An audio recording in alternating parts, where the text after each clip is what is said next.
Shadow Slave, Chapter 2601 Night Guides. 978 words. Soon enough, Sunny found himself hiding in the shadows of a spacious chamber on one of the upper floors of the mainmast pagoda, not far below Jet's private garden. Jet herself was leaning back on a chair, looking out the window with a relaxed expression on her pale, beautiful face. There was a knock on the door, and a few moments later, it opened, revealing a few familiar faces. Knave, Bloodwave, and Ether, the last saints of the fallen House of Knights. Sunny did not know the last one personally, but he had heard a lot of good things about the outstanding young man, who used to be the most promising scion of a great clan once. Well, technically speaking, Saint Ether wasn't that young anymore. If he was considered young, then so was Sunny, and Sunny did not feel like a young man at all. If anything, he felt ancient. He felt way too old to be dealing with all this crap. Ah, I suddenly feel for the captain of the homicide division, back in Mirage City. His questionable relationship with age was probably the consequence of living 7 lives at the same time and containing a legion of dead shadows in his soul. That, and the countless forgotten years he had spent in the tomb of Ariel. In any case, the House of Night had been absorbed into the government and was now a part of its forces. So, these 3 proud legacy saints were Jet's subordinates, which was a good thing, considering that they were the best candidates to solve the riddle that Weaver had left in the night sky. There were other surviving members of the House of Night bearing the title of Nightwalkers, but none were as powerful and knowledgeable as these 3. Jet smiled. Gentlemen, please, have a seat. They must have witnessed the celestial conflagration that had happened earlier, so there was little point in postponing the discussion.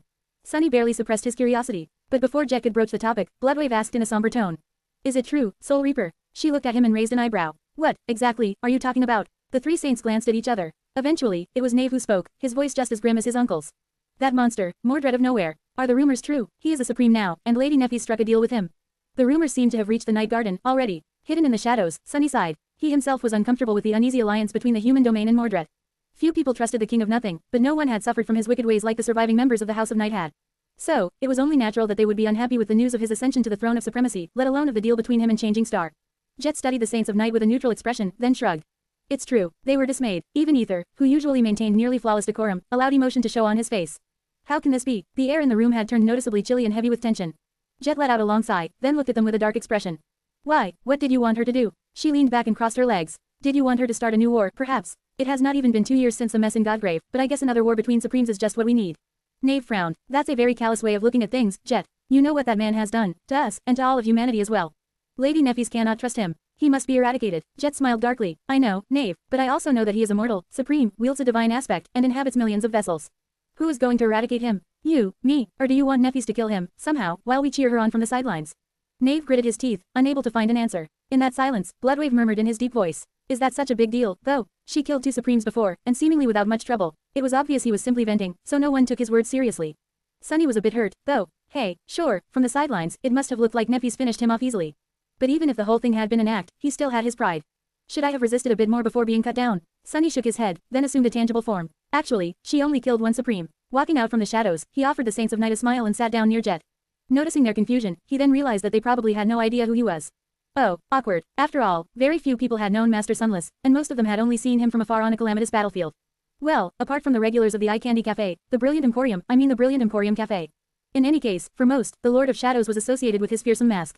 The Saints of Night had not participated in the Godgrave military campaign, so they would not have met either of his incarnations. So, Sunny smiled and offered helpfully. Oh, I am the Lord of Shadows. You can call me Lord Shadow, or simply Shadow. I also respond to the Dark Lord. Or Sunny. The 3 saints stared at him with wide eyes. Sunny smiled dimmed a little. He cleared his throat. As you can see, the news of my death was grossly exaggerated. Well, actually, I did die for a bit. But being dead grew old pretty quickly, so now I'm back. He remained silent for a few moments and then added in a light tone. So, as far as killing Supremes goes, Nephis and I are tied for first place. For now, we are. Share to your friends. Tap the middle of the screen to reveal reading options. If you find any errors, non-standard content, ads redirect, broken links, etc., please let us know so we can fix it as soon as possible. Report. Shadow Slave, Chapter 2602 Lost Among the Waves. 981 words. Despite Sunny's friendly tone, the Saints of Night did not seem inclined to respond in kind. They stared at him with expressions of somber apprehension, not saying anything. The silence was a little heavy. Eventually, they turned to Jet. Bloodwave was the one to speak first, his tone wary. Soul Reaper, what is the meaning of this? She met his gaze, held it for a few moments, then chuckled. Oh, relax, he's on our side. It probably looked like she was conspiring against Nephis with an old enemy who had mysteriously risen from the grave. The 2 of them shared that last part in common, strangely enough. And if Jet was conspiring against the Immortal Flame Clan, then it was safe to say that the government had secretly switched sides, as well. She was its de facto leader, after all. Obviously, Saints of Night would feel a great amount of apprehension, considering that they, their families, and all the survivors of the fallen Great Clan were part of the government now. It seemed that they did not wish to become traitors to the human domain, which warmed Sunny's heart a little. He shrugged. For reasons that I am not too keen on explaining, the Lord of Shadows had to be considered dead. So, Nephis and I pulled a little prank and convinced everyone that I died. In truth, however, we've been working side by side. Very closely, I might add. Ever since. One sovereign guides humanity in the sunlight, the other helps it from the shadows. Something like that. Granted, I am somewhat limited in what I can do. Looking at the somber faces of the three saints, he shook his head. Needless to say, you will need to keep my existence to yourself. I would not have revealed myself in front of you if I didn't believe that you could keep a secret, but still, it is worth saying aloud. Do not mention the fact that I am not entirely dead to anyone, please, including those you implicitly trust. Everyone will be safer that way. He lingered for a moment, studying their faces, then chuckled. No, but, why do you look so glum? These are not at all the expressions of people who have just learned that humanity is actually twice as strong as they had believed.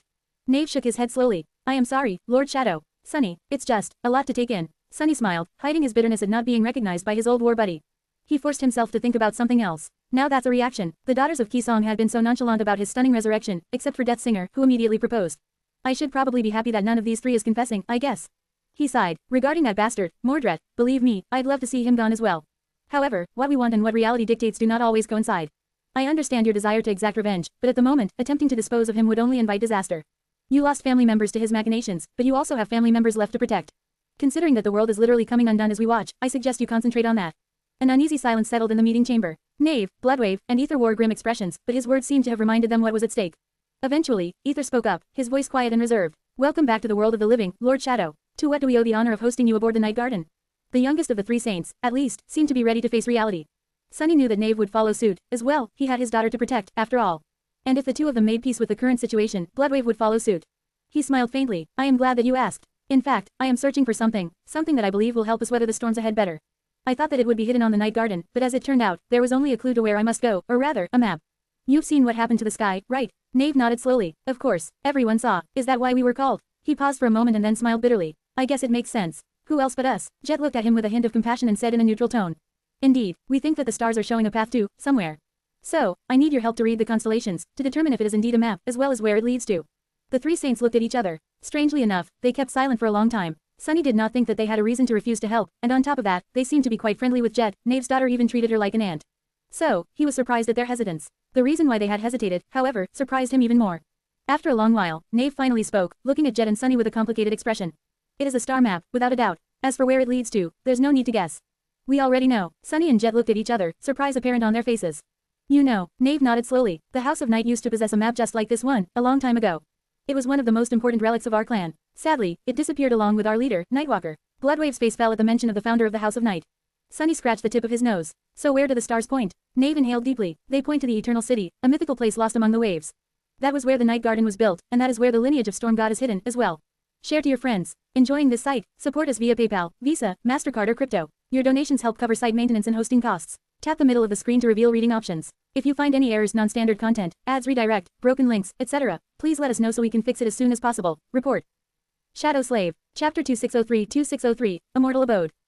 1080 words. Sunny remained silent for a long while, a little confused by Knave's words. There was something odd about them. Eventually, he frowned. Wait, did you say that it is hidden there? Not that it was hidden. Knave looked at Ether and Bloodwave, then nodded. Yes, the lineage of Storm God is not like the rest. The rest of them, as far as we know, came from lineage memories that outstanding individuals, or maybe simply lucky ones, earned either in the first nightmare or while exploring the dream realm and conquering the first citadels of humanity. But the source of the lineage of Storm God is not a memory. It is a place. Sunny just stared at him in surprise. A faint smile appeared on Knave's face. After all, the existence of the House of Night is a bit of a contradiction, isn't it? As you might know, initially, it was an alliance of lesser clans populating the Stormsia, created in large part to answer the rising influence of powerful factions like Valor or Immortal Flame. There was no blood relation between the various families forming the House of Night, so how did we all come to share the lineage of Storm God? He coughed. I know that there are a lot of salacious rumors about Nightwalker, but no, he did not conceive children with women from each of the founding families. Although there have been many internal marriages between the various branches of the House of Night since then, he only had one child of his own. A shadow briefly ran across his face. Knave paused for a few moments, then sighed. However, he did share the lineage of Storm God with the other founding families of the House of Night. To explain how it was possible, I will have to divulge the most guarded secrets of our clan. I would have asked you to keep it, but I guess it does not matter anymore, now that the House of Night is no more. Bloodwave grimaced at his words, but did not say anything. Ether, meanwhile, looked away with a wistful expression. Jet shook her head. The House of Night might not be an independent force anymore, but it still exists. Don't sell yourself short. Knave offered her a brief smile. Thank you for saying that. In any case, the House of Night and the Eternal City are inseparably intertwined, because that was where our clan was born. Back then, Nightwalker was sent to the Eternal City on his first winter solstice. Other sleepers were, as well, but he was the only one who survived, and the only reason he survived was because he fled the dreadful place aboard the Night Garden, which had been drifting in the waters nearby. Sunny raised an eyebrow. How dangerous is this Eternal City, exactly? Knave hesitated. Nobody knows for sure, because Nightwalker rarely spoke about it. He was not a very social person, in general. However, the greatest treasures of the House of Night all came from the Eternal City, the Night Garden, the lineage of Storm God, and the map charting the course back to its shores. He paused for a moment, and then looked at the stars beyond the window. As far as we know, the Eternal City used to be an immortal abode, a utopia that death could not reach, where enlightened beings lived in peace and prosperity for countless years, reborn anew every time their bodies and souls grew frail with age. It was also a place where weary deities came to rest. That was a long time ago, though, nobody really knows what hides in the depths of the Eternal City today. Even Nightwalker himself only saw a few areas on its outer edges, the piers, the wharf, and the lighthouse. Sunny studied him with a curious expression. What about the lineage of Storm God, then? Where did he find out, and how did he share it with other people? Knave remained silent for a few moments, then looked at Bloodwave. I think my uncle will know better, since he was one of those who received the lineage directly. Bloodwave frowned, then let out a long sigh. Well, as that scoundrel Nightwalker told it, the lighthouse of the Eternal City is also a temple dedicated to Storm God. It does not shine with ordinary light. Instead, a star is trapped within it. That star is the source of the lineage. Anyone who finds their way to the Eternal City and enters the lighthouse will be bathed in its silver light. Then, they would be reborn as descendants of Storm God. He paused for a moment, and then added somberly. Quote ... Or die. Many do. Knave nodded. Yes, Nightwalker entered the lighthouse and survived. He also received the lineage of Storm God, which eventually allowed him to escape the Eternal City. Before escaping, however, he collected a bit of that starlight into a special memory. In the end, the memory made it possible for the founding members of the House of Night to receive the lineage, as well, even if a few of them perished in the process. Sunny inhaled deeply. Knave confirmed something that he suspected all along, that not just anyone was fit to receive the lineage of a god. Sunny had felt it himself, all those years ago, when absorbing blood weave, he had just barely survived the process, and that was despite possessing an innate affinity to fate, and therefore sharing some degree of kinship with Weaver. Not to mention wielding a divine aspect. Warden of Valor, Immortal Flame, Nightwalker, Kisong, and the unknown awakened who had inherited the lineage of Heart God to later pass it on to Astarion, each of them had been a special person. It was no coincidence that they had earned lineage memories, so it was no surprise that they survived using them. The founding members of the House of Night were different, though. Unlike those who received a lineage memory after being judged worthy of it by the spell, they, just like the daughters of Kisong, were exposed to a divine lineage arbitrarily. To some of them, it had become a deadly gift, and those were already people sent to the Stormzia by the Nightmare spell, so they had to have possessed some degree of affinity to the various aspects of Storm God. What did that make Sunny, though? The drop of ichor gave me a lineage that eats other lineages. It seemed that, just like in all things, he had been both incredibly lucky and terribly unfortunate when receiving his lineage. Go figure. Share to your friends. Enjoying this site? Support us via PayPal, Visa, MasterCard or crypto. Your donations help cover site maintenance and hosting costs. Tap the middle of the screen to reveal reading options. If you find any errors, non-standard content, ads redirect, broken links, etc., please let us know so we can fix it as soon as possible. Report. Shadow Slave. Chapter 2604-2604, Mindset of a Sovereign. 1,225 words. After remaining silent for a while, Sunny spoke in a contemplative tone. I am guessing that the starlight stolen by Nightwalker was not infinite, though. Knave nodded. Indeed, the light contained within the star lantern was merely a wisp, so it was exhausted eventually. Ether was the last person to have benefited from it directly. He paused for a moment, and then added in a complicated tone. Not every child born in the House of Night inherits the lineage, either. And with how often awakened die, our bloodline has always been at risk of vanishing. There are fewer of us now than ever before, and no one has been able to manifest the lineage as strongly as Nightwalker himself, yet. So, that was one of the reasons why he wanted to return to the Eternal City. He looked around the spacious cabin they had gathered in, then gestured to its walls. The Night Garden is another. It is no secret to those who know it well that the Night Garden is in a state of disrepair. Some of its functions have deteriorated, while some have broken down entirely. It had been drifting in the Stormzia for thousands of years before being discovered by Nightwalker, after all. He believed that this great ship had been built at the wharf of the Eternal City, and therefore, that it could be repaired there, too. Sunny frowned slightly. He knew that the Night Garden had been built by the Demon of Repose. Did the Eternal City have a connection to her as well, then? It was quite possible that it did. A city where living things were reborn anew every time their bodies and souls grew decrepit with age, and were therefore unfamiliar with death, sounded very much like something that the demon-wielding powers of restoration and rejuvenation could have created. What the? Had the Demon of Repose not only sailed the seas on a luxurious ship, but also operated an exclusive resort? Sunny smelled a kindred spirit. Knave sighed. And lastly, Nightwalker only explored the outer fringes of the Eternal City before making his escape. The mystery of what was hidden in its depths, what treasures the immortals had left behind, had always drawn him back. So, he always intended to return there one day. Sunny hesitated for a moment. So why didn't he? He had the map. Bloodwave spoke instead of Knave, his deep voice betraying a hint of unease. Because he only escaped those waters by miracle, the first time around. People tend to think of the Stormzia as just another region of the Dream Realm, but actually, it is as vast as the rest of the explored area of this cursed world, encompassing waters that are as different from each other as Godgrave is different from the lawn in front of Bastion. He smiled darkly. We humans are able to exist in some parts of the Stormzia, but that does not mean that we can sail it freely and go wherever we want. In fact, those who are not careful to stay in relatively safe waters all die terrible deaths. And among those who do steer clear of the more dangerous parts of the Stormzia, only some die. Knave nodded. The Eternal City is hidden in the very heart of the Stormzia, so even with a map, reaching it is a perilous task, at least it was, in the times when Nightwalker lived. You must remember that the most powerful of his contemporaries were only masters, back then. Still, he never abandoned the plan of returning to the Eternal City, one day. Sunny and Jet glanced at each other. Was that where he vanished? Did he leave on a voyage to the Eternal City and never come back? Knave remained silent for a while. Yes, some say that he died while exploring the Dream Realm, some say that he perished while attempting to conquer the third nightmare, but the truth is that Nightwalker left on a voyage to return to where he had first entered the Dream Realm. No one has heard anything about him since. Sunny frowned. Knave believed that Nightwalker had vanished without a trace while attempting to reach the Eternal City, and that no one knew what had happened to him, but that was not entirely true. Mordred knew something, it seemed. At least he let slip that Astarion had forcefully taken the lineage of Storm God from Nightwalker, which led Sunny to believe that the Dreamspawn had something to do with the disappearance of the founder of the House of Night, even if the details of their confrontation, as well as its timing, were murky. In any case, Knave had given him a lot to think about. After a long bout of silence, Sunny asked in a reserved tone. So what you're saying is that there is a wondrous city, no doubt the most hideous hell imaginable, by now, lost somewhere in the Stormsia, full of mystical treasures and divine light. Not only does it hold the key to restoring the bloodline of Storm God, but there's also a wharf there where the Night Garden can be returned to its true glory. And the map to that city has just become visible to everyone in the Stormsia just now. Knave nodded cautiously. Sunny hesitated for a while, then looked at Jet. He stared at her for a moment. So, we are going there, right? She did not seem to share his enthusiasm, though. Sunny, are you asking me if I am willing to take my ship, complete with millions of people living aboard it, on an expedition to who knows where, knowing full well that there will definitely be untold horrors waiting for us along the way? Sunny scratched the back of his head. Quote. Yes, Jet shook her head slowly. Why would we take that risk? Hearing that, Ether nodded. I agree, it is too dangerous, even if the rewards promised by that expedition are great. Knave and Bloodwave remained silent, but they seemed to share his opinions at least to some degree.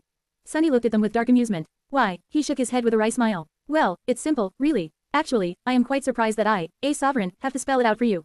Leaning forward, he looked at Jet and the Saints of Night with no hint of humor in his eyes. It is because I am desperate. Nephews does not show it, but she is desperate, too. You don't seem to be nearly desperate enough, though, despite being weaker than us while knowing that the world is ending. There is barely any time left before all kinds of cursed and unholy beings descend upon us and consume us all. But you want to pass on a chance to increase the collective strength of humanity, and by a large margin at that. He leaned back and took a deep breath. Allow me to dispel your illusion, then. Being cautious is great, but caution is a luxury we cannot afford. The time for caution is long gone, it had been squandered entirely before any of us were even born. Our only inheritance is necessity, and necessity dictates that we must take risks, whether we like it or not. Jet stared at him for a long while, her icy blue eyes betraying no emotion. Eventually, she sighed. Is that the mindset of a sovereign? Sunny smiled. Being desperate. Oh, it is. No one becomes supreme by living a good life. Believe me, I am the most honest person in the world, after all. 2 worlds, even. Share to your friends. Enjoying this site? Support us via PayPal, Visa, MasterCard or crypto. Your donations help cover site maintenance and hosting costs. Tap the middle of the screen to reveal reading options. If you find any errors, non-standard content, ads redirect, broken links, etc., please let us know so we can fix it as soon as possible. Report. Shadow Slave. Chapter 2605-2605, Risk and Reward. 1018 words. Sunny meant what he had said to Jet and the Saints of Night. Their situation was indeed desperate, the end of days was swiftly approaching, and the fate of humanity was woefully undecided. Perhaps others could ignore that ominous truth, but as one of the Supremes, Sunny was personally responsible for what would happen to the world in the end. So, unlike those who wielded less power, he could not allow himself the solace of willful ignorance. Things would have been easier if I could. He missed the time when all he worried about was making enough credits to fill his belly and live a lavish life. Well, that, and surviving another day in a world where everything seemed both unfathomably powerful and hell-bent on killing him, somehow. In any case, Sunny could not allow himself excessive caution. That said, he was not suggesting that they had no room for caution at all. He had merely pointed out that their choices were limited and that erring on the side of caution when calculating risk and reward was a luxury they could not afford. Sunny was not advocating for complete recklessness, though. He had valid reasons to believe that an expedition to the Eternal City would be successful, or, at the very least, not end in disaster.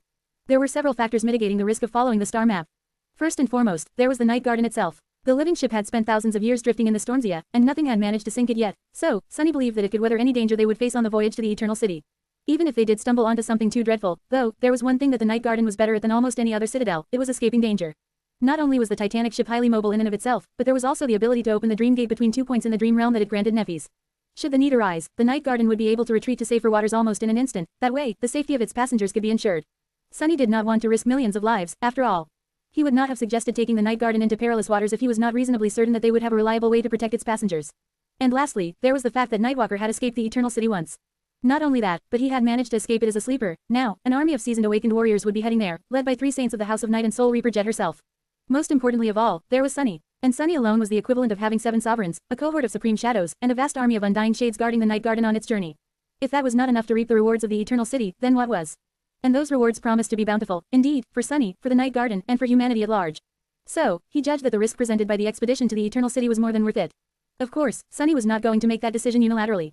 In truth, he did not really need the Night Garden to follow the map left behind by Weaver, he just needed someone capable of reading it to accompany him. It was just that the Eternal City offered an opportunity to strengthen the living ship, as well. If not for that, Sunny would have preferred to venture into the misty waters alone. Regardless, Jet and Sunny needed to consult Nephies and Cassie before deciding whether to take the Night Garden into the depths of the Stormsia. Preparations for a lengthy voyage also had to be made, so a few days passed in discussions and strategic meetings. Nephies was busy beyond belief, too. Cassie and she were still dealing with the fallout from Mordred's unexpected rise to the throne of supremacy. There was the public reaction to deal with, but also the King of Nothing himself. He and his countless vessels had to be allowed passage to the Hollow Mountains, and someone had to make sure that things did not go awry in the process. So, after many years, Mordred had returned to the Chained Isles.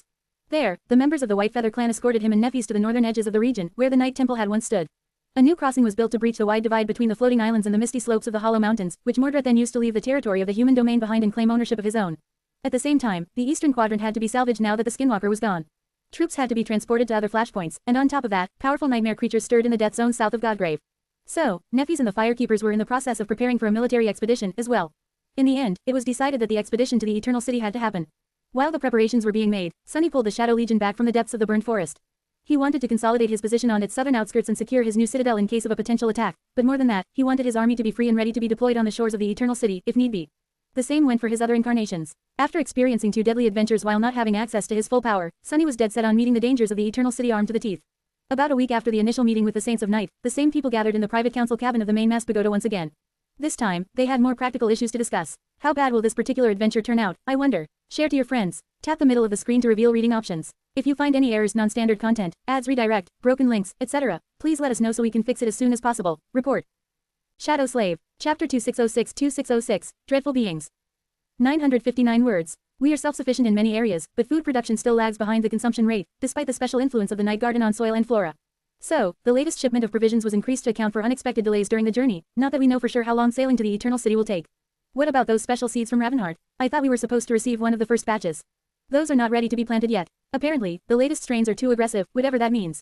Well, if Bliss says so, I assume we also stocked up on medical supplies, household items, and so on. Yes, but what about the consequences of your absence, Jet? Won't it have a negative effect on the situation in the northern and western quadrants? The old man is still alive and kicking. Effie and Kai can pick up the slack, as well. In any case, we received some breathing room because of what had happened in Australia, so I might as well take a vacation. Gods know I need a break. Jet, break. Sunny smiled faintly, listening to their conversation. At that moment, Ether, who had remained similarly quiet, spoke up from his seat.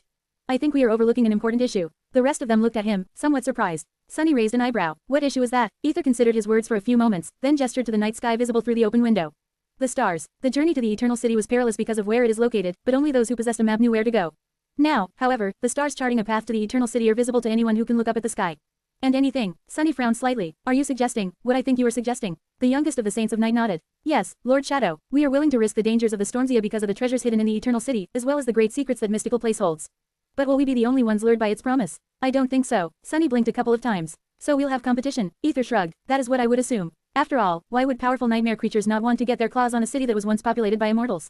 All the things that we want to find there are the things they would want to consume, desecrate, or make their own. Leaning forward a little, the young saint said in a quiet voice. You showed us a way to the Eternal City when you ignited the stars, Lord Shadow. But I am afraid that you also started a race among those who can interpret the celestial map, and the participants of that race would not hesitate to rip each other to shreds to make sure that they get to the prize first.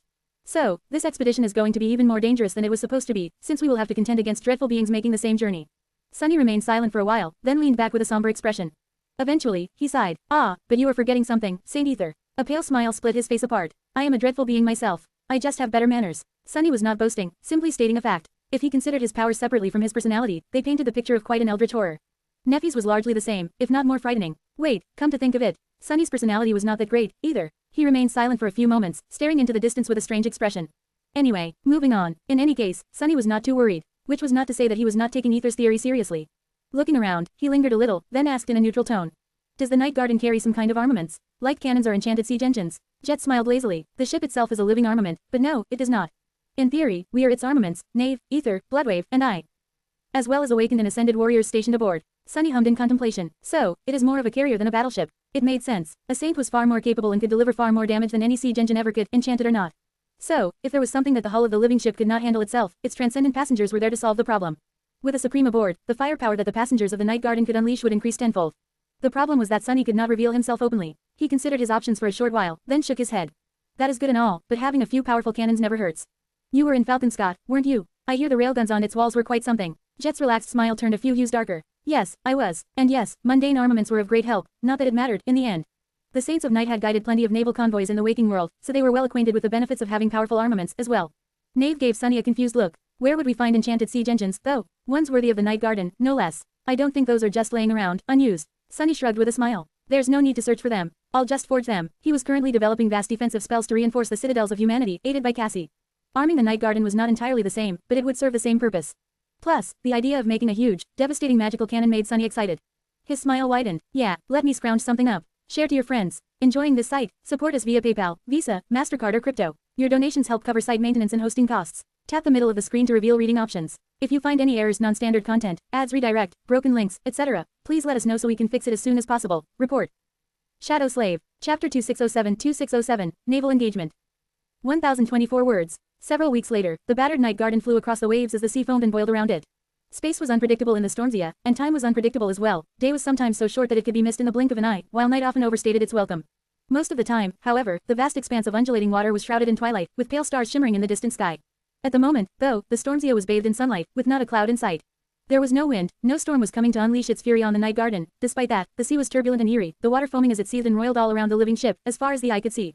There were terrifying scars marring the hull of the night garden, slow to heal despite the ancient vessel's startling ability to mend itself. The civilians were safely sheltered below the main deck and remained in the sprawling vertical city hidden there while martial law was in effect, so only awakened soldiers and ascended officers were in sight. That had become the norm over the last few weeks, as the night garden had engaged in countless battles and clashes with the nightmare creatures rushing to reach the Eternal City. All of Stormzia seemed to have gone mad once the celestial map was revealed, but now that they were getting closer to the goal, only the most dreadful contenders remained in the race. Captain, it's surfacing. In the runic hall of the main pagoda, Jet gave one of her subordinates an amused look. Captain, if memory serves, I was a lieutenant general last time somebody bothered to formally promote me. Shouldn't you fools call me an admiral, at least? The man blushed, embarrassed by her calm tone. Sorry, ma'am. But that thing, He did not get to finish the sentence, though, because at that moment, the foaming sea seemed to move. At first, it seemed as if two towering waves swelled on both sides of the ship. Then, however, the water continued to rise, as if the sea was pregnant with two towering mountains. A few heartbeats later, the surface tension broke, and two gargantuan tentacles burst from the depths into the vast expanse of the sky. Each was at least half a dozen kilometers long, and that was only what was visible of them above the surface. Who knew how deep they stretched into the abyssal depths of the bottomless sea? And who would want to know what was hidden there, in the depths? The colossal tentacles rose from the sea like two black cliffs, casting their shadows on the night garden. Port and starboard, fire! Jet did not raise her voice, but somehow, it could be clearly heard despite the roaring of water and the howling of the wind. A signal was given, and a few moments later, the cannons stationed along the sides of the Titanic ship thundered. There were 24 of these cannons in total, 12 per side, and each of them was a massive beast.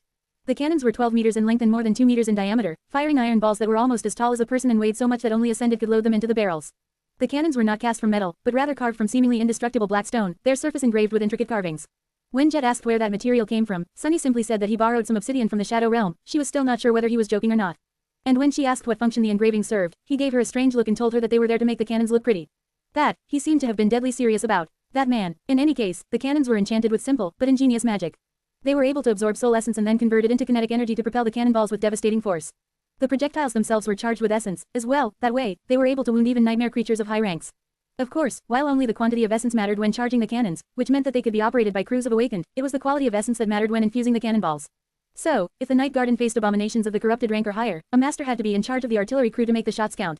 Or better yet, a saint. Sadly, the transcendent defenders of the night garden had better things to do than run around fueling cannons with their essence, and the abominations they faced on this particular expedition were often of the great rank, instead. However, the Lord of Shadows had thought of a solution for that, as well. To solve the problem, he designed the cannons in a way that allowed them to consume essence not only from awakened but also from soul shards. And, luckily enough, he seemed to possess literal thousands of transcendent soul shards, at the moment, the spoils from the conquest of the Burden Forest, no doubt. These soul shards had been distributed among the government soldiers aboard the Night Garden, resulting in a significant increase in their overall PO. These days, there was hardly any awakened or ascended here without a fully saturated core. The remaining shards were assigned to the cannon crews, and were being used to feed powerful essence into the cannonballs. As the cannons thundered, massive orbs of shining metal streaked through the air and tore into the colossal tentacles. Enormous chunks of flesh and torrents of oily black liquid filled the air, and one of the tentacles folded under its own weight, falling back into the waves. The aim of the starboard cannoneers fell short of the mark, though, and the second tentacle continued to rise above the Night Garden. When its massive shadow fell upon the living ship, Jet looked up with a somber expression. Brace. As the enormous tentacle fell, wrapping itself around the Night Garden, 4 more rose from the foaming sea. Share to your friends. Enjoying this site? Support us via PayPal, Visa, MasterCard or crypto. Your donations help cover site maintenance and hosting costs. Tap the middle of the screen to reveal reading options. If you find any errors, non-standard content, ads redirect, broken links, etc., please let us know so we can fix it as soon as possible. Report. Shadow Slave. Chapter 2608-2608, 3 Serpents and a Whale. 1233 words. The Night Garden trembled as the colossal tentacle fell from the sky, wrapping itself around it. The invisible shield protecting the deck of the living ship from the fury of storms prevented it from wreaking havoc across the superstructures, and it avoided skewering itself on the tall masts. As well, however, the vessel still ended up captured in a horrid embrace, the hull groaning as unimaginable pressure descended upon it. The tentacle constricted, trying to crush the Night Garden into splinters and pull it under the waves. Jet did not seem too concerned, however. Looking at the southern horizon, where a strange haze was gathering above the sea, she frowned slightly. Reload the cannons. Divination team, I need a weather forecast as soon as possible. The chain of nightmares had been a disaster to awakened wielding powers of divination, who became far less capable in its wake. However, they still had their uses, and some seemed to have been affected less than others.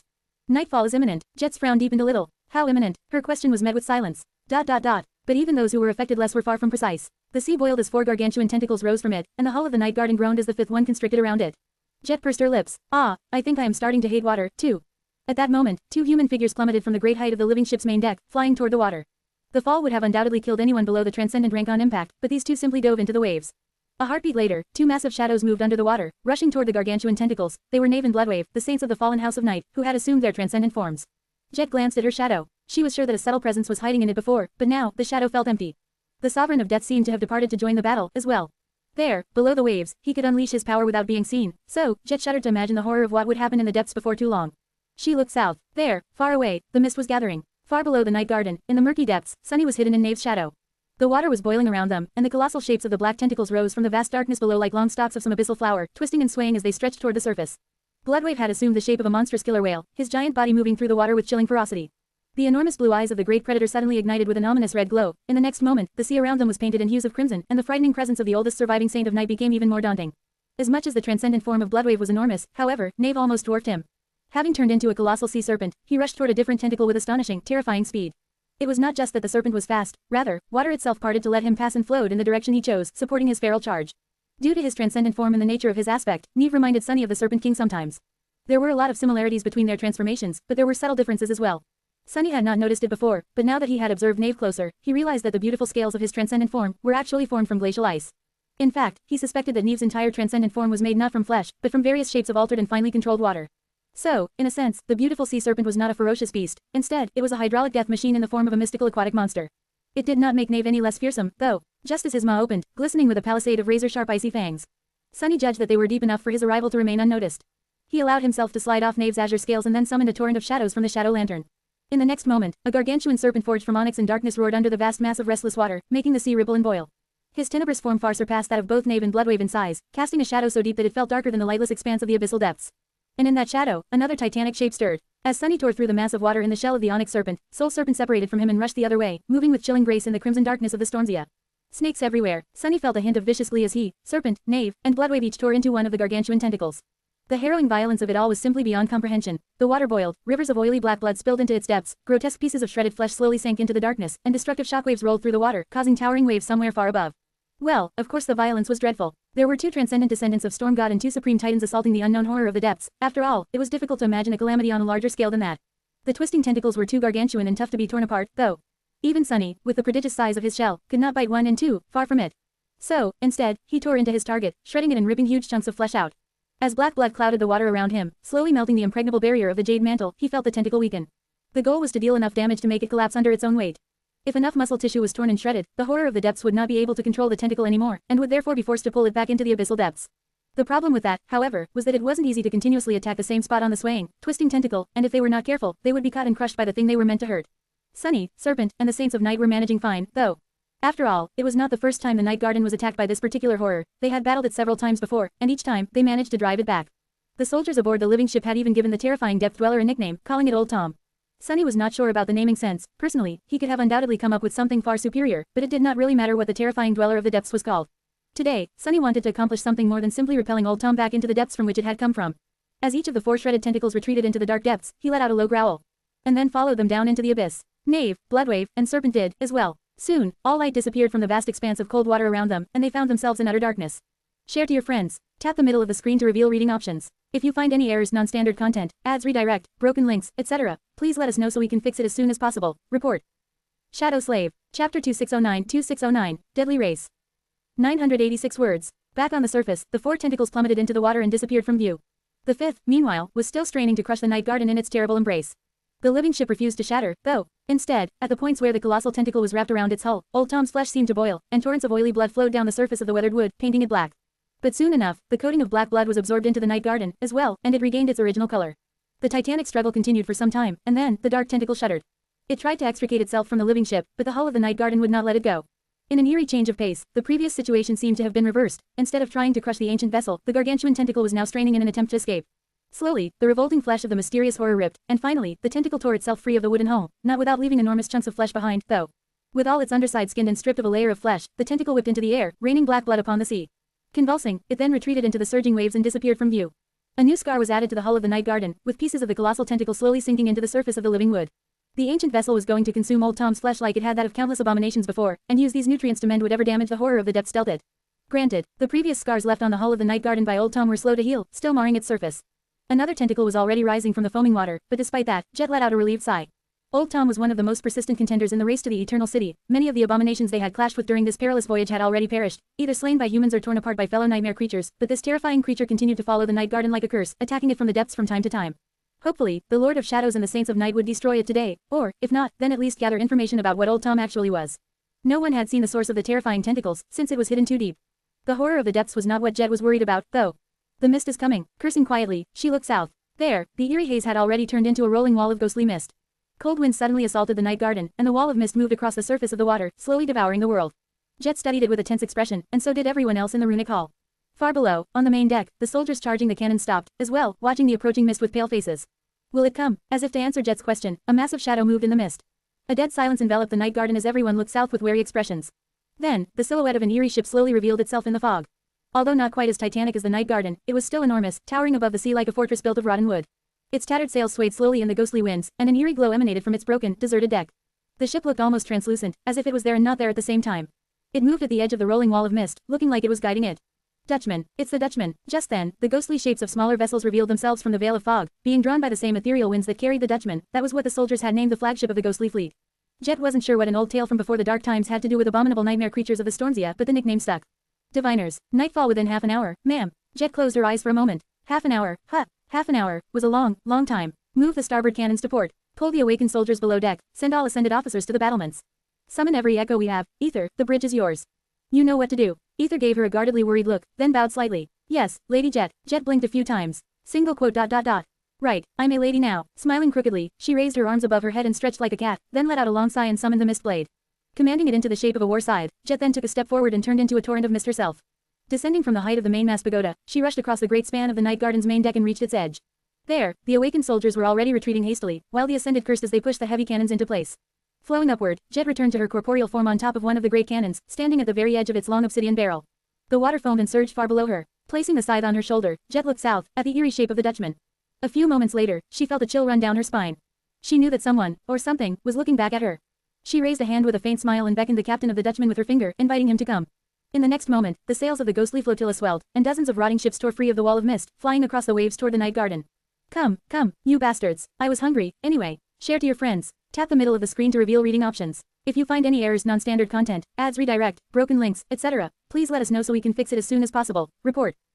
Shadow Slave. Chapter 2610-2610, Wraith Armada.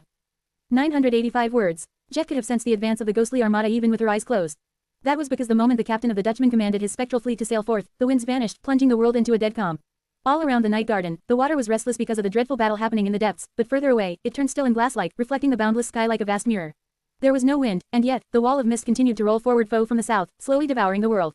The sails of the ghostly ships were swelling, and the ethereal vessels flew forward across the still surface of the motionless sea. The tentacles of the old Tom rose from the water on one side of the night garden, while from the other, the Wraith Armada swiftly shortened the distance, ghostly fires igniting on the dimly glowing decks. Jet grimaced. They just had to attack at the same time, damn it. But then again, maybe they did. The race to the Eternal City was coming to an end, after all. They were no more than a day or two away from reaching the finish line. Countless contenders had perished along the way, and only the strongest ones remained. Old Tom, the Dutchman, and the Night Garden were among those. Today was their last chance to dispose of the competition, so it was no wonder that the horror of the depths and the nebulous wraith commanding the Dutchman chose to attack. Honestly, if Jet had a reliable way of tracking either of these foes, she would have been tempted to hunt them down herself. She and the Lord of Shadows had already eradicated more than a few rival contenders that way, leaving the waters of the Stormsia red with blood. Fire. Ether's command was relayed to the cannon crews, and the Ascended activated the enchantments of the great siege weapons. Jet took a step back and braced herself as the obsidian barrel beneath her shuddered and roared, sending an enormous ball of incandescent iron flying forward with dreadful speed. The force unleashed by the sorcery of the Lord of Shadows was so terrible that the enormous cannon, weighing hundreds of tons, rolled a few meters back. It would have rolled further, too, if not for black chains that kept it in place. Jet easily maintained her balance on top of it, watching the radiant cannonball streak across the sky. The thunderous roar of 24 of these cannons firing in quick succession was both deafening and violent, but she endured the palpable sonic shock of it as well. It was like music to her ears. A powerful gale of wind sent her raven black hair dancing, and her icy eyes glowed with a chilling blue light through the chaos of the devastating salvo. A few moments later, the cannonballs struck the ethereal ship. Some missed their marks, plunging into the sea and sending towering plumes of foaming water into the air, but the rest had been aimed true. A dark smile illuminated Jet's pale face. At least a dozen of the ghostly vessels were severely damaged, a few of them even dissolving into halos of ghastly, ephemeral light, as if dispelled by the violent force of the sorceress bombardment. Sadly, the Wraith Armada was an insidious adversary. Both the ships and the bloodthirsty ghosts populating them were spectral in nature, so only those attacks that targeted the intangible could harm them. The destructive physical force carried by the radiant cannonballs was wasted on the ghastly fleet of restless souls. However, the soul essence that the cannonballs had been charged with could still wreak havoc among the spectral ships, even if the damage was not as devastating as it could have been. Several ships were dispelled, and several more slowed down, damaged by the bombardment. Reload the cannons. Jet evaluated the speed of the Wraith Armada and the remaining distance between the fastest ship and the Night Garden. The cannons were powerful, but it took time to saturate them with essence, not to mention the laborious process of loading new cannonballs into the enormous barrels. There was no time for the second salvo. The eerie shape of the Dutchman loomed in the mist behind the Armada, towering above the advancing ships like a lumbering beast. Drawing closer, Jet did not even know if the vessels the bombardment dispelled were truly gone, or simply returned to their source and would be summoned again later. The Night Garden had seen the Wraith Armada from a distance a few times and clashed with it once, but back then, the Dutchman had not seemed inclined to commit its forces to a full-scale battle. Perhaps its owner had been wary of the dead captain of the Night Garden and the ghostly monarch she was hosting aboard her ship, seeing a perverse kinship between them. Or, perhaps, he simply saw no reason to bother. But now, the Wraith Armada was descending upon the living ship in full force. Want to board my ship, huh? Jet exhaled slowly, then changed the grip on her war scythe. A moment later, she leaned forward and sent it flying with a throw as powerful as what the great cannon beneath her was capable of. At the same time, she turned into a torrent of mist and wrapped herself around the ice-cold blade, riding it across the sky toward the advancing armada. Her aim was true. The war scythe bit into the spectral deck of the leading vessel, causing the glow of the entire ship to dim. Jet assumed her human form and stepped onto the rotten wood, placing her hand on the trembling shaft of the mist blade. How about I board yours, instead? All around her, ethereal figures rose from the ephemeral glow, the ghastly shapes of dead sailors still bound to their sunken ship, knowing no peace or solace. Looking at them with a chilling hunger, Jet grinned. The Dutchman commanded a fleet of restless souls. And now, he had delivered them to Soul Reaper. Share to your friends. Tap the middle of the screen to reveal reading options. If you find any errors, non-standard content, ads redirect, broken links, etc., please let us know so we can fix it as soon as possible. Report. Shadow Slave. Chapter 2611-2611, More Dreadful Wraith. 997 words. The ghostly crewmates of the spectral ship all wielded power similar to that of corrupted abominations. Most were akin to beasts, while the captain was akin to a monster, at least that had been the case during the brief skirmish between the vanguard of the Wraith Armada and the Night Garden in the past. Jet could feel that this particular crew was more powerful than the scouts who had attempted to board the living ship before, and had no doubt that there were far more dreadful beings among the ghosts the Dutchman commanded, demons, devils, and even abominations of the great rank. But it did not matter. The ghastly armada was vast, and there seemed to be an endless number of lost souls populating the ethereal, rotting ships. They were wraiths, which meant that most awakened would be in great peril in a battle against the Dutchman's otherworldly army. But for that very reason, Jet was their natural enemy. Her aspect allowed her to directly destroy the souls of her enemies, after all. Not only that, but she grew stronger with each enemy she killed. Her essence was replenished, and the cold shattered star of her soul core grew both in size and volume, one dark jagged shard at a time. After 2 relentless decades of carnage and slaughter, her jigsaw soul core had become vast and expansive, looming above her soul sea like a broken sun. And that, in turn, allowed her to augment her undying body with essence far past the limits of what any other awakened was capable of, both granting her fierce power and allowing her to sustain that ferocity for a longer time, almost indefinitely, as long as there were living beings for her to kill. Or undead beings. It mattered not to Jet. As the crew of the spectral ship rose from ghostly light and rushed at her, she saw them clearly. Their ancient armor was shredded and torn, their phantasmal bodies underneath were covered in terrible wounds, and their cold empty eyes burned with ethereal green flames. There was no frenzied hunger or demented fury in their gazes, though, lying in those of most nightmare creatures, just torment. Lunging forward to meet the tide of murderous wraiths, Jet spun her war scythe and easily sliced the nearest of specters in half. A mundane blade, or even an enchanted one, would have simply passed through his ephemeral body as if it were passing through mist, but her scythe severed the soul of the spectral abomination just as easily as it would have severed flesh. The silhouette of the ancient wraith rippled and dissolved into a dying flash of pale light, disappearing forever. Those who had managed to slay these strange beings before reported that the nightmare spell did not announce their deaths, and there were no soul shards left behind them either. But Jet could clearly feel the end of the ghostly sailor's existence. A stream of essence entered her soul, and a new shard was added to the jagged orb of her broken soul core, making it a fraction bigger. The spell whispered into her ear, as well. You have slain it, you have slain it, you have. However, its voice suddenly faltered and grew indistinct, as if it could not process or express the truth of what had happened, like a machine encountering an error.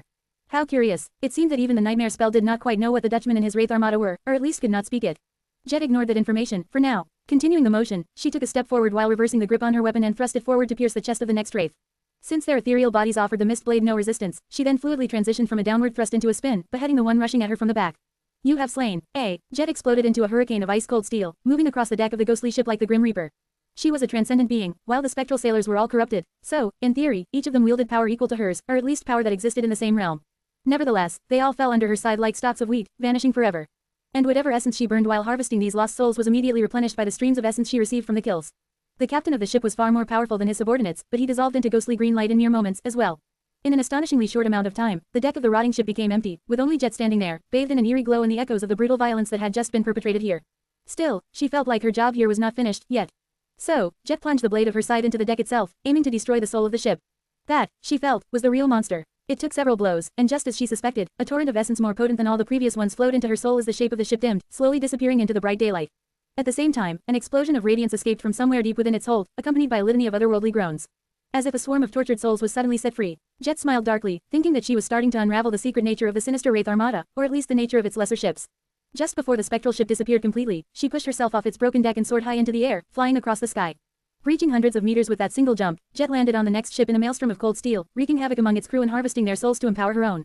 Behind her, the Night Garden towered like a fortress of weathered wood, and her soldiers were feverishly rushing to reload its mighty cannons. Share to your friends. Enjoying this site? Support us via PayPal, Visa, MasterCard or crypto. Your donations help cover site maintenance and hosting costs. Tap the middle of the screen to reveal reading options. If you find any errors, non-standard content, ads redirect, broken links, etc., please let us know so we can fix it as soon as possible. Report. Shadow Slave. Chapter 2612-2612, Horror of the Abyss. 1072 words. While Jet butchered the specters aboard the leading ships of the Wraith Armada and the towering walls of mist slowly approached the Night Garden, another gargantuan tentacle descended on the living ship, aiming to swipe the ascended cannoneers off its deck and destroy the mighty armaments. The invisible aegis protecting them held, but it seemed to be straining in the crushing grasp of Old Tom. Just then, a black arrow fell from the secluded garden on the roof of the mainmast pagoda, followed by an enormous javelin that seemed to be forged from pure darkness. The violence of their impact was so horrific that the gargantuan tentacle was torn open and maimed, releasing its hold on the Night Garden in a flood of oily blood. That was Slayer and Saint entering the battle from the privacy of Soul Reaper's garden. Sunny had not left the great citadel unguarded before diving into the dark depths, of course. And there, in those dark depths, Sunny, Serpent, Knave, and Bloodwave continued to descend into the crushing cold abyss as they pursued the wounded tentacles of the ancient horror. No light penetrated the mass of water far enough to illuminate their surroundings, so they found themselves in utter, absolute darkness. Of course, Sunny could sense the movement of shadows and pierce the veil of darkness with his gaze. The Saints of Night, meanwhile, navigated the lightless abyss with their own powers. If anything, they were more at home in the depths than he was. Still, Sunny was certain that even the descendants of the House of Night didn't dive that deep often. The wounded tentacles retreated downward with stunning speed, leaving billowing trails of oily blood in their wake. As he pursued them, the water grew colder and colder. Much more palpable, however, was the mounting pressure of its great mass. They had long passed the point where mundane humans, or even machines they created, would have been crushed by the pressure of the dark abyss. Then, they passed the point where awakened would have been killed, as well. By the time they reached the point where ascended could have survived, even Sunny could feel the terrible pressure constricting his movements. The intricately shaped plates of the jade mantle groaned as they scraped against each other, and the onyx serpent shell was sustaining minor, but continuous damage, forcing him to mend it as they continued the descent. The water had turned eerie here, acting in strange ways. And yet, the tentacles continued to flee into the darkness, and Sunny still could not sense their source. Just, how deep does that horror dwell? The irreverent nickname made one forget what Old Tom truly was, at times, as well as the fact that nobody truly knew the shape and nature of that eldritch horror. All they had ever seen of it were the gargantuan tentacles that reached toward the surface from far below.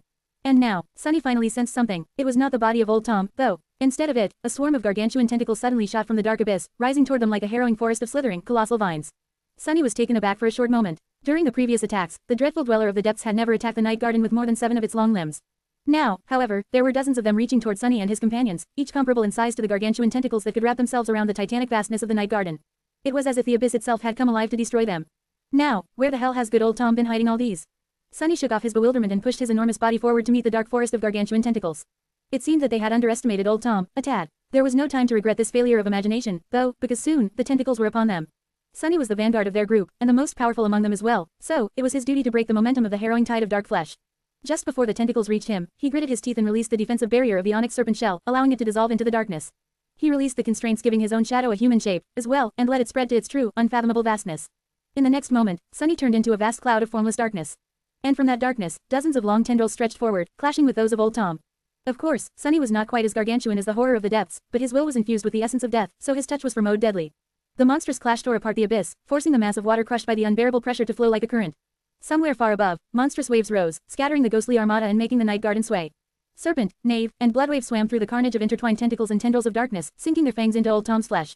The dreadful chaos of the deep-water battle continued unabated, and at some point, seething from murderous rage and pain permeating his wounded shadow, Sunny realized that the sea around them was changing. It seemed that old Tom was pushing them toward the surface. At the same time, he sensed that the number of tentacles the dreadful depth dweller unleashed upon them was gradually reducing, as if not all of them were long enough to reach that far up. Single quote. It's trying to retreat. Old Tom might not have been wary of Sunny in the Night Garden, but it seemed reluctant to let them close to its hidden body. So, it wanted to retreat back into the depths. They had dealt it enough damage to make the horror of the depths take them seriously, at least. Or maybe it simply judged that the Night Garden itself had sustained enough damage to stall its arrival in the Eternal City. The question was, would Sunny let the eerie horror escape once more? Damn it all, Sunny forced himself to coalesce back into a human shadow and covered it by the fearsome carapace of the jade mantle, using the feather of truth to make it just buoyant enough to stay in place. Casting a dark gaze at the battered tentacles of old Tom, he gritted his teeth. The sea had turned black from the blood of the horrid creature of the depths. But he wasn't unscathed, either. There was a decision to be made. Share to your friends. Tap the middle of the screen to reveal reading options. If you find any errors, non-standard content, ads, redirect, broken links, etc., please let us know so we can fix it as soon as possible. Report. Shadow Slave. Chapter 2613-2613, 2 Captains. 1,178 words. Far above, the Night Garden swayed as colossal waves crashed into its hull. The Wraith Armada was scattered, but remained unscathed, continuing its swift advance as the towering wall of mist devoured the world behind it. The forward ships of the ghostly fleet were gone, though, their spectral crews eviscerated by the ruthless blade of the Reaper. Jet had sustained some wounds, but the chilling slaughter she had perpetrated effortlessly overshadowed their severity. And, unlike how any other awakened would, she was not growing tired. If anything, the more enemies she slayed, the more alive she looked, as if the dark splendor of the unending slaughter filled her with vitality. There were 2 problems, though. The first one was that the deeper into the Wraith Armada she went, the more powerful her enemies became. The last captain he had killed was definitely strong enough to have been a great abomination, and the ship itself refused to be destroyed in just a few strikes. In the end, she had nearly taken it apart with her scythe before the spectral vessel finally succumbed. The closer a spectral vessel was to the Dutchman in the formation of the ghostly fleet, the more sinister it seemed to be. On top of that, deeper into the Armada, the ships had not been damaged by the initial bombardment of the Night Garden's mighty cannons, so their crews were entirely unscathed when she attacked them. The bigger problem, however, was that Jet was just one woman. No matter how powerful she was, there were too many ships in the Wraith Armada for her to take on alone. Already, countless vessels were overtaking the area where she rampaged, sailing toward the Night Garden outside her reach. And the Dutchman itself was drawing closer and closer, severing the mast of a ghostly ship and shattering its deck with a devastating strike of the flat side of the scythe. Jet paused for a moment and looked back. Single quote. How much longer? She seemed to have bought her soldiers enough time. With Jet destroying the forward ships and the tall waves slowing down the advance of the Eerie fleet, they managed to reload the cannons in time. Looking up, she saw the dark chasms of 24 enormous barrels staring at her from the living ship's deck. It was only then that Jet realized how unpleasant it was to be on the receiving end of these dark, terrifying siege weapons. Damnation! In the next moment, the cannons thundered, sending 24 incandescent orbs of essence-infused metal flying at the ghostly fleet with terrible speed. It was really like a swarm of meteors was plummeting from the sky. The impact was not that different from a celestial calamity, either. The spectral ships that had overtaken Jet's area of control were erased from existence, exploding into pale flashes of eerie light. The Night Garden had received a bit more breathing room, but it was still not enough. Jet knew that there would be no third salvo. The ghost ships would reach her citadel, and the ancient wraiths would board it soon. With her most powerful warriors lured away by Old Tom, the defenders of the Night Garden would inevitably sustain casualties while trying to repel the attack. And then, the mist would swallow the world, heralding the arrival of the Dutchman. What would happen next, Jet did not know. Pursing her lips, she delivered the finishing blow to the mangled ghost ship and leapt to the next one. Landing on its deck, she slaughtered her way to its stern and climbed the steps there, gazing at the vast Wraith Armada over the vanishing phantom of the slain captain. By then, there were already wisps of mist floating over the restless water around her. She could see the Dutchman far better than ever before, too. Its tall sides, the countless scars marring the battered expanse of its hull, the gaping wounds where it had been breached by untold attacks, its tattered sails, its skeletal masts, the eerie desolation of its vast deck. And the ethereal figure standing at its bridge, shrouded in a torn cloak. Jet looked at the captain of the Dutchman, and felt him looking back. From that distance, she couldn't discern much about him. The man, if it was, indeed, a man, was tall, with broad shoulders and an imposing posture. His figure was elusive and ghostly, as if he were there and not at the same time. She couldn't see his face, but she thought she glimpsed his eerie eyes. Two piercing, sea-colored flames were burning in the pale shadow of his ghastly face, regarding her with a chilling calmness. Sensing a subtle change in the motion of the sea, Jet smiled faintly as she met his gaze. Finally, just then, the word underwent a strange transformation. The sun plummeted into the waves, leaving a trail of light behind it. Darkness enveloped the world, and radiant silver streaks crossed out the sky. Then, the sun shot from behind the eastern horizon, chasing away the darkness, only to drown in the west a few moments later. The breathtaking spectacle repeated itself several times, as if someone had hit the fast-forward button and sent time flowing at an astonishing pace. But it all ended swiftly, and the Stormzeo was suddenly enveloped by the darkness of the night. Countless stars ignited in the vast black sky, which meant, Jet's smile widened a little. In the next moment, the radiance of the distant stars grew brighter, and the starlight was woven into a vast silver net. It fell upon the Wraith Armada, slicing dozens of ships apart and destroying them in mere moments. A cold wind blew across the sea, sending Jet's hair flying. That was Ether unleashing his aspect. Now that the night had fallen, he could finally call upon the stars to destroy their enemies, and the starlight he summoned seemed like the nemesis of the ghostly fleet. The first time the Night Garden had clashed with the wraiths commanded by the Dutchman, it was the young saint of night who had turned the tide. Jet remained still, looking at the captain of the Dutchman with a cold smile. He looked at her too as the starlight poured on the spectral vessels of the ghostly armada, piercing them like a rain of silver spears. Well, what will it be? Would he press the attack or call a retreat? Was she imagining things, or did she see an echo of a faint, terrifying smile on the face of the mysterious wraith, as well? A few moments later, the captain of the Dutchman looked away. The mist swelled, and the fearsome silhouette of the ghastly flagship was swallowed by it, vanishing without a trace. The vessels of the Wraith Armada disappeared, as well, gone like the vestiges of an eerie nightmare. The wall of mist was torn apart by the wind. Soon enough, the surface of the sea calmed down, and nothing hinted that there had been a fleet of phantoms on its surface just a few moments ago. The battle in the depths seemed to have concluded as well, since no tentacles rose from the depths to attack the Night Garden anymore. Jet lingered for a few moments, then let out a relieved sigh. It seemed that they had survived another day. Share to your friends. Enjoying this site? Support us via PayPal, Visa, MasterCard or crypto. Your donations help cover site maintenance and hosting costs. Tap the middle of the screen to reveal reading options. If you find any errors, non-standard content, ads redirect, broken links, etc., please let us know so we can fix it as soon as possible. Report. Shadow Slave. Chapter 2614-2614, late to the party. 1,273 words. The battle was over, the mist dissipated, and the foaming water calmed down. The Wraith Armada was gone, having vanished like a fleeting apparition. Old Tom had retreated back into the abyssal depths. The Night Garden had earned several new scars, its living hull slowly repairing itself in the pale starlight. The awakened soldiers emerged from under the deck, and the ascended officers who had manned the cannons were catching their breath while leaning on the railings, a cold breeze caressing their pale faces. Soul Reaper Jet had already returned aboard her ship, somewhat battered but mostly unscathed. Her armor was in need of some mending, so she dismissed it in favor of a set of comfortable mundane clothes. Not long after, the Saints of Night climbed onto the deck of the Night Garden, as well. They were met with loud cheers. Facing Old Tom in the dark depths of the Stormzeo was an admirable act, after all, not to mention the awesome feat of driving the horrid creature away. On top of that, everyone was under the impression that they had fought the fiend alone. While Knave and Bloodwave were being celebrated by the awakened soldiers, Sunny crawled out of the shadows in the quiet seclusion of Jet's private garden and sprawled on the grass with a groan. He felt absolutely miserable, all that for nothing. In the end, he had let Old Tom go. It was unclear whether he could have defeated it otherwise, out there in the abyssal depths, but Sunny still felt disappointed that he had not even received a chance to try. He would have probably pursued the eerie horror if he had been alone, but at the moment, he also had to consider the Night Garden and its passengers. So, Sunny had chosen the less unhinged strategy and swallowed his desire to tear Old Tom limb from limb, returning to the surface instead. Now, he was enduring the torment of his wounds with nothing to show for it. At the end there, he had been forced to face the horror of the depths without the defensive barrier of a shell, in his true form, that of a vast, formless shadow. That had helped him salvage the battle, but also left him vulnerable to receiving soul damage. That was fine, though, because Soul Weave was already mending his tattered soul, and somewhere in the depths, Old Tom was suffering, as well, having been poisoned by his death will. Thinking about that last part made Sunny feel much better, filling him with vindictive joy. Saint stood silently to his left, guarding his sprawled form. Slayer, meanwhile, was leaning against a tree some distance away, almost indistinguishable from the deep shadows around her. Soon enough, Jet joined him in the garden, as well. Sitting down nearby, she let out a long sigh and said in a wistful tone. It's strange, isn't it? We did not lose the battle, and yet, it doesn't feel like we've won it either. Sunny spared her a brief glance and shrugged. Doesn't seem strange at all. He lingered for a few moments, and then asked. That creepy feeling I got while fighting Old Tom, the Dutchman made an appearance, didn't it? Jet nodded. Yes, just as expected. It vanished once the night fell, though. Sunny raised an eyebrow. Did Ether chase it away? Jet remained silent for a while, then sighed again. It was not so much that it was scared away by Ether as that it chose to leave once the stars, and the map hidden in them, revealed themselves once again. We, Old Tom, and the Dutchman are not the only candidates left in the race, after all. So, I think it simply decided not to waste time, especially considering that the Night Garden had already sustained some damage by then. She paused. In truth, I managed to vanquish a few ships, but the ones destroyed by Ether and your cannons are not really gone. They were simply dispelled, so they'll return after a while. So, the damage we dealt to the Ghost Fleet was negligible. Jet gave him a dark look. If I am correct, then the Ghost Sailors are merely emanations of the ship, lost souls bound to their sinister vessels and imprisoned by them forever.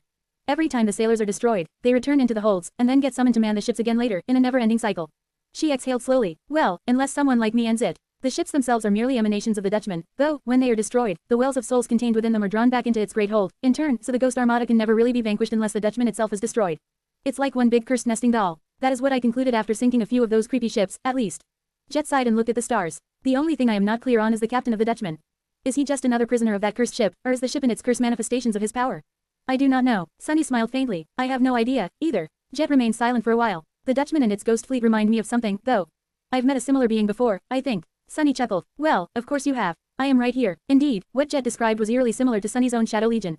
His shadows shared a kind of kinship with wraiths, and they too could never truly be destroyed, only vanquished for a while, banished back to the dark expanse of his soul, where they were mended and repaired by its tenebrous flames.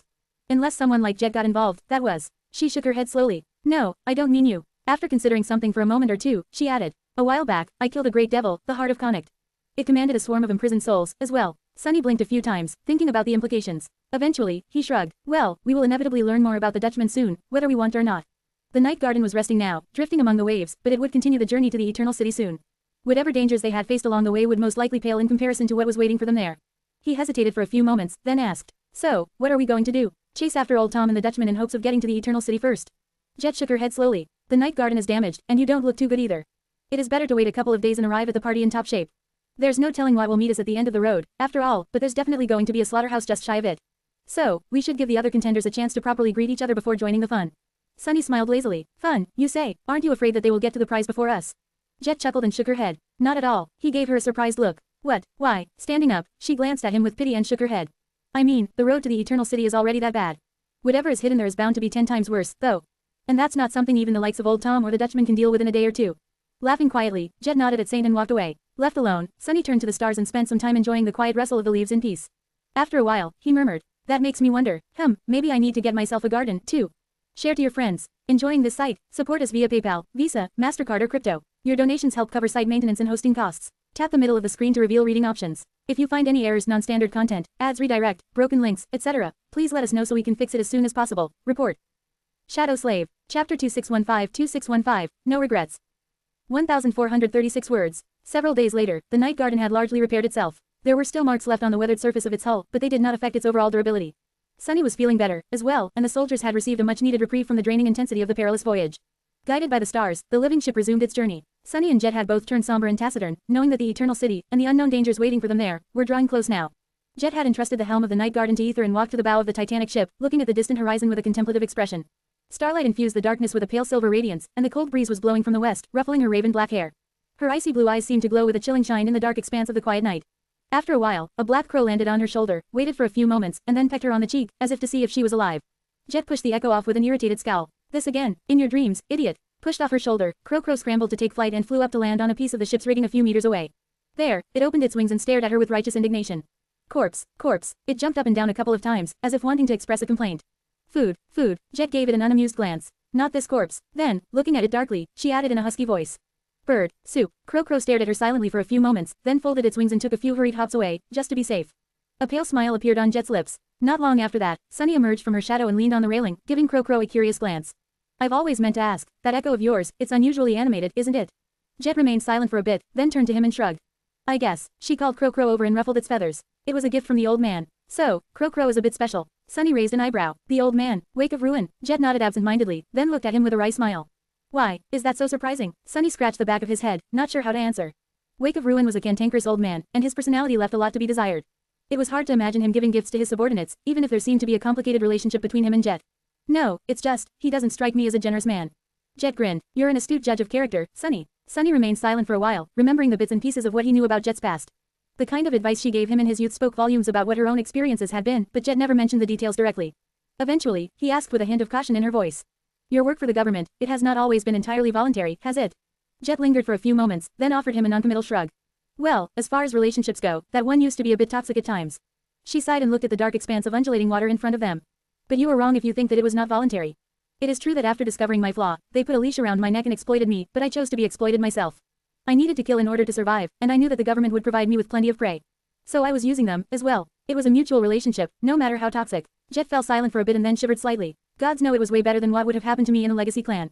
That, I don't even want to think about. Sunny raised an eyebrow. What about going independent? Jet looked at him with a faint smile. You must have always been strong, Lord of Shadows. Most awakened can't survive in the dream realm alone. I certainly couldn't, especially considering the demands of my flaw. I haven't always been the Soul Reaper, after all. I was quite weak and unremarkable, out there in the beginning. She looked away and let out a sigh. But even if I could have, I am glad that I didn't. Left to my own devices, I would have swiftly gone feral. And then, I would have truly become a walking corpse, slowly rotting away while not caring about anything except satisfying my base desires, until there was nothing left of me except for an unfeeling, murderous husk. Jet shook her head. People like us tend to value independence, Sunny, but there has to be something in our lives larger than us. It is fine to live an unremarkable life, but it all falls apart when power is added to the equation. We did not choose to wield power, but it was thrust upon us nonetheless, not that we would have refused it if we could.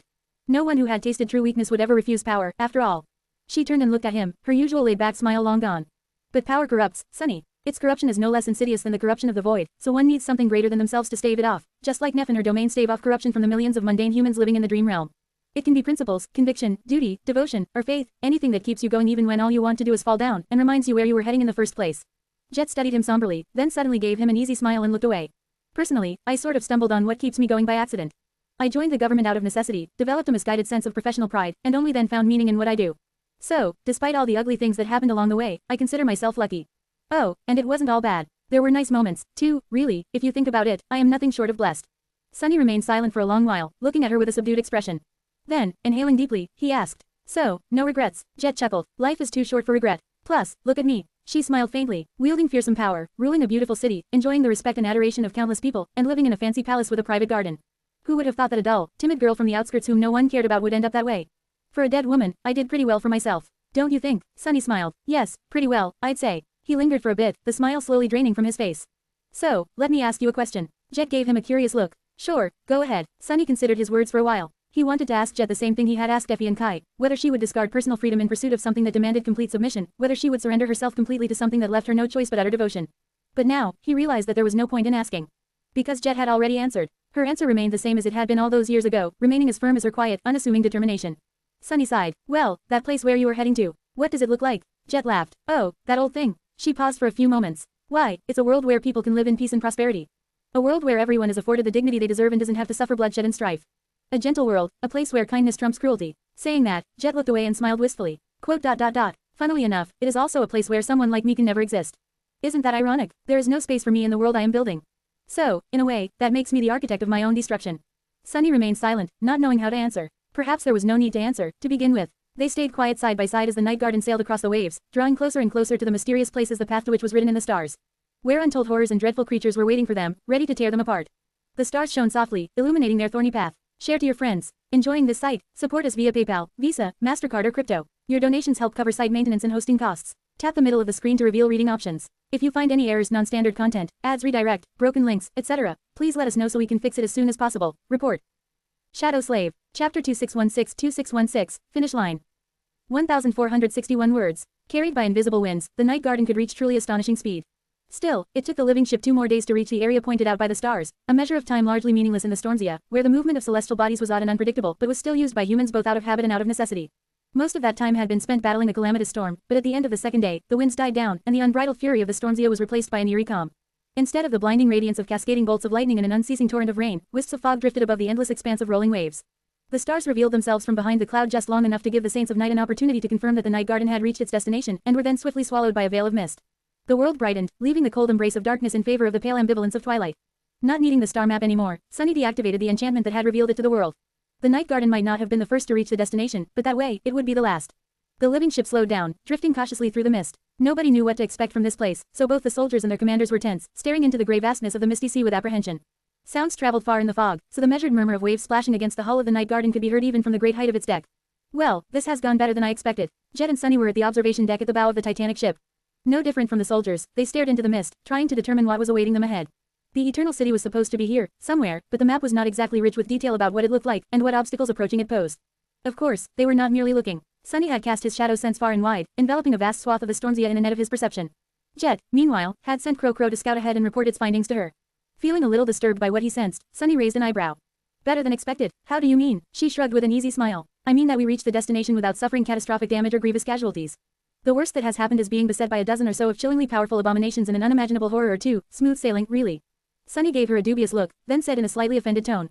You had really low expectations for the feasibility of this expedition, it seems. Jet grinned. Having low expectations is the secret of living life free of disappointment, after all. She lingered for a few moments, then inhaled deeply and furrowed her brow. What is that smell? The water was far below them, but underestimating the senses of a saint was never a good idea. Sunny still gave Jet a surprised look. You can smell it. He looked down somberly. It's blood. Jet could not see it because of the mist, but actually, this entire area of the Stormzia had turned a vivid shade of red, having been contaminated by an unimaginable amount of blood. Sunny could not discern its color either, but he could sense other things. The night garden drifted forward, sailing on a sea of blood. It wasn't simply moving through the red waves, though, the hull of the living ship was absorbing the blood, subtly clearing the water around it. From time to time, a mangled chunk of flesh would brush against its bow, and be consumed, as well. It was quite an eerie scene, to say the least. Sunny sighed. This whole area is drowned in blood and littered with torn corpses, pieces of torn corpses, at least. I think your decision to arrive late was wise. It seems like a terrible battle concluded here just recently. The nightmare creatures who were still in the race must have clashed for the chance to reach the Eternal City. There was Old Tom and the Dutchman, but there must have been many more abominations whom the night garden had never encountered. The Stormzia was vast, after all, and not every contender had been following the stars from its eastern reaches. The weaker of the dreadful fiends would have perished on the way, but the strongest and truly harrowing ones would have all made it here. And then, they would have eradicated each other, with the most terrible one emerging as victor. Sunny hummed, maybe we should find mysterious star maps more often. Then, the nightmare creatures would do us a favor and all kill each other. It wasn't half bad, to have some of the greatest threats in the Stormzia reduce their own population so thoroughly. That said, the being who had slaughtered all these ancient horrors and came out on top was still out here, somewhere, already approaching the Eternal City. Sunny would have to face it there, so his satisfaction was overshadowed by dark anticipation. As if to illustrate his description, a dark shape suddenly revealed itself from the mist. It was as wide as a small island, protruding a few hundred meters above the waves, so, it seemed small and insignificant in front of the towering wall of the night garden's hull. It was a chunk of flesh torn from the body of some enormous monstrosity. As the living ship drew closer, it dwarfed the grotesque island of mangled flesh even more, then effortlessly pushed it aside. Sunny sighed. All this meat, going to waste. Jet gave him a strange look, then rolled her eyes. Nothing is stopping you from diving down to salvage it, you know. Sunny shivered. No thanks. Why would I? I don't even need to eat, actually. She looked away with a faint smile. For a while, there was nothing but silence between them. Tendrils of mist moved slowly across the deck of the night garden, and countless lanterns illuminating it shone like islands of warm light in the cold expanse of twilight vastness. Some time later, Sunny frowned. Noticing his somber expression, Jet raised her side a little. What is it? He lingered for a few moments, then grimaced. Nothing. That's the thing. I sense nothing. There is no sign of the Eternal City anywhere around us, for at least 100 kilometers in every direction.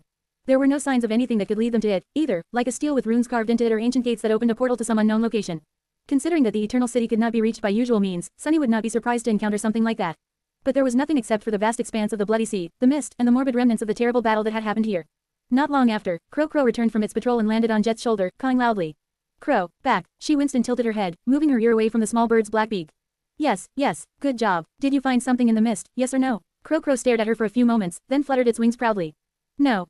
Jet let out an exasperated sigh. After remaining silent for a short while, she asked in an uncertain tone. That map wouldn't have led us to nothing at all, would it? Sunny shook his head. Definitely not. Everything Weaver did had a reason, plus, whoever won the battle is nowhere to be seen. They would have hung around if there had been no path to the Eternal City here, searching. The fact that they are not here suggests that there is a path after all, I think. Jet sighed. Well, let's continue exploring. The night garden continued to drift through the fog, but even after several hours, Sunny could not sense anything in the vast area around them. In situations like this one, it was usually best not to hurry. They could slowly explore this region of the Stormzia in search of clues, spending days or even weeks to accomplish the task. However, Sunny was pressed for time. Time was not standing still in the rest of the world, after all, and things that demanded his attention were slowly accumulating.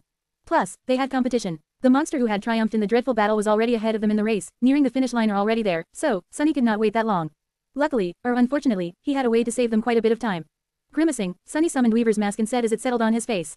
Oh, I am looking forward to this so much. Share to your friends. Enjoying this site? Support us via PayPal, Visa, MasterCard or crypto. Your donations help cover site maintenance and hosting costs. Tap the middle of the screen to reveal reading options. If you find any errors, non-standard content, ads redirect, broken links, etc., please let us know so we can fix it as soon as possible. Report. Shadow Slave. Chapter 2617-2617, Black Skies. 981 words. The last time Sunny had used Where is my eye? Enchantment of Weaver's Mask, his own eyes were burned, rendering him blind. In fact, his vision recovered fully only just recently, so, naturally, he did not want to lose it again on the eve of a perilous battle. However, there was a learning curve to everything. The fact that he had been seriously harmed the first time around did not mean that he would suffer just as badly now. Back then, Sunny had not known what touching the strings of fate implied, so he treated them carelessly. He believed that things would be different now. If he held himself back, the damage he sustained would probably be significantly reduced. Granted, he would learn much less as a result, as well, catching maybe only a glimpse or two. And even if his expectation was proven wrong, he would still be able to fight quite well by relying on shadow sense. The danger of witnessing something he was not supposed to see still remained, though. Nothing ventured, nothing gained. With a sigh, Sunny gave Jet a poignant stare. Would he end up on the floor again? No, but seriously, what is it with Jet and slapping me back to my senses? That was how their relationship started, and even all these years later, things were still the same. Knowing that there was no point in stalling, Sunny activated Where is my eye? Once again, the inconceivable vastness of the torn tapestry of fate revealed itself to him.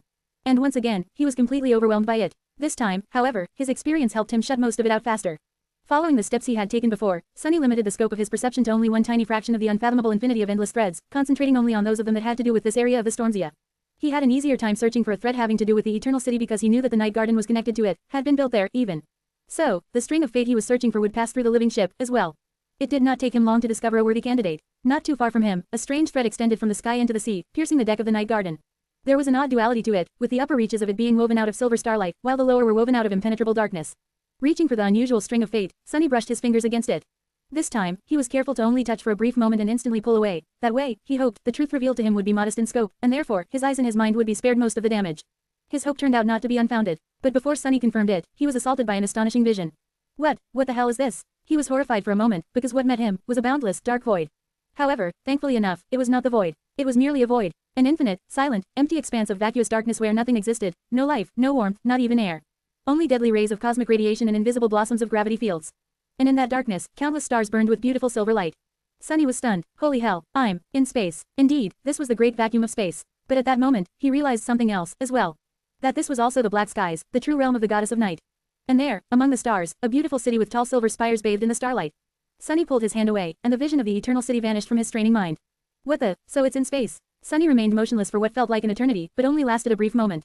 No, that did not make sense, as much as everything never made sense in the dream realm.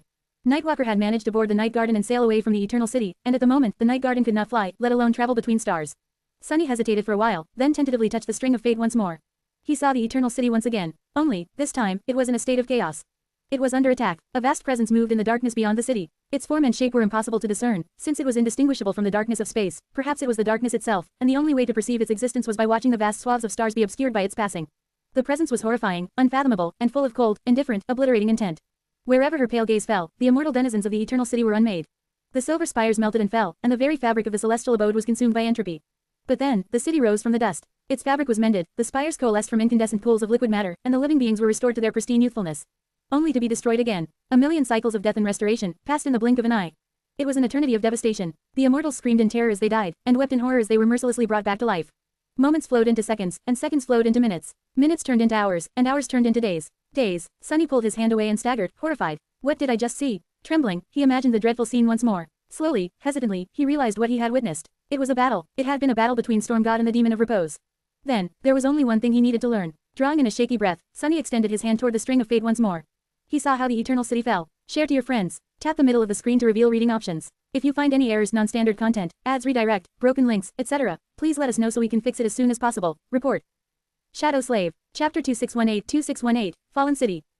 1059 words. Sunny dismissed Weave's mask and stared into the mist with a hollow look on his face. Jet, who was standing nearby with a raised hand, lowered it slowly. Your eyes are not cooked. Sunny remained motionless for a few moments, then turned to her, the golden glow slowly disappearing from the deep darkness of his dilated pupils. Eventually, he grimaced. Still hurts like hell, though. His eyes had not turned into embers, this time, but the last image he had seen did end up burned into them, so his vision was a bit blurry. It was going to pass swiftly, though, so he did not mind that much. Jet studied him, then asked in a neutral tone. Well, did you divine any clues? Sunny could not understand what she meant, then realized that she considered his mysterious ability a form of divination. Which, it was, in a sense. He nodded slowly. Yes, it fell into the sea. Jet blinked a few times. What fell into the sea? Sunny just stared at her. The Eternal City. It fell into the sea. Turning around, he raised a hand and pointed at the sky. Well, he pointed into the mist, but his intention was to point at the sky. It entered the atmosphere, burning like a falling sun, glided majestically down to the horizon, and hit the water like an enormous asteroid. That thing was the size of NQSC, too, so the explosion its impact caused, well, I guess it was in the same weight category as when Nefis detonated 6 of her cores in Godgrave. Catastrophic on a global scale. That latter happened below ground, however, while the former had happened in the middle of a damn sea. He inhaled deeply. Needless to say, the entire city was vaporized. But the demon of repose did not care, I guess, because it still restored itself to flawless condition, complete with all the immortals populating it. And then, it drowned. Sunny looked down, at the wooden deck beneath them. So, the map is pointing to the right spot. It's just that it doesn't have a vertical axis. We are in the right place, but, way above our destination. Jet scratched the tip of his nose. How did Nightwalker manage to sail away on the Night Garden, then? Sunny smiled darkly. I have no idea. Why are you asking me? Go ask Nightwalker. He remained silent for a while, then sighed. Maybe the Night Garden was at the bottom of the sea, as well. Actually, it is good news for us. Jet raised an eyebrow. It is. Sunny nodded. It is a fact that the Eternal City is at the bottom of the Stormzia, and it is also a fact that Nightwalker used the Night Garden to escape the Eternal City and sail to the safer waters near the coast. Which proves my theory that this ship is not just a ship, it can also be a submarine. He lingered for a moment, and then smiled in bewilderment. It can also be a spaceship, actually. We're on a spaceship, Jet. She gave him a suspicious look. That's cool. However, don't think I don't know why you're saying that. Sunny looked at her with an oblivious look. Huh, whatever do you mean? She smiled dangerously. You said it to distract me from the fact that you want to sink my ship, didn't you? You want to try submerging the Night Garden and diving to the bottom of the sea. Sunny let out a chuckle, as if amazed by the preposterous nature of that remark.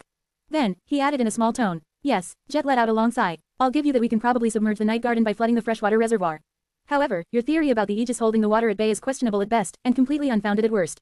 And since we can hardly test it without causing severe damage to the surface infrastructure of the city, it's a no. Sunny, who was secretly reeling from catching a small glimpse of the harrowing battle between a god and a demon, smiled weakly.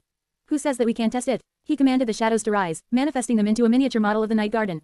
Then, he built a translucent dome above its deck, and another one, a little smaller, and completely black, below it. I don't think I ever tried manifesting shadows on that scale, but I am certain that I can cover all of the Night Garden with an airtight dome.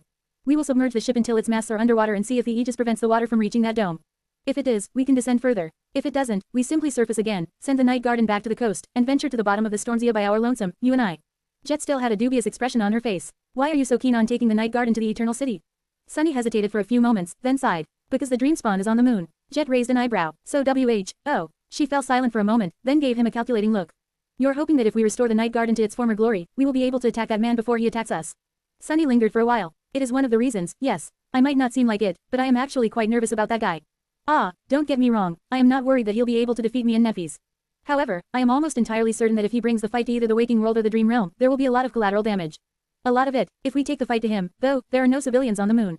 Jet studied him for a bit. Eventually, she grimaced and looked away. We can try flooding the reservoir. However, we will only continue the descent after making sure that the citizens of the Night Garden are completely safe, and that we can summon Nef's Dream Gate underwater to retreat at the first sign of overwhelming danger. Sunny simply gave her a nod. Naturally, then, glancing into the mist, he hesitated for a few moments and asked. What's on the bottom of the Stormzia, anyway? Jet turned around and started walking away, a troubled expression on her face. Her answer did not make him any less apprehensive. Nobody knows, because nobody has ever reached the bottom of the Stormzia. If we do, we will be the first humans to learn. Share to your friends. Enjoying this site? Support us via PayPal, Visa, MasterCard or crypto. Your donations help cover site maintenance and hosting costs. Tap the middle of the screen to reveal reading options. If you find any errors, non-standard content, ads redirect, broken links, etc., please let us know so we can fix it as soon as possible. Report. Shadow Slave. Chapter 2619-2619, Immersion. 1,114 words. The Night Garden slowly sank into a sea of blood. The deck had been cleared by then, with all the soldiers joining the civilians in the city below. The runic hall was cleared of all non-essential personnel, with only the Saints of Night keeping Jet and Sunny company. The enchanted circle shimmered faintly as Jet deepened her connection to the living ship, drawing more and more water into the vast reservoir at the lowest layer of its vertical structure. The trees growing in the parks and groves on the main deck of the Night Garden swayed, and the water in the lakes rippled. Far below, the waves foamed as the Titanic ship slowly began to submerge. Sunny observed the process from the great height of the runic hall for a while, then closed his eyes and took a deep breath. As the ship submerged, the deep shadows populating its main deck stirred, growing deeper and darker. Then, they began to flow upward all across its outer perimeter, climbing higher and higher into the air. Jet and the Saints of Night observed the process with guarded expressions, their eyes widening slightly. It was an incredible sight, indeed. The Night Garden was more than a dozen kilometers in length, and at the moment, darkness rose all across its vast expanse like streams of ink flowing up the surface of an invisible glass dome. Sunny frowned, concentrating. Soon enough, the streams of darkness fused and climbed higher than the roof of the towering pagoda where the runic hall, the bridge of the Night Garden, was located. The dome of shadows closed, obscuring the twilight of the outside world. It was as if the living ship was hidden in a great cavern, the warm glow of its lanterns illuminating the echoing darkness. The shadows hardened, turning into black obsidian. Ah, I wonder. Sunny found himself wondering if, maybe, the shadow realm itself had been created in a similar fashion, only on a much, much greater scale. Jet let out a quiet sigh. Damn, no matter how many times I witness a sovereign unleashing their power, it never gets any less humbling.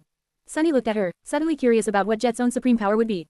He remained silent for a few moments, then turned away. We are not called demigods without a reason. Attaining supremacy means crossing the threshold between what is mundane and what is divine, so while we are not deities yet, we have a foot in the door. He lingered a little before adding in a more somber tone. It is the next step that is truly vexing. Because to take it, one has to discard what little mundane, and therefore human, is left of them. As his words echoed in the darkness, the night garden continued to sink. Soon enough, half of its immense mass was already underwater, and the main deck grew much closer to the surface of the sea. Jet glanced at the Saints of Night, then addressed Knave in a calm tone. Knave, please check how things are going below deck. The citizens of the night garden knew what was happening. Some had been apprehensive, but most seemed excited about the thrilling new development.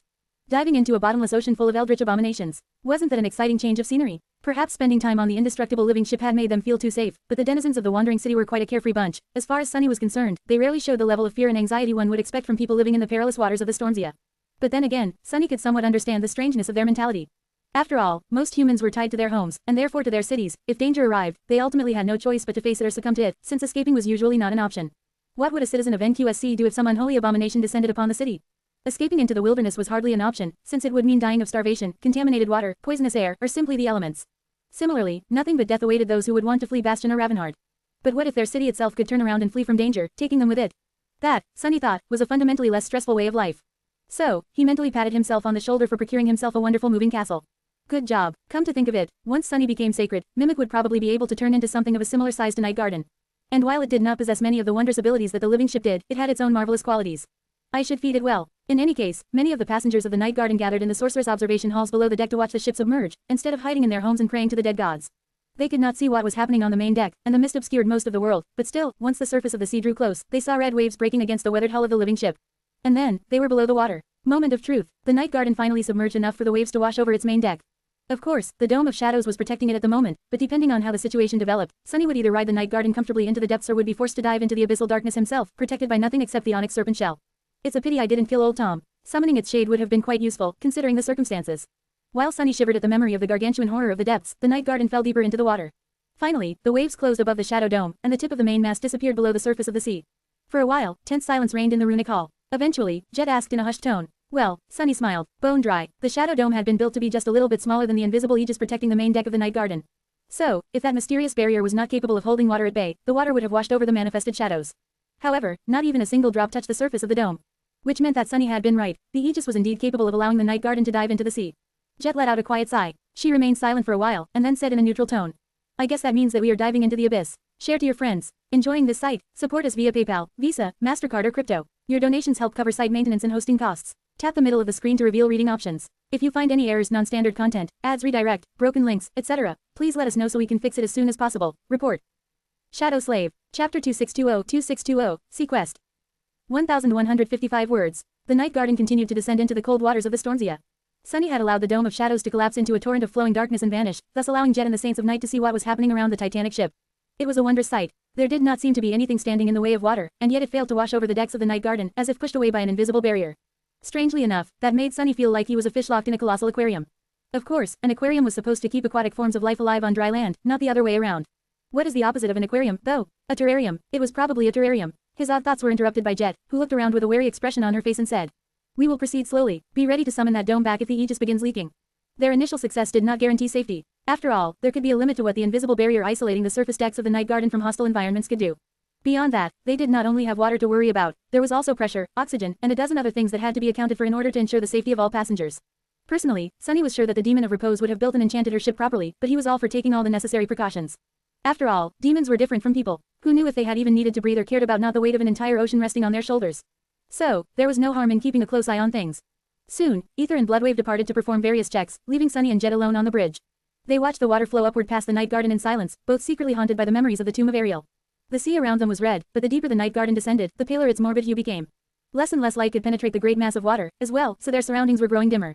The grotesque remains of slain nightmare creatures drifted past them from time to time, sinking at their own speed. After a while, the living ship was surrounded by utter darkness, shining with countless lights in its embrace. The lanterns illuminating the Night Garden were the only source of light in the cold abyss, so, surrounded by their vibrant glow, it fell into the dark depths like a radiant nebula. The only sounds in the dead silence of the deep sea were the quiet rustle of leaves and the soft whispers of wind that blew between the masts of the Titanic ship. Jet sighed lightly. At least there's wind. That is a good sign. The presence of wind indicated that the Night Garden was producing its own oxygen, probably absorbing it from the surrounding water. The carbon dioxide generated by millions of people breathing in its depths was probably being absorbed by the trees growing on the main deck. Which didn't really make sense, considering that there was no sun here. However, the living ship was known to have a mystical effect on all flora growing aboard it, so Sunny would not be surprised to learn that the groves on the surface decks of the Night Garden could thrive even in these conditions. He himself had a tree that thrived in the darkness of the forgotten shore, after all, out there in the courtyard of the nameless temple. In any case, checking to see if the air was not growing stale was one of the tasks Ether and Bloodwave were going to perform. Nave, meanwhile, was busy monitoring the situation on the lower decks and in the cavernous holds of the living ship, where the passengers were hidden. Everything seemed to be going fine, at least for now. So, Sunny allowed himself to relax, but only a little. Both he and Jet were still tense, keeping themselves in a state of battle readiness. After all, they did not know what problems the Night Garden could experience while descending into the dark depths of the Stormsia after decades of only sailing on its surface. On top of that, there were external threats they could encounter, as well, and the nature of their environment dictated an entirely different approach to battle, one that was inherently disadvantageous for land predators like them. Even if the descent proceeded without any accidents, though, what awaited them in the abyssal depths was the Eternal City, all the horrors populating it, and the unknown calamity that had slaughtered all the other abominations in the waters above them. How exciting! Time passed slowly, but even after a long while, nothing seemed to happen. The darkness of the surrounding waters had grown even more absolute. Then, it grew eerie and frightening. Jet looked around with a total lack of amusement on her pale face and leaned on her scythe, seemingly seeking comfort in the cold steel of its ghostly blade. Ah, I don't like this at all. Sunny, however, was not inclined to agree. I am quite happy, though. She looked at him and raised an eyebrow. He nodded to the eerie darkness outside the shimmering sphere of light produced by the Night Garden. I think we have more or less reached the depth where I gave up on pursuing old Tom. The pressure was giving trouble to Nave and Bloodwave back then, but do you feel anything now? No, the hull may be creaking a little, but it seems like the Night Garden is protecting its passengers from the weight of the sea, too. Jet smiled faintly. That's true. Sunny lingered for a few moments. Have you been to the Chained Isles before the war? Jet tilted her head a little. Not really. Why? He shrugged. It's just that diving this deep felt like experiencing the crushing all over again. Not the most pleasant experience. Of course, on the Chained Isles, enormous chains prevented islands from rising too high, so he had only ever suffered the most harmless extent of the crushing. Its full fury was far more devastating, capable of obliterating even the most powerful abominations. The master of the Ivory Island wielded the crushing as a component now. If used as a weapon, it could decimate entire regions. If used as a shield, it could prevent even a god from reaching the heavenly island unscathed. Sunny wanted to comment on how the pressure of the abyssal depths was similar to that, but then fell silent abruptly. Out there, in the darkness beyond the light of the Night Garden, a colossal tentacle slowly drifted in the cold void, moving past the descending ship in the distance. It was strangely limp and still. Noticing his expression, Jet frowned. What's the matter? Sunny peered into the darkness for a while, silent. Eventually, he answered in a quiet tone. I think it's old Tom. It seems to be dead. Share to your friends. Tap the middle of the screen to reveal reading options. If you find any errors, non-standard content, ads redirect, broken links, etc., please let us know so we can fix it as soon as possible. Report. Shadow Slave. Chapter 2621-2621. Good old dead Tom. 1068 words. Out there in the vast, cold abyss beyond the fleeting radiance of the Night Garden, a grotesque form drifted slowly on the powerful underwater currents. Its eerie shape was so vast and inconceivable that Sunny failed to fathom what he was looking at for the longest time. Quote. Move forward slowly. The Night Garden was not pushed by the wind or by oars, relying on unknown magic to sail instead. So, it did not matter whether it was gliding across the waves or moving beneath them, Jet could control its speed and direction all the same. She did as Sunny told, changing the angle of their descent. Before, the Night Garden had been simply plummeting down through the dark abyss, but now, it pushed forward through the crushing mass of water. Jet drew a deep breath as her gaze grew distant. Sunny raised an eyebrow. What? She remained silent for a moment, then shook her head. No, nothing. It just feels different when we move underwater. The Night Garden has to push through its mass, after all. So, there's a different relation between the effort I need to exert and the speed it can reach. There's a learning curve. Jet sighed. It feels nice and liberating to glide across the sea. But here, it's a bit of a chore. Like running with weights tied to your ankles. Sunny gave her a strange look. Quote. Did you often run with weights tied to your ankles? Jet stared back. You didn't. Sunny scratched the back of his head. When I ran, it was usually from something trying to eat me. Why would I go around weighing myself down? A corner of her mouth curved upward. You make a good point. They fell silent as the Night Garden slowly drew closer to old Tom's remains. Sunny had to admit that he had misjudged the distance between them and the grotesque corpse. There was no curvature to the depths of the Stormsia, so there was no horizon, and there were no landscape features to serve as reference points either, only the boundless darkness. Old Tom turned out to be much larger than Sunny had thought after beholding it for the first time. What does that thing look like? By then, Jet could see one of the tentacles trailing behind the sinking corpse, but the main body of the horror of the depths was still hidden in the darkness. Sunny did not hurry with the answer, though, trying to understand what old Tom had been, rather, himself. It took him until the pain of his flaw became almost unbearable to finally make sense of the horrid visage. It's an oyster, I guess. Sunny said that, but he was not sure that he was correct. There was indeed a hard shell akin to that of a bivalve mollusk somewhere in the terrible mess of formless flesh and tentacles that spilled from its open frame. The shell itself was the size of an island, covered by a forest of eerie black growths. Beneath them, however, it glistened with dull gold, as if cast entirely from precious metal. The gargantuan shell was dwarfed by the lifeless mass of flesh and colossal tentacles spilling out of its mouth, though. It was impossible to imagine that all that revolting flesh could have fit inside the vast confines of the golden shell, and there were other things drifting in the water beside it, as well, things that must have escaped from within old Tom after its violent death. There were titanic bones that must have belonged to abominable leviathans, empty shells of indestructible chitin that had once sheltered horrid monsters, rotten carcasses of countless ancient ships, mangled masses of rusted metal, vast shards of something that looked like diamond glass. Old Tom must have gorged itself on all kinds of things over the eons. All of it trailed behind the slowly sinking corpse like the tail of an abominable comet, dwarfing it in size. It was obvious that all these remains had been expelled from within the hideous shell, and yet Sunny could not quite understand how.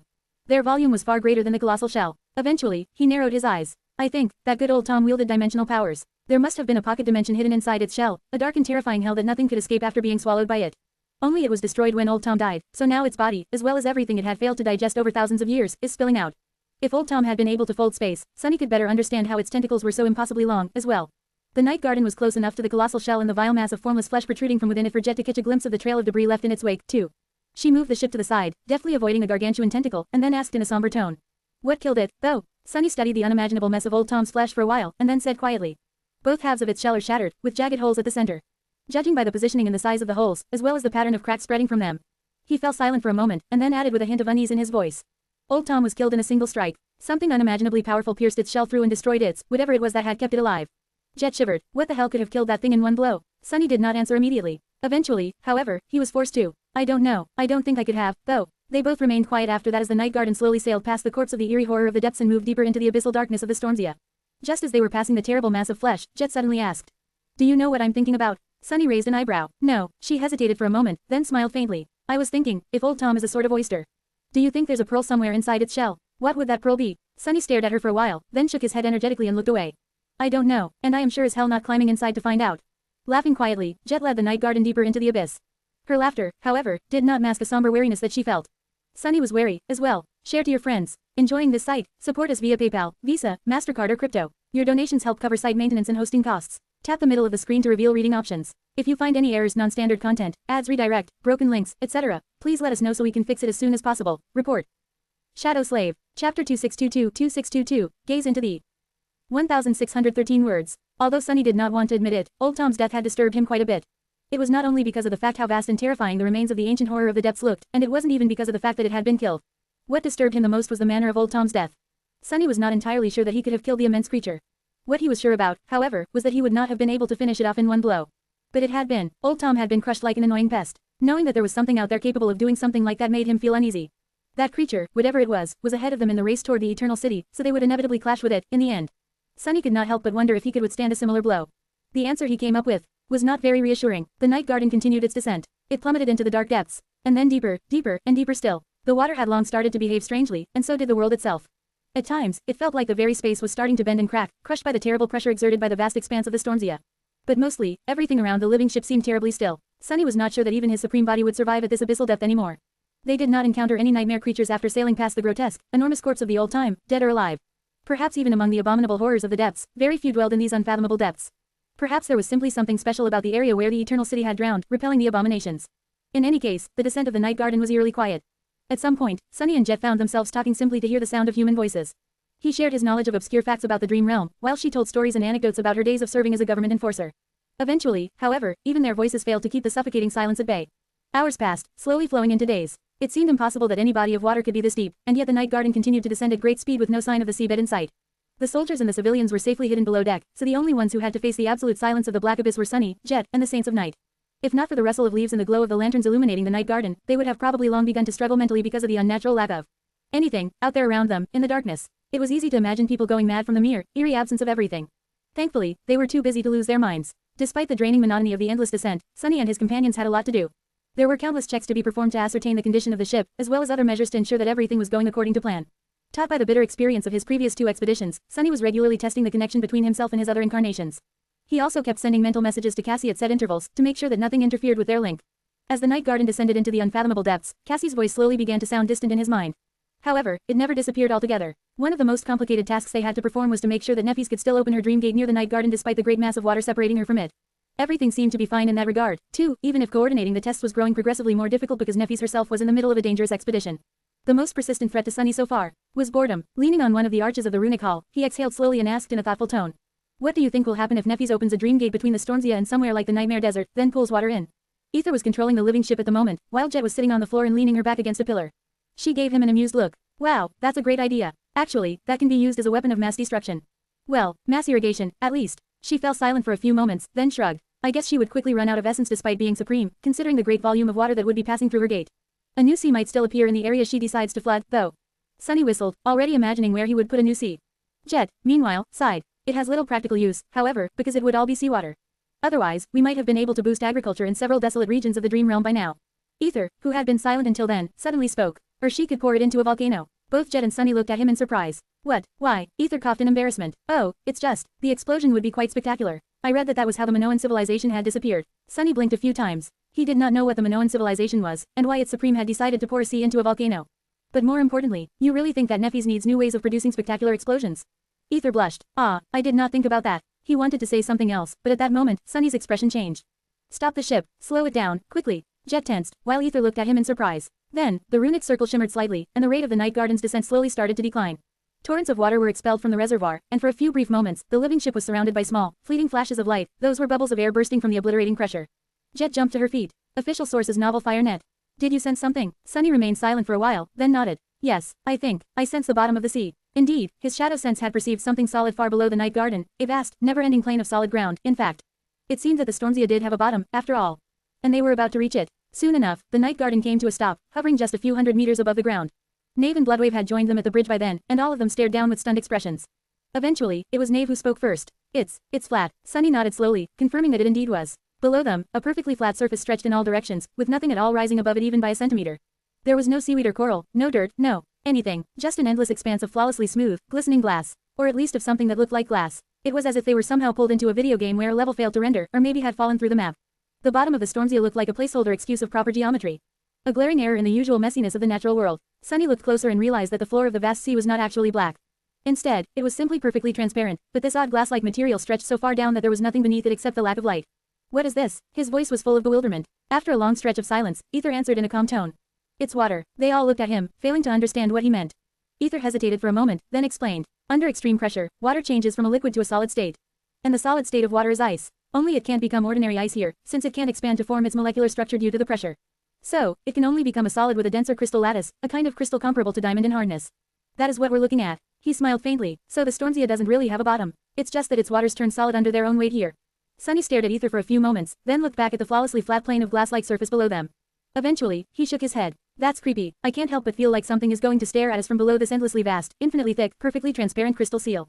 At that moment, Jet's hand firmly blocked his mouth. Looking at him with desperation, she whispered loudly. Sunny, please stop saying these things aloud. He stared at her for a moment, then nodded slowly. When Jet removed his hand, he smiled. Why, if the abyss gazes at us for too long, I might just gaze back. Then, Sunny shrugged. Don't worry, though, I am completely sure that there's nothing there. Instead of answering, Jet simply groaned. Share to your friends. Tap the middle of the screen to reveal reading options. If you find any errors, non-standard content, ads redirect, broken links, etc., please let us know so we can fix it as soon as possible. Report.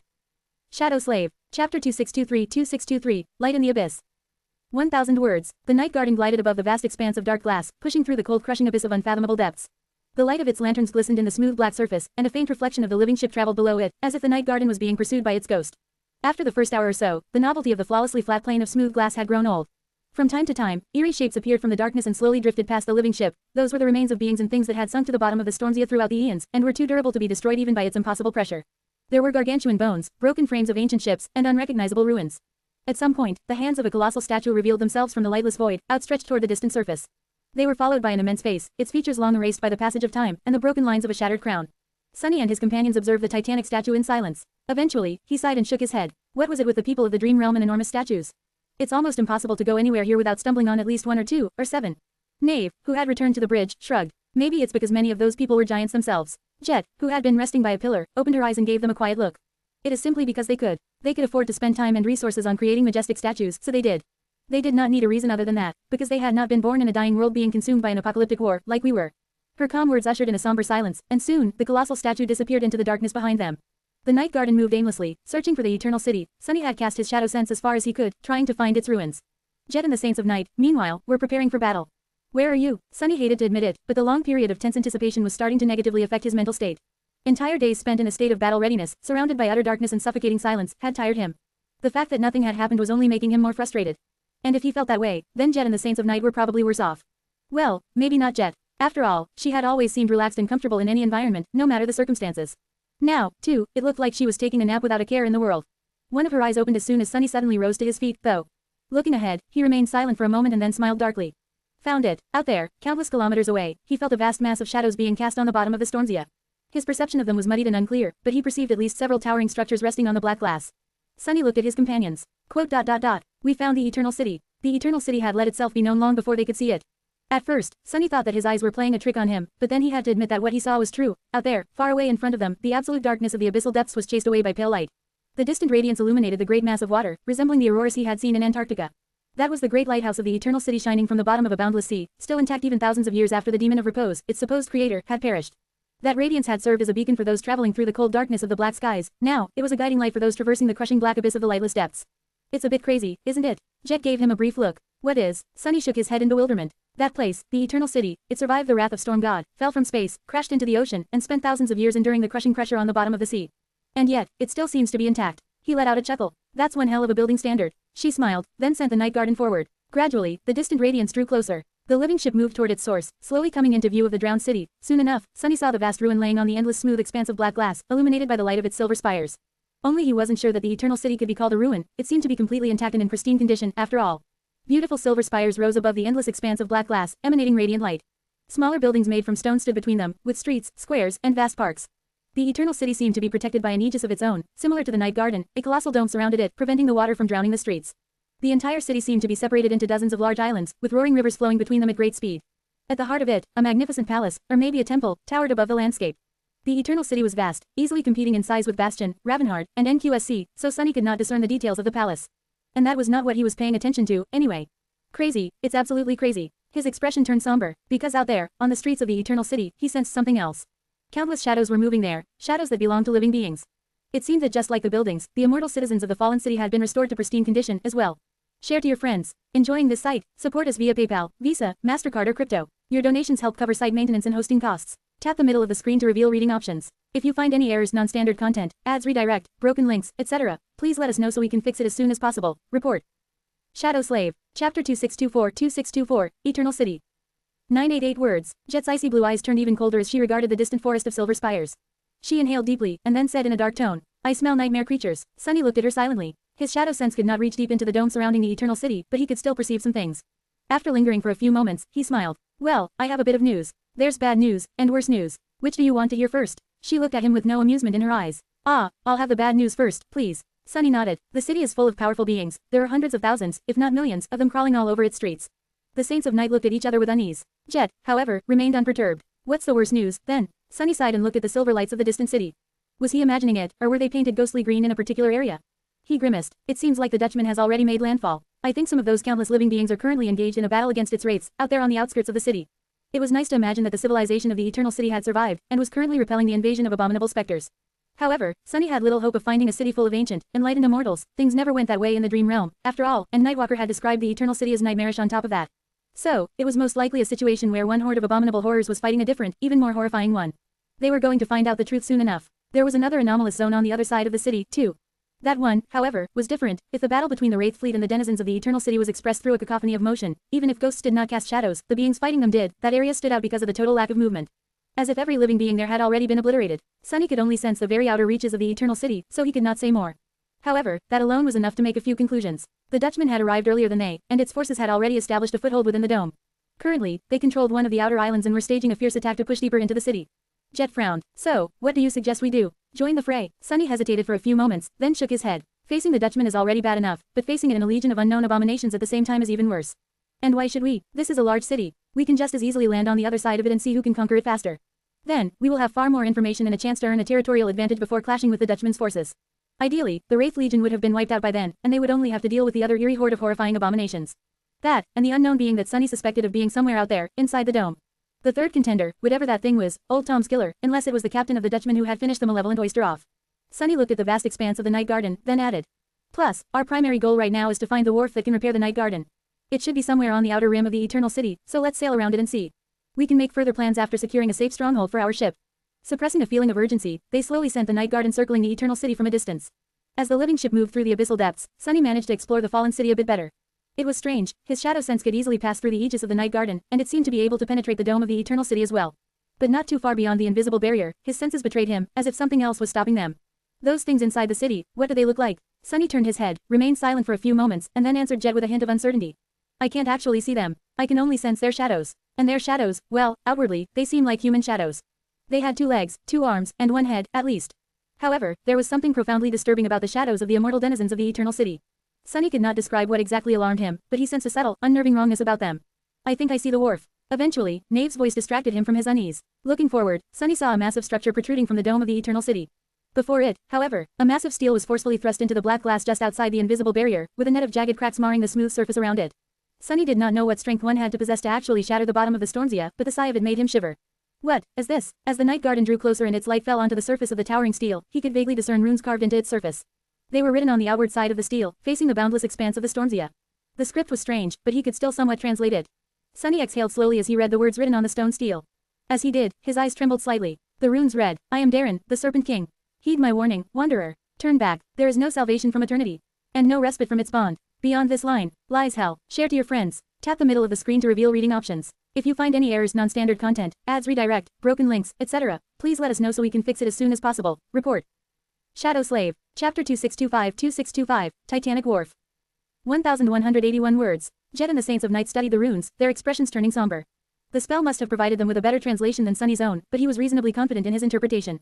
Hell, Bloodwave's voice did not sound enthused. Sunny smiled. Well, you know how it goes for us awakened. We always get sent into the depths of hell, only to find another, even more dreadful hell at the bottom of that one. I've been to a place or two that are way worse than the worst depiction of hell humans could come up with, you must have, too.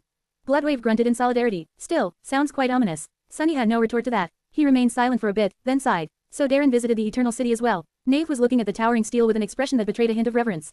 Hearing Sunny speak of Darren, he tuned to him. The Serpent King was the lone supreme of the Stormsia civilization before it was consumed by the Dream Realm. We knew very little about him until recently. Actually, it was the exploration report on the tomb of Ariel that shone a light on his eventual end. Perhaps you've heard about it? Sunny glanced at him and smiled. Yeah, I've heard a thing or two. Nave nodded. But even if we knew very little, we did discover traces of him all across the Stormsia. Most of the citadels the House of Night used to inhabit are ruins of Darren's fallen kingdom, after all, even if most of it had been swallowed by the depths. He is a mythical figure. Nave paused for a moment and added in a quiet tone. So, it feels strange to stand where he once stood, looking at the runes he personally carved into stone. Sunny remained silent for a while. He felt strange, as well, but for a different reason. To him, finding a message left by Darren of the Twilight Sea felt like meeting an old friend. Do you think he came to the Eternal City once to claim the lineage of Storm God? Nave hesitated. I am not sure. If he did, it did not help him and his people, in the end. Sunny sighed. He studied the great steel some more, then said suddenly, I met Darren once, you know. Nave, Bloodwave, and Ether turned to him in shock. Jet raised an eyebrow, too. Sunny smiled. He was a tough bastard. One of the toughest Sunny had ever met, in fact. His soul still trembled in the throes of phantom pain at the memory of the Serpent King's sharp fangs. Sunny had met the nightmare version of Darren of the Twilight Sea and killed him. Then, he received a blossom from Windflower, Darren's daughter, her farewell gift. If Darren felt it necessary to leave a warning here, this place must be really bad. Which meant that Sunny needed to change his plans a little. As the Saints of Night stared at him silently, he turned to Jet. The wharf is empty, so it is safe to dock the night garden there. I will scout ahead. With that, he stepped into the shadows and vanished from the runic hall. A moment later, ignoring Darren's warning, Sunny appeared inside the dome protecting the Eternal City. He respected the Serpent King a great deal, but knew that the hint of Darren's name invoked in him was a vestige of the past. In the past, Sunny had been a mere master, while Darren had been a supreme. He had been an obstacle of such imposing height that even the thought of overcoming it seemed impossible. Even if Sunny did kill him, in the end, it was only because Darren had been a pale shadow of his former self, and half dead from battling other ancient horrors on top of that. But that was the past. Now, Sunny was a sovereign himself. In fact, he accomplished more than Darren had managed, he made it further. He and his cohort conquered the Great River, at least, and while Darren had seen no hope for his realm except to lead his people into the tomb of Ariel as one last desperate gamble, Sunny and Nephews were steadily preparing to face the looming calamities on the battlefield. They had a good chance of making it to the very end, as well. They were stronger, and their people, the Children of War, were stronger than the Children of Storm had been, as well. So, Darren had not necessarily known better than Sunny, and his advice was not necessarily implacable. Maybe he was right, though. As soon as Sunny appeared within the dome of the Eternal City, he was overwhelmed by an ominous feeling, as well as a far more mundane feeling of discomfort caused by the fact that the air here was thin and cold, making him feel like he was suffocating. Grimacing, Sunny looked around. Something is telling me that dying in the Eternal City is a very, very bad idea. There had to be a reason why Darren had warned those trying to enter the drowned city to fear eternity. The wharf worthy of accepting the night garden was similarly titanic, spanning more than a dozen kilometers in length and half as much in width, with walls that were as tall as mountains, literally. At first glance, Sunny judged that they were at least 3 kilometers high, partially submerged in water. The water surprised him, actually. He would have thought that the dome would prevent it from flowing into the Eternal City entirely, but strangely enough, while the invisible barrier prevented the unfathomable mass of the sea from plummeting at the city from above, some of it did cover the black glass. The water seethed and swirled, flowing as it glistened in the silver light of the magnificent spires. The main structure of the wharf surrounded a horseshoe-shaped berth, with gargantuan gates facing the vast expanse of the Stormsia. The gates were currently open, and the berth was partially filled with water. The walls of the wharf were built from stone, but inside, it was constructed out of wood. Everything around him was spotless and in pristine condition, with not a sign of wear in sight. In fact, that was one of the reasons why Sunny felt so unnerved. He had not realized it before, but the world was supposed to show signs of the ruthless passage of time and display subtle imperfections. Even in the most well-maintained places, there were small flaws, scuffs, scratches, faded colors. But everything in the Eternal City seemed brand new and absolutely spotless. That alone was enough to make his skin crawl, as if the world around him was not real. The dissonance was eerie. Not paying attention to the bridge connecting the wharf to the city just yet, Sunny concentrated on the interior of the colossal structure itself.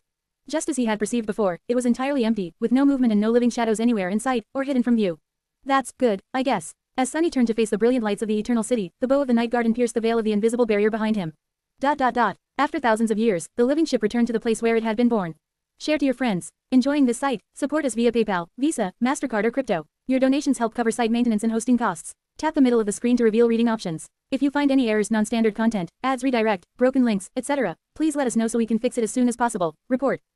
Shadow Slave. Chapter 2626-2626, Ship's Cradle. 1079 words. As the night garden passed through the invisible barrier, it continued to glide across the turbulent waters that covered the infinite expanse of black glass. Great waves rose as its immense mass displaced countless tons of water, crashing into the towering walls of the wharf and escaping into the wide canals of the Eternal City. Standing at the edge of the titanic structure's open gate, Sunny observed the fury of the elements in silence. The living ship slowly drew closer. As it did, the wharf, which had seemed improbably enormous before, suddenly did not feel so big anymore. Sunny saw the branches of the trees that grew on the surface decks of the night garden sway as it passed him, slowly entering the awaiting berth. He could not help but feel amazed at the precision with which Jet had steered the wide breadth of the titanic ship into the gate of the great wharf. There was barely a few dozen meters between the tall sides of the night garden and the walls of the berth, and that gap seemed minuscule in comparison to its gargantuan size. The ship continued to sail past him for a long while as it entered the wharf, seemingly endless. Eventually, however, Sunny saw the stern of the night garden, which meant that many kilometers away, its bow had reached the end of the horseshoe-shaped berth, resting against its barrier. Finally, the living ship came to a halt, swaying gently on the tumultuous currents of water. What now? They had intended to find a way to repair the night garden here, but the great citadel did not exactly come with an instruction manual, let alone the wharf where the Demon of Repose had built her ship once, thousands of years ago. Sunny did not have to worry, though. Soon after the night garden came to a rest inside the colossal berth, the wharf came alive. Others might have just felt a strange, almost palpable energy permeate the air, but Sunny could sense far more. In his eyes, which could peer into the nature of things, the titanic structure lit up like a radiant star. That was because an impossible amount of soul essence was flowing through it, the raging currents infusing every centimeter of the stone walls and the wooden scaffolds with a daunting, exuberant vitality. Various areas of the wharf slowly awakened from their long slumber, igniting with shimmering light. Wow, Sunny sensed the ground beneath him tremble. Then, the vast vertical plane of the gargantuan gate he was standing on began to move with a powerful shudder. At the same time, the other side of the gate moved, as well. Seemingly slowly because of its prodigious size, but breathtakingly fast in reality, the gates of the wharf closed. Sunny, who had unwittingly caught a ride on one of its wings, barely managed to keep his balance when the two sides shut with a deafening thunderclap, cutting out the night garden's path of retreat. Of course, if there was a need to make an escape, the titanic ship could simply ram the gates with the indestructible immensity of its stern, causing mayhem and devastation on an unimaginable scale. But Sunny hoped that it would not come to that. Nothing happened for a minute or two, outwardly, at least. Then, Sunny heard the roaring rustle of flowing water echoing between the sides of the living ship and the walls of its berth. That was the turbulent water inside the wharf draining away through invisible channels. Its level slowly dropped, and the night garden lowered with it. Sunny had expected some mechanism to catch and secure it in place. And there was indeed a mechanism, of sorts. As he watched in wonder, the wooden interior of the colossal wharf blossomed with numerous flowers and leaves. Then, enormous branches stretched outward, gently catching the night garden and fusing with its hull. Soon enough, the water was entirely gone, revealing the floor of the berth. The night garden was resting on it, supported by the colossal branches that prevented it from tilting to the side. Like a tree that returned to the forest. The branches, however, were not there simply for support. As Sunny watched, his eyes widening a little, the powerful currents of soul essence he had observed before flowed through them into the living ship, nourishing it. There seemed to be some kind of sorcery at work, guiding them in fleeting patterns and dictating what effect they had on the weathered expanse of the night garden. The wharf was not merely replenishing its reserves of essence. Under its nurturing influence, the scars marring the hull of the living ship began to close, and countless damaged parts hidden in its cavernous interior began to be mended. Although Sunny could not perceive it, he was sure that the process of restoration and rejuvenation was happening to the mystical part of the night garden, too, the very sorcery that made it function. So, in the end, he and his companions did not have to learn how to operate the wharf of the Eternal City, or what to do to repair the living ship. Just like the night garden, the wharf itself was a living thing, and so, it could mend the titanic vessel all by itself. The process would probably take quite a while to complete, but it was having an effect already. Sunny let out a relieved sigh. That's one thing I don't need to worry about anymore. In fact, the restoration of the night garden alone was enough to make this expedition worth it. It was one of the few great citadels of humanity, after all, and one that offered the human domain a unique and vital advantage, not to mention serving as home for millions of people. But, of course, Sunny was not going to be satisfied with just that. As the process of restoration began, his gaze left the vast expanse of the night garden and traveled to the far side of the wharf, where a bridge connecting it to the rest of the Eternal City was hidden. Somewhere out there, the Dutchman was already leading its army of wraiths to conquer the sunken city. The mysterious third contender was on the move, as well. The lineage of Storm God waited to be claimed. The fragment of Weaver's forbidden lineage did, as well. And countless treasures of the immortal abode on top of that. Exhaling slowly, Sunny closed his eyes for a moment and smiled. Let's conquer hell, then. He paused for a few moments, then added in a less solemn tone. One more hell, I mean. Share to your friends. Tap the middle of the screen to reveal reading options. If you find any errors, non-standard content, ads redirect, broken links, etc., please let us know so we can fix it as soon as possible. Report. Shadow Slave. Chapter 2627-2627, Runic Array. 1020 words. By the time Sunny reached the other side of the blossoming berth, Jet was already there, clad in her fitting black armor and leaning on her scythe. Her icy cold eyes peered at the long bridge connecting the wharf to the Eternal City, radiating a sense of deadly cold. Sunny appeared out of the shadows next to her, looking in the same direction. Where are Knave, Ether, and Bloodwave? She glanced at him briefly. Guarding the ship, we stationed all available awakened throughout the interior, with Master spread out to defend the key areas. The Saints are protecting the surface decks, Ether is on the bridge, Knave is at the bow, while Bloodwave is on the stern. The three of them should be able to contend against anything that might get past us, or at least stall it long enough for you to arrive. Sunny nodded, burning a bit of his essence to substitute the lacking oxygen with it. How is their breathing? Jet smiled faintly. They are fine while aboard the night garden. Beyond its aegis, they'll probably suffocate. However, these are saints of night we are talking about. They have memories to deal with the lack of breathing air in spades.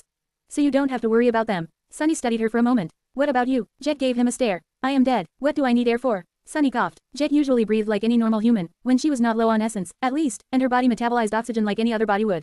However, it seemed that her special constitution gave her an alternative, just like Sunny's supreme rank did. There was enough oxygen in the air around them to speak normally, at least. That was a pleasant surprise. She raised an eyebrow. So, what's the plan? Sunny studied the bridge for a while, then pointed to a barely visible area of rippling air on the other side of it. Do you see that? Let's take a look first, then decide what our next steps will be. Summoning the jade mantle, he reached into the shadows and pulled a black odachi out of it. Then, placing its blade on his shoulder, Sunny walked toward the Eternal City with confident steps. Jet followed. As they walked across the long bridge, black water reeled and raged below them, glistening with the reflections of the silver light. It was still eerily quiet and peaceful around them, though, with no movement whatsoever. Sunny had expected to be carving a path through a sea of abominations by now, but surprisingly enough, nothing had attacked them yet. His shadow sense also had no trouble enveloping everything around him, up to the end of the bridge, that was. There, his perception grew vague and muddied, as if something was suppressing it. Strange. Sunny frowned. What is that? At some point, the smooth stone surface beneath their feet became uneven. Crouching, he wiped away droplets of water and studied it closely. Thin lines were carved into the bridge, following a strange pattern. After inspecting them for a while, Sunny raised an eyebrow.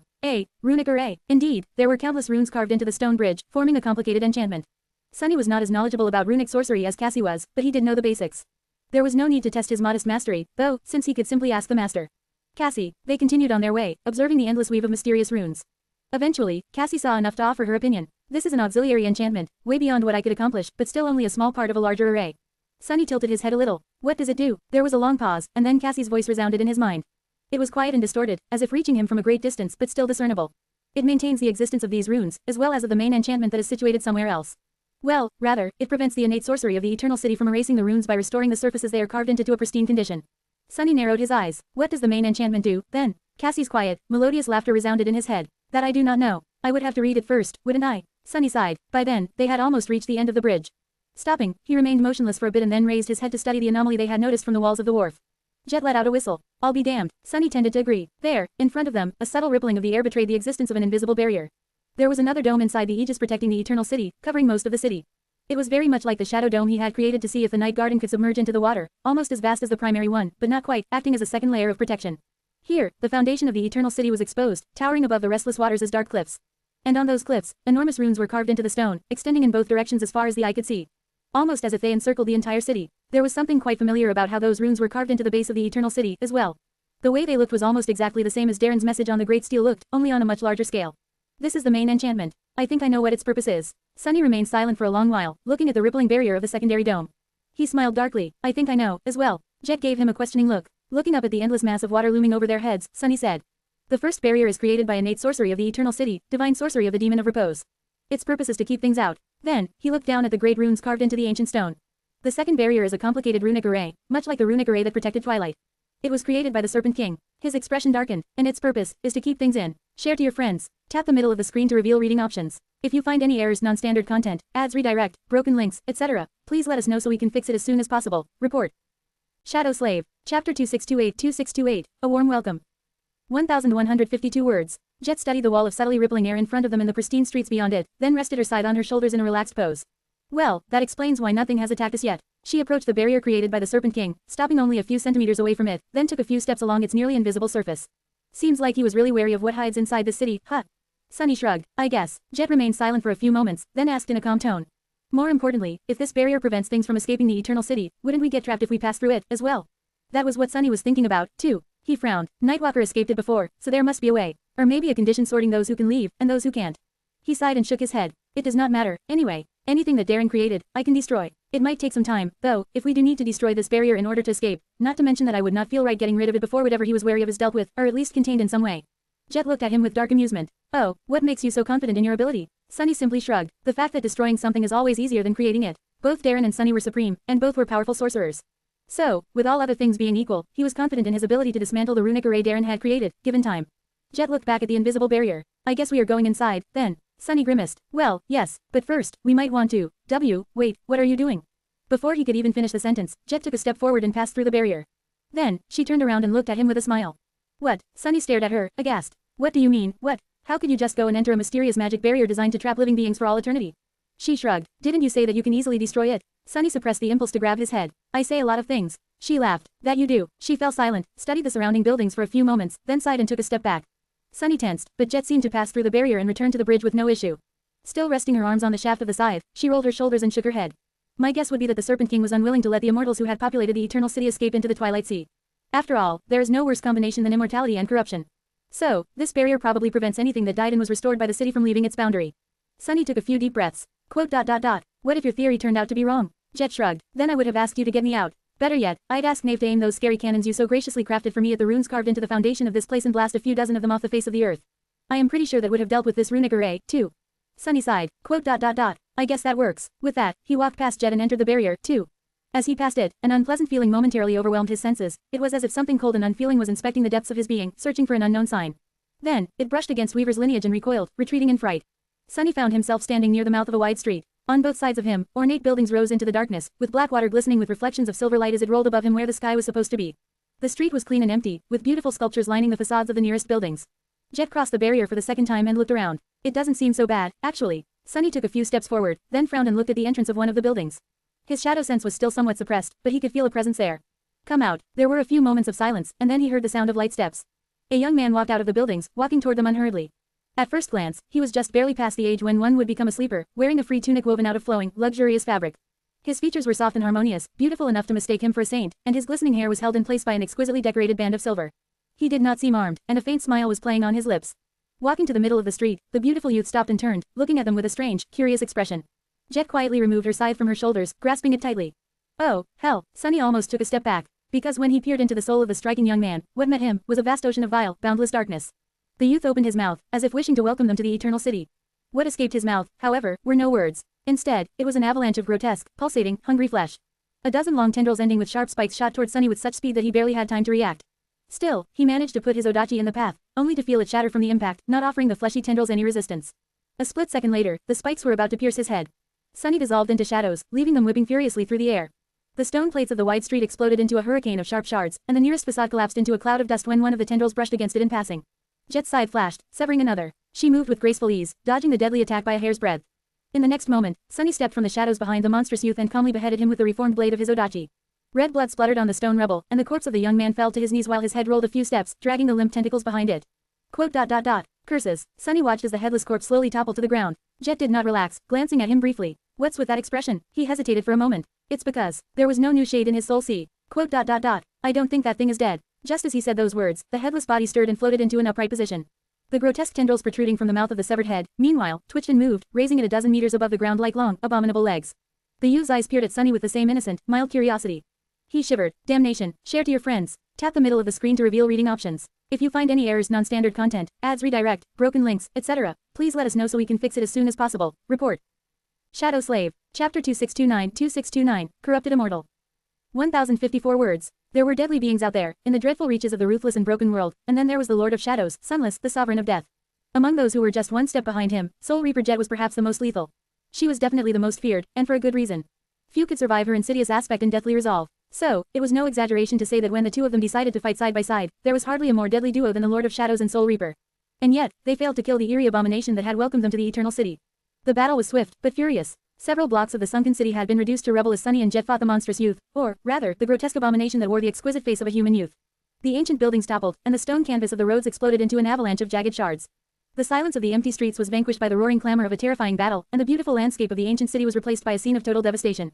Curse it. Sunny dashed back, barely evading another fleshy tentacle. The breathtaking statue he had hidden behind was split in two, severed by the spike at the end of the tendril so cleanly that the cut seemed like no more than a thin crack for a few moments. This is a bit tough. Jet had spun her ghostly scythe, slicing several tendrils, then allowed the mist blade to assume the form of a graceful lucerne and used its long spike to pin the nearest severed tentacle to the cobblestones. It was just in time. Despite being separated from the main body of the abomination, the fleshy tentacles continued to move, trying to slither across the rubble toward her. What the hell do we do? Sunny cursed again. The eldritch horror was strong, about as strong as a great beast would be, making it a walking calamity. Even a supreme like him had to stay alert in a battle with this thing, so it was understandable that Jet was struggling. However, that was no reason for them to be having so much trouble dealing with the grotesque abomination. Sunny could slay a great beast in a heartbeat, and Jet was more than formidable enough to bridge the gap between the ranks. By all accounts, the eerie creature should have been dead by now. And in fact, they had already killed it many times. It was just that the grotesque abomination refused to stay dead. Sunny and Jet had cut, pierced, and crushed its body. They dealt fatal damage to its soul and poisoned it with the death will. The creature was burned to death and shattered after being frozen solid. But no matter what they did, the beautiful youth was restored to his original appearance before too long. Its crushed, severed, burned, shattered body returned to a flawless state, and then turned hideous and horrid once again as it swelled with malformed flesh and burst into a slithering forest of deadly tendrils. It did not take a wise man to realize what was happening. Damn, that damn demon. The fiend they were fighting was powerful, but in and of itself, it was not too terrifying. As evidence, Sunny and Jet were still unscathed despite battling it for several minutes already. The problem, however, was that it was immortal, or rather, that the Eternal City made it immortal. The distinction was subtle, but important. The incredible, inexhaustible vitality that the monstrous youth possessed was not his own power. Rather, it was the manifestation of the sorcery that governed this cursed place, and so, killing him was not a matter of overpowering a great beast. It was a matter of overcoming the sorcery of a demon, and while Sunny had a high opinion of his prowess, that was not a feat that he could accomplish just yet. How did one fight an immortal abomination, then? Dodging another explosion of hungry flesh, Sunny could not help but smile darkly. No, but it's quite ironic, isn't it? Two dead warriors were trying to kill an undying monster. Brandishing his black odachi, he called out to Jet. We can't kill it. His gaze landed on the shambling, appalling figure of the corrupted immortal. So, let's subdue it instead. He lunged forward, turning into a torrent of shadows to evade the whipping tendrils, and manifested into a corporeal form right in front of the abomination. His odachi flashed, severing the creature's arms. At the same time, a current of mist coalesced into a live figure behind the immortal, and Jet used her scythe to cut his legs. As the fiend fell to the ground, dozens of black chains burst from it and wrapped themselves around him. Individually, none of them were strong enough to bind him, but altogether, they held long enough for more chains to descend on the struggling form and bury it under the mass of inky black metal. Soon, there was nothing but a small hill of black links towering where the horrid youth once stood, trembling slightly like a macabre cocoon. Sunny stared at it somberly. A large swath of the Eternal City around them was entirely decimated. But the ornate buildings were already restoring themselves, too. Shattered statues coalesced into their original, elegant forms. Toppled pillars rose from the rubble and assembled themselves. The rubble floated into the air and returned to its previous shape. The buildings grew from the devastated ruin like flowers, and the paving of the street smoothed itself out. Before too long, Sunny and Jet found themselves standing on a beautiful plaza. Their surroundings were spotless and undamaged, with only the cocoon of black chains and their heavy breathing proving that the battle had happened. Jet stared at the small hill of chains and then looked at Sunny with a somber expression. Hey, he raised an eyebrow. What? She pointed to the black cocoon with the blade of her war scythe. That was just one of them, right? Sunny nodded slowly, prompting her to give him a dark smile. Quote. And you said that there were thousands, or maybe even millions of these things within the city. He hesitated for a few moments, suppressing a shiver. What could he say? Sunny sighed. Sounds about right. As the person who had invited Jet to this nightmarish place, he was starting to feel a tiny bit guilty.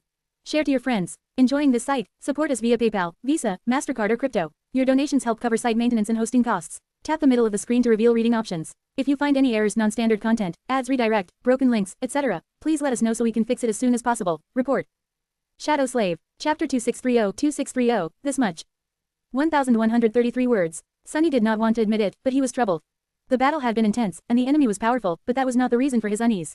The fact that the abomination had turned out to be immortal wasn't, either. Even the knowledge that there was a vast horde of these undying fiends populating the Eternal City was not the reason why he felt so somber. No, the real reason why Sunny was troubled was that he could not make sense of the monstrous youth. There was something quite strange about this nightmare creature, to the point that he was not even sure if he was correct to call it one. First, Sunny did not see what he usually saw when peering into the souls of abominations. There was the vile darkness of corruption, true, but it did not possess the usual nodes that serve as sources of the spreading, tumorous infection. So, he could not even guess the class of the creature, only tell that it was roughly of the great rank. Second, even Cassie could not tell what the horrid fiend was. All she could say after peering at its essence was a few cryptic words. It is, like a part of a greater whole hiding inside an usurped vessel. Then, after falling silent for a while, she added in a hesitant tone. But the greater whole it is a part of is itself incomplete, longing to be mended. The fact that Cassie's dormant ability could not draw knowledge about the eldritch horror was already a cause for concern. Her words describing what little she did glimpse were even more worrisome. A part of a greater whole, usurped vessel, incomplete. What the hell did it mean? And what the hell was the corrupted immortal, really? Sunny sighed. The cocoon of black chains continued to stir subtly, since the horrid fiend was still struggling to break free. Sunny could keep it bound without too much trouble, but he could only do so by maintaining the manifested shadows personally. Making the chains permanent would weaken them, which would allow the monstrous youth to escape. Which meant that while he could contain this particular abomination, or maybe even 1,000 of them, he could not contain them all. He could not even contain most of them, which was a problem. He grimaced and looked at the black underside of the rolling sea above them, with silver light reflecting from its restless surface. Suddenly, it occurred to him that this was a kind of black sky, as well. Ah, this is going to be quite a spectacle. Jet wore a somber expression, her icy gaze hiding a hint of some dark emotion. She lingered for a while, glanced at her side briefly, and then said in a neutral tone. We can still retreat, you know. Sunny slowly shook his head. No, there's nowhere to retreat. He looked away from the pile of black chains and turned to her. It might seem like we can escape to safer waters, but that is an illusion. There is nowhere safe in this world, in two worlds, even. Anywhere and everywhere can and will turn into a worse hell. All of existence is a war zone, so if we can't deal even with this much, then what's the point of seeking safety somewhere else? Jet let out a hollow chuckle. This much is a city full of immortal great ones, though. With an army of wraiths added as a free bonus. So what are we going to do? Sunny studied her for a while, then smiled darkly. For now, I suggest you take a few steps back. Jet frowned. Why, what are you going to do? Sunny looked around, noting that he could not see the wharf from behind the tall buildings. Let me show you. This should be far enough, I think. Saying that, he reached into his soul and summoned something. Not long before that, Aiko made her way to the throne room of the Dark Castle, carrying the latest report. Her boss was lounging on his throne, as usual, looking into the distance with an amused expression. She yawned, then belatedly covered her mouth with her dainty hand. At the moment, Aiko really missed her opulent bedroom on the highest floor of the castle. Hey, boss, about our investigation into the strange trends on the black market. He waved his hand lazily, interrupting her, and then looked at her with a sly smile. Uh-oh, suddenly, Aiko had a very, very bad feeling. Sunny seemed inordinately happy. Why was he so happy? Hey, Aiko, let me ask you a question. How would you go about conquering a city full of immortal nightmare creatures? She frowned. I wouldn't. I'd turn around and run away. No, actually, I would never end up anywhere near such a dreadful place, to begin with. Only a complete, irremediable idiot would. No, really. Her boss blinked a few times with an offended expression on his pale face.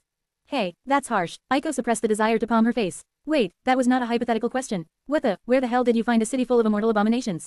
And why would you do something like that? Sunny raised his chin. No, it wasn't. Under the sea. And, why? Because there's treasure involved. Aiko was about to say more, but froze instead. A moment later, her eyes glistened. Her expression changed subtly. Treasure? Huh, what kind of? But her boss shook his head. Nope, since you're apparently full of prejudice against immortal abominations, I am not taking you with me. Not a chance. Don't even ask. She just stared at him for a moment. I wasn't going to, though. Her boss nodded. Great. Then, if you really don't want to go, I suggest you vacate the premises. Fast. Aiko stared at him in confusion. At that moment, something eerie happened. 3 more versions of Sunny appeared from the shadows behind her, walking toward the throne. And I mean really fast. Immediately would be best. You can set up a temporary office in the nameless temple. There's a cut in the inner sanctum, I think. Oh, and don't forget to water my tree. This is bad. The various incarnations of her boss very rarely gathered in one place. And every time they did, something terrible happened. Oh, no, not wasting any time, Aiko dashed forward, sprinted past the throne, and jumped out of the window. As she hovered in the lightless sky of the forgotten shore, looking down at the magnificent edifice of the dark castle. The castle suddenly vanished without a trace. Oh, no, my bedroom. And just a few moments later, it appeared again somewhere else. To be precise, it appeared on an empty, pristine plaza in the Eternal City. Jet had barely managed to take a few steps back before the black spires of the dark castle suddenly rose from the shadows enveloping the square. Soon enough, a magnificent black fortress appeared out of nowhere between the ornate buildings, casting a deep shadow upon them. Then, its gates opened with a chilling groan, and out of the darkness inside, a vast legion of silent shades marched onto the ancient streets. Share to your friends. Tap the middle of the screen to reveal reading options. If you find any errors, non-standard content, ads redirect, broken links, etc., please let us know so we can fix it as soon as possible. Report. Shadow Slave. Chapter 2631-2631, Invading Force. 964 words. Sunny pulled Jet into the shadows, bringing them both to stand on the tall walls of the dark castle. Below them, an endless river of darkness was flowing out of its gates, slowly consuming the wide open expanse of the magnificent plaza. That was his Shadow Legion, every shade he had collected over the years, except for a few left to guard his citadel in the burned forest and the sacred shades he could not summon on a whim. Men and nightmare creatures, united in the tranquil embrace of his deathly authority, those who came from the forgotten shore, the chained isles, from the cold reaches of Antarctica, the endless tides of the great river, the sweltering heat of Godgrave, the ashen cinders of the burned forest, and many places beyond those. All of them had come to the Eternal City now, assembling into a vast battle formation in utter silence, hundreds of thousands of dead warriors, all ready to wage war on the immortal swarm. Some flooded the plaza below, some manned the walls of the dark castle. The castle itself trembled as it stirred, casting a hungry gaze at the beautiful streets beyond. But that was not all. From the shadows to Sunny's left, Saint rose in the fearsome glory of her black armor. From the shadows to his right, Slayer appeared like a ghost. Far below, a towering figure forged from blackened steel and infernal flame stepped from the castle gates, the silver light of the distant spires reflecting dimly from the countless jagged blades that littered its impenetrable carapace. A colossal serpent with onyx scales wrapped itself around one of the towers of the dark castle, letting out a chilling hiss that washed over the world as the war horn of death. A tenebrous steed with flames burning in its crimson eyes ascended the wall to stand beside its master, the ringing of its adamantine hooves echoing across the vast plaza. And, finally, the shadows stirred and rose, coalescing into 4 dark figures. When they appeared, the light of the silver spires seemed to dim, and the abyssal darkness pressing down on the Eternal City seemed to grow even darker. A cold wind blew across the plaza, bringing with it the promise of murder and death. Those 4 had the same face as Sunny, each wielding the power of a supreme being. That was the Lord of Shadows and his legion, an insidious and indestructible force capable of washing over entire realms and reducing them to rubble. Now, that force had invaded the sunken city of the Demon of Repose. Standing by his side, Jet sighed quietly. Wow, she remained motionless for a few moments, observing the plaza. Where there had been only emptiness minutes ago now stood a fearsome castle. Beyond its walls, a vast army of silent shadows was ready for battle. The very atmosphere of the Eternal City had changed, announcing the arrival of a new, terrifying invader. Jet studied Sunny carefully, then shook her head. So this is the power of a sovereign. She had witnessed Nephis descend into battle, but not the sovereign of death. Beholding his supreme power felt different, though, perhaps because the visible manifestation of changing stars' power, despite its unimaginable destructiveness, was personal in nature. This, however, illustrated the essence of what a sovereign was far more demonstrably. A being who wielded authority as a weapon, whose influence spread over the world and subjugated multitudes. A ruler. It was strange to think that she was acquainted with a creature like that. Sunny gave her a confused look. Oh, right, you haven't really seen me get serious, have you? In Jet's defense, no one had really seen the Lord of Shadow wield his supreme power. The Shadow Legion had mostly been confined to the burned forest ever since Sunny became a sovereign, and he was the only human there. Cassie must have witnessed how tyrannical his domain was, but mostly, people had only glimpsed it during that last, fateful battle in Godgrave. Sunny had just barely attained supremacy back then, though, so it hardly counted as a conscious expression of his true strength. Jet shook her head again. No, and, how do I put it, strangely enough, you don't give an impression of someone who wields this kind of terrifying power. To be honest, it is hard to remember that you are a sovereign when you're around. Sunny grinned. Really? Why, thank you, that is by design. Jet raised an eyebrow, prompting him to shrug. Nobody said that a sovereign has to emanate a solemn and unapproachable aura of suffocating dominance, you know. All that zeal and worship Nephis is subjected to. I find it weird. No, thank you. There's a more practical reason why I prefer to act as a fun and easygoing demigod, as well. It was because he could not allow anyone to worship him, since doing so would bring the forgotten god closer to awakening. Sunny sighed. Oh, and by the way, there is a reason why I summoned my castle and my army now, and it's not just to make an awesome entrance. Jet smiled faintly. Let me guess, it's because thousands of these corrupted immortals are already rushing at us. Sunny was surprised. How did you know? She looked at the Shadow Legion. Because that is a defensive formation, and the shadows on the walls of the castle are all taking positions as if expecting a siege. Sunny remained silent for a few moments, then grimaced. You were right, I can't sense our surroundings very well, but I do feel them approaching, more or less every abomination that has been dwelling on this particular island of the Eternal City. The first ones will arrive in under a minute, I'd say. He glanced down at the cocoon of black chains, which was contained in the courtyard of the Dark Castle now. So, we have around a minute to decide how to win a battle against these things. Share to your friends. Enjoying this site? Support us via PayPal, Visa, MasterCard or crypto. Your donations help cover site maintenance and hosting costs. Tap the middle of the screen to reveal reading options. If you find any errors, non-standard content, ads redirect, broken links, etc., please let us know so we can fix it as soon as possible. Report. Shadow Slave. Chapter 2632-2632, Attrition. 983 words. Looking at the vast army of silent shades arrayed on the plaza below them, Sunny inhaled deeply. There wasn't much time for them to assess the situation and prepare for battle, but then again, this particular battle was merely the prelude for the frightening war that would swallow the Eternal City soon. He exhaled. Actually, I am not too concerned about this first skirmish. You should probably understand why. Jet was an experienced commander, after all. In fact, she was far more experienced than he was, in that regard. She had already been a high-ranking officer during the Southern Campaign, having commanded various government forces throughout her storied career. Taking charge of the entire First Irregular Company was merely the next step. Later, Sunny had mostly faced the perils of the Dream Realm on his own, while Jet's responsibilities grew exponentially. He did take charge of a contingent of the Sword Army in Godgrave, but that paled in comparison to her leadership experience, both civil and military. There was little difference between the two in the Age of Nightmares, anyway. So, he could hardly find a better advisor. She nodded. The Eternal City is vast, and it is separated into islands by the powerful currents of water. We have just arrived, so, the abominations we will face are merely those of them who happen to be on this particular island when we landed. Her expression darkened. The other inhabitants of the Eternal City would have already sensed our presence, though. Even if they have not, the clamor of this battle will reveal our location to them. So, we will be beset by many times more enemies before too long, and they will come at us from various directions, threatening to outflank our forces or bypass them entirely to reach the Night Garden. Sunny smiled faintly. So, what do you recommend we do? Jet fell silent for a few moments, contemplating. Then, she said in a somber tone, the situation is unusual, because apart from the current rulers of the city, there's not one, but two invading forces. The terrain is difficult, as well, so, although I would have suggested that we entrench ourselves and let the enemy crush themselves into pulp against our defenses, that is not an option now. She looked into the distance, calculating. We will need to advance, conquer territory, and play a strategic game of cat and mouse with these creepy immortals. Most importantly, we will need to keep advancing at a sufficient rate and achieve a relatively swift victory. There are two possible outcomes if we don't, and neither of them promises a good ending for us. Sunny's smile turned a little dark. He nodded. Indeed, if the Dutchman is wiped out, the immortals who are currently tied up fighting against the Wraith army will all descend upon us, doubling the already overwhelming strength of our enemies. If it is the opposite and the Wraiths conquer the city, though, gods, who knows what terrible fate will befall us. They will get to all the treasures we are aiming for first, at the very least. And something tells me that they'll also grow stronger as a result. He glanced in the direction where a towering lighthouse was shining with radiant light, far in the distance, and sighed. So, this dreadful race seems to be far from over. We are still running against the clock. It was in more senses than one, as well. Sunny and Jet had only discussed the situation briefly, but the time afforded to them was already almost over.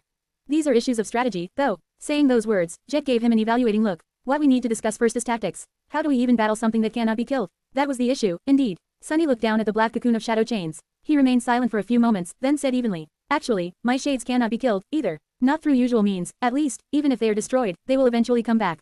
It is just that they need some time to mend themselves. The immortals of the Eternal City take time to be revived, as well, although it seems much shorter.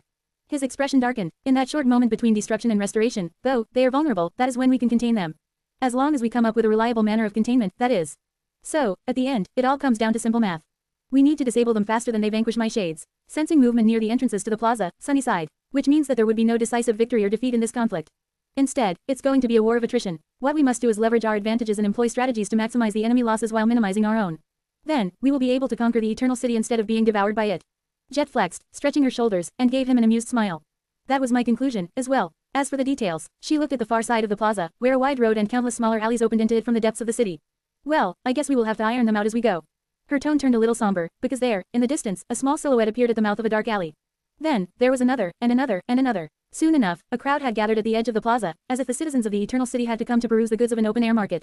All of them were young and breathtakingly beautiful, wearing light and elegant garments, their smooth faces and glistening eyes betraying no sign of the hidden corruption. None of them was armed, either. And yet, their placid, curious glances made Sunny shiver. He took a deep breath and then gazed at the distant immortals coldly. Let's do that, then. The devil hides in the details, after all. Share to your friends. Enjoying this site? Support us via PayPal, Visa, MasterCard or crypto. Your donations help cover site maintenance and hosting costs. Tap the middle of the screen to reveal reading options. If you find any errors, non-standard content, ads redirect, broken links, etc., please let us know so we can fix it as soon as possible. Report. Shadow Slave. Chapter 2633-2633, Rules of Engagement. 983 words. How ironic. The immortals stood at the boundary of the vast plaza, their beautiful and youthful figures drowning in the stark darkness cast by the tall buildings of the eternal city. Only their eyes glistened like cold silver stars, reflecting the light of the magnificent spires. They seemed to be studying the Shadow Legion with curious smiles, but that was an illusion. By now, Sunny knew that their smiles were merely masks that these abominations wore to resemble humans. There was nothing human about them, though. Now that he could see them clearer, he noticed things that had escaped him during the frenetic battle with the fiend who had welcomed them to the city. Something moved under their supple skin from time to time, as if straining to escape, and their breathtaking faces turned monstrous for a split second now and then. Before, Sunny had assumed that these abominations took human shape to hide their harrowing nature. But now, he realized that they looked human through no effort or will of their own. On the contrary, the beautiful immortals were endlessly straining to become monsters. It was just that every time their bodies began to mutate into grotesque abominations, the same sorcery that granted them endless life returned their flesh to its original form. So, they were not fiends who pretended to be humans. Instead, they were monsters trapped in human bodies against their will. For all eternity, this eerie contradiction made his skin crawl, and considering that the skin of these fallen immortals literally crawled, that only disturbed Sunny more. While it seemed like the beautiful youths were observing the Shadow Legion with curiosity, in fact, they were simply waiting for more of them to arrive.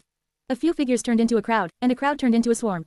The swarm flowed onto the plaza like a tide. Sunny inhaled deeply. Here we go. His mind spun like a wheel. What was the best way to fight these monsters? How could he achieve victory, and do it in a way that was the most beneficial for him and the Shadow Legion? Sunny considered what he needed to do for a brief moment and quickly came up with an answer. Funnily enough, it was almost offensively simple. At the beginning of his journey as an awakened, Sunny had mostly relied on his skill and combat intelligence to survive. His technique, physical prowess, and state of mind had decided the outcome of battles. Later, however, things changed. As both Sunny and his enemies grew more powerful, most of his victories were earned by his wit and his soul arsenal instead. Skill and martial prowess were still of vital importance, of course, serving as the irreplaceable foundation of everything, but he won countless battles by using obscure enchantments of inconspicuous memories in unexpected ways. The outcome of battles he fought these days, meanwhile, was often decided by more mystical forces. Who was stronger, whose power was more versatile, who knew how to use it best? In the clashes of deities, the very concepts of what they were often played the most important role. Facing the swarm of immortal abominations, though, Sunny realized that he had made a full circle. Since the conquest of the Eternal City would come down to a battle of attrition, Sunny had to minimize his losses. And to minimize his losses, he had to adhere to a wholly primitive set of tactical values. There was no trick to overcoming this trial, just mundane warfare. The greatest advantage Sunny wielded was that his Shadow Legion was an organized combat force, while the fallen immortals, while dreadfully powerful, were merely a monstrous mob. So, he had to make sure that his shades fought with the skill and technique of exalted warriors, and that all of them displayed flawless cohesion. Beyond that, the tried and tested rules of military strategy would be of utmost importance. He had to prevent the enemy from flanking his army, for example, and use terrain to his advantage. Whenever possible, he would have to reduce his losses by building or usurping fortifications. Even the simplest elements of warfare, like battle formations, would once again become vital. It was a far cry from the conceptual battles and clashes of opposing aspects, but it was also familiar territory. So, Sunny was able to adjust his mentality swiftly. There were mere moments left before the fallen immortals descended on the battle formation of the Shadow Legion. And in those few moments, Sunny made a decision. With the nature of the battle for the Eternal City being what it is, his ability to finally control each of his shades was more important than ever. He had already achieved great success in that regard thanks to Mind Weave, but even that was not enough. So, taking a deep breath, he summoned one more shade. The Rat King was resting in the lightless expanse of his soul now, which meant that Sunny could call upon a different sacred shadow. As the fallen immortals rushed forward, their bodies rippling and bursting into torrents of eviscerating flesh, a colossal silhouette appeared above the plaza. Then, a titanic black moth opened its vast wings, perched atop the main tower of the dark castle and looming over its walls. Sunny had summoned the shadow of Puppeteer Moth, the spirit of doubt. As it regarded the plaza with its enormous black eyes, countless strands of ethereal black silk shot forward, spreading through the air like a spiderweb, so thin as to almost be invisible. Each of those strings buried itself in the back of a shade, connecting them all to the puppeteer. At the same time, one of Sunny's incarnations turned into a shadow and wrapped itself around the sacred shade, sharing its senses. Ah, Sunny shuddered, overwhelmed by the feeling of fusing with the shadow of a sacred being. It was too strange, too vast, too great for him to fathom fully. But he did fathom the connection between the puppeteer and the soldiers of the Shadow Legion. Like that, Sunny gained nearly flawless control of his undying army. Share to your friends. Enjoying this site? Support us via PayPal, Visa, MasterCard or crypto. Your donations help cover site maintenance and hosting costs. Tap the middle of the screen to reveal reading options. If you find any errors, non-standard content, ads redirect, broken links, etc., please let us know so we can fix it as soon as possible. Report. Shadow Slave. Chapter 2634-2634, Gathering Data. 976 words. The flood of slithering, hungry flesh collided with the vanguard of the Shadow Legion. A vast swath of the beautiful plaza exploded into a cloud of stone shards, then was restored to pristine condition, then was destroyed again. The fallen immortals each possessed the power of a great one, bending the very fabric of the world with their profane will. However, the enemies they faced were not weak, either. There, at the forefront of the great battle formation, the shades of the Black Millipedes and the Ember Queen flowed forward like a dark tide, unleashing their fury upon the abominable fiends. The Millipedes were connected to the puppeteer through the ethereal strands of black silk, and through the puppeteer to Sunny. Suddenly, he could sense and command numerous monstrous, segmented bodies. Sunny had a myriad of sharp legs and a myriad of even sharper mandibles, using them to rip and tear the flesh of the immortal swarm to shreds. The prisoners of the Eternal City were unmade, and then restored once again. Countless shades were vanquished, returning into the dark embrace of his soul. A moment later, the tide of millipedes rippled and changed its behavior. Instead of flowing forward like a tide of chilling, bestial fury, the millipede formed an unbreakable wall from their glossy black chitin. Those of them who had been cast by beings of higher classes rose above that wall, spitting torrents of corrosive black acid at the advancing immortals. For a few moments, the plaza was drowned by acrid smoke. Then, segments of the chitin wall were breached or torn apart, and the carnage continued. Sunny observed the battle through countless eyes, and through his own 4 pairs of them, as well. I've noticed something peculiar. Jet's voice was strangely calm despite the terrifying spectacle happening in front of them. Sunny raised an eyebrow. What? She looked around. Her gaze lingered on Saint, Slayer, Nightmare, the gargantuan shape of serpent wrapped around one of the dark castle's towers, and the lumbering figure of Fiend far below. You seem to be holding back. Sunny forced out a smile. I need to establish a baseline to know how fast my shades can be destroyed by these things. Once I know that, I will know how to plan for future battles better. She frowned slightly. Are the losses you are suffering worth it? He grimaced. That is something I need to find out, as well. Sunny was not going to sacrifice too many shades in pursuit of vital information, though. He was definitely not going to sacrifice the Ember Queen and her more powerful champions, so, when the wall of chitin came close to collapsing, he moved one to the next test. 3 of his incarnations stepped through the shadows and fused with him, augmenting his power. Ah, feels great. This was the strongest he had been after the final battle at Godgrave, so Sunny almost felt like himself again. Enjoying the feeling of ferocious power running through his veins, he cast his attention to something else. The moment 4 of his incarnations were reunited, 4 links of the curse fused, as well.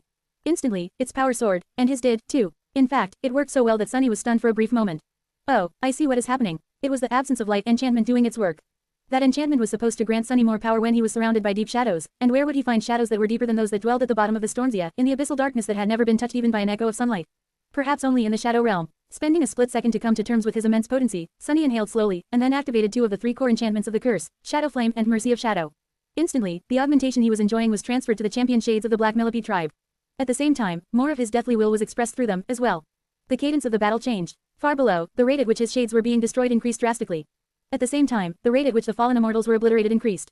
Not that it mattered much, considering that they were revived before too long. Sunny frowned. The effect was significant, but that was because there were relatively few of the immortal abominations on the outskirts of the Eternal City. Once they delved deeper into its streets, the scale of the battles would increase, and therefore, the impact of the curse would become less pronounced. But that was valuable information in and of itself, because it helped him understand what kind of engagements he had to avoid, and what kind he had to force. Jet sighed. Are you done gathering information, perhaps? Sunny lingered for a few moments and then sighed. Yes, that should do, for now. It seemed as if Slayer had been waiting to hear these exact words. A moment after Sunny spoke them, she was already drawing her bow, the tip of her arrow swelling with blinding light. At the same time, Saint turned into a torrent of darkness and rushed toward the battle. Nightmare leapt into the air, while Serpent slithered to the ground like a river of onyx scales. Fiend simply plummeted into the shadows, stepping through them to appear just beyond the mass of shadow millipedes. He did not manage to disappear before Sunny stirred and shouted, his voice full of concern. Don't eat them. The first thing he had thought about when presented with the problem of containing the fallen immortals was feeding them to either fiend or mimic. However, the dwellers of the Eternal City were too eerie, too unnerving.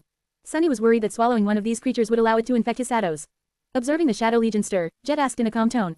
So, are we joining the fun, as well? Sunny looked at her and smiled. Of course, we wouldn't want to miss something so memorable, would we? Share to your friends. Tap the middle of the screen to reveal reading options. If you find any errors, non-standard content, ads redirect, broken links, etc., please let us know so we can fix it as soon as possible. Report. Shadow Slave. Chapter 2635-2635, Hard Work. 972 words. The silent ranks of the Shadow Legion stirred under the walls of the Dark Castle. The cadence of the battle changed as the black tide moved forward, flowing across the shattered ground. The titanic figures of Goliath and the defiled Seeker lumbered above the black tide of dead soldiers, making the plaza shake with each step. The countless threads of ethereal black silk trembled, forming a vast spiderweb. The fallen immortals were still engaged in a battle against the Ember Queen and her millipede swarm. Individually, each of them was more powerful than an average shade under Sunny's command. However, in this battle at least, the numerical advantage was on his side. So, the rulers of the Eternal City swiftly found themselves flanked. Bestial shades of Godgrave had flanked them from the left, while the Shadow Wolves and the Obsidian Wasps had flanked them from the right. At the same time, the Shadow of Darren led the shades of Human Saints into a frontal assault to support the Ember Queen. Clad in the armor forged by the shadow of the King of Swords, the shadow of the King of Twilight descended upon the immortals of the Eternal City like a storm. His polearm carved a bloody path through the mass of slivering flesh, causing the thunderous roars of devastating impacts to roll across the battlefield. It was somewhat ironic, but in this battle between great and supreme beings, those who were only a step away from becoming deities, the mundane laws of strategy were just as important as mystical matters. The inhabitants of the Eternal City might have been immortals, but they still could not overcome the dire disadvantage of being attacked from the flank. Attacked from several directions at the same time, they began to falter. A few moments later, a blinding explosion bloomed among the fallen immortals, turning hundreds of them to dust. That was Slayer's arrow finding its mark. Fiend emerged from the shadows of the battlefield, towering above it like a steel colossus forged in the depths of hell. A plume of red flame escaped from his maw, turning a vast area in front of him into a blazing inferno, and his razor-sharp claws severed countless bodies in half. Saint rose from a vast torrent of darkness. Despite towering more than 10 meters above ground, she moved with her usual grace. The weight of her firm steps, however, was crushing enough to send cracks running through the stone plates covering the plaza. Serpent plunged into the hideous mass of fallen immortals, rampaging among them like a formless, ever-changing spirit of death. It took whatever shape was most suitable for destroying the enemy, and remained in its own serpentine form when there was no better choice. Nightmare tore their grotesque flesh with his horns, hooves, and fangs. Jet observed the awesome spectacle of the terrifying battle with a calm gaze. She sighed quietly and then jumped onto the parapet of the dark castle's rampart. The wind sent her raven black hair dancing, and wisps of chilling mist surrounded her live figure. Have you come up with a way to actually contain these fiends yet? Sunny gave her a neutral look. Quote. I'm working on it. She grinned and raised a fist into the air. Work hard. With that, she turned into mist and disappeared from view, as if dispelled by the wind. Soon enough, a terrifying wraith of icy mist appeared among the fallen immortals, severing their repulsive bodies with a ghostly scythe.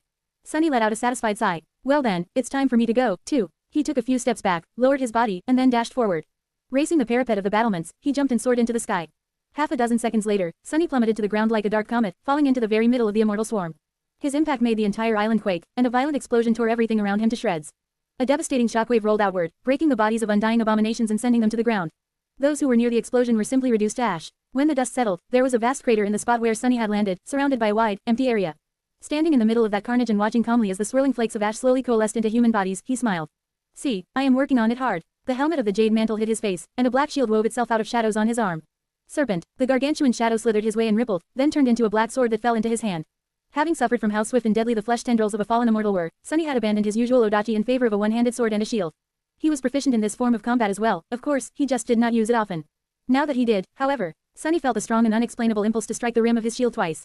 I think I am starting to understand why Saint is it. He was surrounded by the immortal fiends by then. Before, one of them had been enough to make Sunny sweat. Now, there were dozens of them around him, and behind them, hundreds more. But Sunny was not the same as he had been then. At the moment, he was augmented by 3 of his shadows and wielded 4 links of the curse on top of that. The jade mantle and its underworld armament enchantment empowered the shadowbound charm, as the absence of light enchantment of the charm empowered Sunny. The sword he wielded, meanwhile, was the manifestation of a supreme titan, Serpent, his slaying blade. So, his strength had become more unfathomably ferocious, making it feel like the world was straining to contain him. Sunny smiled. Come, today, I will make you regret being immortal. Brandishing his sword, he lunged forward. Share to your friends. Enjoying this site? Support us via PayPal, Visa, MasterCard or crypto. Your donations help cover site maintenance and hosting costs. Tap the middle of the screen to reveal reading options. If you find any errors, non-standard content, ads redirect, broken links, etc., please let us know so we can fix it as soon as possible. Report. Shadow Slave. Chapter 2636-2636, Containment Issue. 993 words. Sunny had dismissed the marvelous mimic from the Forgotten Shore while 4 of his incarnations were inside, and then summoned it to the Eternal City. That was how 5 of his avatars ended up at the bottom of the Stormzia at the same time. He called upon the Shadow Legion and summoned the puppeteer to gain a flawless measure of control over his shades. Mindweave allowed him to issue countless commands at the same time, so he could control all of his shades individually, but at the end of the day, he was still issuing orders. With the Great Moth controlling the shades like marionettes, though, Sunny could do more. Instead of giving endless commands to make his shades do what he wanted them to, he only needed to command one, and as long as an incarnation of his was wrapped around the puppeteer, the entire Shadow Legion became no different from an extension of his body. That meant that he was not limited to giving orders anymore, he could control his shades like he did his body. The cohesion of the Shadow Legion was therefore nearly flawless now, and more than that, every shade, even those of mindless beasts, could fight with the same skill and technique Sunny possessed. Needless to say, his mastery of shadow dance was instrumental in controlling thousands of varied bodies skillfully. Armed with these advantages, Sunny engaged the fallen immortals of the Eternal City in battle. Their crushing collective will washed over him, and was repelled by his own with the help of the curse. But that was merely the boring part, the necessary part. Now, however, was his time to have fun. No, really, what is wrong with me? Is this my idea of fun? Encased in the fearsome carapace of the jade mantle, wielding the soul serpent, and empowered by the curse, Sunny plunged into the swarm of grotesque, immortal abominations. His shield was broken under the avalanche of fleshy tendrils, but instantly restored itself as Sunny manifested more shadows into its shape. His slaying blade cut the fallen immortals down one after another, but failed to kill them. His armor remained unscathed, for now, both protecting his body and empowering it through the curse. Sunny struggled a little with not getting drunk on his fierce strength. In that moment, he truly felt like a demigod. His power had transcended the mundane, forcing the world to bend and change shape around his movements. Of course, there was a wall standing in his way. That wall was the will of his enemies, but while Sunny could not demolish it completely, he could overcome it enough to not feel too restrained. The will technique he had been developing for a long while now helped him to achieve that. So, yes, he was having fun. The battle was a little exhilarating. It had been a long time since he used that much of his power, and even more since he had been matched this well against an enemy. His legion was battling the mob of abominable immortals all around him, and he was barely staying alive while cutting down his foes. It was in that narrow gap between triumph and the cold defeat of death that the thrill of a battle lay. Best of all, his enemies were immortal. So, he could kill them as many times as he wanted. Naturally, the fact that they were immortal was also infinitely troubling. What exactly must I do here? Deflecting a lightning-fast tendril of repugnant flesh with his shield, Sunny pierced the body of a fallen immortal and sliced it apart. A split second later, he was already moving to avoid the next lethal strike while raising his sword to deliver a swift downward slash. He was doing well in the battle against the fallen immortals, and the Shadow Legion was confidently overcoming them as well. But these were eternal beings. After all, no matter how many times they were destroyed, they would endlessly rise from the dead. If nothing changed, the scales of battle would begin to favor them soon, and eventually, they would swallow both him and his shades. He needed to find a way to contain them. The first idea Sunny had was to feed the undying fiends to either fiend or mimic. However, he was wary of that method since it could poison and destroy his shadows. With how indestructible these abominations were, there was no telling what would happen if one of them was consumed. Luckily, there were other potential solutions, as well. The simplest one was to toss the fallen immortals into the shadow realm. After all, immortality was not an inherent trait of these fiends, it was the Eternal City that kept reviving them. So, moving them to somewhere else was supposed to solve the problem, especially if that place was the realm of death. However, there were two problems with this idea. First, Sunny would have to drag every abomination into the Shadow Lantern personally, by pulling them into the shadows. Second, he was not sure that it was even possible. Something told Sunny that the barrier created by Darren would prevent the fallen immortals from leaving the Eternal City, even in that unconventional way. What else, then? He could potentially use the puppeteer to take the immortals under control. And yet, that was not guaranteed to work, either. After all, the Great Moth was merely a shadow of the Spirit of Doubt. It did not possess a will of its own, so subjugating creatures of the great rank was unlikely to work. Apart from that, the Eternal City could simply return the immortals to a state prior to subjugation. Well, then, Sunny continued to fight, dividing his mind between countless shades in his own body. There was one way that could work, even if it demanded more effort to implement. Yes, that should do the trick. He smiled darkly. Before Sunny could subdue the fallen immortals in that way, though, they had to be thoroughly defeated. The Shadow Legion had its work cut out for it. Share to your friends. Tap the middle of the screen to reveal reading options. If you find any errors, non-standard content, ads, redirect, broken links, etc., please let us know so we can fix it as soon as possible. Report. Shadow Slave. Chapter 2637 Immortal Creatures. 983 words. A world-shaking roar thundered above the battlefield, and Sunny felt cold terror shackle his limbs like a vice. His movement slowed, and the foundation of his will seemed to crumble. Instantly, tendrils of flesh moved faster than lightning and shot past his defenses to pierce his limbs, jerking him in 4 different directions to pull his body apart. Gritting his teeth, Sunny steeled his mind and shook off the mental attack that had weakened him. Was it even a mental attack if it affected his very spirit? And strained his muscles. Instead of being pulled apart, he overpowered the 4 immortals who were trying to quarter him into the dark embrace of shadows. There, his vast and shapeless form tore their abominable shadows apart, scattering them across the boundless darkness. A moment later, he assumed a physical shape once more, rising from the bloodied rubble with a cold expression on his hidden face. The breached surface of the jade mantle was already repairing itself, and drops of crimson blood were falling from his sword. What was that roar? Casting his senses into the depths of the Eternal City, he felt a massive shadow barreling toward the plaza. Then, a second roar crashed into the Shadow Legion, and an enormous tiger with glistening silver fur and golden stripes leapt into the mass of fallen immortals, its bestial eyes shining with a beautiful glow. In the next moment, the flesh on the back of the giant tiger rippled and bulged with repugnant growths, which then exploded into a forest of deadly tendrils. The tendrils shot forward, piercing countless shades and ripping them apart. Sunny's gaze turned somber. So, the Eternal City was not populated by immortal humans alone. It seemed like there had been immortal creatures here, as well, and all of them were now twisted by corruption. The abominable beast plunged into the battle formation of the Shadow Legion, shattering it. With every leap, the graceful figure of the silver tiger grew more monstrous and misshapen, slowly transforming it into a nightmarish mass of slithering flesh. Before the abominations could deal too much damage, however, an enormous hand forged of blackened metal rose from the darkness and grabbed its neck, slicing it open. As a waterfall of blood poured to the ground, Fiend emerged from the shadows, raising the giant tiger into the air. The devastating tendrils scraped against his mental carapace without being able to pierce it, and as infernal flames ignited in his eyes, wisps of smoke escaped through the tears in the abomination's fur. Sunny focused on repairing the battle formation of the Shadow Legion, feeling a little disappointed that he could not deal with the abominable tiger himself. Well, he could, in theory. After all, the damn thing was just as immortal as its human kin, so, all he had to do was command Fiend to retreat. But that would be a bit too unhinged a decision, even for him. Raising his shield, Sunny moved forward. Slowly at first, then faster and faster, the Shadow Legion gained an upper hand over the disorganized mob of fallen immortals. Despite all their great power, the denizens of the Eternal City seemed more like mindless beasts than people, so, they failed to overcome the flawless cohesion and discipline of the Silent Shades. Of course, their inferior numbers played the decisive role. Eventually, Sunny gained complete control of the battlefield. The grotesque creatures were still refusing to die, but at some point, he managed to divide and isolate them from each other. Once that happened, the losses of the Shadow Legion almost ceased. When the fallen immortals were imprisoned in a ruthless loop of being killed, reviving, and immediately being slain again, he proceeded to the next step. The actions of the Shades changed. Instead of cutting the fallen immortals down, the Shadow Legion attempted to restrain them. At first, Sunny failed to contain many of the abominations, causing more shades to be destroyed. Containing a nightmare creature was much harder than killing it, after all. But eventually, he succeeded. Using the puppeteer and his legion of shades, Sunny slowly managed to restrain each of the corrupted immortals. That was how the first battle he fought in the Eternal City ended. Sunny stood among the rubble, breathing heavily. The plaza around him was completely destroyed, and all the ornate buildings around it had turned to ruins. The dark castle towered behind him, casting a deep shadow on the scene of utter devastation.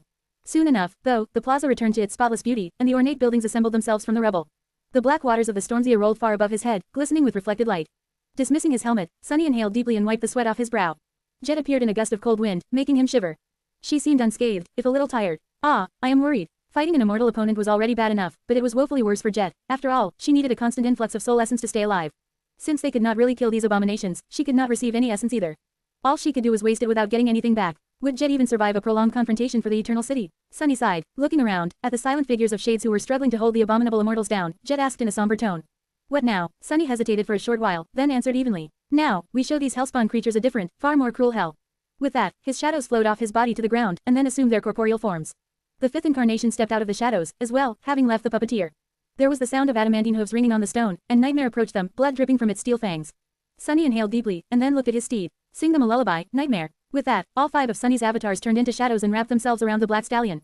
Nightmare's crimson eyes ignited with terrifying flames. Share to your friends. Tap the middle of the screen to reveal reading options. If you find any errors, non-standard content, ads, redirect, broken links, etc., please let us know so we can fix it as soon as possible. Report. Shadow Slave. Chapter 2638-2638, A Maze of Dreadful Dreams. 1169 words. The fallen immortals of the Eternal City could not be destroyed, but they had to be contained. So, of all the measures available to Sunny, Nightmare and his Dream Curse seemed like the best choice. Dream Curse ability description. This shadow is a master of a lesser dream domain. It is capable of lulling living beings to sleep and imprisoning their souls in a labyrinth of nightmares. The souls destroyed within the nightmare maze feed the shadow. The more powerful the shadow grows, the faster and further the Dream Curse spreads. It was an insidious and terrifying power, made only more eerie by how closely it resembled some traits of the nightmare spell. It was also what made Nightmare a terror. No two terrors were alike, but there were similarities between all of them. Just like tyrants were usually distinguished by their ability to rule lesser creatures and control territories, terrors were distinguished by their ability to influence the world and spread.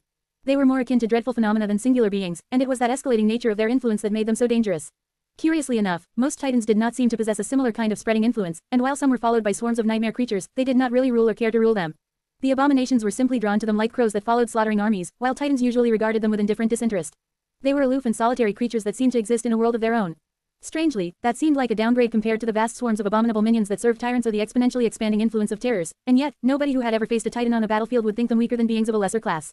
The process of terrors evolving to TNs was shrouded in mystery and largely unknown, but there was a reason why becoming a titan was the final and most difficult step that a creature could take on the path of evolution. There was also a reason why another, less frequently used word to describe titans was calamities. That said, titans were exceedingly rare, and while terrors were rare as well, Sunny had suffered far more while encountering the few he did meet. Some of the most dreadful foes he had ever clashed with were terrors, the Soul Devourer, the Terror of the Crimson Spire, the Terror of LO49, Skinwalker, that odious thieving bird, and Nightmare. The Dream Curse could spread like a plague, both consuming his prey and making the tenebrous steed stronger. It was insidiously effective, as well, capable of subduing even creatures that were far stronger than its source. That was how Sunny had collected an army of great nightmare creatures in Godgrave and dropped a cursed demon on Mordred's head. Most chillingly of all, the Dream Curse was subtle. Its victims did not even know that they were under attack until they were lulled to sleep and locked in an inescapable labyrinth of nightmares, and by then, it was already too late. That was the reason why Nightmare could prey on abominations of higher ranks than him. Even if the Dream Curse failed to lull a creature to sleep at first, he could continue to subtly influence them until their defenses were weakened and they could not resist anymore. However, there was a limit even to that insidious power, of course.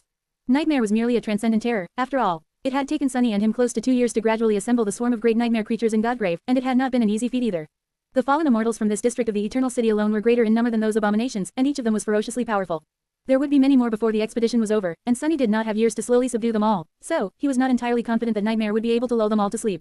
Even if he could, there was no guarantee that his steed would be able to contain these monsters in the maze of nightmares indefinitely.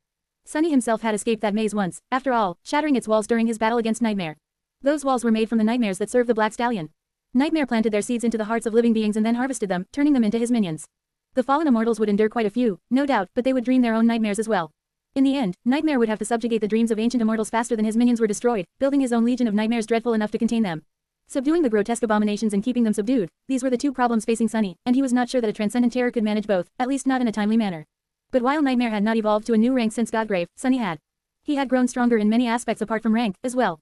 And 5 of his incarnations were here. With 5 supreme shadows augmenting Nightmare, he had a good chance of solving at least the first problem, infecting the restrained immortals with the Dream Curse. From that point onward, though, Nightmare would be on his own. No one but the Dark Destrier himself could keep his victims lost in the labyrinth of dreadful dreams. Come on, Nightmare. While countless shades struggled to restrain the fallen immortals, Nightmare lowered his head and cast his terrifying, crimson gaze at them. Sunny could not see the Dream Curse spreading, and he could not even sense it. But the world around them suddenly felt dark and terrifying, and an eerie chill seemed to permeate the air. Far above, perched atop the dark castle, the puppeteer moved its antennae, as if wary of something. Jet looked around with a slight frown, her beautiful face growing a little paler. Time seemed to stretch, flowing slowly. But then, eventually, there was a subtle change to the strange and eerie scene in front of them. Just a few meters away from Nightmare, a beautiful youth was sprawled on the ground, held firmly in place by black chains and the mandibles of several obsidian wasps. Despite his calm and benevolent expression, the immortal was straining to free himself forcefully, the stone around him cracking and mending itself without stop. Gradually, though, his struggle seemed to grow less intense. His gaze grew dimmer, and his eyelids grew heavy. The young man blinked a few times, his eyes remaining closer for a bit longer each time. And then, they did not open. His struggle ceased. He was asleep. Sunny let out a relieved sigh. It seems to be working. After that fist success, many more followed, as well. Soon enough, an eerie silence enveloped the plaza. The shades were standing without movement, and on the ground between them, the harrowing immortals of the Eternal City were sleeping peacefully, the black currents of the Stormzia glistening with silver light in the sky above them. Or maybe not so peacefully, at all. Share to your friends. Enjoying this site? Support us via PayPal, Visa, MasterCard or crypto. Your donations help cover site maintenance and hosting costs. Tap the middle of the screen to reveal reading options. If you find any errors, non-standard content, ads, redirect, broken links, etc., please let us know so we can fix it as soon as possible. Report. Shadow Slave. Chapter 2639-2639, Deep Sleep. 1078 words. Sunny and Jet stood side by side, observing the magnificent plaza with incredulous expressions. The shades had retreated to form a defensive formation around the dark castle, and the vast open expanse around them was littered with beautiful men and women who lay on the cold stone, fast asleep. There was no sign of the recent devastation left anywhere in sight, and none of the sleeping youths bore even a single wound. It seemed as if they were fairies who had simply fallen asleep after making merry throughout the night. Sunny had deactivated the 5 links of the curse, for now, so that its passive enchantment could do its work. The dark embrace enhanced the rate with which his shades were mended by his soul, and since quite a number of them had been vanquished in the battle, he needed to get them back as soon as possible. Jet remained silent for a while, then cast a sideways glance at Nightmare, who stood nearby. Her expression was neutral. I rode atop that thing, huh? Sunny shrugged. Sure, he's a horse, though, so why not? Nightmare snorted in response and raised his head a little. Jet stared at Sunny for a moment. A horse, I see, he's a horse. How did you get this kind of horse, anyway? He scratched the tip of his nose. Well, funnily enough, I made a deal with a crazy immortal to spend a night in a creepy castle. To fix my broken heart. That's how Nightmare and I first met. Jet blinked a couple of times, prompting him to smile faintly. One thing led to another. And I killed him, and now, he's my horse. She inhaled deeply, then shook her head and looked away. I already thought so after Godgrave, but your horse is terrifying. I guess it makes sense, though, who else would use a transcendent terror as a steed if not the Lord of Shadows?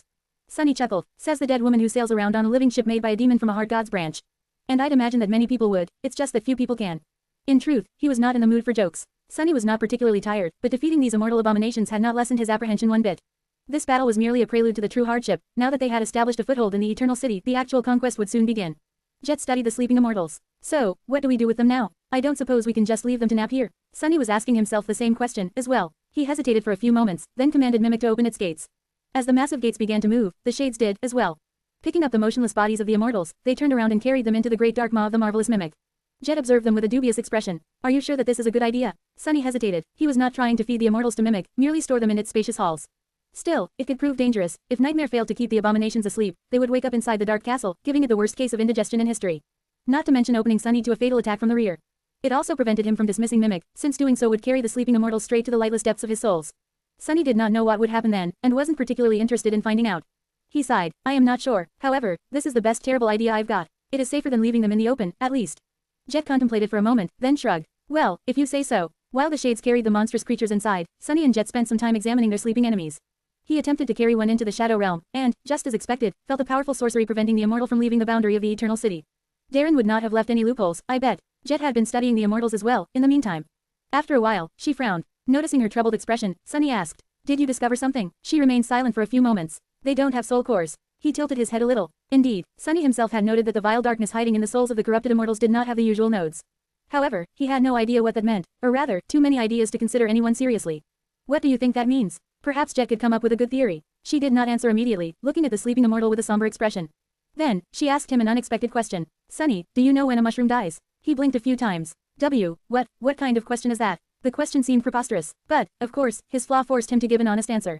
And that, in turn, forced him to consider the question seriously. When he did, he realized that he did not really know. No idea, actually. When it's harvested, no. When it's cooked, when it's eaten. Jet looked back at the immortal. Those are all good answers. But actually, mushrooms never really die, because they're never really alive, to begin with, not in our understanding, at least. Because mushrooms are not organisms, they're merely organs. The real organism is the mycelium that is hidden underground, so when we're picking mushrooms, we're just taking its fruit. You can say that a tree died, but you wouldn't say that an apple did, would you?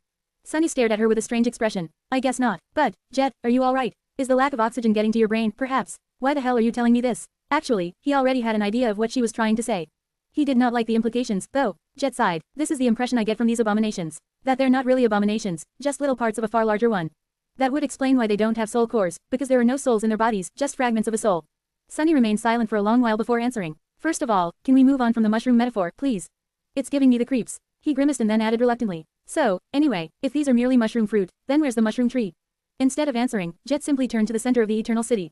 There, a massive structure towered above the radiant spires. Share to your friends. Enjoying this site? Support us via PayPal, Visa, MasterCard or crypto. Your donations help cover site maintenance and hosting costs. Tap the middle of the screen to reveal reading options. If you find any errors, non-standard content, ads redirect, broken links, etc., please let us know so we can fix it as soon as possible. Report.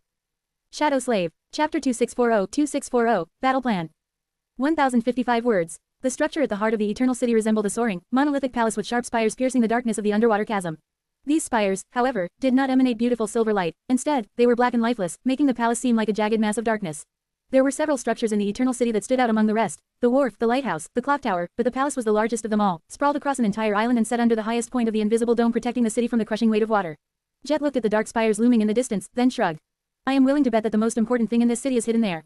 The Dutchman is probably moving in that direction, as well. She lingered for a moment. So, what is the plan? Sunny contemplated for a while. Well, now that the Night Garden is being repaired, we have two main goals left. Secure the source of the Storm God's lineage and find what I am looking for. The former is located in the lighthouse, while the latter, the palace, is a good bet. There's also the building that looks like an armory, as well as several other interesting landmarks. The problem is that they are situated in different directions. He smiled darkly. Another problem is that this city is populated by a vast horde of immortal great ones. In fact, the city is what makes them immortal. Ideally, we should conquer this entire place, but that does not seem like a realistic goal at the moment. Unless we find a way to destroy the sorcery making the city eternal, that is. Granted, the same sorcery seems to be preventing the Stormzia from crushing it into dust, so there's that. Sunny shook his head. We should go for the lighthouse in the palace. If an opportunity to conquer the city presents itself in the process, we might consider it then. These are long-term goals, though. As for right now, Jet looked at him and asked in a relaxed tone. Survive. He nodded. Yes. At the moment, far more immortals than the ones we dealt with are moving toward us. And when they arrive, we might not be able to defeat them all. Jet smiled. We can't allow them to corner us on this island, right? If several swarms descend upon us here, even your shadow wraiths won't be able to withstand the assault. We'll be buried under an avalanche of flesh. Sunny hated to admit it, but Jet was right. They had suffered many casualties while enjoying a great numerical advantage. Without it, even the Shadow Legion would struggle to win. Worse still, even if they repelled the second wave of immortals, there would be a third one, and the fourth, each more overwhelming than the previous one. The shades would not be truly destroyed, but if Sunny was not careful, all of them would be vanquished one after another, leaving him to face a city full of indestructible great nightmare creatures alone. So, what do you suggest? He had his own considerations, but not using Jet and her rich experience would be foolish. She lingered for a few moments, then said in an even tone. If we can't allow ourselves to be cornered, we must attack. Advance to the neighboring islands, stretch out the line of combat contact, and let our superior numbers shine. Sunny smiled. That was my thinking, as well. We should cross to the 3 islands connected to this one by bridges, find easily reinforced positions, and repel the second wave of immortals. He fell silent and closed his eyes for a moment. Things will get difficult from there, because we'll be nearing the inner ring of the city. Those 3 islands are connected to many more, and from different directions, as well, so, we will be flanked while repelling frontal assaults. It is hard to predict what will happen exactly, though, because we don't know enough about the Eternal City yet. Jet nodded. Advance, conquer territory, establish reinforced positions, rinse and repeat. The lighthouse is similar to the wharf, though, both are situated on the outskirts of the city, while the palace is standing dead in the center. Which one are we going to go for first? Sunny grimaced. The lighthouse was easier to reach, since they could simply move along the outer perimeter of the Eternal City to get there. The palace, however, if the Dutchman was indeed carving a path to it, then they needed to arrive before the Wraith army. He remained silent for a while, then asked, how long do you think the Night Garden will need to stay at the wharf to be repaired? Jet hesitated. I am not sure. We can set sail at any moment, though, either to escape or to circle the city and make landfall at a different point. Sunny contemplated silently, feeling the pain of his flaw growing more and more intense. He still had not answered Jet's question, after all. Eventually, he said, then let's go after the lighthouse and the palace at the same time. He looked at the distant spires of the palace somberly. The Shadow Legion will launch an invasion into the depths of the Eternal City, slowly making its way to the central island. The Night Garden, meanwhile, will sail along the edges of the dome and bring us directly to the lighthouse. Sunny looked at Jet with a grim determination. If everything goes well, or rather, if we'll make it go well, we will launch a second offensive toward the palace, this time from the lighthouse. Then, we will see who gets to it first. Jet sighed. Sounds like a plan. I have just one question, though. Sunny raised an eyebrow. What? She grinned. Are you sure that we don't want to just get the hell out of here? Sunny stared at her with an incredulous expression for a while. Of course, we want to. Do you think that fighting immortal abominations on the bottom of the sea is how I want to spend my days? Did I not mention that I hate water? He grimaced. However, reality does not always cater to our wishes. So, let's wage a war on this cursed city and conquer it. Jet smiled lazily. Let's. Oh, and by the way, yes. She patted Sunny on the shoulder. I do think that, deep down, that is how you want to spend your days. Sunny scoffed. Joke's on her. I'm not that deep. Share to your friends. Tap the middle of the screen to reveal reading options. If you find any errors, non-standard content, ads redirect, broken links, etc., please let us know so we can fix it as soon as possible. Report. Shadow Slave. Chapter 2641-2641, Marathon Battle. 1079 words. The gears of war were turning. In the northern reaches of the Eternal City, the Dutchman and its Wraith army were engaged in a fierce battle against the corrupted immortals, slowly pushing their way toward the palace. In the southernmost part of the city, the Shadow Legion had conquered a foothold and was now preparing to advance. Far in the east, the colossal clock tower oversaw the silent streets. In the west, the lighthouse shone with brilliant silver light. Sunny felt a sense of urgency as he commanded his shades to march north. This is not at all like the burned forest. His campaign to conquer the outskirts of the burned forest had been a slow affair. Fierce skirmishes had been followed by swift retreats and prolonged periods of relative peace. Sunny would dismiss the remaining shades and evade the pursuing black millipedes alone, waiting for his growing legion to restore itself and wage another battle. It had been like a dreadful game of cat and mouse. The battle for the Eternal City was going to be different. Soon enough, the Shadow Legion was going to clash with the fallen immortals once again, and once it did, there would be no pause and no reprieve from the daunting violence of war until it was all over, one way or another. That marathon battle was going to be far more strategic and involve far more moving parts, as well, so he expected to suffer unimaginable mental strain and truly put Mindweave to the test, exploring its very limits. Sunny did not feel wary or apprehensive, though. He did not feel particularly excited or on edge, either. Instead, he was calm and collected, full of focus and grounded determination. After all, war was nothing new to him after all these years. Time is running out. At the moment, his 5 incarnations had split up, and so did the Shadow Legion. There were 3 islands bordering the one connected to the wharf. Therefore, one of his incarnations was retreating back to the Night Garden with Jet. They were going to sail along the edges of the Eternal City and make landfall directly at the lighthouse. The second incarnation was augmenting the puppeteer atop the Dark Castle, and the remaining 3 were accompanying different contingents of the Shadow Legion, each moving toward one of the island bridges. The first contingent was led by Saint, who was supported by Fiend. The third contingent was led by Slayer, with Serpent keeping her company. The second contingent was a bit special, since that one was the smallest and led directly by Sunny and the puppeteer Moth. This is going to be interesting. Sunny's consciousness split between the countless shades of his legions, spread across 3 advancing forces, with the puppeteer serving as the focal point of the entire army. Intangible strings of black silk spread in the sky above the Eternal City, visible only to Sunny. The Saint army reached the edge of the island first. Out there, the ornate buildings receded, opening to a vast emptiness. Far below, raging currents crashed into the basalt foundation of the city, foaming as they rushed with terrible speed. A wide bridge arched as it spanned half a dozen kilometers that separated the 2 islands, and on the other side, the fallen immortals were already moving between buildings. Sunny observed the vast chasm and the dark water seething at its bottom, wondering if the Eternal City had always been separated into islands or if it had shattered while plummeting from the black skies to the bottom of the sea. In any case, falling down seemed like a bad idea. It was not that creatures of the caliber present in the Eternal City would be severely damaged in the fall or had no ways of climbing back up, but rather the fact that the elevation difference would give their enemies a fatal advantage. More than that, he could vaguely sense movement in the water. There had to be some kind of abominable beings dwelling at the bottom of the Eternal City, and from the looks of it, they were different from the corrupted immortals. The beautiful youth seemed to be wary of the edges of the islands, at least, which made him feel reluctant to dive into the dark waters himself.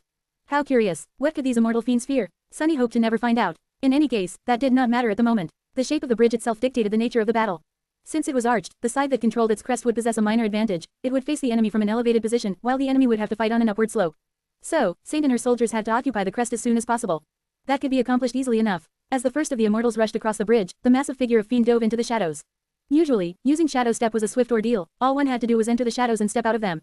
However, due to Fiend's prodigious size, the simple act of submerging his towering body into the embrace of shadows took some time. He still rose from the shadows on the crest of the bridge before the immortals, though. The infernal colossus of blackened steel met them with a torrent of flames, incinerating their abominable bodies. By the time they were revived, Saints and her shades had already caught up to him, building an orderly formation and advancing at a steady march. At the forefront of the Saint army were the shadows of Godgrave and a large number of monstrous millipedes, their long bodies encased in impenetrable black chitin. Once Saint took control of the crest of the wide bridge, the strategy of her army became simple. She built an indestructible bulwark and allowed the enemies to crush themselves against it. Saint stood in front of her soldiers, clad in fearsome jade armor and wielding her usual round shield. Fiend was beside her, as well, with his indestructible steel body. Behind them was a wall of black chitin, with the monstrous shadows of Godgrave serving as the fangs of the largely defensive formation. Saints regarded the approaching immortals with her usual air of indifference, and then struck the rim of her shield twice. Fiend let out a thunderous roar, and behind him, countless millipedes clicked their mandibles, causing a loud rumbling to roll across the bridge. In the next moment, an avalanche of abhorrent flesh collided against the formation of Saint's army, and all hell broke loose. Share to your friends. Tap the middle of the screen to reveal reading options. If you find any errors, non-standard content, ads redirect, broken links, etc., please let us know so we can fix it as soon as possible. Report. Shadow Slave. Chapter 2642, 3 Bridges. 1073 words. At the same time as the Saint army entered the battle for the western bridge, the Slayer army reached the eastern span of the chasm.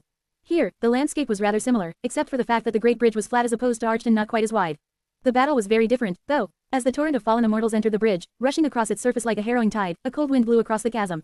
Then, something glistened in the air. It was a snowflake, one at first, then one more, then an endless number of them.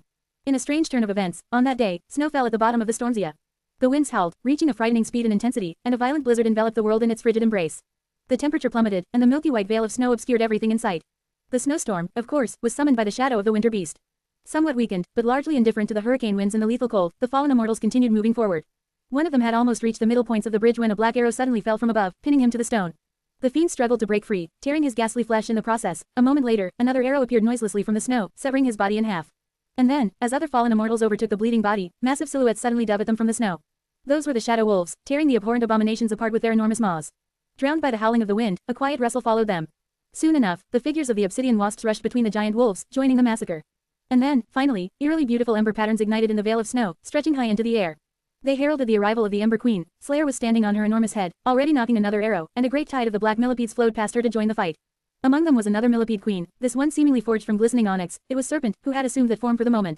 The dark surface of the bridge was swiftly covered by snow, and the snow was swiftly painted red by the blood of the grotesque immortals. But that was not all. Unseen in the blizzard, 2 currents of shadows extended on both sides of the bridge, spanning its length. Soon, they solidified into glistening obsidian, becoming bridges of their own. Their smooth surface was immediately hidden by the segmented carapaces of countless millipedes, who were rushing forward to attack the fallen immortals from the flanks. Saint commanded the forces of the Shadow Legion in the west, while Slayer commanded them in the east. That only left the middle bridge. The scene taking place there was no less stunning, albeit far more bizarre. Out there, in front of the bridge, the ornate buildings collapsed, raising a vast cloud of dust. And in that dust, a strange, colossal silhouette revealed itself, moving slowly toward the chasm. Soon, the colossal figure reached the bridge, revealing itself to be a towering, imposing dark castle. The castle moved across the rubble on 8 towering segmented legs, akin to a gargantuan spider. A titanic moth was perched on its tallest tower, and countless strands of black silk extended from it east and west, bloating out the sky of the Eternal City like an ethereal spider web. That was the marvelous Mimic, of course. Both Mimic and the Puppeteer were currently augmented by one avatar of Sunny, and every shade of the Shadow Legion capable of ranged attacks was currently manning the castle's walls. The shadows of Darren and the human saints were there, as well, while Goliath, the defiled seeker of truth, and the remnant of the Jade Queen were escorting it. The dark castle stepped onto the great bridge, instantly blocking its entire width, and continued moving forward. Soon enough, the defenders of its walls unleashed a devastating barrage of ranged attacks on the attacking immortals, reducing them to torn shreds of slithering flesh. 3 battles raged at the same time, and on each of the 3 bridges, the forces of the Shadow Legion were slowly advancing. There was a 4th battle happening at the same time, as well, hidden from view. Out there in the throne room of the dark castle, a deep shadow rested beneath the obsidian throne. It was Nightmare, having returned to its shapeless form. At the moment, the fallen immortals infected by his dream curse were locked in the maze of nightmares, shattering them one after another. At the same time, the seeds Nightmare had planted in them were growing, giving birth to new dreadful dreams. The tenebrous steed had to not only keep his prey contained within the maze and spread the dream curse to those of the immortals who were still awake, but also battle and subjugate each of the newborn nightmares, and do so faster than his prior minions were being destroyed, as well. The fury of that terrible battle was in no way inferior to what was happening in reality, and maybe even more dreadful. Gods, Sunny and Jet had just reached the wharf by then. Standing on its walls, they looked back, at the beautiful vista of the Eternal City. Jet took a deep breath. It was hard to see the details of the 3 battles from where they were standing, but what little they could see was already unimaginable enough. She remained silent for a few moments, then sighed. Why do I feel like I'm missing all the fun? Hearing her own words, Jet shook her head. Damn, we haven't known each other that long, but I already feel as if I've spent too much time with you. Sunny grinned. He opened his mouth, wanting to answer, but at that moment, a distant rumble distracted them both. Looking east, they saw something stunning. Out there, far away, the colossal shape of the clock tower was crumbling. The immense structure was breaking apart and folding in on itself, enormous chunks of stone falling down in clouds of dust and debris. The scale of this destruction was simply daunting. Sunny frowned. His own forces were nowhere near the western reaches of the Eternal City, and the Dutchman was far in the north. That only left the mysterious 3rd contender. That thing, whatever it was, must have caused this scene. His frown deepened. Because fun things are happening. Turning away, Sunny headed toward the night garden. Let's go. There's no time to waste. Share to your friends. Tap the middle of the screen to reveal reading options. If you find any errors, non-standard content, ads redirect, broken links, etc., please let us know so we can fix it as soon as possible. Report. Shadow Slave. Chapter 2643 Healing Process. 960 words. The beauty and tranquility of the blooming wharf were in stark contrast with the horrid carnage of the battle taking place on the other side of the island, especially for Sunny, whose consciousness was split between both. Walking to the inner edge of the wall with determined steps, he jumped off, plummeted about 100 meters, and landed softly on the bow of the night garden. Nave was standing guard there, listening to the distant clamor of the devastating battle with a grim expression. Sunny's arrival seemed to alleviate some of his worry, and when Jet joined them, most of his tension disappeared. Glancing at the walls of the wharf, Nave exhaled slowly. What the hell is happening there? Sunny gave him a brief look. A dead army is battling an immortal army. It's quite hideous. With that, he looked around and asked. A better question is what's happening here. This wharf was supposed to repair the night garden. How is that going? Nave hesitated for a moment. Ether would be able to answer better, since he is in the runic hall, but in short, Nightwalker was right. The night garden is indeed being mended, although we are not quite sure what it means just yet. Sunny had already been reasonably confident of that fact, but it was good to receive a confirmation. As Jet studied her ship with curiosity, he asked. So, how long do you think it will take? Nave raised an eyebrow. Probably quite some time. Days. Maybe weeks. Why? Sunny grimaced. Because we were hoping to take the night garden on a small voyage. The situation in the city is difficult, so having it at our disposal would be of great help. It was truly a blessing that the living ship was safe from the horrid abominations populating the Eternal City already.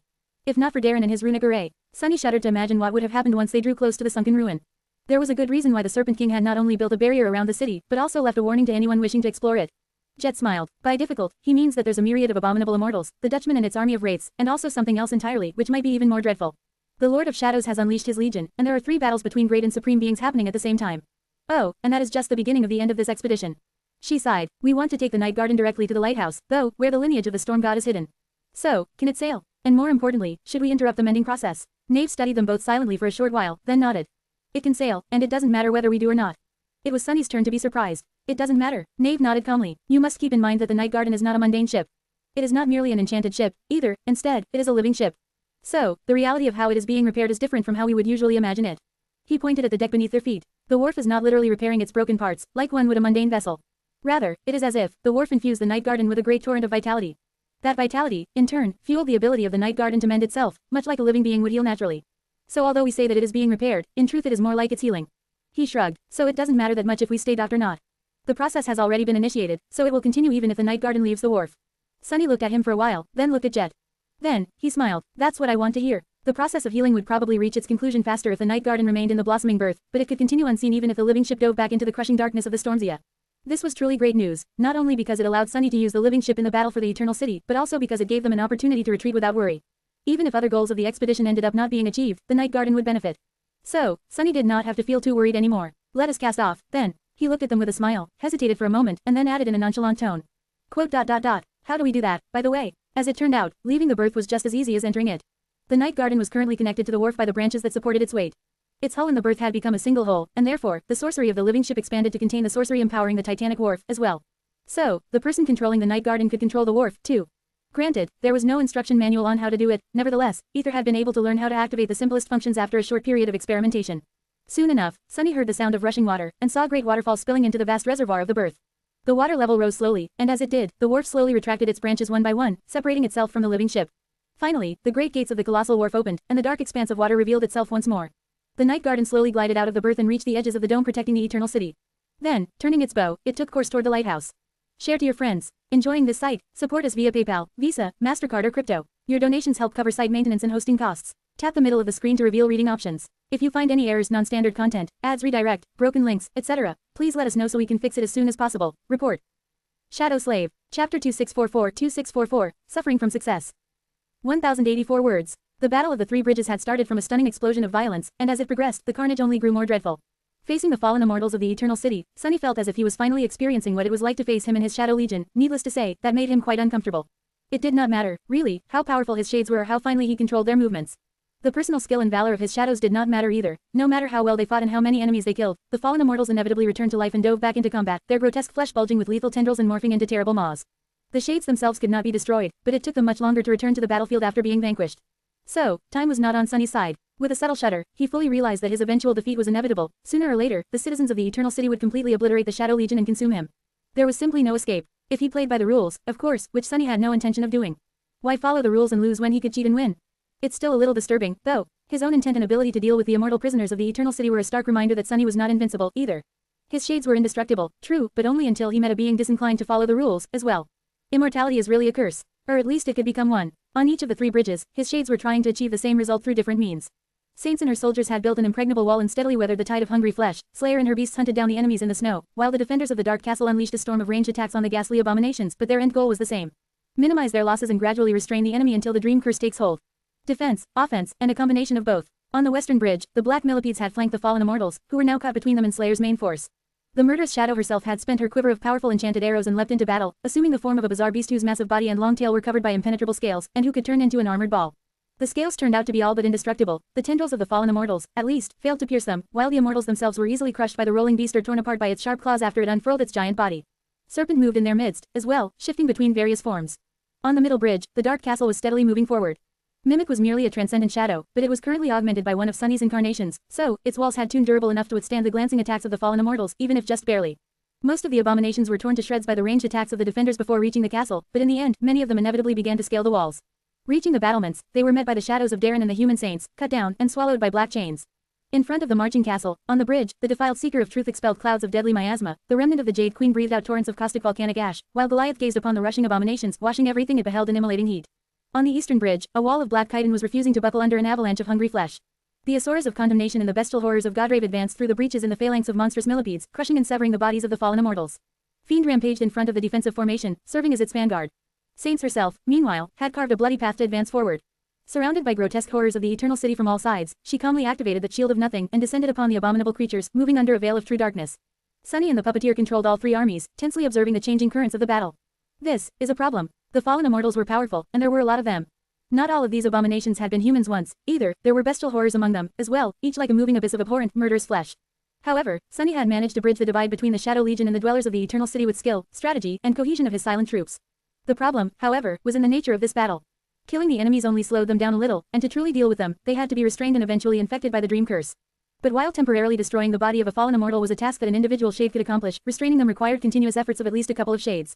Which meant that with each enemy Sunny neutralized, the number of his soldiers diminished, even if none of them were vanquished.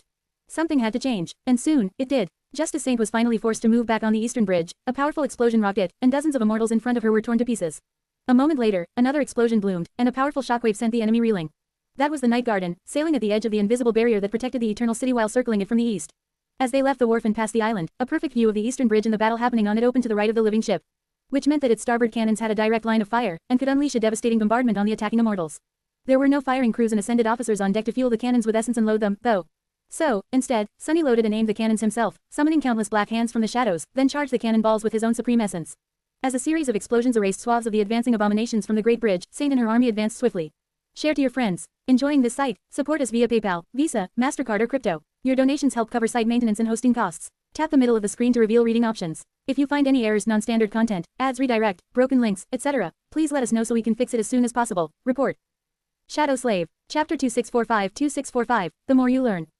986 words. The bombardment of the Night Garden descended on the northern span of the Great Bridge, carving bloody paths in the tide of hideous flesh. A bloody haze drifted above the vast chasm, and pieces of torn bodies rained down. Saint retreated just in time to avoid being swept away in the deadly barrage, sliding back on the slick stone while plunging her sword into it to arrest her momentum. A split second later, she regained her balance and lunged forward, cutting down one of the fallen immortals who had escaped the first salvo of the Night Garden. Due to her monumental height, she looked like a towering statue from a distance. Fiend was at least 4 times higher. At that moment, however, his fearsome figure suddenly shrank, becoming only a head taller than her. His mass remained the same, though, so when he lunged forward to join Saint, the Great Bridge quaked and trembled. Together, they massacred the vanguard of the immortal swarm. Fire and darkness intertwined like a primal inferno, reminding Sunny of the ancient murals depicting the flames of desire burning in the everlasting void. The Shadow Legion advanced. With the Night Garden bombarding the bridge, it was as if the roots of the immortal swarm had been cut. The grotesque abominations were still swiftly rising from the dead, but since the massive cannonballs continued to decimate them, fewer managed to reach the line of battle contact intact, and because of that, the balance of power between them and the Silent Shades shifted. With fewer enemies to deal with, Saint and her army were able to restrain them faster, and once they gained that advantage, their progress snowballed. Standing on the deck of the Night Garden, Nave observed the distant battle with a stunned expression. This was his first time witnessing the Shadow Legion, or any sovereign going all out, for that matter, so he was reasonably taken aback. Eventually, he said in a low voice, "So this is your true power." Sunny, who had been busy loading and firing 12 massive cannons of his own creation, gave him a sideways glance. "Technically, this is 1/3 of 5/7 of my true power. But it is close enough, I guess." Slowly, Nave's gaze turned subtly bitter. Looking away from the furious battle raging on the distant bridge, he sighed. "In the past, I've often wondered how things would have been different if the House of Night had managed to produce a sovereign. What would have happened if Nightwalker was still here?" Sunny smiled faintly. "I think you got it all wrong. Great clans do not produce sovereigns, it's the opposite. Sovereigns produce great clans. So, in a sense, the House of Night was the most impressive of the great clans, because you achieved that title without being supported by a supreme." Nave shook his head. "We were still wiped out, in the end. Even if we weren't, we were destined to fade into obscurity as valor and song conquered everything." He remained silent for a while, then looked at Sunny and asked, "What does it feel like, to wield the power akin to a deity?" Jet, who was leaning against a wooden beam nearby, smiled. "Yes, what does it feel like?" Sunny did not answer immediately, concentrating on his countless shades, the shadows he was manifesting, and firing the cannons. Eventually, he said, "I guess it makes you feel small." It was not the answer they expected, so both seemed surprised. "Small." Sunny nodded. "You are both saints, so you should understand. The more powerful you become and the more you learn, the more painfully you understand just how weak and ignorant you are. However, there is solace in anonymity. As a mundane person, you know that there are billions of people who are no different from you. As an awakened, there are hundreds of thousands, at least 100 as a saint. But there are only a few sovereigns. So being weak and ignorant feels much more personal." He paused for a moment and then chuckled. "Ah, but don't misunderstand. It's not all bad. In fact, being a demigod feels great. To be honest, my youth was quite miserable. Every day, I struggled just to survive. Now, I wouldn't even know how to die. Killing me is strictly a theoretical possibility." Having witnessed the state of the immortal dwellers of the Eternal City, however, Sunny was not as comforted by being nearly unkillable as before. On the bridge, Saint and her army were steadily making their way to the new island. With the support of the Night Garden, the pressure on her and her troops reduced by a large margin, so large, in fact, that Sunny could shift some of these forces elsewhere. So, he sent Fiend and fresh reinforcements to the other 2 bridges. Most importantly, he released Saint from the embrace of his shadow and sent that incarnation to augment the marvelous mimic, as well. With 3 of his avatars concentrated on the middle bridge, he could unleash the power of the curse and weaken the fallen immortals there better. These bridges were a perfect battlefield for the weakening curse, in fact, because only a limited number of enemies could attack his forces simultaneously there. That allowed him to concentrate the debilitating sorcery of the Shadowbound charm on the foremost enemies, thus maximizing its effectiveness. With reinforcements arriving from the eastern bridge, the situation on the other 2 had shifted, too. Slowly at first, then exponentially faster, the scales of battle started to tip in Sunny's favor. Once he gained an advantage, it only continued to grow. And before too long, the 3 battles reached their conclusion. Saint, Slayer, and the marvelous mimic had crossed the bridges and entered the 3 islands, leading the Shadow Legion onto their shores. Of course, the conclusion of the battle for the 3 bridges did not mean that all combat ceased. The islands were teeming with horrid, immortal abominations, so the battle continued, even if its intensity lessened. It had simply entered a new phase. Share to your friends. Enjoying this site? Support us via PayPal, Visa, MasterCard or crypto. Your donations help cover site maintenance and hosting costs. Tap the middle of the screen to reveal reading options. If you find any errors, non-standard content, ads, redirect, broken links, etc., please let us know so we can fix it as soon as possible. Report. Shadow Slave. Chapter 2646. Shadow Commander. 1024 words. The Night Garden had left the wharf, so Sunny saw no need to keep a presence on the island connected to it. Having cleansed it from the abominable immortals, the Shadow Legion abandoned the territory it had previously conquered and advanced northward to 3 neighboring districts of the Eternal City. Each of the 3 islands was larger and more densely developed than the Wharf Island, and populated by more abominations as well. The immortals dwelling there seemed slightly more powerful, with more champions akin to the abhorrent Silver Tiger hiding in their midst. One of the islands seemed like a residential area, one resembled a leisure district with vibrant shops and theaters scattered among peaceful alleys, while the last one was mostly taken up by an exquisite park. Beautiful trees rustled quietly in the nebulous darkness, their silver leaves glistening in the rays of falling light. Ponds and winding canals rested under the black abyss of the watery sky above, and tall hills rose above the landscape, cascading toward the promenades built along the edges of the island. Saint and her army invaded the leisure district, Slayer led her bestial force into the residential one, while the marvelous mimic entered the park. Each of the three forces was met with its own set of challenges, dictated both by its composition and the terrain of the three battlefields. The nature of the battle kept changing, and Sunny had to adapt swiftly. His legion was facing a far greater number of enemies now, so its numerical advantage did not play a large role anymore. The dream curse was not spreading among the restrained immortals fast enough, either, and Sunny did not have enough shades to keep restraining them indefinitely, so he had to keep releasing captured enemies despite knowing that they would attack him again. Additionally, the three islands were not only larger and more populous than the first one, they were also connected to more districts of the Eternal City, which meant that many new abominations were already trickling across the wide chasms dividing them. Worse still, they were not arriving only from the north, but threatening to flank Sunny's forces on the residential and leisure islands. Things did not look too good for the Shadow Legion. However, the most important change in the cadence of the battle was a positive one. Sunny had not noticed it during the battle for the Wharf Island since it was relatively short and had been fought on a smaller scale than these three terrifying collisions, but even the sorcery of the Eternal City was not omnipotent. The fallen immortals of this sunken hell could not be destroyed, indeed. Even if they were torn apart or burned to ash, the Eternal City would restore their youthful bodies to pristine condition, endlessly, no matter how many times they perished. However, the time it took the immortals of the Eternal City to be revived varied. At first, it only took them mere moments to rise again, but if the same abomination was killed repeatedly, that time slowly increased. Already, some of the immortals whom the Shadow Legion had fought on the bridges spent entire minutes remaining dead. That was still incomparable to the silent shades of the Shadow Legion, since the more powerful of them needed entire days to return to the battlefield. However, it introduced an entirely new dynamic to the battle for the Eternal City, giving Sunny more tools to work with. The fallen immortals seemed to be slowly growing wary of the Shadow Legion as a result, not because they feared being destroyed by the shades, but because they feared remaining dead for too long and surrendering their chance to eviscerate the enemy to someone else. So, the intestine of the combat lessened, somewhat, and it would probably keep changing as Sunny killed more abominations over and over again, slowing down their revival process. In these circumstances, the ruthless economy of battle had become even more important, forcing Sunny to concentrate on a particular aspect of warfare, the use of siege engineering and fortifications. Like a general commanding an army, well, an actual general commanding an actual army, rather, he had to conquer optimal positions on each of the three islands, entrench his forces, and slowly chip away at the swarm of immortal abominations. That was his priority at the moment. Luckily, Sunny possessed a unique advantage as far as fortifying battle positions went. In the Leisure District, Saint and her army fought their way to a large structure that made him shudder, in secret, because of its similarity to the Colosseum of the Kingdom of Hope. It was a vast theater built in an elliptical shape, with towering walls with open arches and lavish spectator seats descending toward a wide track that circled the arena, a hippodrome, if he was not mistaken. The open nature of its walls made the hippodrome a hardly defensible position, even if its great size and overall shape made it perfect for establishing a stronghold. As Saint and her warriors poured into the ancient theater, the shadows around it stirred and flowed upward. They filled the wide portals cut into the walls of the hippodrome and then solidified, closing them. At the same time, a layer of manifested shadows reinforced the stone walls, making them harder to destroy. Wide battlements with protruding bastions were established on top of the walls, and an inclined palisade of sharp spikes rose from its base, making approach more difficult. Sunny was already straining himself to maintain the countless chains that bound the captured immortals, so he simply manifested these shadows permanently. That made them far less potent and far more brittle, but by overlaying multiple layers of manifested shadows on top of each other, he was able to vastly improve the resilience of the hippodrome. Remembering the many sieges he had ever participated in, Sunny implemented every measure he could realize in a short amount of time to make the ancient theater as difficult to conquer as possible. Soon, a dark fortress towered above the leisure districts, bristling with countless black spikes. Saint stood atop its walls, shrouded in a mantle of darkness. Similar things were happening on the Park Island and the residential island, as well. Share to your friends. Enjoying this site? Support us via PayPal, Visa, MasterCard or crypto. Your donations help cover site maintenance and hosting costs. Tap the middle of the screen to reveal reading options. If you find any errors, non-standard content, ads redirect, broken links, etc., please let us know so we can fix it as soon as possible. Report. Shadow Slave. Chapter 2647 Learning Curve. 991 words. On the residential island, the blizzard summoned by the shadow of the winter beast had swallowed the lively streets, the private estates, and the grove surrounding ornate palatial manors. There was no easily defensible position here, so Sunny had to create one himself. Slayer and her bestial army had taken control of the roofs, with aerial bridges made from shadows connecting them like a web. The obsidian wasps were able to fly, even if they were vulnerable when taking to the air, so they were both highly mobile and unpredictable, giving her a vital advantage. Serpent, meanwhile, was supremely adaptable, capable of supporting any strategy. And then there was the Ember Queen, of course, the shadow of a great tyrant who was not only fearsome in battle, but also capable of commanding the black millipedes and extremely elusive. On the central island, the marvelous mimic and its defenders had made it to the top of a tall hill, settling there like a natural fortress. Sunny covered his castle in a carapace of manifested shadows, as well, as if dressing it in a suit of armor. There were few terrain features to make use of here, but there was hardly a more tried and tested combination than a steep slope in the walls of a fortress. The only thing he was lacking was a deep moat, but even then, the hill bordered a deep lake on one side. Granted, the immortals of the Eternal City were not going to drown even if they fell into its water, but every advantage, no matter how small, mattered. Here they come. The forces entrenched themselves as best they could, preparing to be besieged. There was no trick Sunny could use, none that was worth the effort, at least, so he fully concentrated on his countless bodies, wanting to make the most of his combat skill and intelligence.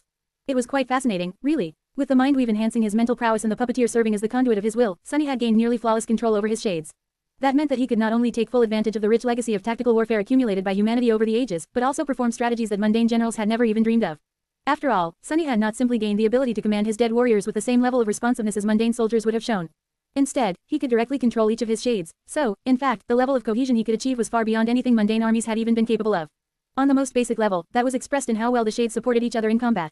The entire Shadow Legion was fighting like one vast, terrifying creature. It was as if Sunny had indeed become a demon with a myriad heads and a myriad deadly hands, sowing death and destruction anywhere he went. Naturally, that made each of the shades far more lethal, while at the same time drastically reducing the losses of the Shadow Legion. On a more elevated level, the unnatural cohesion between the countless shades allowed Sunny to perform strategic maneuvers that had not even been invented yet, since they were simply impossible for armies bound by the limitations of mundane warfare. The fact that he had been able to carve a bloody path to the advantageous locations and fortify them under constant harassment by the fallen immortals was already proof of that. But really, Sunny had not even begun to explore the new horizon of possibilities open to him now, and understandably so. After all, it was not easy to invent an entirely new framework of military doctrines based on a set of realities that could be applied solely to him. The knowledge of military strategy Sunny possessed was the result of thousands of years of accumulated insights and breakthroughs made by genius tacticians, so he could not be expected to accomplish that much in a single day. He was certainly trying, though, driven by desperation and necessity. I do feel like I'm a little out of my depth. Which was ironic, considering that he was at the bottom of the deepest ocean in the universe. Sunny had commanded a small group of elite soldiers before, as well as a large contingent of the Sword Army in Godgrave. He had also led the Shadow Legion into battle, but never in such an involved and complicated manner. So, he was both struggling, and learning a lot, with every second of his endless, intensely violent, and harrowing battle. 3 tides of dreadful abominations descended upon the positions of the Shadow Legion. The violence was unimaginable. Sunny had been disturbed by the grotesque, sinister nature of the first immortal they had met in the Eternal City. Now that this one abomination was replaced by a ceaseless flood of hideous, misshapen horrors, he could not even bother to be repulsed. But nevertheless, he was getting better at commanding his silent army with every moment. With every attack his soldiers received or delivered, Sunny was learning how to wield his power better. His vast mind spun frenetically, absorbing new information and coming to new conclusions. And as a result, the position of the Shadow Legion was slowly improving. On the Leisure Island, the tide of immortals was washing over the walls of the Hippodrome. On the Park Island, the defenders of the Dark Castle had established a killing field on the slopes of the hill. On the Residential Island, Slayer and her beasts were repelling the enemies who leapt or climbed onto the roofs of the few central blocks. And all the while, Nightmare continued to spread the dream curse among the fallen immortals. The Tenebrous Steed was fighting his own battle, as well. The maze of nightmares was being destroyed and rebuilt again, slowly expanding as more and more powerful creatures were imprisoned in it. Sunny just hoped that it would endure until the expedition to the Eternal City was over. Sweet dreams, bastards. Share to your friends. Enjoying this site? Support us via PayPal, Visa, MasterCard or crypto. Your donations help cover site maintenance and hosting costs. Tap the middle of the screen to reveal reading options. If you find any errors, non-standard content, ads redirect, broken links, etc., please let us know so we can fix it as soon as possible. Report. Shadow Slave. Chapter 2648 Inherent Inclinations. 969 words. How are things going there? The Night Garden had moved past the battle on the bridge and was now sailing around an unknown island. The deafening cannonade had ceased, and only the distant echoes of the fierce battle were breaking the tense silence. Sunny was on the bow of the living ship, accompanied by Knave and Jet. Giving the latter a brief look, he sighed. Better than expected, worse than I would have wanted. Despite his best efforts, the Shadow Legion was still suffering casualties. If there was a consolation, though, it was that for every shade that was vanquished, several immortals were infected by the dream curse. The measures Sunny had taken and the fortifications he had built were doing their job. He could not tell if this was enough, though. It seemed like he would be able to conquer the 3 islands in due time while suffering relatively few losses, but would that rate of attrition be acceptable in the long term? There was no way to tell, yet, since the battle for the Eternal City was only starting. Sunny closed his eyes and rubbed his face, feeling as if his mind was on the verge of melting. Quote.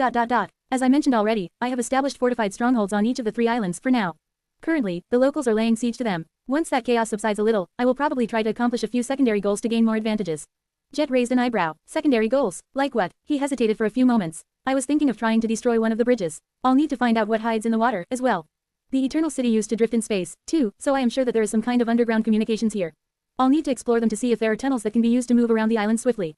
Oh, but most of all, Sunny turned his head slightly, looking north. When we were approaching the city, I noticed a building that looked like it might be an armory. It will be great to go on a small excursion and see if I can arm my shades better there. After a short silence, Knave suddenly said in a neutral tone. I don't think that you'll find weapons in that building. Sunny looked at him steadily. Why? Knave lingered for a bit, then shrugged. The locals don't seem like militant people. Sunny blinked a couple of times. He was currently engaged in 3 terrifying battles with swarms of rabid locals, so how were they not militant? On the other hand, he somewhat understood what Knave meant. The Saint of Night still explained himself, though. From what I've seen, this place was meant to be a sanctuary. A place of peace and prosperity where even death held no power. In other words, the people living here were not supposed to suffer. Plus, didn't you mention that the Eternal City used to exist in space? An armory suggests the existence of a military force and a need for weapons. Who would the inhabitants of the Eternal City even fight in space? Sunny stared at him silently. Knave was making a lot of sense. To his disappointment, Jet spoke at that moment. Still, that does not mean that there are no weapons in the Eternal City. When Sunny looked at her with a silent question in his eyes, he smiled and shrugged. Well, think about it. If weapons were not used for war, then why would they be used? He tilted his head a little. Was that a trick question? Where did people wield weapons except for the battlefield? Training schools? Or, his eyes glistened a little. Sports. Jet nodded. Yeah, people might become immortal, but some things never change. Sunny hesitated for a moment. Indeed, all he had to do to come up with this answer was ask himself where he had used weapons most often outside the usual battles. And the answer was pretty simple. It was in the dreamscape. People were wired to enjoy conflict and competition, so sports thrived even in war-torn societies, but especially so in those that experienced long periods of peace. In the waking world, the most popular sport was dueling, and since battles between awakened were too dangerous, it mostly took place in the dreamscape. Sunny knew better than most how popular these duels were, since he had suffered a lot of unintentional fame as mongrel. The same could be said about all cultures throughout Earth's history. The Dream Realm had not been an exception, either. The immortals of the Eternal City would have been even more susceptible to the excitement offered by sports competitions, since they could not even kill each other. War had been impossible here, or at least meaningless, but the deeply rooted need to experience strife all people shared would have remained. But how am I supposed to find where sports competitions? Sunny fell silent. Wait a minute, hadn't he already found one such place? The Hippodrome. Jet nodded. Chariot races were quite popular in ancient times. I would imagine something similar would have been happening here, as well, considering your description of the local Hippodrome. Of course, the races themselves would have been different, with not only people, but also beasts and monsters participating, and everyone in the arena being immortal. Gods, I would have bought a ticket if I could. Sunny stared at her for a moment. Instead of answering, he simply commanded his incarnation in the Hippodrome to separate itself from Saint, assume a tangible form, and descend to the floor of the arena. Sunny extended his shadow sense into the ground, and immediately sensed hollow spaces there. There was a whole network of service spaces under the Hippodrome, rooms for the athletes, stables, training halls, lounges, and equipment storages, as well. Once Sunny sensed what was hidden inside, his eyes glistened. He lingered for a bit, then looked at Jet with a bright smile. I think I've found the first part of that treasure. Share to your friends. Enjoying this site? Support us via PayPal, Visa, MasterCard or crypto. Your donations help cover site maintenance and hosting costs. Tap the middle of the screen to reveal reading options. If you find any errors, non-standard content, ads redirect, broken links, etc., please let us know so we can fix it as soon as possible. Report. Shadow Slave. Chapter 2649 Ancient Equipment. 991 words. Without wasting any time, Sunny stepped through the shadow and found himself in a spacious corridor under the arena of the Hippodrome. Jet must have been correct in her assumption that mythical beasts had participated in the chariot races held in the Eternal City. The corridor was wide, with high ceilings, and the gates leading to various halls were quite large as well. Sunny could easily imagine a lumbering creature, like the abominable silver tiger he had fought recently, walking on this path on its way to the arena. For a moment, his spirit of exploration flared up, making him space out while imagining the exciting games that had happened in the Hippodrome, but Sunny was too preoccupied by something else to let himself go on a mental tangent, not to mention the fact that he was simultaneously controlling countless shades engaged in a fierce battle. Walking over to a particular gate, he pushed it open. Inside was a vast hall that must have served as a storage warehouse. The wares stored here were not of a mundane kind, though. Instead, hundreds of suits of intricate armor were displayed on wooden mannequins. The walls were lined with stands that bristled with all kinds of fearsome weapons: spears, swords, axes, mauls, tridents, bows and arrows, javelins, glaives, halberds, anything he could imagine. What was more, those were not ordinary suits of armor or ordinary weapons. Sunny had forged enough of them to know quality when he saw it. Each was worthy of being worn or wielded by a transcendent being, at least. A few, those that were displayed on ornate pedestals, were even fit for a supreme. Both the armor and the weapons were enchanted, as well. Sunny could see a flowing weave of runes etched into the glistening steel, and although he could not tell what enchantments the runes created, he sensed dire power emanating from the ancient blades. Everything here had been preserved in pristine condition, just like everything else in the Eternal City. At least 1,000 sets of armor and twice as many weapons were stored in this hall alone. It was an arsenal that put the armories of great clans to shame. Sunny was suddenly regretful that there were so few human shades in the Shadow Legion. Should he have killed more people? Maybe. No, probably not. But even if he could not bestow these armaments on most of his shades, there were plenty of warriors in the human domain who could benefit greatly from receiving such potent tools. Sunny hesitated for a few moments, then walked over to a pedestal that stood in the very center of the armory, illuminated by an enchanted lantern. There, an imposing suit of lamellar armor that seemed to have been forged from beautiful nacre scales was resting on a mannequin, its head crowned by a laurel wreath. A fearsome spear rested nearby. This set especially radiated a feeling of history and dire power. It had probably belonged to an immortal champion of the Eternal Arena. Sunny could not help but think that it would suit the Shadow of Darren quite well, at least during this expedition. It's a pity, though. Most of the shades Sunny commanded belonged to nightmare creatures, so these beautiful weapons and suits of armor were useless to them. He still sent the entire arsenal into his soul sea, though. From there, the best equipment could be summoned to the human shades. Slayer, meanwhile, would receive full quivers of lethal enchanted arrows.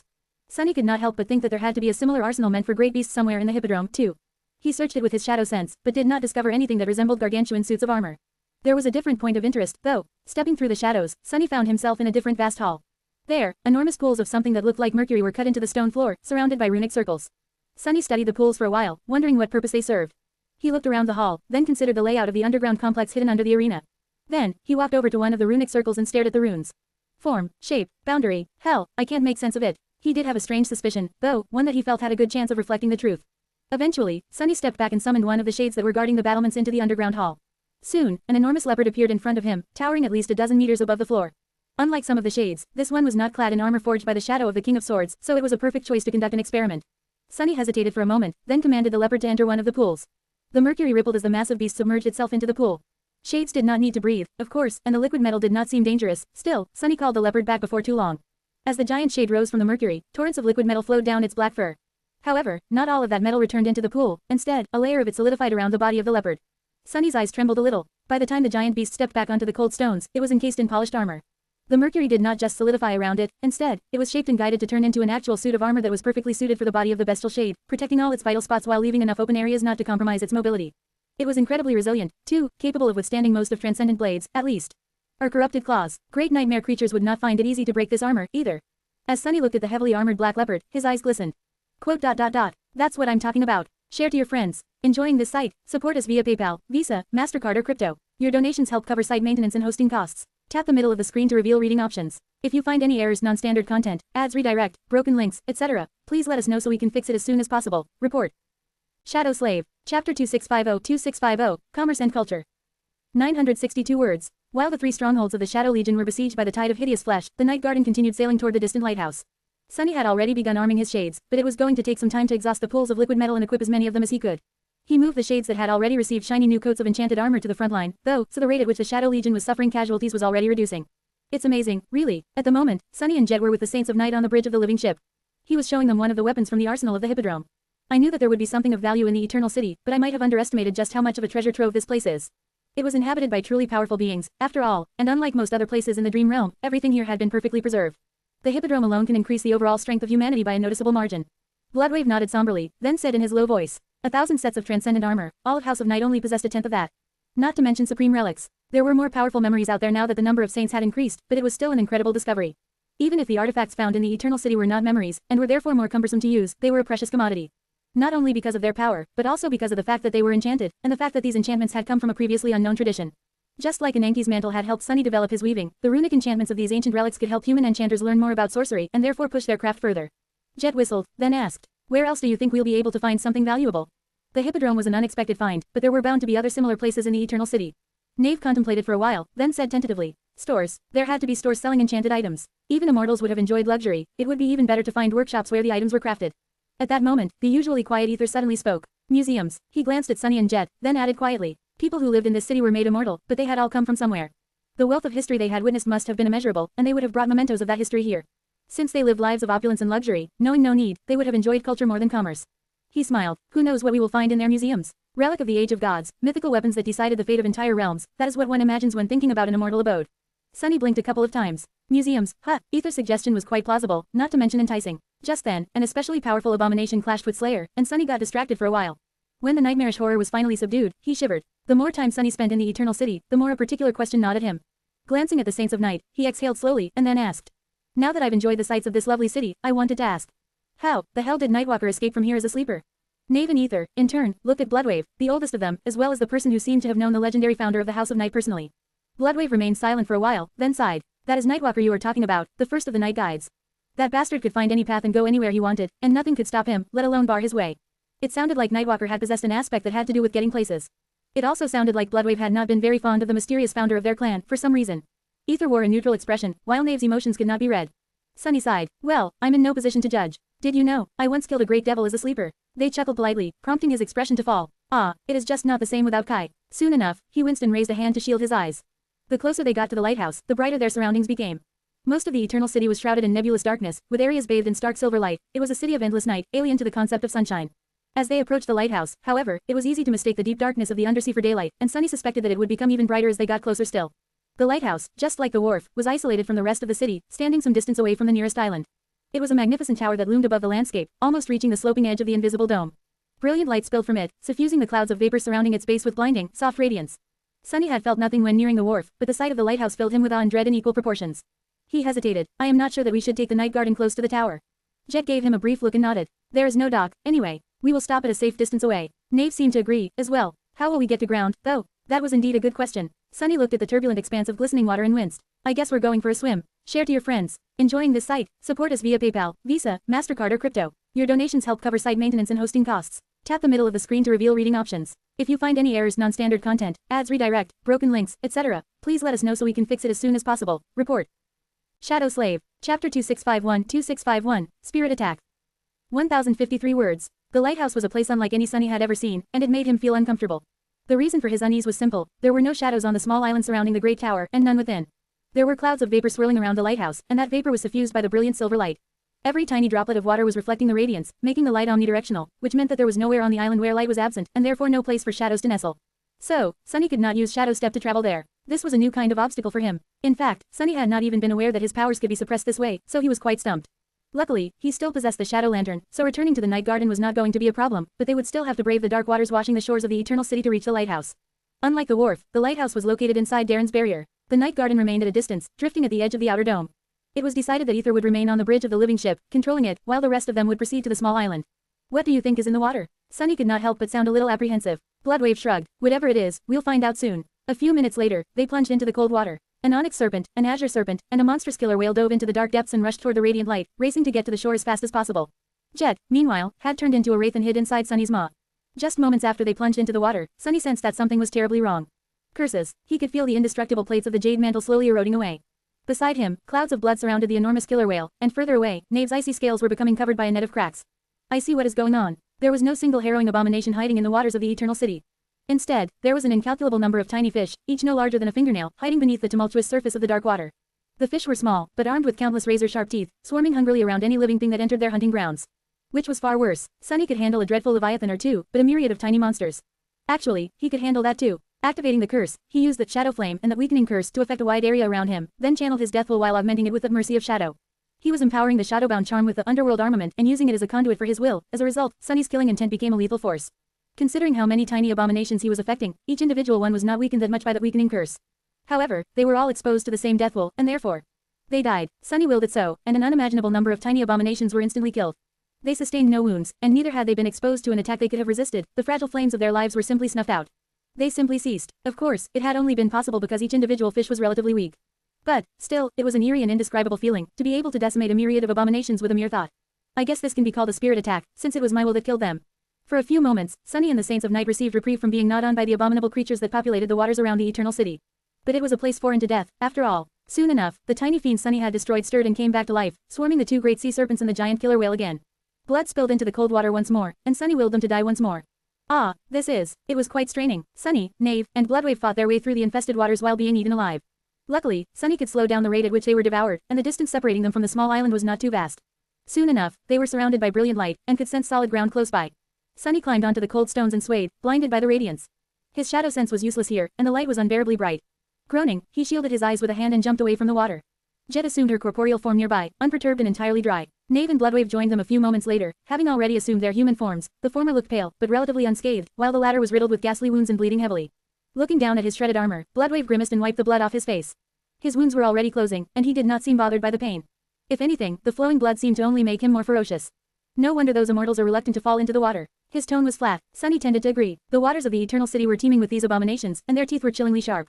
Usually, falling into infested waters would merely mean a swift and painful death, but things did not die in the Eternal City.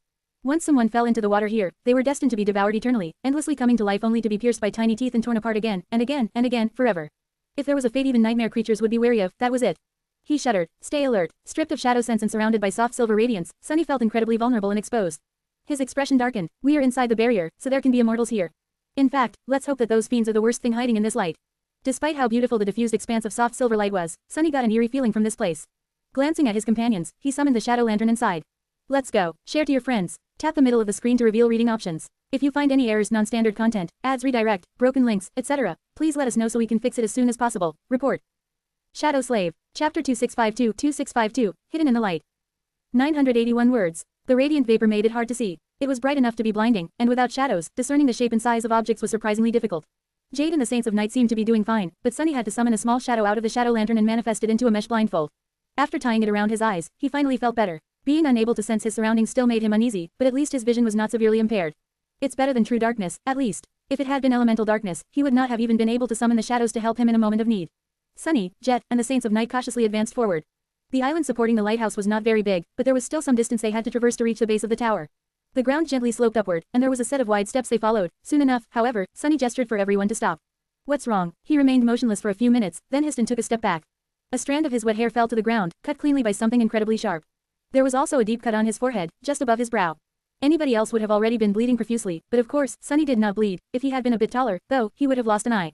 There's something here. Reaching forward, he felt the air carefully and then grasped an incredibly thin, razor-sharp wire strewn across the road. The wire was so fine that it would have been hard to notice even in normal circumstances, but in the blinding radiance that surrounded them, it was practically invisible.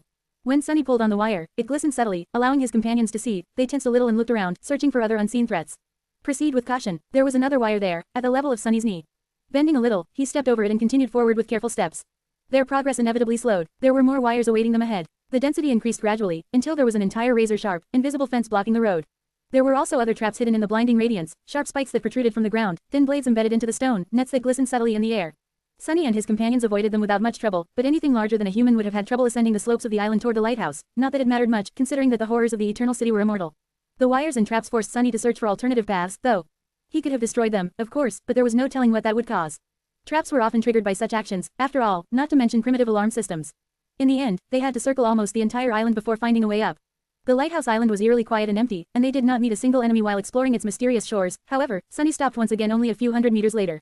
They were still surrounded from all sides by hazy radiance, the vapor feeling refreshingly cool on their faces. He peered into the silver light somberly. Can you hear it? They did. A strange, quiet, eerie sound was resounding from the radiant haze ahead, as if something was scraping against the stone.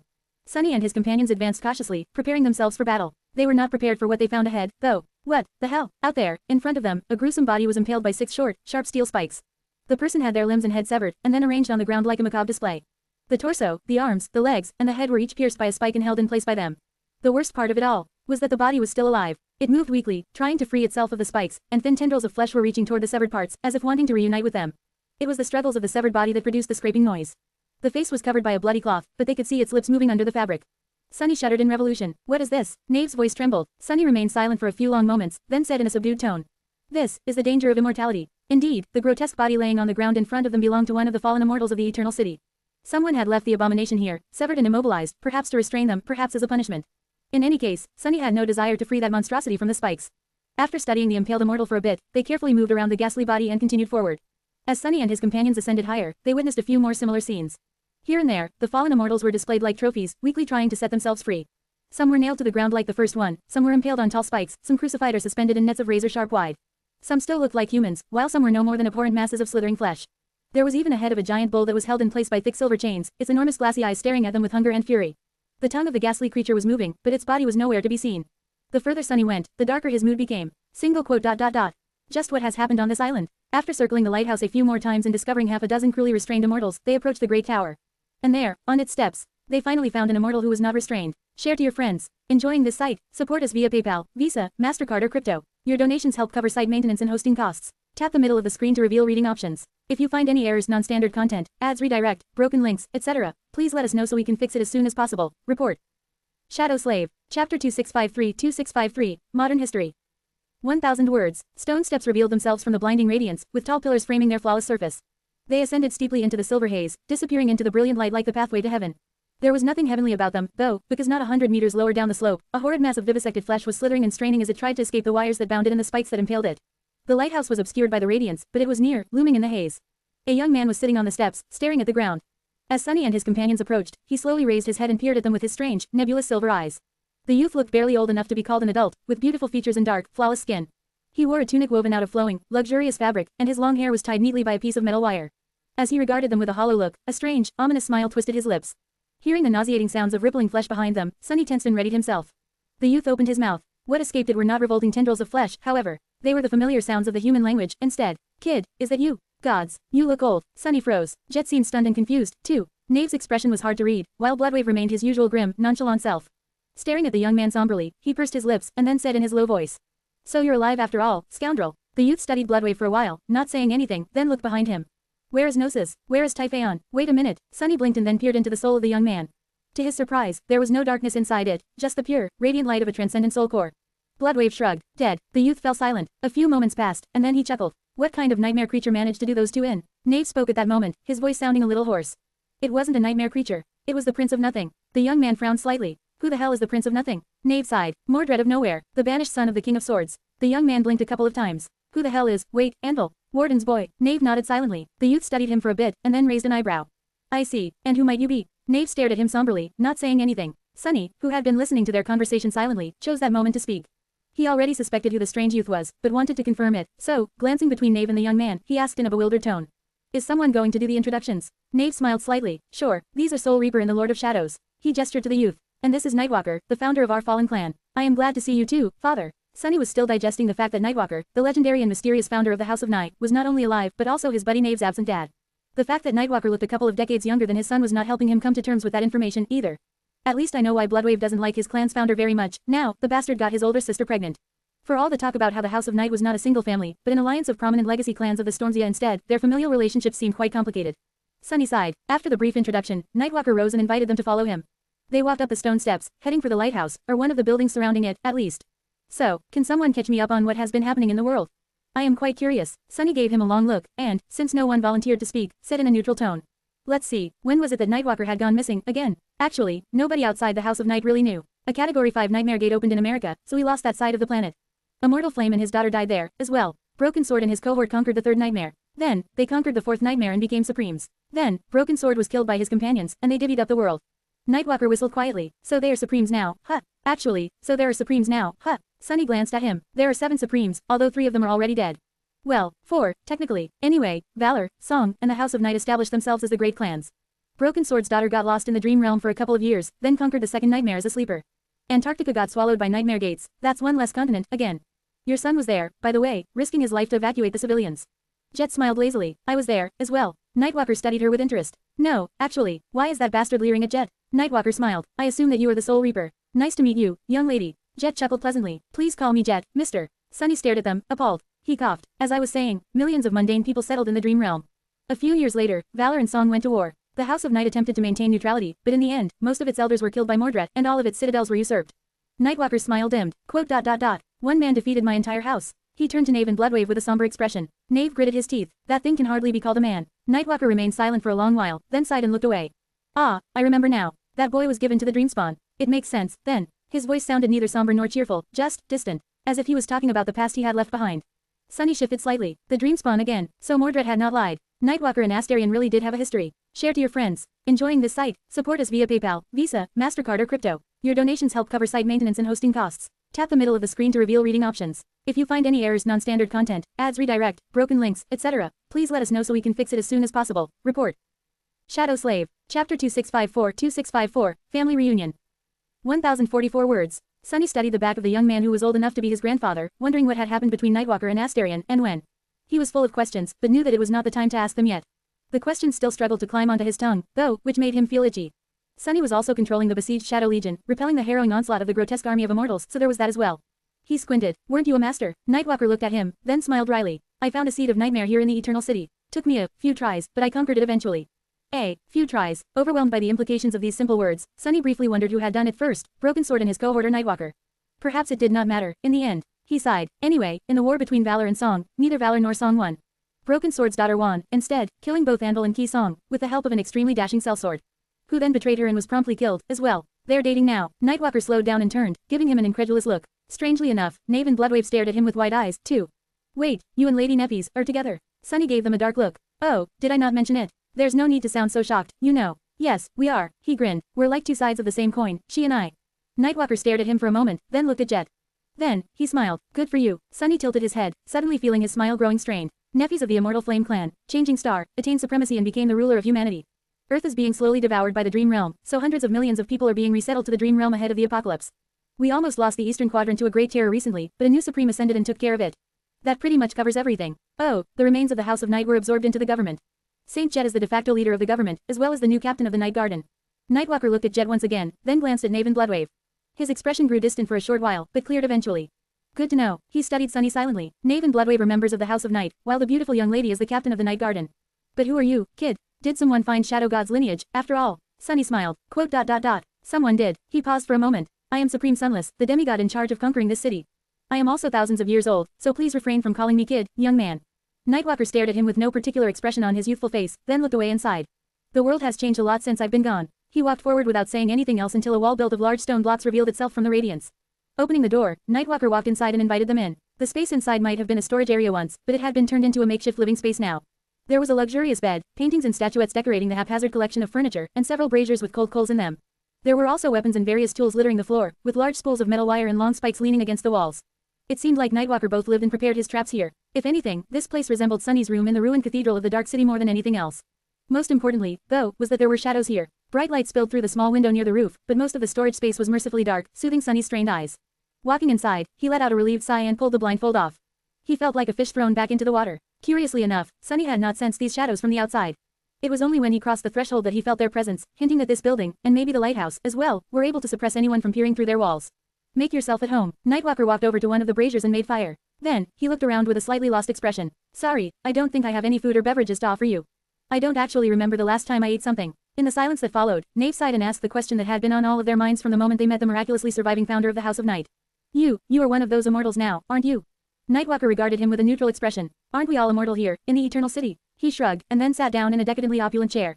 But yes, the answer to your question is yes. I died here, and then, the Eternal City brought me back. So, I am one of its immortals now. Knave drew a shaky breath. But you are not corrupted, like the rest of them. Nightwalker shook his head slowly. No, not yet, at least. In fact, none of the immortals are corrupted. Sunny frowned. I'll have to disagree. Knave nodded. Indeed, we've seen them. Jet and the Lord of Shadows fought them, as well. How can those abominations not be corrupted? Nightwalker lingered for a moment. Ah, sorry, I should rather say that the abominations you faced are not the immortals. He leaned back and sighed. The actual immortals aren't really alive anymore. Their bodies are intact and their souls are intact, but their minds have long crumbled. They are like empty dolls with nothing inside. Well, at least there wasn't anything inside them, initially. Nightwalker looked at them darkly. That was before a certain nightmare creature came to the Eternal City, crawled into them, and rooted itself within their immortal bodies. So, the things that you saw and fought is that nightmare creature wearing the bodies of the immortals. It's a parasite. Sunny frowned. I don't suppose you know what that nightmare creature is called. Nightwalker turned to him and smiled. Oh, of course I do. His smile dimmed, and was then erased from his face. It's called the Flesh of Connacht. Share to your friends. Tap the middle of the screen to reveal reading options. If you find any errors, non-standard content, ads redirect, broken links, etc., please let us know so we can fix it as soon as possible. Report. Shadow Slave. Chapter 2655-2655, Cursed King. 1029 words. Hearing Nightwalker's words, Sunny frowned. Connacht, I've heard that name before. Jet had fought a great devil named the Heart of Connacht, as well as several lesser abominations bearing similar names. According to Cassie, he had been a cursed king whose parts were kept apart to prevent him from coming back to life. More importantly, Uris had mentioned an individual called Connacht once, when talking about those cursed by Shadow God. Considering how many traces of Connacht were left in the dream realm, he must have been quite powerful. And considering the nature of these traces, he must have been quite sinister. Now, they were facing a great terror born of the same source, a being of the same caliber as Skinwalker.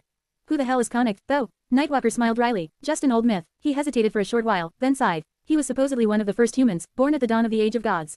Gods and deities walked the earth back then, battling void creatures and their spreading corruption. They brushed sides with humans quite often, as well, to various results.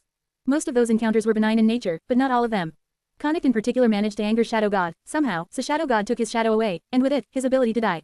Sunny scratched his head. Doesn't sound like much of a punishment. In a sense, he was the opposite of Connacht. Sunny had more shadows than he knew what to do with. One was cursed by Shadow God, the other received Shadow God's blessing. The latter could be said about Sunny and Uris, as well. Nightwalker grinned. A very topical remark, considering where we are. He fell silent for a moment. Gods have their own views on things, I guess. In any case, Connacht did not seem to mind the curse of Shadow God. Eventually, he established a vast kingdom and ruled it for countless generations, defending his people with his overwhelming power. His power was so great, in fact, that people started calling him a god. Sunny raised an eyebrow, but, Nightwalker shrugged, but Connacht didn't just want to be called a god, he wanted to be a god. Sunny leaned against a wall and crossed his arms. Ah, that troublesome thing, apotheosis. Nightwalker stared at him blankly. Oh what, apotheosis? Oh, I guess the word fits. Sunny had to remind himself that the man had been gone for decades. Even the existence of Supremes was news to him. Naturally, he would not know about the impenetrable barrier that prevented them from climbing higher on the path of ascension. He shook his head. Anyway, so what happened? Nightwalker answered in a neutral tone. No matter what Connacht tried, he could not step over the threshold of divinity, not without a shadow, at least. He became obsessed with the idea of godhood, and his kingdom gradually became a dark and nightmarish place. People who used to venerate and worship him were now full of terror and hatred for the undying monster who ruled them, and entire generations disappeared into the ghastly cauldron of his obsession. They could not do anything to free themselves, though. After all, Connacht's power was overwhelming, and he could not be killed. He leaned forward a little. They did manage to topple his throne in the end, still. Connacht's body was severed from his soul and spirit, cut into pieces, and all these parts were sealed separately in various places, never to be reunited. The end. Sunny stared at him incredulously. It's obviously not the end, though. Nightwalker smiled. Well, I assume those seals were guarded by someone. However, the guardians all perished when the dream realm was consumed by corruption.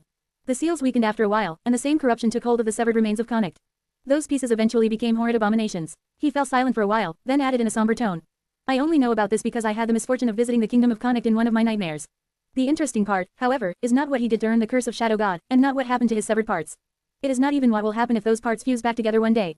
Nightwalker leaned back. The interesting part is how Connacht was overthrown, and why. Sunny raised an eyebrow. Oh, Nightwalker lingered for a few moments. The being who helped the enslaved people of Connacht's kingdom get rid of him was none other than the demon of repose, who happened to pass nearby. As for why she decided to help them, according to the myth, it was because after countless years of searching, Connacht finally found a way to become a god despite being disqualified from achieving divinity the usual way. Sunny's eyes widened a little. He remained silent for a few moments, then leaned forward. He found an alternative way to achieve apotheosis. How? Nightwalker studied him a bit, then shrugged. I am not entirely sure, but apparently, he was planning to consume his own kingdom, complete with every person living there. So, not the best role model, as far as kingship goes. He gave Sunny a curious glance. If only that poor fool lived in the age where the nightmare spell existed, huh? All that nonsense could have been avoided. Nightwalker fell silent for a while, then asked. You told me that the first Supremes emerged decades ago, right? Sunny nodded. Around 25 years ago, yes. Nightwalker looked away with a pensive expression. How come none of them challenged the fifth nightmare, then? Sunny tilted his head a little. I guess it's because one of them is stuck on the moon, while the other two were misguided, afraid, and had too much to lose. Nightwalker looked at him directly. What about you? Are you not misguided and afraid? Do you have nothing to lose? Sunny smiled faintly. Me, no, and I am in a completely different situation than they were. He looked at Nightwalker and said in an even tone, because of the decades they wasted, I am not afforded the luxury of having a choice. The end of days is not on the horizon anymore, it is already in progress. So it's become sacred or die, or at least watch everything I treasure die. Sunny sighed, that is the reason why I'm here, in the Eternal City. Conquering this place is a part of the process. Share to your friends. Tap the middle of the screen to reveal reading options. If you find any errors, non-standard content, ads redirect, broken links, etc., please let us know so we can fix it as soon as possible. Report. Shadow Slave. Chapter 2656-2656, Dubious Conquest. 1053 words. Nightwalker studied him for a long while with the same strangely distant expression he had worn previously, then smiled faintly. Conquering the Eternal City. I am not going to diminish your accomplishments. Getting to the lighthouse unscathed must have already been difficult enough. Well done. However, you should have noticed that this place is populated by a myriad of immortal abominations. Surely, your goal is a tad too ambitious. Sunny gave him a nonchalant shrug. Personally, I think it's just ambitious enough. Jet chuckled. You must not have witnessed the power of a supreme before, mister. It is quite daunting, and that guy is not just any supreme. At that, he's someone who became supreme by killing the person who sat on the throne before him, which puts him in an entirely different category. She smiled. I wouldn't have brought the Night Guard in here if I wasn't reasonably confident in his ability to keep his promises. Despite how he looks, he's quite reliable. Sunny gave her a silent stare. Huh, what's wrong with how I look? Not getting an answer, he frowned and looked back at Nightwalker. She's right, my forces have already secured the wharf and the island it is connected to. Currently, we are engaged in a battle for the 3 islands north of that. I expect the siege to come to a conclusion in a few hours, which would allow us to advance further into the heart of the city. Nightwalker studied him with interest. Really, how are you dealing with the immortals, then? Sunny gave him an even look. I am putting them to sleep. Although now that I know what hides in the water, I am thinking of just tossing them into the waves. Nightwalker shook his head slowly. That won't work. Sunny was a little disappointed. Why? The lost founder of the House of Night let out a heavy sigh, as if recalling his own disastrous attempt to do just that. As I said, the immortals are merely shells for the parasite that controls them. So, you can indeed get rid of them by throwing them into the water. Some would climb out, but most would become an endless source of sustenance for the little critters there. However, his expression darkened. A parasite is a parasite. Once one host becomes useless, it will find another, and with countless abominations populating the depths, the flesh of Conic would have countless new hosts to infect. Once thousands of those fishes start mutating, sprouting tendrils, and climbing ashore, you'll regret having fed them an immortal or two in the past. Believe me, he shivered. Sunny was quite uneasy, as well. He hummed, then mumbled quietly. Wow, I never thought that one day I'd be happy to only be fighting the human vessels of an immortal great terror. His expression twisted a little. Flesh of Conic is a great terror, right? He had assumed so because the fallen immortals wielded power similar to that of great nightmare creatures. Considering that Nightwalker did not mention any kind of source creature or accursed abomination controlling them, the flesh of Conic did not seem like a tyrant. As for being a titan, it could be one, but Sunny would have expected more trouble when facing a creature like that. As if fighting a city full of immortal great ones is not trouble enough. Nightwalker nodded. I would expect so. He studied Sunny intensely, then shifted slightly. Well, I guess you really do have a chance to conquer this hell. Unbelievable. His expression turned wistful for a brief moment. And there I was, feeling proud of myself for becoming a transcendent. At that moment, Knave, who had been silent before, finally spoke. The flesh of Conic is not our only problem. Nightwalker gave him a curious look. Oh, Knave hesitated a little, then nodded. The Dutchman is also here. Nightwalker's eyes widened a little. That thing, it followed you to the Eternal City. The House of Night had never engaged in a serious battle against the Dutchman, but having traveled the misty waters of the Stormzea for decades, they had known about the existence of the Wraith Armada from various chilling encounters and sightings long before this expedition. Nightwalker probably knew more than most. Sunny shrugged. It's more like we followed it here. It doesn't matter who arrived first, though, only who will be the one to leave when all is said and done. Jet here is a specialist in disposing of troublesome wraiths. In fact, she's somewhat of a wraith herself. Jet smiled. When I'm in the mood. Nightwalker chuckled. Then, however, his expression slowly grew serious. A heavy silence settled in the room. Sunny studied Nightwalker and Knave, wondering why their reunion was so reserved. The former seemed too aloof, while the latter was seemingly holding himself back. But neither displayed any noticeable sense of joy. Perhaps they were simply too shocked to feel anything easily defined yet. Perhaps they had never had a joyful kind of relationship, to begin with. He hesitated for a few moments, then asked, if I may ask, how did you end up stuck in this city, Nightwalker? Better yet, how did you manage to get here alone, as Amir ascended? The corner of Nightwalker's mouth twitched. Mir ascended, huh, he remained silent for a while, then sighed. Who said that I was alone? Sunny frowned. That was the impression I got after learning about your disappearance from Knave and Bloodwave. Nightwalker shook his head. I wasn't alone. I was accompanied by that kid, Asterion, and his followers. Sunny winced. I'd appreciate it if you would not mention his name. Nightwalker grinned. Oh, I would be happy to. I don't particularly like mentioning him either. At that moment, Jet asked in a confused tone. Why would you take him with you instead of forming an expedition from the champions of the House of Night? And why did you leave the Night Garden behind? Nightwalker smiled. That's simple. Because I did not want to lose the Night Garden, and I did not want my people to die. Plus, you said that you were putting the immortals to sleep. I was planning to do something similar. Fighting them physically is useless, so I needed someone with a powerful aspect that allowed them to perform mental attacks. Such people are rare, and that kid seemed like a good candidate, being the successor of Hard God and all. His expression darkened. Nightwalker remained silent for a few moments, and then said in a cold tone. Quote. Of course, I did not expect that the bastard would kill me as soon as we reached the city and he didn't need me anymore. Share to your friends. Tap the middle of the screen to reveal reading options. If you find any errors, non-standard content, ads redirect, broken links, etc., please let us know so we can fix it as soon as possible. Report. Shadow Slave. Chapter 2657-2657, Gift of Empathy. 1020 words. Knave paled visibly when he heard Nightwalker's admission. Even Bloodwave, who had maintained a stoic expression, scowled deeply. Jet frowned, as well, but Sunny did not show much of a reaction. After all, he already suspected that something of the kind had happened. However, behind his mask of nonchalance, he was a little excited. Perhaps it was a bit callous of him to feel thrilled about Astarion's betrayal and subsequent murder of Nightwalker, an act that might have prevented the House of Night from nurturing a sovereign of their own, eventually, but he was simply glad to finally meet someone who knew about the Dreamspawn's powers firsthand and was willing to share that knowledge. Sunny lingered for a moment. Mental attacks. What is his aspect, exactly? Nightwalker gave him a look of indignation. That is what you chose to ask about. Really? Sunny stared at him with a deadpan expression. Yes. Nightwalker laughed. Or all Supremes this. Never mind. I'm not one to judge. Sunny raised an eyebrow, prompting Bloodwave to speak gruffly. You know how no one knows much about Nightwalker. That is not because of his elusive and mysterious nature. He simply used to avoid everyone, his closest allies included, as much as possible, because he hates people. He has always been a reclusive, antisocial bastard. Nightwalker grinned. True, it's not my fault that people are so hateful, though, is it? Shaking his head, he added. And considering how I ended up, I'd say that I had not avoided people enough. Nightwalker fell silent for a few moments, then sighed. Regardless, to answer your question, he's a mind reader. Sunny's eyebrows flew up. A mind reader? What do you mean? Nightwalker brushed his face tiredly. The Dreamspawn, the last survivor of the Path of Ascension cult. He is a mind reader, although he did not start out as one. Sunny and Jet glanced at each other. Cassie, are you hearing this? He only had to wait a few moments before the answer came. Yes. Nightwalker, meanwhile, continued. His dormant ability allowed him to sense the emotions of other living beings.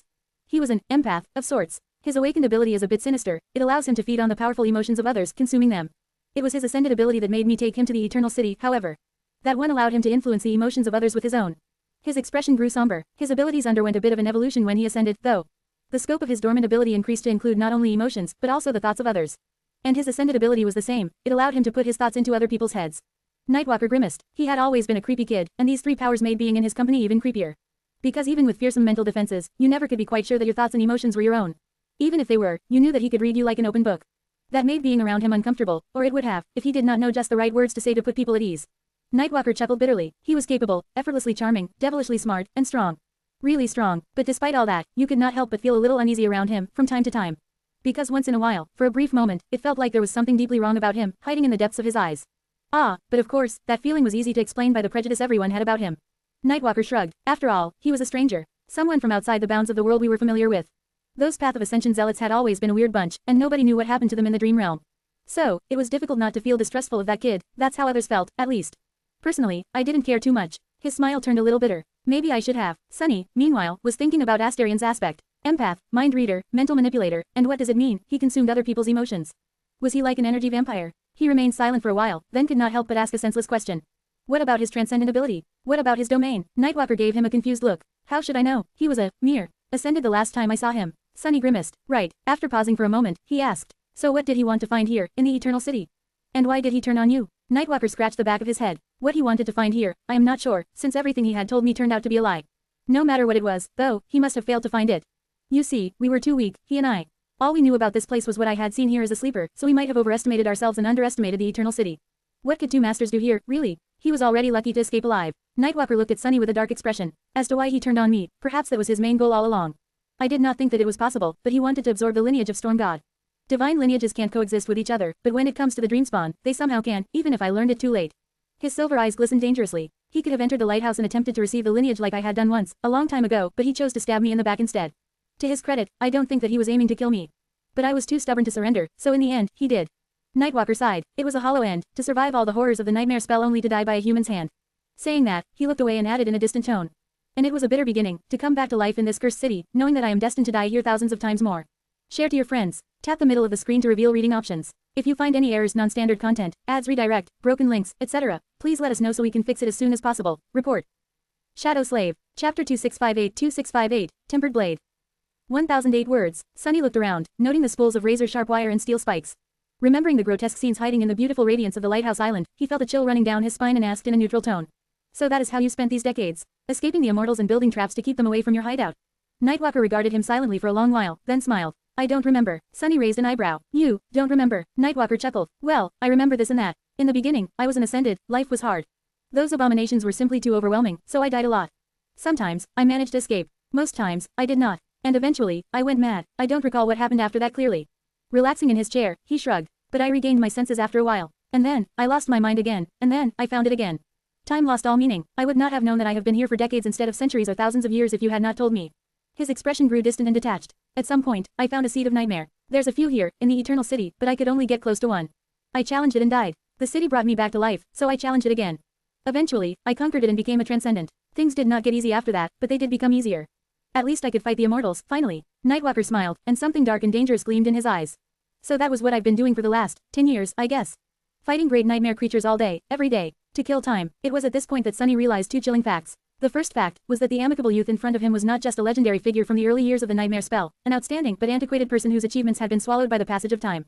No, Nightwalker was something else. He was the most dangerous saint in the world, by far. 10 years, he says. If Nightwalker had been battling great nightmare creatures tirelessly for a decade, as a mere transcendent, no less, then he had accumulated more combat experience than every other saint combined. These 10 years were a harrowing crucible capable of forging a blade so terrifying that no other weapon could ever withstand its sharp edge.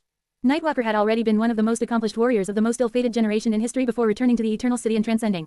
Now, he would be a monster. And the second fact was that Nightwalker was either the most insane awakened in the world, or the most sane one. Sunny was not sure which statement was true. The young man seemed composed enough, which could mean that he was either completely unhinged and hiding it well, or had somehow managed to preserve his sanity despite experiencing long years of complete isolation and a myriad of gruesome deaths without allowing his mind to shatter completely. In any case, I want to recruit him. Sunny's eyes glistened. He had come to the Eternal City to find treasure, and he felt like he had just found it. The perfectly preserved arsenal of powerful enchanted weapons was a good discovery, but this one man was worth far more. In a world falling into the hungry maw of apocalypse, an exceptional champion like that was a priceless commodity. Nightwalker shifted uncomfortably under his gaze and coughed. If you keep looking at me like that, you'll make me blush. Sunny smiled slowly. All day, every day, you say. Must have been fun. Nightwalker gave him a surprised look. Well, I wouldn't call it fun, personally. But actually, it wasn't too bad. He smiled. As Bloodwave mentioned, I am not very fond of people. Why would I spend most of my life wandering the sea otherwise? So, on one hand, spending all these years in a city populated only by nightmare creatures was a bit of a chore. But, on the other hand, I enjoyed the peace and quiet. Sunny could not help but let out a scoff. This guy, I like him. At that moment, Nightwalker turned his smile to Jet and winked. Of course, there's an exception to every rule. I am actually fond of some instances of human companionship quite a lot. I should probably kill that guy. Ah, damnation. Nightwalker was immortal here, in the Eternal City. Leaning forward a little, Sunny asked in a pleasant tone. Saint Nightwalker, how would you like to get out of the Eternal City and return to the surface world? Nightwalker looked at him in confusion. Saint, that's a bit weird. Believe me, I am no saint. Sunny blinked a couple of times. Oh, right, Nightwalker was probably old enough to be his grandfather. That's what we call transcendence. Akin to masters. Nightwalker tilted his head a little. Saints, well, I guess it has a ring to it. Yeah, I like it. Smiling, he inhaled deeply and looked into the distance. Of course, I would love nothing more than to leave this cursed place. But it's not that easy. Sunny shook his head. Actually, it is. I can send you back right now. All he had to do was ask Nephews to open a dream gate in front of the lighthouse. That would involve quite a bit of risk, of course, but it was possible. Nightwalker shook his head. No, you don't understand. I simply can't leave. Once you die in the Eternal City, you become its prisoner, for as long as it exists. And it is, you know, eternal. He chuckled quietly. Why do you think Repose created this place? Did you think that she wanted to create a peaceful paradise for virtuous creatures to enjoy for all eternity? He shook his head with a twisted smile. No, the demon of Repose, she was a complete psychopath, that one. What she wanted to create was a place to gather all the creatures that she hated, the worst of the worst, so that they would never be able to escape from her. Nightwalker laughed. The Eternal City is a prison. Share to your friends. Enjoying this site? Support us via PayPal, Visa, MasterCard or crypto. Your donations help cover site maintenance and hosting costs. Tap the middle of the screen to reveal reading options. If you find any errors, non-standard content, ads redirect, broken links, etc., please let us know so we can fix it as soon as possible. Report. Shadow Slave. Chapter 2659-2659, Prison of Eternity. 1035 words. Sunny remained silent for a long while, studying Nightwalker with a distant expression. Eventually, he asked, a prison. The youth nodded, his silver eyes glistening with nebulous light. Indeed, maybe she looked at what Shadow God had done to Connacht and was inspired, maybe the idea simply came from her own devious head. In any case, the immortality this hell grants its victims comes at a price.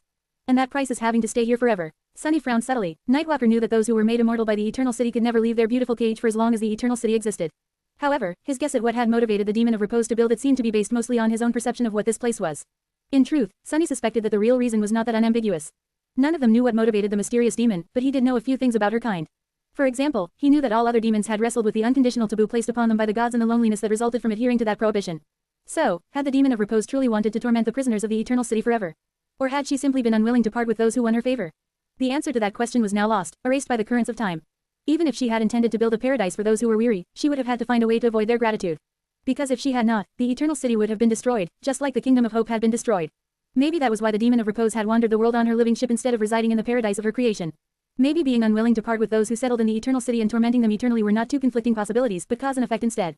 Maybe she had indeed been a twisted, demented psychopath. There was a reason why the demons had been feared so much, after all.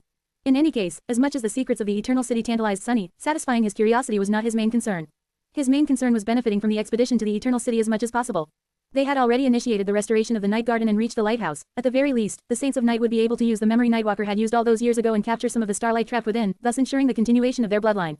Sunny still had to find the fragment of Weaver's lineage. But now, he had a new goal as well. He looked at Nightwalker. So you can't leave the Eternal City for as long as it exists? Nightwalker nodded. Yes. Sunny remained silent for a few moments, then said in a neutral tone. Let's destroy the Eternal City, then. Nightwalker laughed. Nave and Bloodwave looked at Sunny, and even Jet smiled. However, his expression remained the same. Ah, that's a good one. Nightwalker shook his head and looked at Sunny with a wry smile. At least you have a sense of humor. From everything you guys told me about Supremes, I expected them all to be exceedingly serious. Sunny glanced around the room in confusion. Quote. I am not joking, though. Nave and Bloodwave seemed taken aback. Nightwalker's smile faltered for a moment. He stared at Sunny with a strange expression, then said in a dubious tone. So, you, want to destroy the Eternal City? Ah, I see. Sunny shrugged. We had several main goals to achieve here. Repair the Night Garden, gain access to Storm God's lineage, find a certain thing that I am personally interested in, and maybe get our hands on some valuables. Of course, he hoped to conquer the Eternal City and make it a part of the human domain, if possible, but that does not seem very plausible anymore. It seems less beneficial than making you a part of the human domain, at least. He looked at Nightwalker with a wistful expression. Talent is the most precious resource in the world, after all. And we desperately lack resources for what is about to come. So, yes, if it means adding one more special strategic asset to the forces of humanity, I am willing to turn this entire place to ruin. Nightwalker studied him silently for a moment. It's called the Eternal City for a reason, though. Are you not familiar with the concept of eternity? Sunny grinned. I am painfully familiar with such concepts, actually. I once fought an infinite rat, another time, I fought an endless worm. Both are dead now, by the way. I bet there is a way to destroy this prison city, as well. I have yet to find a prison that I could not escape. He hesitated for a moment, then added. What makes this city eternal is the divine sorcery of the Demon of Repose. I am an accomplished sorcerer myself, so I know better than most that any kind of sorcery can be destroyed, as long as you know how it functions. There has to be some kind of mechanism that allows the Eternal City to continue existing even in the absence of its creator, so if we reveal that mechanism, breaking it should solve the problem. A slight frown creased his brow. Of course, we will have to deal with the Dutchman first. We will also have to destroy the flesh of Conic to prevent it from escaping into the dream realm. And make sure that we don't drown if the dome protecting this sunken city comes down. Nightwalker gave him a deadpan stare. That's all. Sunny shook his head. Well, I will have to accomplish my personal goal before we venture to end eternity. But if we do, how about it, old man? Care to pick up your sword again? He paused for a moment and added awkwardly. Or whatever your preferred weapon is, I mean. The beautiful youth remained silent for a while, and then smiled faintly. Sure, why not? If you destroy the Eternal City, I'll pick up whatever you want. His tone suggested that he was not taking Sunny's suggestion seriously. However, Sunny was dead serious. He was both dead and serious, in fact, which added all his promises grave weight. Share to your friends. Tap the middle of the screen to reveal reading options. If you find any errors, non-standard content, ads redirect, broken links, etc., please let us know so we can fix it as soon as possible. Report. Shadow Slave. Chapter 2660-2660, Meet Your Heroes. 1010 words. Sometime later, Sunny and Jet found themselves standing alone outside Nightwalker's hideout. They had left him alone with Bloodwave and Nave out of tact, to let the Saints of Night have a private conversation. The radiance of the lighthouse surrounded them like a brilliant veil, and a cool wind caressed their faces. Somewhere far away, the Shadow Legion was embroiled in a furious battle, besieged from all sides, and slowly gaining the upper hand. Sunny sighed. Nightwalker, I can't believe he's still alive. Standing by his side, Jet glanced at him and nodded. Yeah, it's like meeting one of your childhood heroes, who supposedly died decades ago. Only the hero is perfectly alive and looks younger than you, and you're the one who's dead instead. Sunny blinked a couple of times. That's one way to put it. He looked at her and frowned. So what do you think? Jet hesitated for a while. I think you were right. Returning from this expedition with Nightwalker will be a great boon. He has become even more outstanding than he used to be, it seems, and he used to be legendary. Her expression darkened a little. I am not entirely sure that we can trust him, though. Sunny raised an eyebrow. How so? Jet shrugged. I've hunted down plenty of awakened who couldn't handle the weight of the nightmare spell and went crazy, you know. We do not know how damaged that man truly is, considering what he went through. Hopefully, he's fine, or rather, broken in a controllable manner. But we will have to wait and see. Her expression turned a little somber. There is something strange about his story, as well. Don't you think? The Dreamspawn supposedly betrayed and killed him, but why would that man go into all the trouble of traveling to the Eternal City just to kill Nightwalker? He could have done that anywhere else and gotten the lineage of Storm God anyway. Additionally, the act of killing Nightwalker itself seems strange. Wouldn't the Dreamspawn have known that he would come to life? Sunny sighed and looked away. Maybe he wanted Nightwalker to rot in the Eternal City forever. But yes, I share these concerns. I really hope they won't come to pass, though. For what it's worth, he doesn't seem crazy, or, at least, he seems like the right kind of crazy. And believe me, I know a lot about crazy. He grinned. A few moments later, his smile dimmed. In any case, for now, the expedition gained another powerful member. One who knows the Eternal City way better than we do, at that. Jet nodded. The two of them remained silent for a while, looking at the wall of the lighthouse. Eventually, Sunny said, I think Nave is going to go inside. Unlike Ether and Bloodwave, and Nightwalker himself, he inherited the lineage instead of absorbing it. I am not sure what the difference is, but there seems to be one for the members of the House of Night. Jet smiled faintly. It makes sense, I guess. Storm God is the god of journeys and guidance, so her heirs can't just receive their inheritance. They have to find their way to it. Sunny remained silent for a while, then looked at her and asked in a curious tone. Are you going to try entering the lighthouse and receiving Storm God's lineage, I mean? Jet hesitated a little, then shook her head. No, why should I? Sunny raised an eyebrow. Because possessing a divine lineage grants you power. Nightwalker, Immortal Flame, Warden of Valor, Kisong, even the Dreamspawn. All of them had accomplished so much because they possessed one. Jet chuckled. Or maybe they received those lineages because they were the kind of people to accomplish that much. She looked at Sunny and shrugged. Nave mentioned that not just anyone can assimilate a divine lineage, and that it's a deadly gamble. From what I understand, success does not depend on how powerful or resilient you are, it is more of a question of affinity. And I don't really have any affinity to Storm God in her various aspects. So, I am not keen on taking the risk. Jet looked away and shrugged. And to be honest, I have no interest in inheriting the legacy of dead gods. They failed in the end, after all. So it's a legacy of failure. I don't need it, instead, I'd rather leave behind a legacy of my own. Sunny smiled. How arrogant, but it was also strangely compelling. He sighed, thinking about his own quest to assemble the fragments of Weaver's lineage. Jet, meanwhile, asked. What about you? Sunny raised an eyebrow. Me, oh, I can't absorb the lineage of Storm God. I might be able to benefit from being exposed to it, though.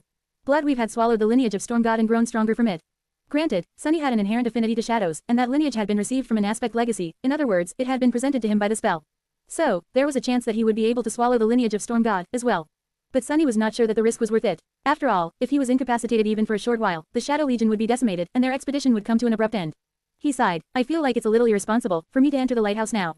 Sunny grinned. But who am I kidding? Of course, I will enter. Jet clicked her tongue. And I have just boasted about how reliable you are. They both remained silent for a while after that, surrounded by a blinding silver radiance.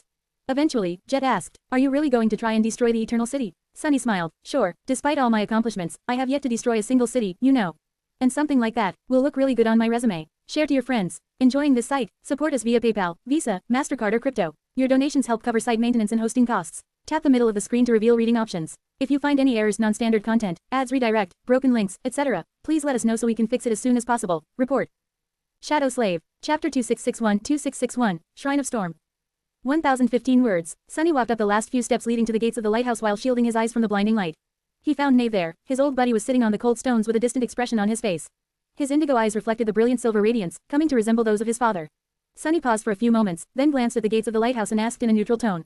So, how was it? Nave flinched slightly, then turned his head and looked up. He stared at Sunny for a short while, then shook off his reverie. Oh, it was fine, I guess. I am like the night garden. At the moment, some parts of me that I did not even know were missing are being repaired. I do not think it will change how strong I am that much, though. Nave pointed to a beautiful lantern that stood on the stones beside him, shining like a miniature star. This is the greatest treasure of our clan. By the way, the star lantern my father brought with him from the Eternal City once. It was emptied before, but now it is full of starlight once again. That, I am both glad for it and disturbed by that. For someone who had just ensured the uninterrupted continuation of his clan's bloodline, Nave did not look too happy. Sunny could understand him, as well. After all, out of those who had been exposed to the star lantern, not everyone was as lucky as Bloodwave and Ether. Many had perished, paving the way for the rest with their lives. That was how the House of Night had been created. Nave sighed. Does it make me a coward to say that I would not have allowed my own children or siblings to stand in front of this lantern and be judged by it? Even knowing how desperately the world needs those who wield great power. Sunny studied him for a while, then looked away. Nothing wrong with being a coward. He paused for a moment, then smiled faintly. You wouldn't believe the lengths I went to make sure that my sister never has to pass the same trials I had. Actually, that is the sane thing to do. As far as I am concerned, it is what legacies do to their children that is macabre. Sunny fell silent, then looked at Nave with interest. How does it feel, by the way, to descend into hell, and find your deadbeat father there? Nave chuckled. Ah, that. He shook his head. That was quite a shock, but then again, I always felt like he could still be alive out there, somewhere. Somehow, Nave remained silent for a while, then shrugged. To be honest, we were never that close. He would appear once or twice a year, then disappear again, and by the time I was a teenager, he disappeared and never appeared again. I faced the expectations of being his son every day, though. But luckily, I never really cared about that. He shrugged. So, finding him here was like finding a stranger. Although, if we do manage to help him escape. His expression suddenly changed, and his eyes widened. Oh, damn. Sunny raised an eyebrow. What? Nave seemed genuinely rattled. No, it's nothing. I just realized that I will have to break the news to my mom. Oh, maybe my uncle can do it. Sunny stared at him for a few moments, then laughed. When his laughter died down, he looked into the silver radiance with a smile. You know, I don't even really remember what my father looked like. So if I got the chance to meet him again, well, I'd imagine it would have been quite awkward. I think I'd be happy, though. He slapped Nave on the shoulder. Your daughter will also gain a new grandpa. Hell, now that I think about that, we simply must get Nightwalker back to civilization. Nave smiled. Leaving him behind, Sunny walked across the stone plates and entered the lighthouse. Passing through a long corridor, he entered a vast hall. The great tower was drowned in silver radiance and hollow inside, so there was no ceiling in sight. Its ground floor resembled a temple. In a sense, it was the opposite of the somber shrine hidden in the ebony tower. One was submerged in deep darkness, the other was bathed in blinding light, but the statues standing in them were almost identical. Sunny studied the one in front of him. It depicted a beautiful young woman dressed in a flowing tunic, her face obscured by a veil. She was holding a star in one hand, and a bolt of lightning in the other. He could not help but feel a hint of subtle affection for the statue of Storm God, because she reminded him of Saint. Turning away, Sunny walked to the edge of the vast hall and ascended the steps that spiraled along the wall of the lighthouse, climbing the soaring heights. There were no shadows here, so he could only walk. In the end, it took him quite a while to reach the top. There, passing through a mass of incandescent stone, he entered a platform on which a furious, blinding star burned endlessly, emanating waves of brilliant light and immolating heat. Strangely enough, he was not instantly incinerated. If anything, the silver light felt cold. It washed over him almost like a physical force, permeating his very being. That light illuminated the dark depths of his soul. Sunny could feel something being etched into it by the light, attempting to change him. But before the starlight could penetrate the silent abyss of shadows, something vast and ominous stirred in the darkness and cast its hungry gaze at it. The lineage of Weaver surged, absorbing the radiant light and obliterating it. Soon enough, there was nothing left of it, only its absence. Sunny felt the invisible strings reinforcing his soul growing a little firmer, and his mind growing a little clearer. And that was it. The change was not too significant, and neither was it too groundbreaker. The weave had simply vanquished an invader. With a small sight, he shielded his eyes and looked away from the trapped star. Figures. After all, I have already been claimed by another star. Share to your friends. Enjoying this site? Support us via PayPal, Visa, MasterCard or crypto. Your donations help cover site maintenance and hosting costs. Tap the middle of the screen to reveal reading options. If you find any errors, non-standard content, ads redirect, broken links, etc., please let us know so we can fix it as soon as possible. Report. Shadow Slave. Chapter 2662-2662, Stellar Winds. 1028 words. The platform containing the trapped star was open to the winds, with 7 mighty pillars supporting its scorched roof. Sunny stood there motionless for a while, bathing in the furious waves of stellar radiance. Then, with a sigh, he walked to the platform's edge, grabbed one of the pillars, and started climbing. Soon enough, he was on its outer side, with nothing but an abyssal drop beneath him. The brilliant light obscured the world, so he could not see the distant ground, but simply knowing how far he would fall if he let go sent a chill running down his spine. Of course, a fall would not kill a sovereign, but despite being supreme, Sunny still had human instincts. What was more, there were all those deadly traps Nightwalker had set across the island. Falling into a tangle of razor-sharp wire was not going to be pleasant even for Sunny, especially considering that there were no shadows here for him to escape into. There are still ways to avoid falling, but it was better not to fall at all. Reminiscing about the perilous task of climbing the great statues of the Forgotten Shore, Sunny slowly scaled the pillar and made his way to the domed roof of the lighthouse. Eventually, he stood at its highest point, enduring the furious power of the winds. The vapor shrouding the base of the great tower did not reach here, so he could somewhat see through the radiance. The rolling underbelly of the Stormzia undulated above him like a dark heaven. Far below, the eternal city sprawled beneath him like a brilliant hell. Sunny studied its vast expanse with a somber expression. The Shadow Legion was still waging war on the 3 islands in the southern outskirts of the city. The fallen immortals were spread evenly between them, assaulting the strongholds of the silent invaders with demented fury. He was more interested in what was happening in the north, though. Out there, the Dutchman and its Wraith army had already advanced into the inner rings of the Eternal City. He could not discern the details of the battle raging there, but could see a ghostly viridian light glowing in the clouds of swirling mist. Grotesque shapes moved in the ethereal fog, and the silver spires were continuously falling and rising from the clouds of dust and debris, flawlessly restored. Sunny wondered briefly how the captain of the cursed ship was dealing with the fallen immortals. He probably did not have a creature like Nightmare at hand, but then again, both the Dutchman and its captain were ancient fiends.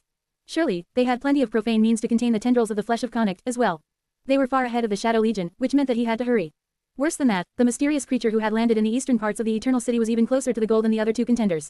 Sunny still had no idea what it was, but he could see the traces of its passing, the toppled buildings, the shattered islands, and torrents of immortal abominations that were flowing into the billowing clouds of black dust, only to vanish without a trace. By the time the Eternal City rebuilt its streets, the creature was already sowing its eerie and unexplainable devastation somewhere else. By now, it was only a few islands away from the towering, beautiful edifice of the palace. Single quote. I really need to hurry. A pensive frown appeared on his face as he studied the landscape of the Eternal City, as well as the distant carnage raging on the islands where the Shadow Legion was besieged. He studied the wide canal separating the islands and the arching bridges connecting them, as well. Slowly, his expression settled, and he turned away from the daunting sight. Sliding off the roof, he called a bit of darkness from the shadow lantern and manifested it into 2 tenebrous wings before the blinding radiance of the lighthouse could dispel it. Soon enough, he landed on the ground and folded his wings, wrapping them around himself like a cloak. Jet, Knave, Bloodwave, and Nightwalker were standing nearby. They had been discussing something in lively tones, but were not staring at him silently with wide eyes. Ignoring the stares, Sunny said in a neutral tone, I thought that you guys were speaking metaphorically when you told me that there's a star trapped inside the lighthouse. Turns out, it's a real star. A real star emanating divine light, no less. Jet blinked a couple of times. What? That doesn't even make any sense, scientifically speaking. First of all, this whole place would have been tuned into a cloud of plasma. No, such a tiny star would create a black hole. So, this whole place would have been turned into an infinitely small grain of superdense matter, I think. Sunny smiled, as if an army of immortal abominations in a city that endlessly rebuilds itself makes any sense, scientifically speaking. As a matter of fact, scientifically speaking, neither you nor I make any sense. Hasn't stopped us yet, has it? Jet cleared her throat. Well, if you put it like that, in any case, what's your point? Sunny looked at the Saints of Night, lingered for a few moments, and then shrugged. If there's an actual star here, drowning everything in its light, doesn't it mean that we have a secret weapon in our hands? Jet frowned. Listen, Sunny, if you were planning to somehow break the sorcery containing that star and create a black hole right in front of our noses, I must object. Vehemently object. He shook his head. No, that's not what I mean. Turning slightly, he looked in the direction where they had left the night garden. What I meant to say is that a particular member of our expedition can weaponize starlight. So, what will happen if we supercharge Ether and set him loose on the immortal abominations of the Eternal City? I'd say, it's at least worth a try. Jet opened her mouth, but could not say anything, in the end. Knave and Bloodwave simply stared at Sunny with stunned expressions, their eyes slowly widening. In the silence that followed, it was Nightwalker who spoke first. Looking between with a confused expression, he frowned slightly and asked. Who the hell is Ether, though? Share to your friends. Enjoying this site? Support us via PayPal, Visa, MasterCard or crypto. Your donations help cover site maintenance and hosting costs. Tap the middle of the screen to reveal reading options. If you find any errors, non-standard content, ads redirect, broken links, etc., please let us know so we can fix it as soon as possible. Report. Shadow Slave. Chapter 2663-2663, Flexible Strategy. 1058 words. As a supreme, Sunny had been elevated from being a warrior to being a general, and of a vast army, at that. He was aspiring to become a cunning and competent strategist, and had spent more than a year staging an invasion of the burned forest to achieve just that. Sadly, he did not consider himself a seasoned commander yet. Granted, there were few stellar examples of military excellence for him to emulate, ones he had witnessed, at least. One person who came to mind when he thought about war and warfare was Morgan of Valor, who possessed a shrewd strategic mind and an eerie ability to both manifest and exploit mayhem and chaos. Morgan always seemed to get the short end of the stick, though. Every time she received an opportunity to showcase her talent, something seemed to get in the way. A sudden descent of multiple devastating nightmare dates, a father who did not really care for winning the war and preferred sending his daughter on a suicide mission, a fratricidal sibling who just happened to be both virtually immortal and in possession of a divine aspect. No, really, that poor woman's luck was worse than Sunny's. And that was a startling feat in and of itself. In any case, Sunny considered himself to be a novice strategist. If there was one thing he knew, though, it was that a strategist's greatest virtue was the ability to swiftly adapt to the shifting conditions of the battlefield. Take the Eternal City, for example. Initially, Sunny had wanted to conquer it. But now, he wanted to plunder and destroy it instead. The conditions had changed, so naturally, his strategy had to change as well. That was why the Shadow Legion moved. By then, the battle for the three islands had reached an apogee. Hundreds of the fallen immortals had been lulled to sleep by the dream curse, thousands were debilitated and restrained, yet thousands more were crashing into the fortified strongholds of the silent shades, flowing like a river of hideous flesh. Considering the scale of powers involved in the battle, its visage was nothing short of apocalyptic. The grotesque nature of the immortal horrors and the dark cruelty of the ghostly shades made it look like a scene from the depths of a horrid hell. The violence was chilling, and the scope of destruction was devastating. The streets of the Eternal City quaked as they were ruined and rebuilt again. But even if it did not seem that way, the outcome of the battle had already been decided. Sunny knew that he would win it. He was just not going to win it fast enough. So, it was time to adapt. In the beautiful park on the middle island, the dark castle repelled wave after wave of abhorrent abominations. The carapace of manifested shadows protecting its walls was being shattered and rebuilt again, just like the Eternal City itself was. Still, the marvelous mimic had received several deep wounds already, trembling in pain and discomfort each time. Within its halls, countless youths were sleeping with peaceful expressions on their beautiful faces, lost in a maze of dreadful nightmares. On its walls, the shades of the Serpent King and of the human saints that followed him led the rest of the defenders in repelling the attacks of the fallen immortals, armed and armored by the armaments salvaged in the Hippodrome. On the roofs of the residential district that had been turned into a frigid hell by a furious blizzard, Slayer and her bestial army were fighting a savage battle against the abominable dwellers of the Eternal City. The snowstorm was suffused with the brilliant silver light of the distant spires, turning the world into a dim, gloomy white abyss. Blood flowed like a river, and red waterfalls plummeted down only to freeze into morbid ice sculptures before hitting the ground. Countless buildings were suspended in a state between existence and destruction, stone debris drifting in the air and serving as precarious stages for clashes between the immortals and the murderous shadows. The shadow wolves and the obsidian wasps were now clad in glistening suits of metal armor, making each of them far more difficult to vanquish. The battle in the Leisure District was perhaps the most dreadful, with countless abominable immortals assaulting the black fortress of the Shadow Legion. Its walls were enveloped by layers upon layers of manifested shadows, but they were still covered by deep cracks. Several sections of the Hippodrome had already collapsed and were restored by the Eternal City, causing heavy casualties among its defenders. From a distance, it seemed as if the black fortress was drowning in a tide of twisting flesh. Red tendrils rose like a forest, and gargantuan shapes moved toward the crumbling walls. Fiend rampaged among them like a dark colossus made of sharp blades. At the moment, however, he was having quite a bit of trouble, entangled by colossal tentacles and pulled to his knees. Pillars of black smoke rose from the scorched expanse of sizzling flesh around him, and his claws cut the burning tendrils, straining to free him from their hold. A moment later, an enormous black shield suddenly fell from above, piercing the mountain of slithering flesh that besieged him and causing a devastating shockwave when it impacted the ground. Before the wounded abomination could reel, Saint landed on the cracked cobblestones, causing the ground to quake and the surrounding buildings to collapse. Rising gracefully from one knee, she brandished her tenebrous sword, severing the colossal horror, and the building behind it, in half. It was then that the cadence of the three battles entirely changed. The change did not happen under the walls of the Hippodrome, however. Instead, it happened on the frozen roofs of the residential district. There, raging currents of snow obscured everything in sight. Bestial shadows appeared out of the snow to descend upon the frenzied immortals in a deadly fury of fangs, claws, and mandibles. The next moment, however, the carnage suddenly ceased. Slayer's soldiers silently retreated into the blizzard, disappearing from view. The abomination surged restlessly, expecting to be ambushed and torn apart seconds later. However, seconds passed, and the eerie lull in the mayhem continued. A dead silence settled upon the residential island, broken only by the howling of the wind. And then, far away, below the walls of the Hippodrome, a terrifying hiss washed over the attacking immortals. Share to your friends. Tap the middle of the screen to reveal reading options. If you find any errors, non-standard content, ads redirect, broken links, etc., please let us know so we can fix it as soon as possible. Report. Shadow Slave. Chapter 2664-2664, Divide and Conquer. 992 words. Strategy was not an easy discipline, and when it involved armies capable of performing miraculous feats, it was downright hellish. Sometimes, though, the mystical nature of the warriors fighting these mythical battles offered Sunny a great advantage. The Shadow Legion had countless advantages over a mundane army, even if the overall power of its soldiers was not taken into account. The Silent Shades did not need to eat or drink, for example, and neither did they need shelter from the elements. That alone all but eliminated one of the most vital and laborious tasks of military strategy, establishing supply lines and maintaining logistics. The Shades were immune to disease and sickness, as well, which eliminated the main cause of deaths and casualties in the history of war. More soldiers had perished from disease than had been killed by enemy weapons, after all. In fact, Sunny's Shades were downright immortal. Even if they were vanquished in a battle, they would rise from the dark depths of his soul anew before too long. So he did not even need to worry about casualties, in the traditional sense. However, there was one particular advantage the Shadow Legion possessed that was easier to overlook, but carried just as much weight. It was how mobile his Shades were. Many battles in history had been decided simply by which of the competing armies was better at maneuvering. Mobility reigned on the battlefield, and it also reigned in war. That was why nomadic horsemen had always been a nearly unstoppable force, for example. Needless to say, the Shadow Legion was far more mobile than ancient horsemen. Before, Sunny had been aiming to conquer the Eternal City, and he had also needed to spread the fallen immortals thin. That was why he had staged the battle across 3 separate islands. Now, however, his goal had changed. The enemy forces were already divided, as well. So why did he need to continue ignoring one of his greatest advantages? As the abominable horrors of the Eternal City engaged Slayer's bestial army in the embrace of a calamitous blizzard, he commanded his shades to disengage and retreat. Then, he called all but one of them back into the dark expanse of his soul and stepped into the shadows, carrying Slayer and Serpent with him. The fallen immortals were left alone in the blinding blizzard summoned by the shade of the winter beast. Sunny brought his shadows to the tangle of streets of the leisure district, behind the mass of fallen immortals besieging the hippodrome. And there, he opened the gates of his soul once again, calling the bestial army back. Serpent flowed forward like a river of onyx scales, letting out a terrifying hiss. Slayer jumped onto his back, knocking an arrow onto the string of her bow. The shadow wolves, the obsidian wasps, the ember queen, and the legion of monstrous millipedes rushed forward like a tide. Just like that, the abominations assaulting the black fortress were pincered between its defenders and a new, equal force of deadly shades. Not only were they attacked from the rear, but the strength of the enemy facing them had also doubled, instantly and completely shifting the balance of battle. If that was not enough, one more incarnation of Sunny joined the fight, which meant that the capacity of the curse doubled as well. It was a massacre. The fallen immortals, who had already been slowly losing the battle after breaking themselves against the walls of the hippodrome, suddenly found themselves assaulted from 2 sides. From the rear, Slayer and her bestial army bit into their abominable flesh with primal fury. The defenders of the Black Fortress suddenly abandoned the battlements and attacked, with Saint and Fiend leading the charge. Free from having to maintain the fortifications reinforcing the hippodrome, Sunny could manifest countless chains to hold the disabled abominations down. More of them were restrained and immobilized, taking them out of the fight, and with each immortal who had been taken down, the burden on the remaining ones only increased. It was as if they were buried under an avalanche of losses. Which was a good thing. After all, his sudden maneuver could only end up being beneficial if victory was achieved swiftly. If he lingered for too long, the abominations from the residential district would simply move westward to the Park Island, and his forces located there would find themselves overwhelmed and outflanked just like these horrid creatures were. Faster, faster. Before too long, Saint and Fiend met Slayer and Serpent in the middle of the battlefield. The battle was all but finished by then. The shades finished off the remaining immortals and restrained them, the obliterated buildings restored themselves, and the damaged hippodrome was rebuilt, returning to its previous spotless condition. The dream curse spread among the disabled abominations like a plague, claiming more and more of them. It seemed like Nightmare was doing well in his own battle, as well.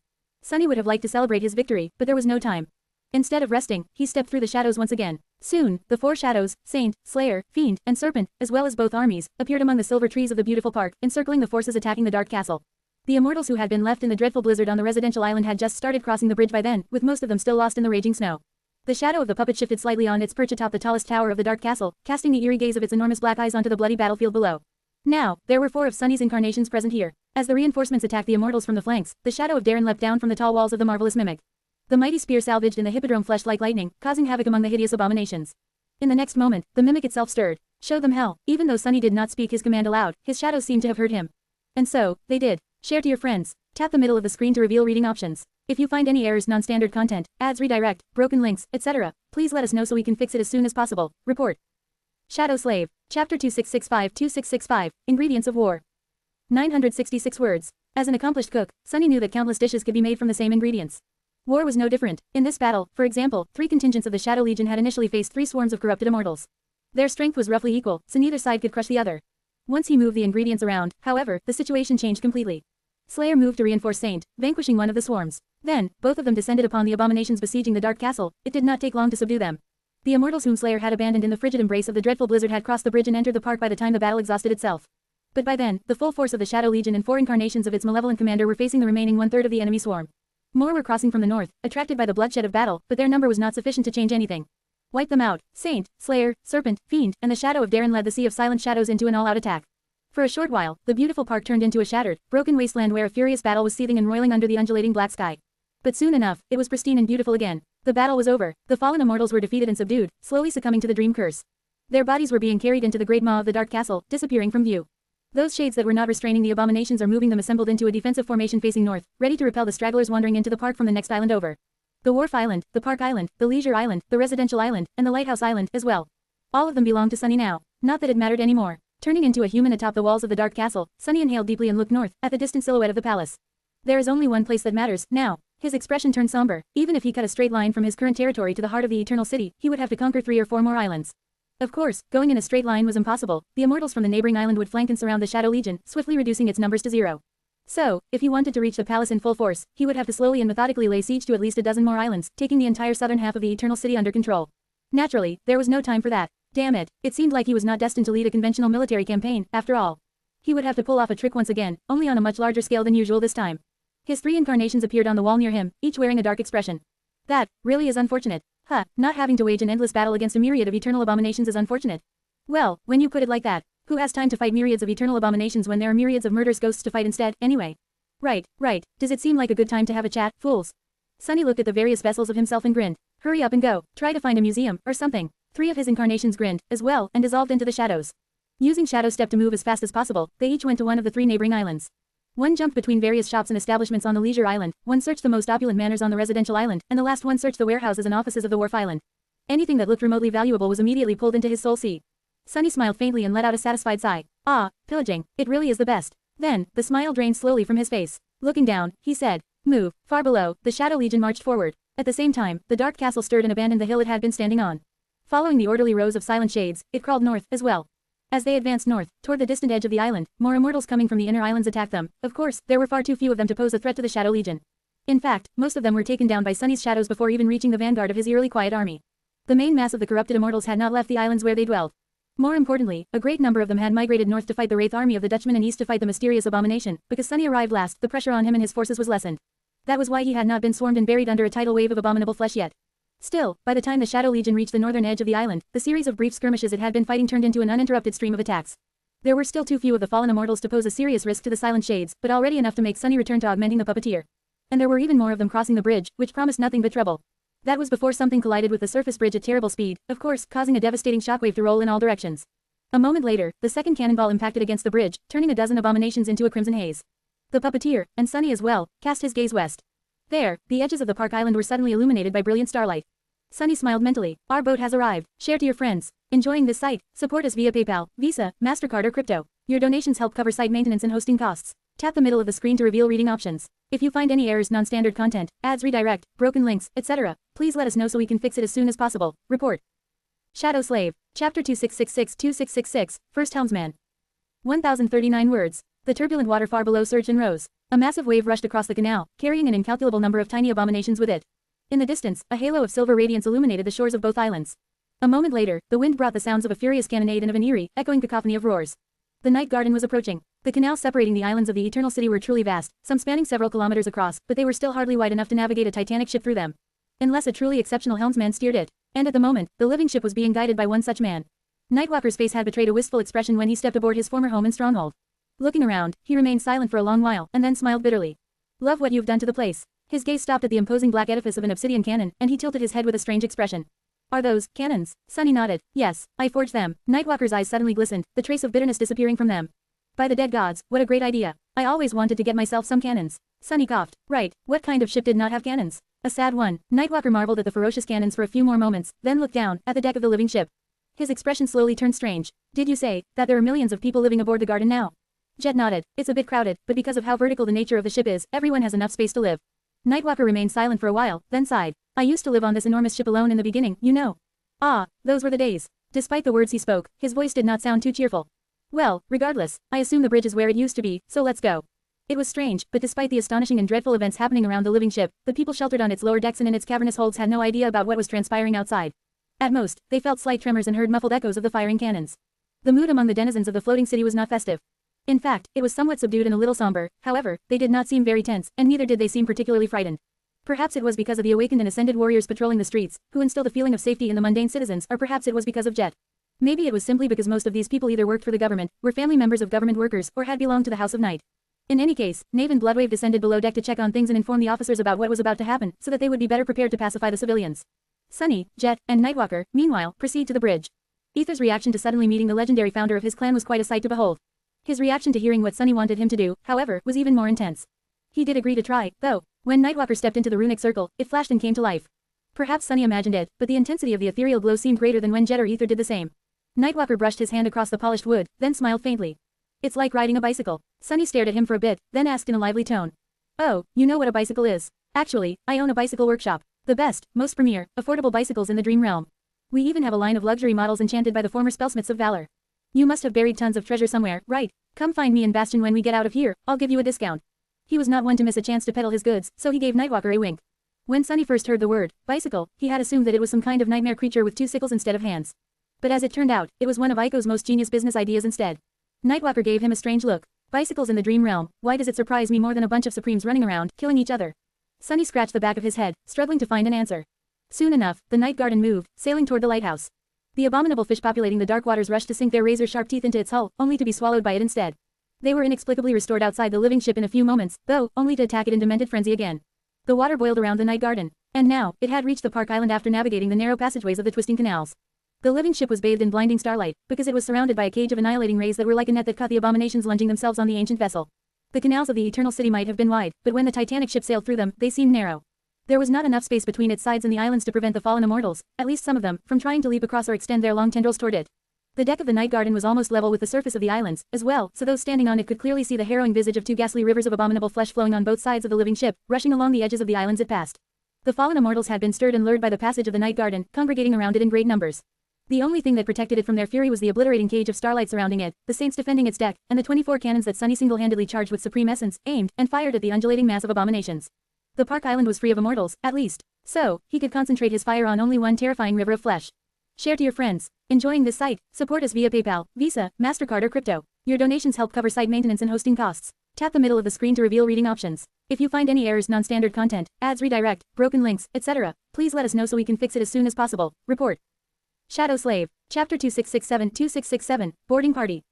1052 words. Jet, Knave, and Bloodwave were spread out across the deck of the night garden, ready to defend it if the abominable dwellers of the Eternal City broke through the shield of severing starlight that surrounded the living ship, as well as the furious barrage of the obsidian cannons. Nightwalker was steering the ship, while Ether was sitting on the floor of the runic hall with his legs crossed and his eyes closed, seemingly meditating. His skin glowed with a pale silver radiance, and his white hair moved slightly in the wind. He was controlling the radiance of Storm God's lighthouse to slash and sever any abomination that attempted to leap onto the deck of the night garden. His aspect had always been powerful, granted, it was most effective at night, but here in the Eternal City, which was illuminated by the lighthouse and the silver spires reflecting its light, it became especially deadly enough to keep most of the abominations at bay, at least. The reason why a mere transcendent could defend the night garden from countless great ones was the star trapped at the top of the lighthouse. Not only was he far closer to the source of his power than usual, but the star itself was also special, containing a trace of Storm God. It was the divinity of the goddess of the black skies that made its light so fatal to nightmare creatures, and why the night garden could be protected by a shield of sacral starlight, for as long as Ether still had essence, at least. As a result, the living ship seemed to have become a radiant comet, bathing the streets of the Eternal City in light as it moved through the canals. How pretty. Sunny himself was leaning on a pillar that formed one of the arched portals of the runic halls, one step away from plummeting from the great height of the mainmast pagoda to the deck far below. He had two tasks at the moment, one was to protect Ether, the other to operate the enchanted cannons. Before, he had manifested countless hands out of shadows to load and fire them, but now, that did not seem sufficient.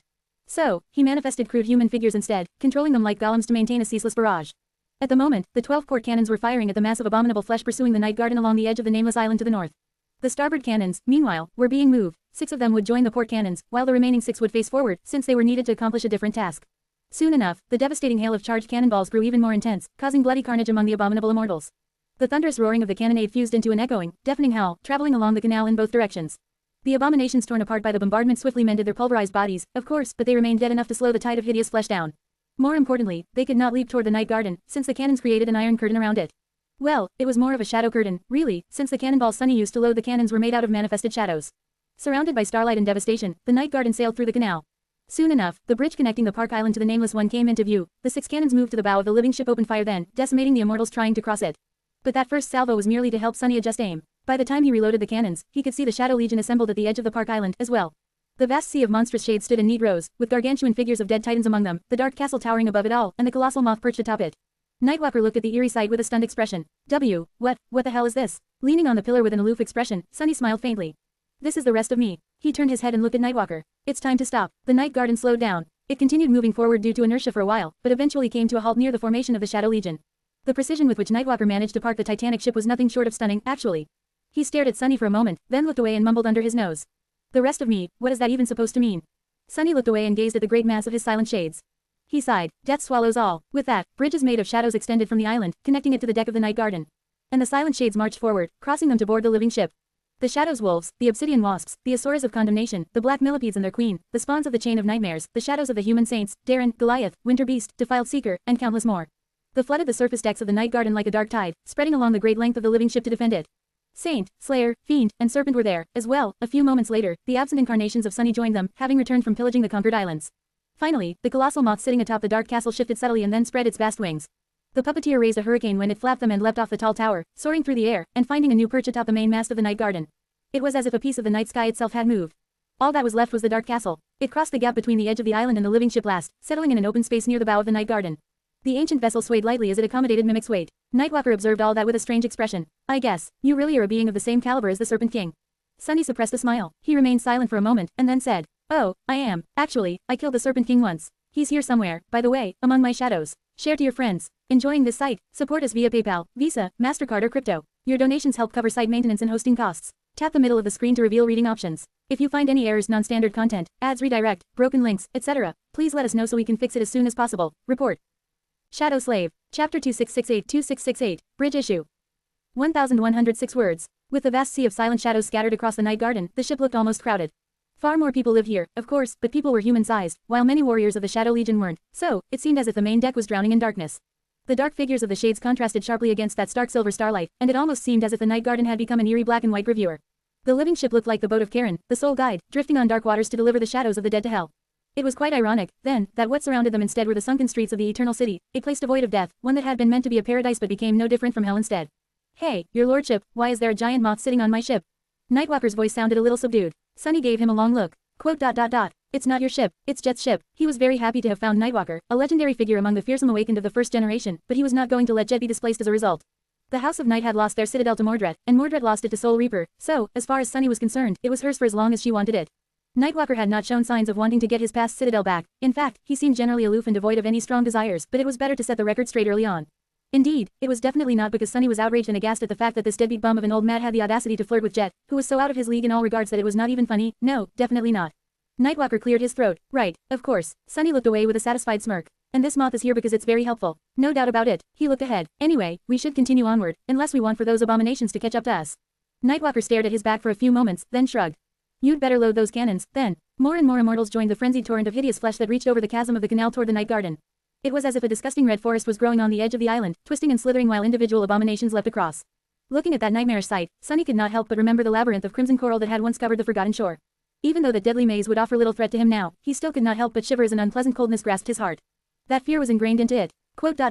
You don't have to worry about that. The fallen immortals were torn apart by the impacts of the cannonballs, erased from existence by the ranged attacks of the Shadow Legion, and cut to pieces by the slaying rays of silver starlight. A bloody haze permeated the air, and torrents of blood poured into the seething water below, where myriads of tiny abominations hungrily drank them.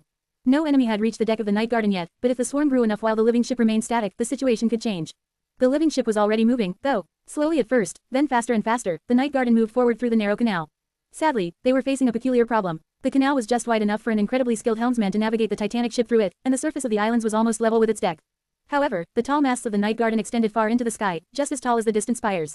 And, therefore, the bridge connecting the two islands was in the way. You have a minute. Nightwalker's voice was a little nervous. Not deigning the warning with an answer, Sunny looked forward coldly. Hidden from view by the massive bulk of the dark castle, the 6 cannons installed on the bow of the living ship barked in quick succession and rolled back as they spat out 6 devastating cannonballs. This time, Sunny was not aiming at the abominations crossing the bridge, however. He was aiming at the bridge itself. The first cannonball impacted like a meteor, making the bridge ripple like a rope and sending a net of cracks running through its great mass. Enormous pieces of stone shot outward like shrapnel, raining down like hail. The bridge would have restored itself, of course, but just a split second later, the second cannonball struck the same place, exacerbating the grievous damage done to the structure of the bridge. And then, another. All 6 cannonballs hit their mark with uncanny precision, striking the bridge consecutively, but in the span of a single second. The deafening thunderclaps of the 6 impacts fused into a single, terrifying boom.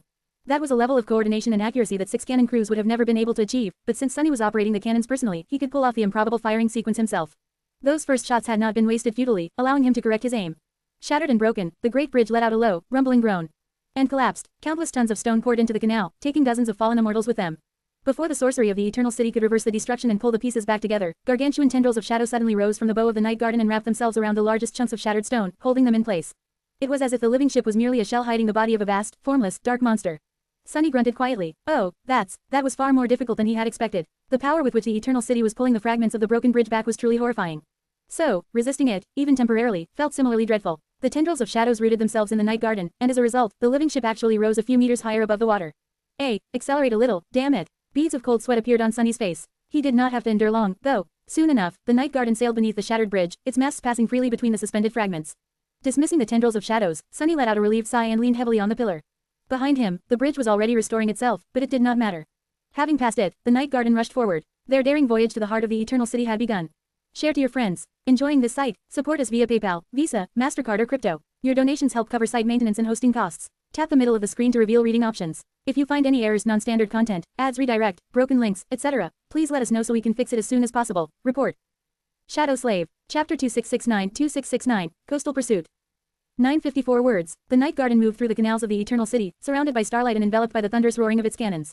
The mass of abominations pursuing it along the shore of the portside island was steadily growing, making Sunny frown and strain to load the cannons faster. Empowered by the curse, all shades that could attack from range were helping the cannons slow down the pursuers and reap a chillingly bloody harvest. The swarm of fallen immortals was continuously torn and decimated, but restored itself each time like a horrid, furious, undying beast. The sight of it all was indescribable, ghastly, and uncanny. But then again, Sunny had long grown numb to all the horrors of the dream realm. Saint was among the shades, tossing one javelin after another into the seething mass of abominations. Funnily enough, the shadow of Goliath, whom she had slain with a javelin once, was nearby, unleashing its immolating gaze upon the swarm of corrupted immortals. Due to its rank, the damage it dealt was not deadly, but it served to wound and weaken the enemies. Slayer had mounted an obsidian wasp and flew to the very top of the main mast of the night garden, hiding there in the shadow of the puppeteer's wing. Her arrows fell like a deadly rain, unerringly felling the most monstrous of the immortal swarm despite the great distance. Sunny had wrapped one of his shadows around her to enjoy the benefit of sharing her incredibly sharp senses. From the great height of Slayer's precarious position, most of the southern part of the Eternal City was like an open book. He did not like what he saw at all. The shadow of Darren had put aside the spear and took up a fearsome greatbow that had been salvaged in the armory of the Hippodrome. His arrows struck the fallen immortals like bolts of lightning, impaling their hideous bodies. Strangely enough, Serpent had assumed the form of Darren and picked up a bow, as well. However, its arrows were far more deadly and devastating than those of the dead Supreme. That was because Serpent was a shadow and possessed the will, while the shadow of the Serpent King did not. Quite ironic, isn't it? While its defenders repelled the pursuing abominations, the night garden slowly approached the edges of both islands. Sunny could already see the ice-covered building of the residential island in the distance. Nightwalker could see them, as well. His expression turned somber. This is pretty bad. Sunny turned and gave him a questioning gaze. What exactly? A pale smile appeared on Nightwalker's youthful face. Don't you see this ship, Shadow? Sunny raised an eyebrow. Of course, I do. Nightwalker nodded. Then you should have noticed that it's very damn long. He let out a heavy sigh. Navigating it through this narrow canal is already difficult enough, so how hard do you think making a turn will be? Sunny blinked a couple of times. Oh, they were currently moving east, but to reach the palace, they had to turn north. The fastest way would be to do that at the nearest junction of several canals and sail right toward their goal. If that was impossible, though, they would have to reach the edge of the city, escape into the open waters, circle the city counterclockwise, and enter the canals again from the east. Time was of the essence, though. Looking ahead, Nightwalker let out another sigh. His silver eyes suddenly seemed to glow brighter. Don't worry too much, though. I have a tendency to always get to where I'm going. I do suggest you hold on to something, though. This is going to be rough. Sunny grimaced and looked away. It always is. Nightwalker chuckled. Indeed, the night garden was swiftly approaching the junction between canals separating four islands. The water was turbulent, and the stone walls of the isolated districts of the Eternal City seemed terribly close to each other. Even if the junction itself was much wider than the canals were, and shaped irregularly, Sunny could not help but feel like guiding the night garden through the turn was impossible. He winced. Say, is it a bad time to tell you that I absolutely hate traveling by ship? Nightwalker did not seem pleased by that question. What? Why? Sunny scowled. The first time I did, it was on a boat made from demon bones, sailing across an abomination-infested sea that was actually a great titan. Halfway through the journey, the boat was destroyed by a creepy depth dweller, and I almost died. His scowl deepened. The second time was on an alloy battleship across the Indian Ocean, and wouldn't you know it? Halfway through the trip, we were attacked by some horrid sea monsters, the hull was breached, and I almost died. Nightwalker coughed. Sunny, meanwhile, continued. The third time, gods, don't even get me started. I had to brave a river of an unholy titan's blood on anything and everything, starting from makeshift rafts and ending with the corpse of an enormous, monstrous turtle. And guess what? The raft was shattered, the corpse was eaten, and when I finally found a normal ship, that's when the really terrible part started. I almost died. It started as a joke, but now, Sunny was really fuming. Ah, damn it, curse it all, why the hell did I think that this damn expedition would be any better? Nightwalker gave him a look of pity. No way, that's some terrible luck, but it couldn't have all been bad, right? What, have you never had a good experience on a boat?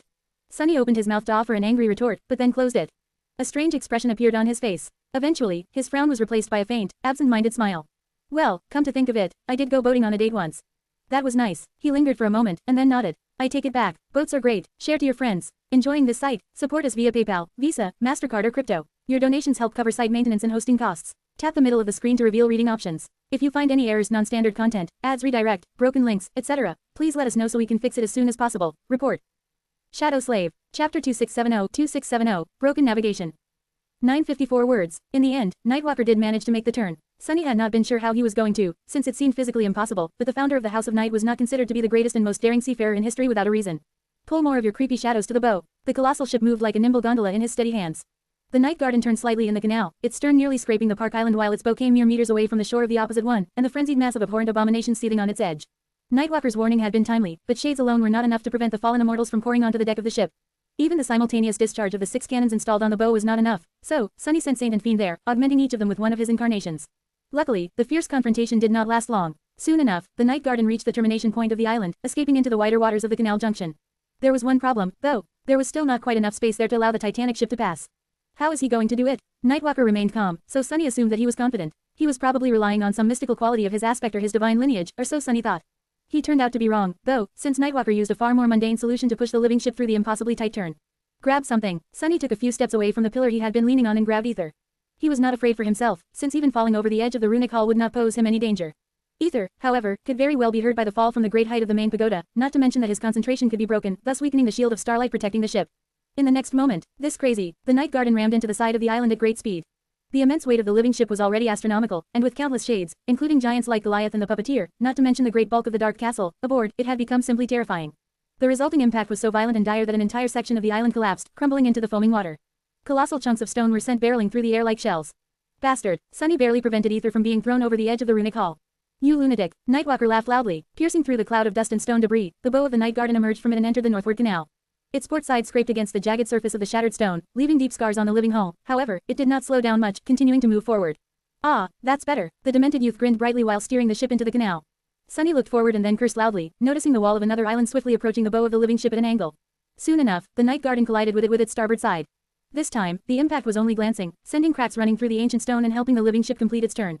Breathing heavily, Sunny looked back. The edge of one island was entirely shattered, mending itself slowly, while the other was cracked. The hull of the night garden was damaged, but not breached. The water flowing through the canal swayed and surged, climbing hundreds of meters higher than it was supposed to be. Nightwalker hummed, "What's up with that expression? We made the turn, didn't we?" He smiled brightly. "Actually, I've been feeling stifled ever since we set off from the lighthouse. These narrow canals are the worst. Open seas are where my heart lies, with no limits or boundaries in sight, but this was unexpectedly fun." Ether just stared at them both in shock. Sunny gritted his teeth. "Yes, we did make the turn, and that is why I have this expression." Nightwalker studied him for a moment, then shrugged. "Well, anyway, I suggest you start loading your cannons fast." Sunny frowned. "What?" Nightwalker pointed forward. "Load your cannons. There's a bridge ahead." Cursing, Sunny spun around and looked forward. The night garden was moving north now, and there was indeed another bridge barring their way north. Damnation! Controlling the manifested shadows, Sunny hurriedly reloaded the cannons. He needed to take apart an indestructible bridge again, and this time, it was a moving target. Actually, it was the night garden that was moving, but that did not make the aiming easier. The torrent of abominations had made its way around the broken section of the island by then, continuing the pursuit. What's worse, it was not the Park Island starboard of the night garden now. Instead, it was another nameless island, complete with its own swarm of abominable immortals. They were already rushing toward its edge, assembling into a second river of grotesque flesh. The living ship was going to be besieged on both sides soon. And it was only going to get worse. The deeper into the Eternal City they went, the more islands they would pass. So, the pursuing abominations from the previous ones would join those from the new ones, and their numbers would continuously swell. Until all fallen immortals left in the southern half of the Eternal City were straining to get to the deck of the living ship, overwhelmed by a frenzied desire to consume Sunny, Jet, the Saints of Night, and the millions of people sheltered inside the night garden. But maybe, that was a good thing. Sunny's eyes glistened dangerously. "I wonder if the Dutchman would like my present." Share to your friends. Tap the middle of the screen to reveal reading options. If you find any errors, non-standard content, ads, redirect, broken links, etc., please let us know so we can fix it as soon as possible. Report. Shadow Slave. Chapter 2671-2671, Gregarious Gondolier. 985 words. At some point, Sunny somehow became a person who had experienced and endured more than most people.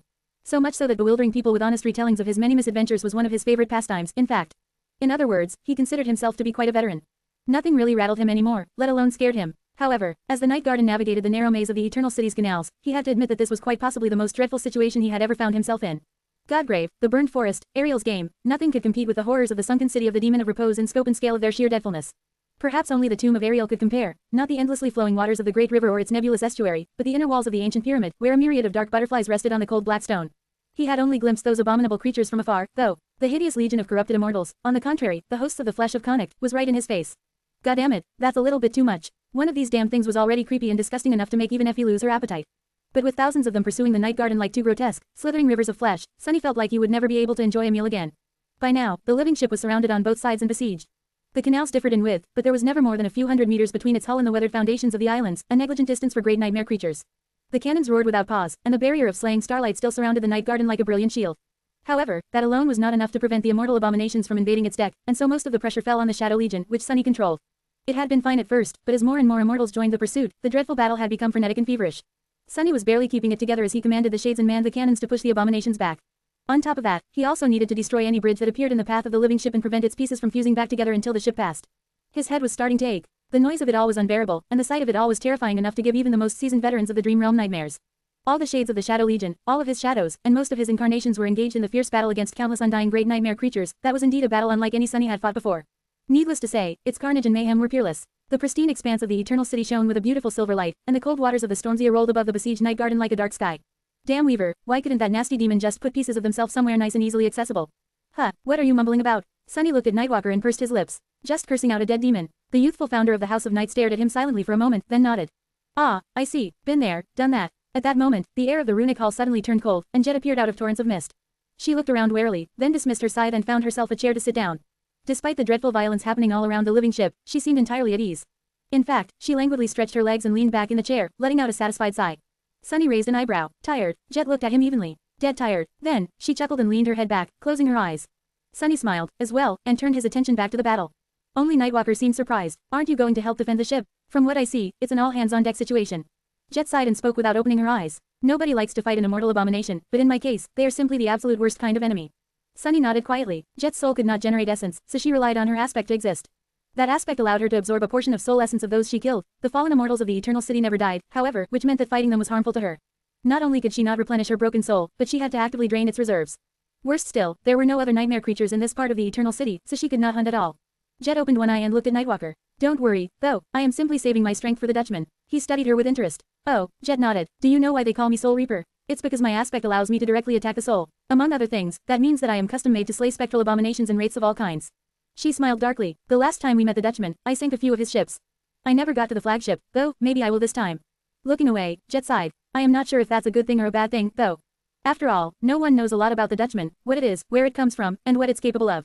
Nightwalker chuckled. Oh, really? He shook his head and then said in an aloof tone. You're mistaken. I might not know a lot about most things, but I do know a thing or two about the Dutchman. After all, that thing had been hunting me down for decades. Nightwalker looked at Sunny and Jet with a smile. Do you want me to share? Share to your friends. Enjoying this site? Support us via PayPal, Visa, MasterCard or crypto. Your donations help cover site maintenance and hosting costs. Tap the middle of the screen to reveal reading options. If you find any errors, non-standard content, ads redirect, broken links, etc., please let us know so we can fix it as soon as possible. Report. Shadow Slave. Chapter 2672, Cursed Wanderer. 1053 words. Sunny and Jet glanced at each other. The Dutchman used to pursue you. They knew that the House of Night had a history with the ghostly ship and its wraith armada, but were under the impression that it mostly consisted of distant sightings. Then again, Nightwalker had not mentioned his clan, he only mentioned himself, as if the Dutchman had it out for him personally. He chuckled. Oh, yes, it was quite troublesome early on, to be honest. Nightwalker looked around and smiled. Luckily, there is no vessel in the Stormsia that can outrun the Night Garden. So that bastard never managed to get his hands on me. Sunny raised an eyebrow. But why would it be interested in you in particular? Wait, his expression changed subtly. Don't tell me that the Dutchman raced to the Eternal City because you were here. Nightwalker laughed and shook his head. No, you got it backward. He flinched when an especially loud thunderclap resounded above the Night Garden, followed by a chillingly inhuman howl. Then, grimacing, he added, the Dutchman was hunting me down because I had the map to the Eternal City. He always wanted to come here, and I was the only one who knew the way. That is why he pursued me relentlessly for the better half of 3 decades, not that I ever let him get close. That is also why he did not attack the House of Night after I left. There was simply no reason to, because I took the map with me. Sunny stared at him in surprise. But why exactly did the Dutchman want to come to the Eternal City? Nightwalker shrugged. How should I know? Sadly, I am not in the habit of talking to sinister apparitions. So, I didn't ask. He remained silent for a few moments, and then said in a somber tone. First of all, you need to understand that the Dutchman is not a nightmare creature. It is, in fact, 2 nightmare creatures who are bound to each other. Sunny and Jet could not help but look at each other again. Eventually, it was Jet who spoke first. 2 bound nightmare creatures. Do you mean the ship and its captain? Nightwalker looked at her with a smile. Bingo, those 2 are entirely separate beings, but at the same time, they can never escape each other. They are one and the same. Sunny frowned. I thought you did not talk to sinister apparitions. How do you know? Even Cassie had not been able to tell them much about the Dutchman. So how is it that Nightwalker seemed to know so much? It is because the Stormsia is my home. Nightwalker shrugged, and the Dutchman had been haunting these waters for thousands of years. You did not think that Awakened of the Waking World were the first ones to suffer his malice, did you? No, there are traces of him, and of stories about him, all over the ruins left behind by the Serpent King's people. To them, he was like a plague. His expression turned somber. In fact, many of those ruins became ruins precisely because of the Dutchman. Oh, but they did not call him the Dutchman, of course. Instead, they called him, what was it? Ah, right, the Cursed Wanderer, a mortal captain who was cursed to wander the sea forever, and therefore became the curse upon the sea. Nightwalker looked into the distance, then smiled saintly. Those ancient people believed that seeing the Cursed Wanderer was an ill omen. If you saw its silhouette sailing in the mist, even from afar, death would come for you soon, something like that. He paused for a moment and then added in a neutral tone. According to legend, the Cursed Wanderer used to be a mortal captain who swore to find the Eternal City and profess his undying love to the Demon of Repose. He sailed the Twilight Sea, searching endlessly, slowly growing weak and old. In the end, desperate to buy himself more time to fulfill his oath, he braved the Heart of Storms to claim a mythical treasure, the Well of Souls. Only that treasure turned out to be cursed and sealed for a reason, so it claimed him, instead. Nightwalker grinned. That's how it goes with cursed treasure, usually. In any case, the captain became bound to the Well of Souls, but instead of becoming its prisoner, he subjugated it. The Well of Souls became a ship, and the captain became its helmsman. However, they never reached the Eternal City, and never found repose, cursed to wander the Stormsia without reprieve forever. He shrugged and chuckled quietly. Well, that's the legend, at least. It is mostly nonsense, I think, but some parts of it are true. The Dutchman is a kind of Well of Souls, at least. It's like a nesting doll of horror. The ship consumes souls and enslaves them, then sends them out to slaughter the living and conquer more souls. His expression dimmed. You must have noticed that killing the wraiths does not destroy them, it just sends them back into the holds of the smaller ships. And destroying the ship simply returns them to the Dutchman. From what I know, once it gets you, there is no escape. The souls of a few of my friends are probably still there, among the ghost soldiers of that abominable duo. Sunny gave him a dubious look. You had friends. Nightwalker flashed him a menacing smile. Quote. Shut up. He paused, and then added in a dark tone. This ship itself is merely a tool. Although its captain is one of the captured souls, I think, he is the true master of the Dutchman. He's the evil will behind the curse that has been plaguing the Stormzia for thousands of years, as well, reaping countless lives and bringing despair to all who see him. Nightwalker grimaced. It is our luck that the Dutchman almost never comes close to the coast. Otherwise, humanity would have had far fewer citadels. The battle still raged on, so Sunny did not really have the energy to ponder that strange story seriously. Still, it echoed in his mind, making him feel like there was a kernel of important information hidden in it. As he pondered, Jet said with a smile, I did not feel despair when I saw the captain of the Dutchman, though. Her smile widened a little. All I thought was, hey, that bastard is staring at me. Ah, I want to kill him so bad. Nightwalker chuckled. Well, you'll get a chance soon. Share to your friends. Tap the middle of the screen to reveal reading options. If you find any errors, non-standard content, ads redirect, broken links, etc., please let us know so we can fix it as soon as possible. Report. Shadow Slave. Chapter 2673-2673, Dreadful Race. 1051 words. Another bridge collapsed into an avalanche of debris, sending countless tons of jagged stone plummeting into the river. When the pieces of the broken bridge froze in the air and moved in reverse, gargantuan tendrils of shadow rose again to hold them back. Standing in the runic hall of the night garden, Sunny grimaced and swayed slightly, his porcelain face turning even paler than usual. Ah, he was pushing against his limits. Directly controlling the Shadow Legion was already far more strenuous than what he was used to, and he was manipulating the shadow golems that fired the cannons as well. But it was actually the act of preventing the Eternal City from restoring the shattered bridges that was the most taxing. Creating a tentacle out of shadows was the simplest form of shadow manifestation. In fact, it was the first thing he had manifested after becoming a master. Sunny was capable of shaping shadows in infinitely more intricate and sophisticated ways now, but he had never used his ascended ability on quite that scale. Only the dome he had built around the night garden recently could compare, but the dome only needed to exist. The colossal black tendrils extending from the bow of the living ship, however, had to move, accurately grasp the slabs of stone, and overcome the pull that the sorcery of the Eternal City exerted on them. The sheer size of the black tendrils was daunting. It was to the point that Sunny found his reserves of essence actually draining for the first time in a long while, an unexpected and unwelcome development that made him frown. Sunny was not the only one losing essence, either. Ether was swiftly draining his own reserves to maintain the shield of starlight around the night garden, and unlike Sunny, he did not have 7 soul cores or a domain supplying him with a constant torrent of spirit essence. He was going to exhaust his reserves far sooner than Sunny would. They were quite short on time. Luckily, their dreadful race through the canal of the Eternal City was coming to an end. The night garden had not reached the finish line just yet, but the towering silhouette of the palace was already looming above the horizon like a dark mountain set against the beautiful backdrop of silver light. The 2 swarms of the abominable immortals besieging the living ship had grown immense and terrifying, as well. By now, it was as if 2 slithering walls of hideous flesh surrounded the night garden on both sides, with a grotesque mass of limbs, tendrils, and appendages reaching toward it across the deep dark chasms. The seething waters below were turning strange, as well, having swallowed dozens, if not hundreds, of undying abominations. The flesh of Conic was infecting new hosts rapaciously, already subjugating and changing them to suit its goals, the main of which was to devour every living soul aboard the night garden. And worst of all, the Shadow Legion kept suffering casualties. Far fewer shades than one would expect in such an unimaginably dreadful battle were being vanquished, but the incremental losses added up. It was not to the point that Sunny had to start worrying just yet, but it wasn't negligible either. The defiled seeker of truth was already gone, torn apart by the lightning-fast tendrils of hungry flesh. So was the shadow of the winter beast, which had already been damaged on the residential island. Many of the obsidian wasps had been caught and crushed by the fallen immortals, and several of the human saints were gone. But the silent shades knew neither fear nor hesitation. Despite the heavy losses, they continued to defend the living ship with a quiet and indomitable determination, and why would it be any different? The dead did not fear death. Sunny gritted his teeth. Come on, a little more. The night garden passed through the cloud of debris left behind by the shattered bridge, and he released his hold on its pieces with a relieved sigh. Look alive, Shadow, Starboard. Sunny gave Nightwalker a dark look and opened his mouth, wanting to point out that he was technically dead. But Jet beat him to the punch, chuckling quietly. In the next moment, he got too preoccupied to talk. An especially massive abomination appeared portside of the night garden, and a swarm of fleshy tentacles shot across the canal, threatening to pierce the hull of the living ship. At the same time, the shield of starlight grew a little dimmer, betraying the fact that Ether was approaching his limit as well. Then again, maybe he had long passed it. The youngest of the Saints of Night was pale and covered in cold sweat. His face, which had been calm and composed before, was not twisted by a deep scowl. His hands clenched into fists. Damn it, the night garden veered right, creating as much distance between itself and the grotesque tendrils of flesh as possible. The cannons barked, and a rain of enchanted arrows descended upon the towering abomination, tearing it apart. A moment later, the hideous hill of slithering flesh exploded into a horrid rain of blood and bleeding meat, painting the ground red. And in a few moments more, the night garden collided with the foundation of the opposite island, its hull scraping across the stone wall and sending cracks running through it. Cursing under his breath, Sunny sent his shadows and the strongest of the shades rushing toward the right side of the ship. For a few seconds, there was no gap between the ship and its pursuers, and although the starlight cut and burned them, more than a few made their way onto the deck of the night garden. Curse it all, saint, fiend, and serpent descended upon them almost immediately, followed by a coordinated attack of countless shades. The abominations were cut down and thrown into the water before they could do any real damage, but not before slaying several dozen of Sunny's silent warriors. Can you go faster? Standing in the runic circle, Nightwalker smiled. His silver eyes glowed like stars in the night sky, and his youthful face seemed to drown in their nebulous light. That might be a little dangerous. Sunny scoffed. Does it seem like we're safe now? Nightwalker lingered for a moment. Then, his smile widened a little. You make a fair point. In that case, I suggest you put your seatbelt on. Share to your friends. Tap the middle of the screen to reveal reading options. If you find any errors, non-standard content, ads redirect, broken links, etc., please let us know so we can fix it as soon as possible. Report. Shadow Slave. Chapter 2674-2674, Finish Line.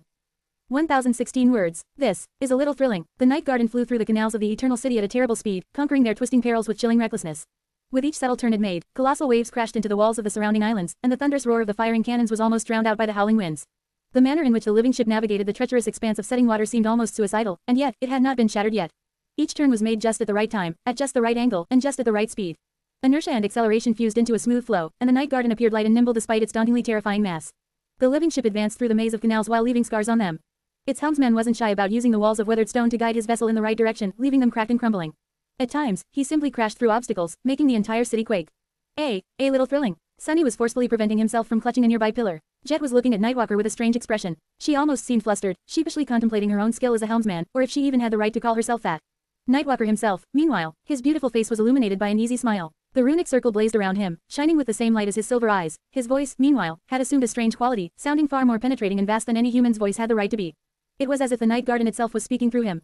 Sunny knew that those who were recognized by the runic circle shared their senses with the living ship, perceiving the world as it did. He did not know what it felt like, exactly, but was starting to suspect that there were degrees to this ineffable state of unity. And Nightwalker was somehow able to delve into that state much deeper than anyone else. Which was why the ship was still in one piece. Well, mostly in one piece. There were deep scars covering the entire length of its hull, and its forward mast was tilted at an angle, standing only because Sunny had wrapped the broken section in a layer of manifested shadows. The palace was obscuring a vast swath of the sky by now, and the two rivers of abominable flesh had turned into two harrowing seas. The battle had entered a cataclysmic stage, and the Shadow Legion could only hold its ground because there was not enough space for all of the immortal monstrosities to attack it at the same time. They stood in each other's way, burning with demented fury and slowing both swarms down. The dire speed of the living ship also helped it stay ahead of the great mass of abominations, forcing them to crawl over each other in an effort to keep up the pursuit. I have something to say. Nightwalker looked at Sunny and smiled with the corner of his mouth. There is good news and bad news. Which do you want to hear first? Sunny gave him a scathing glare. Start with the, damn it. I don't care. Nightwalker blinked a couple of times. All right then, the good news is that we are one turn away from reaching the palace. Sunny raised an eyebrow. What's the bad news? Nightwalker shrugged. It's that we're not going to make it. Sunny stared at him with wide eyes. What the hell do you mean, we're not going to make it? At that moment, a colossal tendril of flesh swiped across the deck, crushing scores of shades and sending several obsidian cannons flying. They crashed down heavily and rolled, vanquishing even more warriors of the Shadow Legion. Saint's sword cut a black line in the fabric of reality, severing the gargantuan red tentacle. Fiend, meanwhile, grabbed it and tossed it into the slithering mass of abominations across the chasm. Nightwalker grinned. I mean that there's no way to make that turn. We'll hit the wall of the island at an angle that will prevent us from bouncing off of it and continuing on our merry way. Instead, we'll lose all momentum and drift like a turtle, which means that we'll get buried under a mountain of abominations. So, I will have to slow the ship down to a crawl. Which will also get us buried. He shook his head and sighed. Unless, of course, there was a way to make the night garden turn sharper. Sunny stared at him some more, then gritted his teeth. Don't slow down, I'll handle it. Nightwalker nodded. Full steam ahead, then. Although it did not seem possible, the night garden accelerated even more. They were swiftly approaching a junction of 3 canals. One of them continued in the same general direction the living ship was headed, while the other turned north at a steep angle. That was the canal they needed to enter. As they came closer and closer to the junction, the puppeteer shifted atop the main mast and opened its colossal wings. With each of them spanning several kilometers, they guided the wind like vast sails. The pressure of the wind would help the night garden turn, but it was not going to be enough. That was why the shadow of Goliath moved at the same time. Crossing the deck of the living ship with wide strides that made it tremble, the shade of the towering Titanic leaned forward and pressed its gargantuan palms against the foundation of the island. As the night garden began to turn, Goliath silently exerted all of his dreadful strength to push the ship away from the stone wall, thus making the turn sharper. A net of cracks opened in his arms, slowly growing deeper and wider. And as the Titan strained them in one final, dreadful push, his elbows exploded, tearing both of his forearms off. The bow of the night garden turned just enough to guide it into the canal because of that, though. As tendrils of flesh enveloped Goliath and pulled him off the deck of the living ship, into the flowing mass of slithering flesh, the living ship escaped into the wide canal. The palace was straight ahead. Share to your friends. Tap the middle of the screen to reveal reading options. If you find any errors, non-standard content, ads redirect, broken links, etc., please let us know so we can fix it as soon as possible. Report. Shadow Slave. Chapter 2675-2675, Brief Respite. 1,300 words. There was a vast expanse of open water between the various districts of the Eternal City and its heart, where the palace towered like a dark mass of sharp, interconnected spires. It was both beautiful and ominous, tapering to a sharp point. The highest of the spires was like a narrow spearhead thrust into the black sky, its soaring shape outlined by silver light. It looked very much like the nexus of a celestial city that used to drift in the vacuous vastness of space. Now that the night garden had escaped into the circular lake surrounding the palace, its pursuers were falling behind. The Shadow Legion received a precious moment of respite. Sunny, Jet, Nightwalker, and Ether spent a few moments beholding the dark majesty of the Eternal Palace in silence. I'll be damned. Nightwalker exhaled slowly. Well, more damned, I mean. Sunny could not help but smile. Have you been inside before? Nightwalker shook his head. Gods, no, I've never made it this far. The closer you come to the palace, the more of those bastards wander the streets, and the more powerful they are, and while I am just as immortal as they are, I still had to be careful. After all, I wouldn't want to end up becoming a host to the flesh of Conic myself. Sunny nodded slowly and looked back at the dark edifice of the palace. He considered the situation for a moment. They were currently south of it, separated by its looming mass from the furious battle between the Dutchmen and the abominable immortals in the north. Judging by the distant clamor, the night garden had reached the heart of the Eternal City first, but not by much. The Wraith army was most likely only an island or two away from making its way to the palace. And judging by the eerie silence in the east, the mysterious third contender was not too far away, either. Quite vexing, Sunny had to make a decision, and the decision he had to make was shrouded in peril and uncertainty. There were many things that he only vaguely understood, and some that he did not know at all. Therefore, any choice he made could only be partially sound, at best. To start, he did not know the identity of the third contender. Sunny could commit significant forces to facing that frightening adversary, but killing it was meaningless, since the Eternal City would just return the abomination to life. So, it had to be restrained, just like the fallen immortals had been. Subduing those abhorrent fiends had already been difficult enough, though, and the thing approaching the palace from the east, whatever it was, seemed far more terrible than they were. Then, there was the Dutchman and its wraith army. Killing them was difficult as truly destroying his shades, which nothing had managed to achieve so far. Jet, at least, seemed to have the ability to slay the ghost instead of sending them back into the maw of the Well of Souls, or whatever that horror was truly called. But would they stay dead, or would they be revived by the Eternal City as well? Sunny did not know, but suspected that the wraiths would not be affected by the sorcery of this sunken hell, staying destroyed forever. That was because they were not living things, to begin with. What about Sunny and Jet, then? His expression stiffened. There were the corrupted immortals themselves to contend against, as well. In fact, at the moment, something unprecedented was happening in the Eternal City. Its dwellers, which had always been scattered across its vast expanse, were now all concentrated in the immediate area around the palace. Sunny had brought every abomination from the southern reaches of the cursed city here, the Dutchman had done the same with those who dwelled in the north, and the third contender had pulled all the fields from the east. Now, there were tens or even hundreds of thousands of them in the heart of the Eternal City. That number terrified even Sunny. He had to defeat the Dutchman, subdue the mysterious abomination in the east, deal with the immortal swarm, find the fragment of Weaver's lineage, and destroy the Eternal City, somehow. While keeping the Night Garden safe, Sunny pursed his lips, considering his options for the 100th time. In the end, it all came down to the nature of the Eternal City. Everything was immortal here, which meant that nothing could be truly defeated. That was the cornerstone of all his problems. So, if that cornerstone was removed, the rest of the obstacles standing in Sunny's way would follow like dominoes, falling one after another. Which meant that his course of action was clear. He had to stall his enemies and enter the palace first to find Weaver's lineage. It would be even better if he found the source of the divine sorcery sustaining the Eternal City and destroyed it. If not, destroying the city itself would suffice. Sunny took a deep breath, then looked at Nightwalker. Circle the palace from the west and put us between it and the Dutchman's forces. The Wraith army seemed to be closer to reaching the heart of the Eternal City than the unknown horror in the east, so it had to be dealt with first. Nightwalker lingered for a moment, then nodded and guided the battered ship northwest. The sea of grotesque abominations followed from a distance, rushing across the islands surrounding the palace. The two vast swarms began to fuse, stretching into a long red line. As the living ship moved across the vast lake, the towering dark shape of the palace obscured the battlefield where the army of ghosts fought the horde of deathless abominations.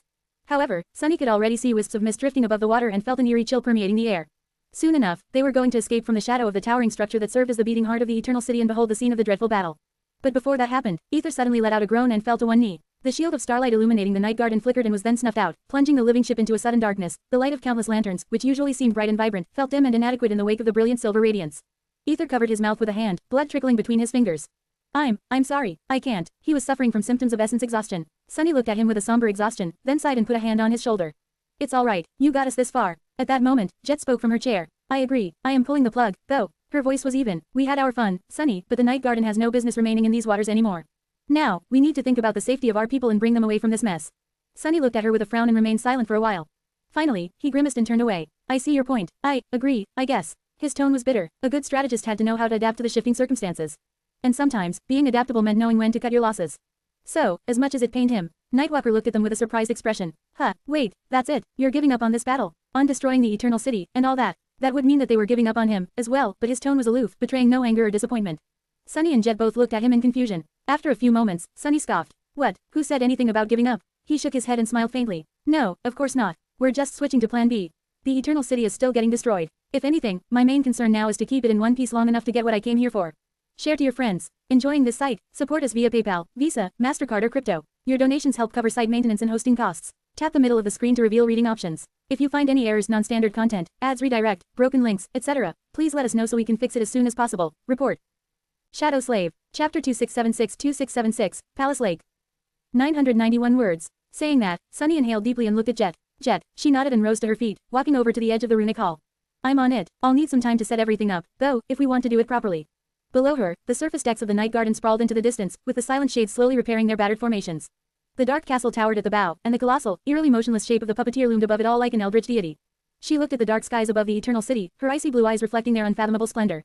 Nightwalker frowned. What exactly are you doing, though? Sunny shrugged. Calling in the cavalry. The beautiful youth blinked a few times, then said in a hesitant tone. What the? I thought you were the cavalry. Sunny smiled. I am more of a special reconnaissance and sabotage specialist. A commando, if you will. He scratched the back of his head. Actually, since we're on a ship, I guess I'm a marine. A marine shock trooper? Well, anyway, it doesn't matter. Point is, I am an ardent proponent of refined, elegant, and surgical warfare. Brute force, barbaric carnage, and total annihilation are someone else's forte. Nightwalker gave him a dubious look at the mention of elegance and refinement, but chose to remain silent. Sunny went to help Ether to a chair while the night guard encircled the palace. Soon enough, they escaped from its vast shadow, and not long after that, Knave and Bloodwave joined them on the bridge. What a sight! Sunny looked ahead with a somber expression. Out there, in front of them, a swirling veil of mist obscured the northern reaches of the Eternal City. The sight of the furious battle raging under the cover of mist was obscured, but they could still feel its horrifying scope, and sense the echoes of its chilling violence. The tumultuous, billowing torrents of mist were suffused with a ghostly viridian glow that intensified from time to time in sudden flashes, illuminating them from within like bolts of lightning born of a ghostly storm. Rumbling thunderclaps rolled across the turbulent surface of the water, and ghastly dark silhouettes were revealed in the ethereal light, moving swiftly in the fog. Those were the horrid silhouettes of the immortal abominations. The wraiths were indistinguishable from the mist, so Sunny could not see them. He could infer their presence from the movements of the immortals, though, where they rushed, where they were stopped, and there they fell, cut down by invisible blades. The wraith army had already reached the final island before the lake that surrounded the palace. Strangely enough, the bridges leading to the heart of the eternal city were all destroyed, stretching above the water like the broken ribs of a colossal beast. The sorcery of the demon of repose seemed to have no effect on them, for some reason, so they remained broken and shattered. Sunny wondered if that was the work of Darren or if the broken bridges were ancient scars left on the eternal city by Storm God, which even the power of the demon of repose could not erase. In any case, it did not matter. He doubted that the deadly waters of the lake would pose an obstacle for the Dutchman and his spectral armada.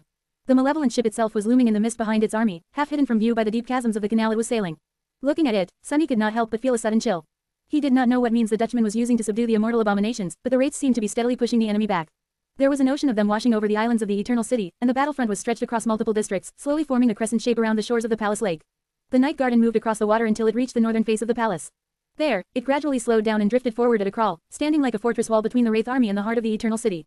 It was then that Sunny shivered, sensing a cold gaze piercing him. He looked at the distant silhouette of the Dutchman, knowing that its captain was staring back.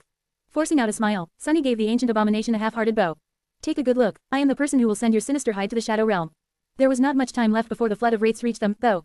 Jet, how much longer? She looked at him evenly. A bit longer. They are busy on their side as well, you know. Sunny sighed. This was not good. However, had he not promised to give the Dutchman a present? It was time to deliver the gift. Sunny smiled. The more the merrier, right? Just then, the red river that had been following the night garden along the shores of the southern islands reached the billowing veil of mist and poured into it, full of demented frenzy.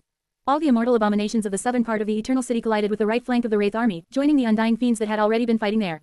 There were only a few of them at first, but as more and more arrived, the situation on the battlefield seemed to change. The forces of the Dutchman buckled and were pushed back, causing the entire wing of the ghostly armada to collapse.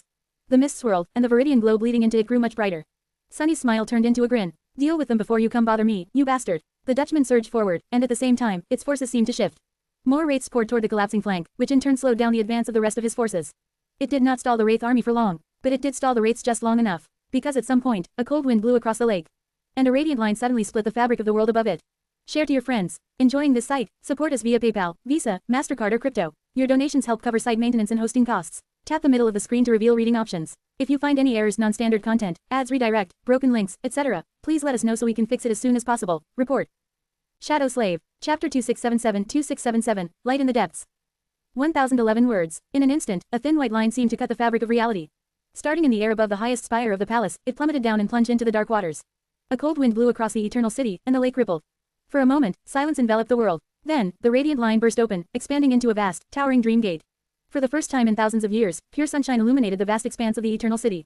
Sunny grimaced, shielding his eyes from the bright light. Standing in the runic circle, Nightwalker stared at the radiant rift in the fabric of reality with wide eyes. What kind of nightmare gate? How is this? Just then, a dark silhouette revealed itself from the blinding radiance, and his eyes widened even more. A ship. It's a flying ship. His tone, which was usually aloof and strangely indifferent, sounded genuinely excited. In fact, it was almost enraptured. The chain breaker appeared high in the dark sky above the eternal city, the branches of the sacred tree growing on its deck swaying in the wind. A graceful figure stood on its bow, her silver hair fluttering as two white wings shone behind her with a beautiful light. She turned her head calmly, looking down at the night garden. Nightwalker stared at her with wide eyes. Is that an angel? Looking up, Sunny smiled silently. That is the cavalry. Turning his head, he gave Nightwalker a scathing look. Meet the queen of humanity, old-timer. She is also my girlfriend, so pick up your jaw. Nightwalker blinked a few times. That's Immortal Flame's grandkid. Huh, such a lovely young lady. She does not seem like a complete lunatic, though. Sunny coughed, but wisely chose not to comment. Ignorance is bliss. It was probably better not to mention that her first step on the path of ascension had been to set herself on fire, and that thing only got progressively worse after that. In any case, their reinforcements had arrived. The night garden was battered, and the chain breaker seemed in dire need of repairs as well. After all, Nephis had been fighting her own battles in the death zones west of Bastion. That campaign had barely ended, allowing the Ivory Island to reach the basin of the River of Tears in time. The waters of the Great River were now flowing into the cold expanse of the Palace Lake. Luckily, the abominations populating the Eternal City could not cross over, since they were imprisoned by its sorcery. The flesh of Connacht, meanwhile, was imprisoned by Darren's seal. The abominations could not escape their beautiful, nightmarish prison, however, the night garden could. When embarking on the expedition to the Eternal City, the main reason why Sunny had dared to take the living ship and millions of people living aboard it with him was that they could be brought to safety at any moment. That was because the night garden belonged to Neff's domain, and because it granted her the ability to open her dream gate between 2 points in the same realm. So, if the expedition faced too dire a peril at any point during the voyage, the living ship could retreat to safer waters with relative ease. All they needed to do was coordinate their escape with Nephis, which was possible because Cassie connected the members of the cohort like a mental web. Now that the vast swarm of immortal abominations, the Dutchman, and the mysterious third contender were all closing in on the Palace Lake, the peril facing the night garden became dire enough to call the retreat, especially because the living ship had already received an infusion of vitality from the wharf, and because Ether could not protect it with starlight anymore. So, Jet was right to insist on bringing her people to safety. That said, the fact that the Night Garden was retreating did not mean that Sunny had to escape, too. Actually, he was determined to stay and finish the job. But since the Dream Gate was already open, why would he not call in reinforcements? Nightwalker had been staring at the graceful silhouette of the chain breaker with glowing eyes. Just then, however, his gaze shifted to the Dream Game, and a stunned expression appeared on his youthful face. Wait, what is that? Behind the flying ship, another, far greater silhouette appeared in the blinding radiance.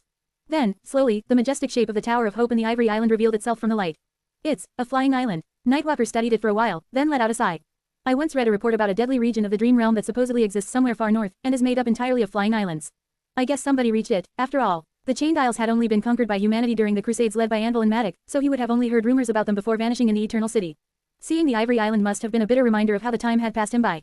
Nightwalker lingered for a few moments, then asked, "So, what powers does your girlfriend possess?" "No, let me guess. Considering whose granddaughter she is, she has to be a pyromaniac who goes around setting things on fire."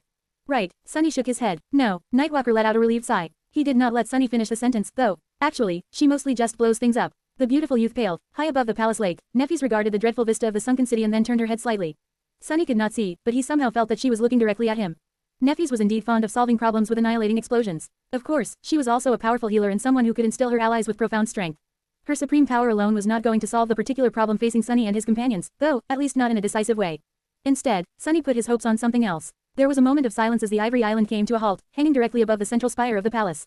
And then, the crushing descended upon the Eternal City. Share to your friends. Tap the middle of the screen to reveal reading options. If you find any errors, non-standard content, ads redirect, broken links, etc., please let us know so we can fix it as soon as possible. Report.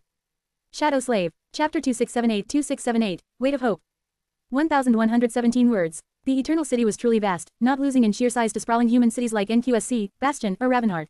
It was like a region in and of itself, spanning countless kilometers on the glassy black bottom of the Stormzia. Yet, there was no corner of the sunken city that the crushing did not reach, except for the Palace Lake, which was spared its fury by its master's design. And since the Ivory Island was flying closer to the ground than usual, the force exerted by the crushing was truly devastating. In an instant, every building in the Eternal City was flattened, and every living being on its streets was turned into bloody pulp. Only the lighthouse seemed unaffected by the harrowing pressure, standing as tall and proud as it used to. Somewhere in the distance, the clock tower collapsed once again. On the other side of the city, the wharf groaned, cracked slowly snaking up its towering walls. Countless immortal abominations were thrown to the ground and crushed. It was as if they all simultaneously exploded into repulsive puddles of blood and viscera, painting the cracking stone red. Their blood flowed slowly, pressed down by the same force that destroyed their bodies. An entire city full of great nightmare creatures was obliterated in a heartbeat. Ironically enough, it was as if the unfathomable weight of the endless sea that had been held at bay by the invisible aegis protecting the sunken city caught up with it, after all. The Nightwalker, Knave, Bloodwave, and Etherpale, watching the scene of unimaginable devastation in odd silence. Jet remained nonchalant, while Sunny continued looking at the distant chain breaker with a smile. "That's my girl, W, what the hell?" Nightwalker's voice sounded a little hoarse. He remained silent for a moment, and then added slowly, "I guess, you weren't kidding when you said that you'll destroy the Eternal City." Sunny sighed. If only it were that easy. The Ivory Island continued to exert its tyrannical pressure upon the Eternal City. But the Eternal City was not going to just take it lying down. A few moments after the crushing decimated it, the vast ruins stirred. The buildings had been crushed into stone dust, and now, that dust was trembling and slowly rising into the air. Small pebbles fused into slabs of stone, and slabs of stone assembled into ornate walls. The harrowing mass of crushed flesh came alive, as well. Muscles and bones were formed from its ghastly depths, slowly coalescing into human shapes.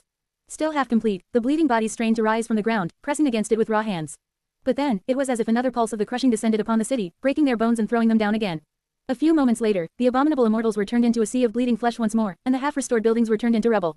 Only to be repaired again. The crushing and the Eternal City clashed in a harrowing cycle of destruction and restoration, with neither managing to gain the upper hand. It was as if this sunken hell that had denied death for eons got stuck in an endless loop of dying, unable to escape the horrid agony of its cruel embrace. That was the sorcery of the hope, the demon of desire, clashing against the sorcery of the demon of repose. By now, even Sunny could not help but feel a sense of awe. After all, it was not every day that one saw the powers of two demons collide. Standing at the bow of the chain breaker, Neffys raised a hand. In the next moment, a hurricane of flame descended upon the ruins surrounding the palace lake, burning the raging mist away. Shaking off his trance, Sunny looked at what had been the battle between the abominable immortals and the wraith army of the Dutchman less than a minute ago. The immortals were a repugnant mess of undulating flesh, not destroyed, but incapable of becoming whole again either. The wraiths, meanwhile, countless ethereal figures were standing amidst the ruins, looking back at him in eerie silence. The spectral soldiers of the Dutchman seemed affected by the crushing, as well, but their ghostly bodies were not affected by it as much as the abominations were. A moment later, they moved, struggling against the crushing force to slowly, arduously march forward. Damnation. Nightwalker tore his gaze away from the harrowing visage of the crushed city and looked at him with a distant expression. Quote. Now what? Sunny remained silent for a moment, then said darkly, "Now we take the palace island and defend it as if our lives depend on it, while somebody enters the palace and searches for a way to truly unmake this cursed place. Then, we kill all the immortals, slay the Dutchman, and pat ourselves on the back for doing a good job. Oh, but before that." He looked at Jet. She considered something for a bit, then turned her gaze to the Saints of Night. "Bloodwave, you have the bridge. Take the Night Garden and Ether into the Dream Gate. You should land safely in the River of Tears." Knave. He shook his head and glanced briefly at Nightwalker. I'm staying. Jet studied him for a moment, then nodded. Summon a memory that can slay wraiths, then. Sunny threw one last glance at the marching army of ghosts and turned away. Everyone who was staying should come with me, then. Bloodwave, Ether, it has been a pleasure. Come find me if you're ever in Ravenheat, or Bastion, or north of the Hollow Mountains. Or if you want to purchase a luxury bicycle, we'll share a drink. He flashed them a smile. Ether smiled weakly, while Bloodwave looked at him with a scowl and grunted non-committally before entering the runic circle. At the same time, Nightwalker stepped out of it. How are we getting to the Palace Island without a ship, though? Sunny grabbed him by the shoulder and grinned. With style, he used his other hand to grab Knave, and pulled Jet closer with a tentacle made of shadows. Then, he pulled them all into a shadow step. A moment later, they appeared on the walls of the dark castle. Below them, the sea of shades was vanishing without a trace, leaving the deck of the night garden empty. Sunny looked up, at the distant silhouette of the chain breaker, and took a deep breath. And then, he pulled the entirety of the dark castle, with all its immense size and weight, into the shadows as well. Arg, how, heavy. A moment later, a magnificent black castle suddenly appeared on the shores of the Palace Island. Despite its towering walls, it was easily dwarfed by the gargantuan palace, looking like a guard post in front of its gates. In front of them, the night garden rushed across the cold waters of the vast lake amidst the harrowing devastation, approaching the radiant abyss of the Dream Gate. Share to your friends. Enjoying this site? Support us via PayPal, Visa, MasterCard or crypto. Your donations help cover site maintenance and hosting costs. Tap the middle of the screen to reveal reading options. If you find any errors, non-standard content, ads redirect, broken links, etc., please let us know so we can fix it as soon as possible. Report. Shadow Slave. Chapter 2679-2679, Abandoned Ship. 1021 words. The night garden glided across the rippling surface of the palace lake, rushing toward the Dream Gate. The abominable immortals were trapped in an endless cycle of rebirth and destruction born from the clash between the sorceries of desire and repose. The wraiths were burdened by the crushing and had not reached the lake yet. Nothing seemed able to threaten the living ship before it escaped to safety. Until a dark shape suddenly escaped from the dark ruins in the east, where the third contender was still hidden in the darkness, and soared into the sky. Sunny turned just in time to see it fly above the decimated city. His eyes widened slightly. The dark shape was not an abomination. Instead, it was a piece of a stone wall spanning more than 100 meters across that someone had tossed into the air. Spinning aimlessly, it flew across the districts of the Eternal City, rising higher and higher. Needless to say, one needed monstrous strength to send such an enormous projectile flying a great distance, in normal circumstances. Under the tyrannical strength of the crushing, though, that strength had to be simply unfathomable. Much more disturbingly, the piece of the wall had not turned to dust as it rose higher into the air. The only explanation Sunny could come up with was that the fragment of a building had somehow been infused with the will to at least partially deny the power of the crushing.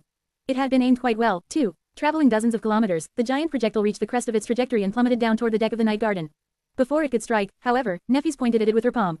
A blinding white ray shot from it and pierced the enormous piece of debris, plunging into the lake a split second later.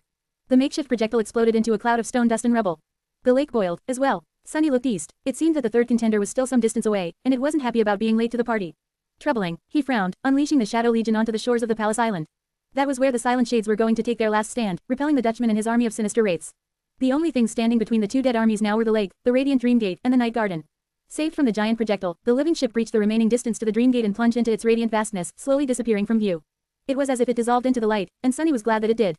He could not help but let out a relieved sigh. Sunny was happy to see the Night Garden escape. He hoped that the living ship could finish repairing itself somewhere far away. In safety, he hoped that nothing would disturb its peaceful sleep. Now that the civilians were gone, he did not need to feel so anxious, either. Standing by his side, Jet scratched her head. You know, they say that a captain never abandons her ship. No one talks about the ship abandoning its captain, though, do they? Nightwalker chuckled. Didn't you send your ship away yourself, young lady? Instead of answering, Jet let out a satisfied sigh. Ah, it feels so nice to be called young again. Being the oldest is such a chore. Below them, the battered Shadow Legion was assembling into a formation. Many of the shades were gone, but plenty still remained. In fact, the losses were far below Sunny's expectations since he had abandoned the plan of conquering the Eternal City district by district and simply rushed to the palace instead. The puppeteer returned to its perch atop the dark castle. Slayer commanded the defenders on the walls. Saint led the silent warriors on the ground. The ivory island hung above the highest spire of the palace, and the chain breaker was descending from the dark heights. Soon enough, it reached the battlements above the gates of the dark castle, where Sunny and his companion stood. Neffys jumped off its bow, landing near them and illuminating the space around her with her beautiful light. She looked at Sunny and smiled faintly. Fancy meeting you here, Lord of Shadows. Sunny could not help but smile, too. The pleasure is mine. Welcome to the dark castle, Lady Changing Star. The last time Neffys had visited the marvelous mimic, it had still been a cozy brick cottage. So, Sunny was a little pleased to show her his new abode, even if it had to be briefly. They looked at each other, their eyes igniting with a heated intensity. Before Sunny could take a step forward and betray his negative stance on public displays of affection, though, Jet patted him on the shoulder. All right, lovebirds, settle down. We have an undying army to kill and an indestructible city to destroy, so there is no time to waste. The chain breaker moored itself to the towers of the dark castle, and Cassie joined them on the battlements, flying over by holding to the hilt of the quiet dancer. She bowed quietly, greeting Knave and Nightwalker, and stood beside Neffys. Nightwalker gave the two of them a curious glance, then pointed to the blind seer. Is no one going to introduce me to this stunning beauty? His aloof tone was as obnoxious as ever. No, even more so. Sunny had to take a deep breath. The stunning beauty is called Cassia, Song of the Fallen. The last old goat who tried to bother her ended up banished to a remote citadel in a death zone. The beautiful youth gave him a sidelong glance. That's an interesting bit of information you decided to share. Without being asked, Cassie bowed her head. It is an honor to meet you, Saint Nightwalker. Just then, the mist Neffys had burned away rose from the rubble once again, pouring into the lake.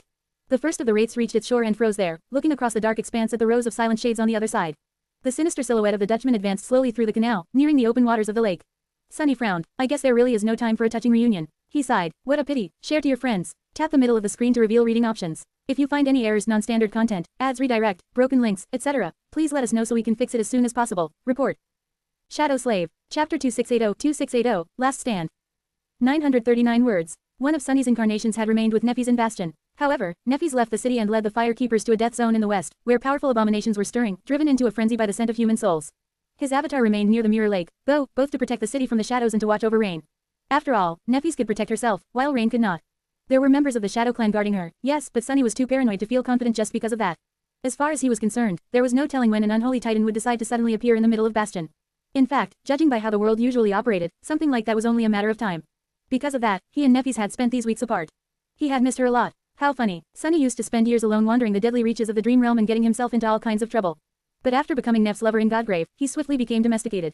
Now, his body and soul longed for the familiar comfort of their shared life, and being away from her left him in a state of wistful melancholy. And now that they were finally together again, there was an army of undying wraiths standing in the way of their reunion. As well as a city full of immortal great nightmare creatures, some weird thing hiding in the east, and a fragment of Weaver's lineage he was yet to find. Damn it, I'd better deal with the Dutchman and destroy the Eternal City quick. As Nephi's looked at the spreading mist across the lake, her smile widened a little. Perhaps it was because she felt his longing, even if he did not say anything. So, what is the battle plan? Her voice sounded even. On the distant shore, the wraith army had already reached the lake. The mist was once again suffused with viridian glow, and the ethereal silhouettes of ghostly ships appeared in it one by one. The massive shape of the Dutchman had almost reached the estuary of the canal, mere moments away from escaping into the lake. The crushing was still restraining the abominable immortals, but as time went on, there seemed to be something strange happening to the vast, repugnant mess of pulverized flesh they had turned into. Whatever it was, Sunny had a bad premonition about what the near future held. He inhaled deeply. Jet and Knave, join my legion and hold the Dutchman back as long as possible.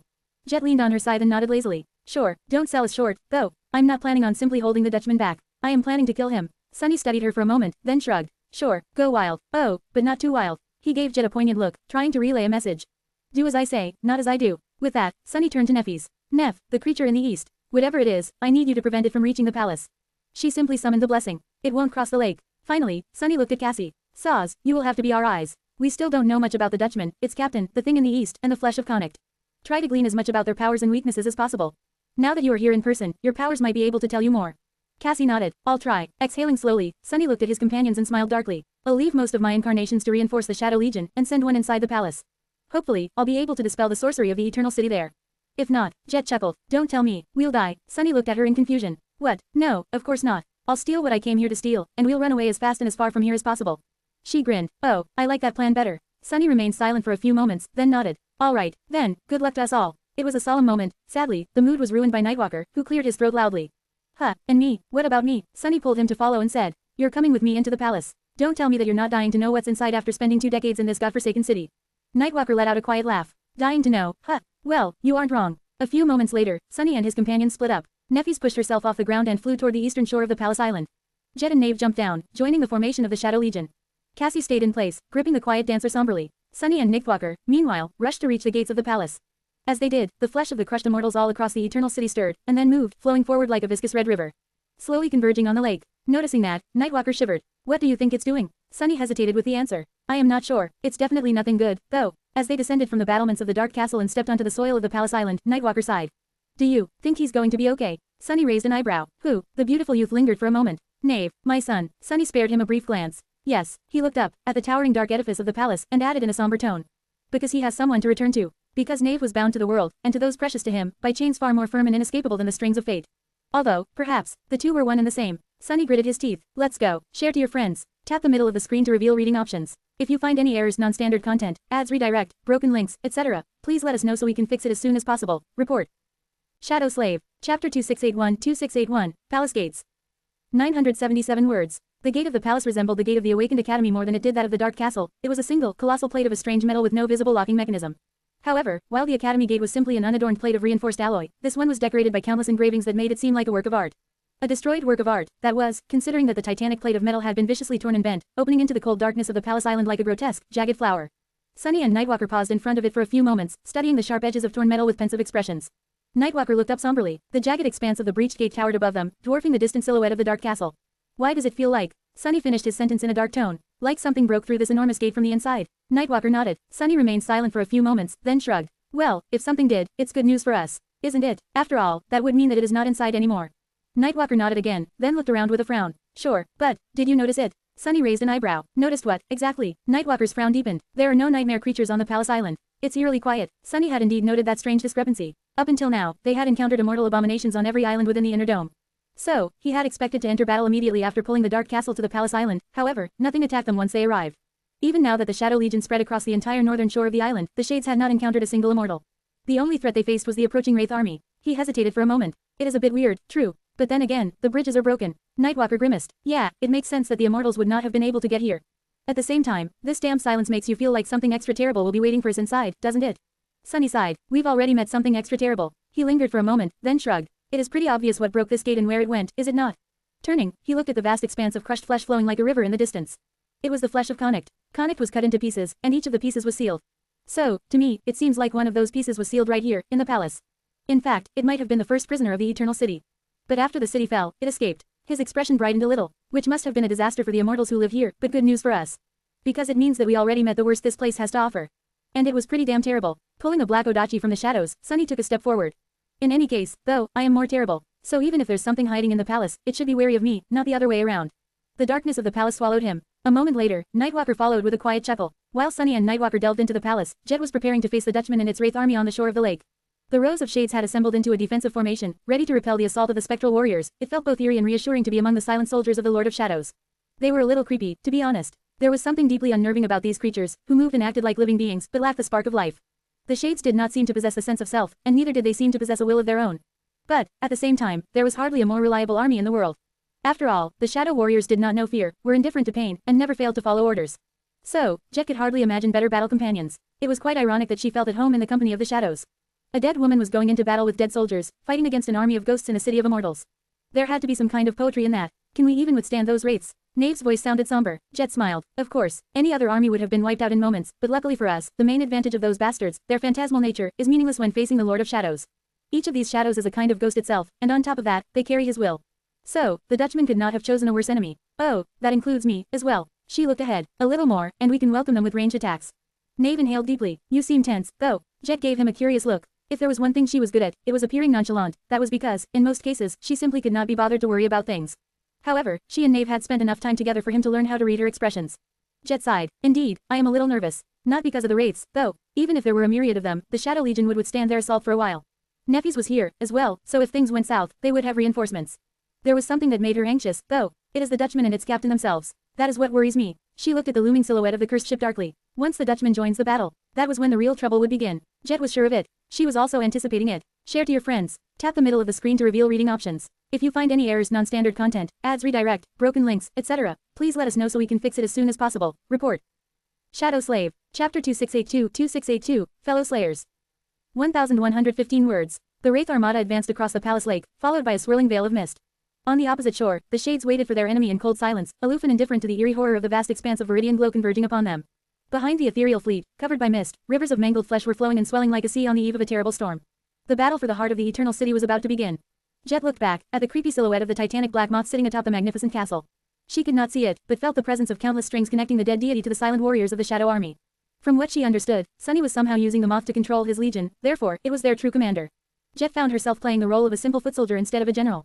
It felt a bit strange, after all these years of being in command, but also liberating. Finally, she could not worry about anything except wielding her blade and slaughtering her enemies.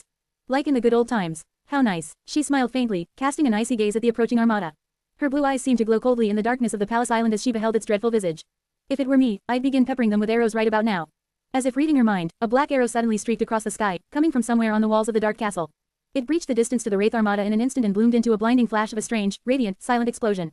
The light swallowed multiple ships, erasing them from existence. Another one. Jet grinned. Even from a distance, she could feel that the ghosts were not merely vanquished and returned to the harrowing cargo hold of the Dutchman. They were truly and utterly obliterated, disappearing forever, just like those slain by her own hands had been before. She knew who the archer was, as well. It was one of those few shadows that felt far more willful and sentient than the rest, the quiet, fearsome archer who was always surrounded by the chilling scent of death. Jet had always sensed a kindred soul in her, and now, she had confirmation. That one was a fellow slayer. The first arrow was like a trailblazer. As soon as the silent explosion of essence swallowed the vanguard ships, the entire Shadow Legion stirred.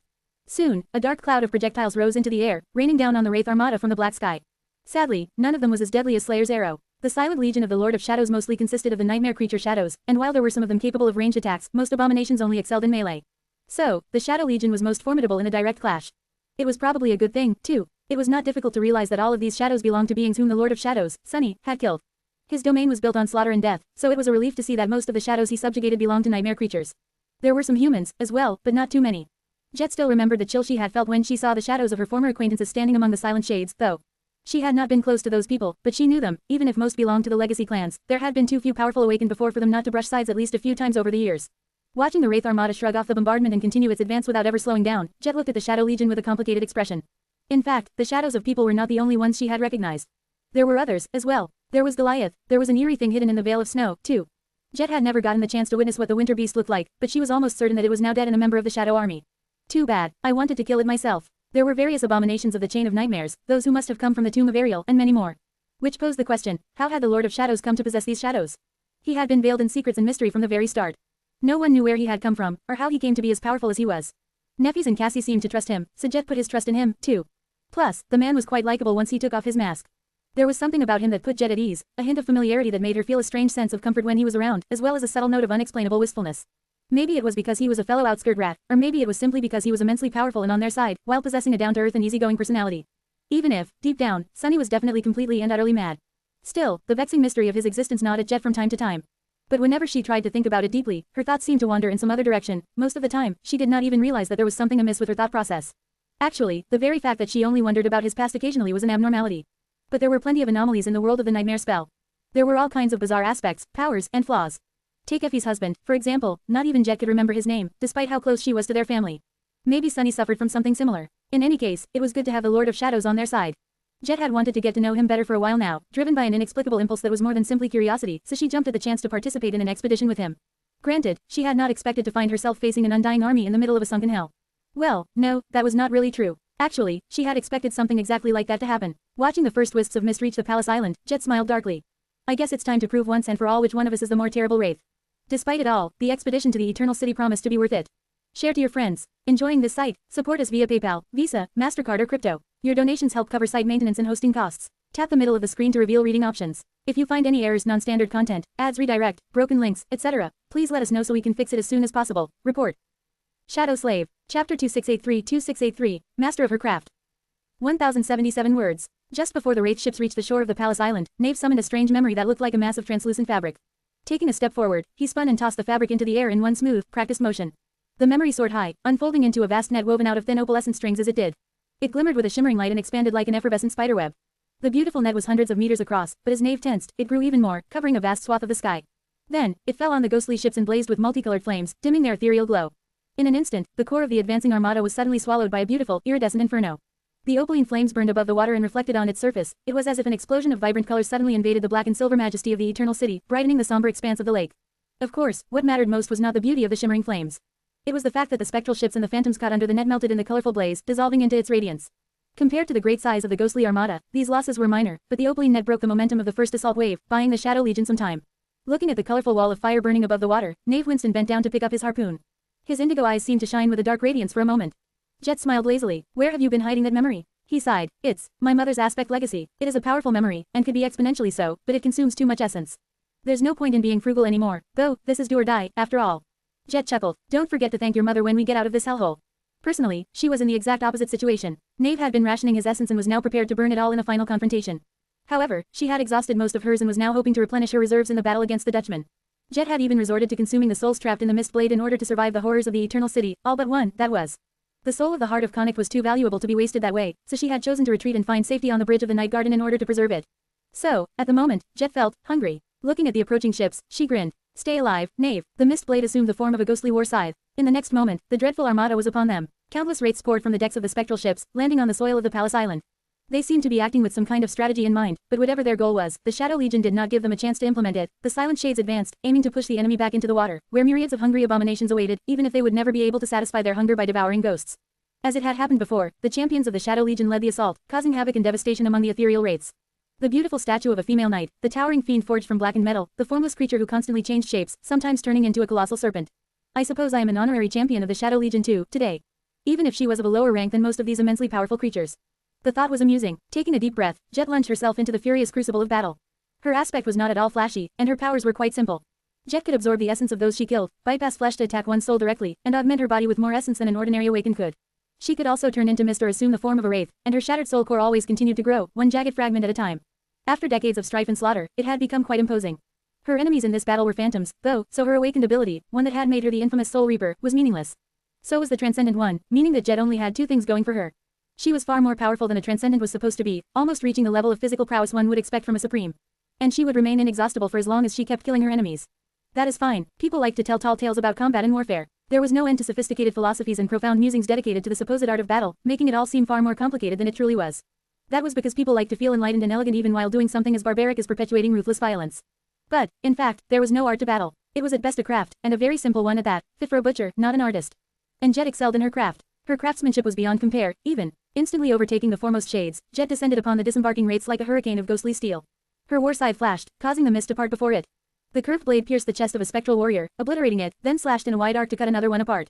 As the two wraiths dissolved into ethereal light, Jet used the inertia of the slash to raise the mist blade high and then brought it down. Instantly, her somber weapon changed shape, turning from a war scythe into a mundane one. With its blade now extending perpendicular to the shaft, it easily bypassed the block that one of the phantoms tried to make with its weapon and plunged into his head. In the blink of an eye, 3 of the Dutchman's wraiths were destroyed. Jet spun her scythe, deflecting several blows and forcing the enemies to retreat for a moment. Finally, a refreshing stream of essence flowed into her shattered soul. Inhaling deeply, Jet looked at the endless sea of eerie phantoms in front of her and smiled.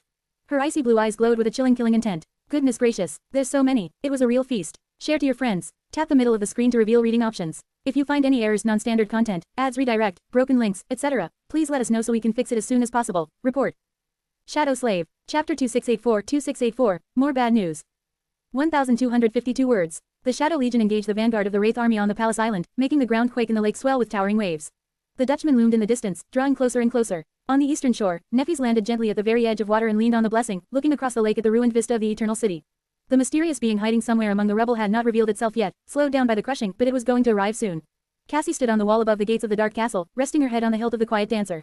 She had removed her blindfold and was now facing the battlefield, the dying light of Knave's flames reflecting in her beautiful blue eyes. Far in the distance, beyond the lake, the repulsive rivers of crushed flesh were slowly converging on a single point. Ah, I don't like it. Standing in the dead darkness of the gateway of the palace, Sunny looked around with a complicated expression. He had an ominous feeling that the flesh of Connacht had not shown them its worst, yet. We should hurry. Nightwalker raised an eyebrow. Hurry where? The palace was gargantuan, taking up most of the island. More than that, it was incredibly tall, with countless spires bound together by a complicated maze of aerial bridges. The spacious corridor they were currently in resembled an enormous metal tunnel, with no seams between its walls, floor, and ceiling. It was in a state of dire disrepair, with deep scratches covering every surface and an eerie dark mold growing in vast patches here and there. Ghastly black flowers bloomed in the mold, and the air was thick with dust and pollen. It was as if something enormous had made its way through the corridor once, smearing its walls with blood. The blood then dried up, and eventually gave birth to the sinister mold. If Sunny could unleash his shadow sense, he could have scouted the entirety of the palace in an instant. But just like everywhere else in the Eternal City, his senses were suppressed, more so here than outside. He could barely perceive what was 100 meters ahead of them, and did not feel what was behind the walls at all. Giving the swirling wisps of pollen a wary look, Sunny ceased breathing and answered in an even tone. You're the Nightwalker. Your people are known to be excellent guides, so why don't you guide us to the very heart of this damn place? Nightwalker summoned a memory that resembled a square piece of deep blue fabric embroidered with silver thread, folded it once, and tied it around his neck. Pulling it to cover the lower part of his face, he inhaled deeply and shrugged. No problem. Sunny blinked a couple of times. Wait, really? I was joking. Nightwalker chuckled. I think I mentioned that my aspect allows me to get to places. Sunny remained silent for a few moments. Lead the way, then. He had almost expected Nightwalker to sit on the floor, meditate for a while, and then open some kind of mystical portal, but instead of that, the youth simply started walking. Sunny hesitated for a moment, then followed, careful not to step on the disturbingly thick mounds of mold growing on the floor. He was observing their surroundings with utmost caution, ready to repel any kind of attack. However, even after a few minutes, no abominations lunged at them from the darkness. Instead, he suddenly heard Cassie's voice in his ears. Sunny, he frowned slightly. Did you learn something about the Dutchman? There were a few moments of silence, and then she spoke again. No, although I can perceive it clearer the closer it comes. It is about the flesh of Connacht. Sunny pursed his lips, suspecting that he was not going to like what she was about to say. What is it? Cassie's voice sounded glum. It's evolving. Hearing that, Sunny almost stumbled. It's what? She seemed to sigh. I think it has been on the precipice of evolution for a long while. Perhaps it gained something while battling the Dutchman, or perhaps resisting the crushing served as a catalyst. In any case, it's in the process of evolving from a great terror to a great titan. And the evolution is swift. We don't have much time. Sunny cursed out loud, as if he had not already had enough on his plate. A damn great titan, damn it. His expression darkened. Sunny had yet to battle a great titan, let alone kill one. He had spent a long time staring at the dark sea of the forgotten shore and planning to slay it one day, but that day still remained in the far future. It's going to be fine. I killed a cursed tyrant once. Surely, a great titan won't be any worse. Surely, even if it's immortal. His expression fell. Nightwalker looked at him in confusion. What are you cursing for? Sunny exhaled slowly. He remained silent for a moment, then said in a low voice. The flesh of Connacht. Apparently, it's evolving. Nightwalker stared at him for a bit, then looked away. Ah, makes sense. Sunny gaped. Makes sense. How the hell does it make sense? His guide coughed, then shrugged. Well, it's how things go. There is usually a pattern to how nightmare creatures evolve, you know. A demon has to develop unnatural powers to become a devil. A devil has to gain authority over lesser creatures and claim a territory to become a tyrant. A tyrant. Nightwalker paused for a moment and grimaced. You know how tyrants usually rule over minions, but abominations of higher ranks don't. That's because they don't need to exert their authority outward. Instead, they internalize it and become a complete being, a force in and of itself, self-contained and self-sufficient. Anyway, tyrants usually consume their minions to fuel their ascension to terrors. That's why terrors and titans rarely have servants. Sunny stared at him in puzzlement, wondering how this first-generation fossil had a better understanding of nightmare creatures than people of the third generation. In fact, those who had become awakened after the chain of nightmares were already being called the fourth generation, and they did not know any better either. In hindsight, what Nightwalker had said made a lot of sense, though. It also correlated with Sunny's own observations. Consume their minions, huh? What about terrors, then? How do they usually evolve into titans? Nightwalker grimaced. Terrors usually have only one goal, to spread, to grow. But once they spread and grow enough to reach critical mass, they must do the opposite. They must consolidate themselves and evolve. That is how they become titans, only, of course, very few ever do. And they need to fuel the final stages of their evolution with an enormous amount of soul essence, so it's usually a massacre of harrowing proportions.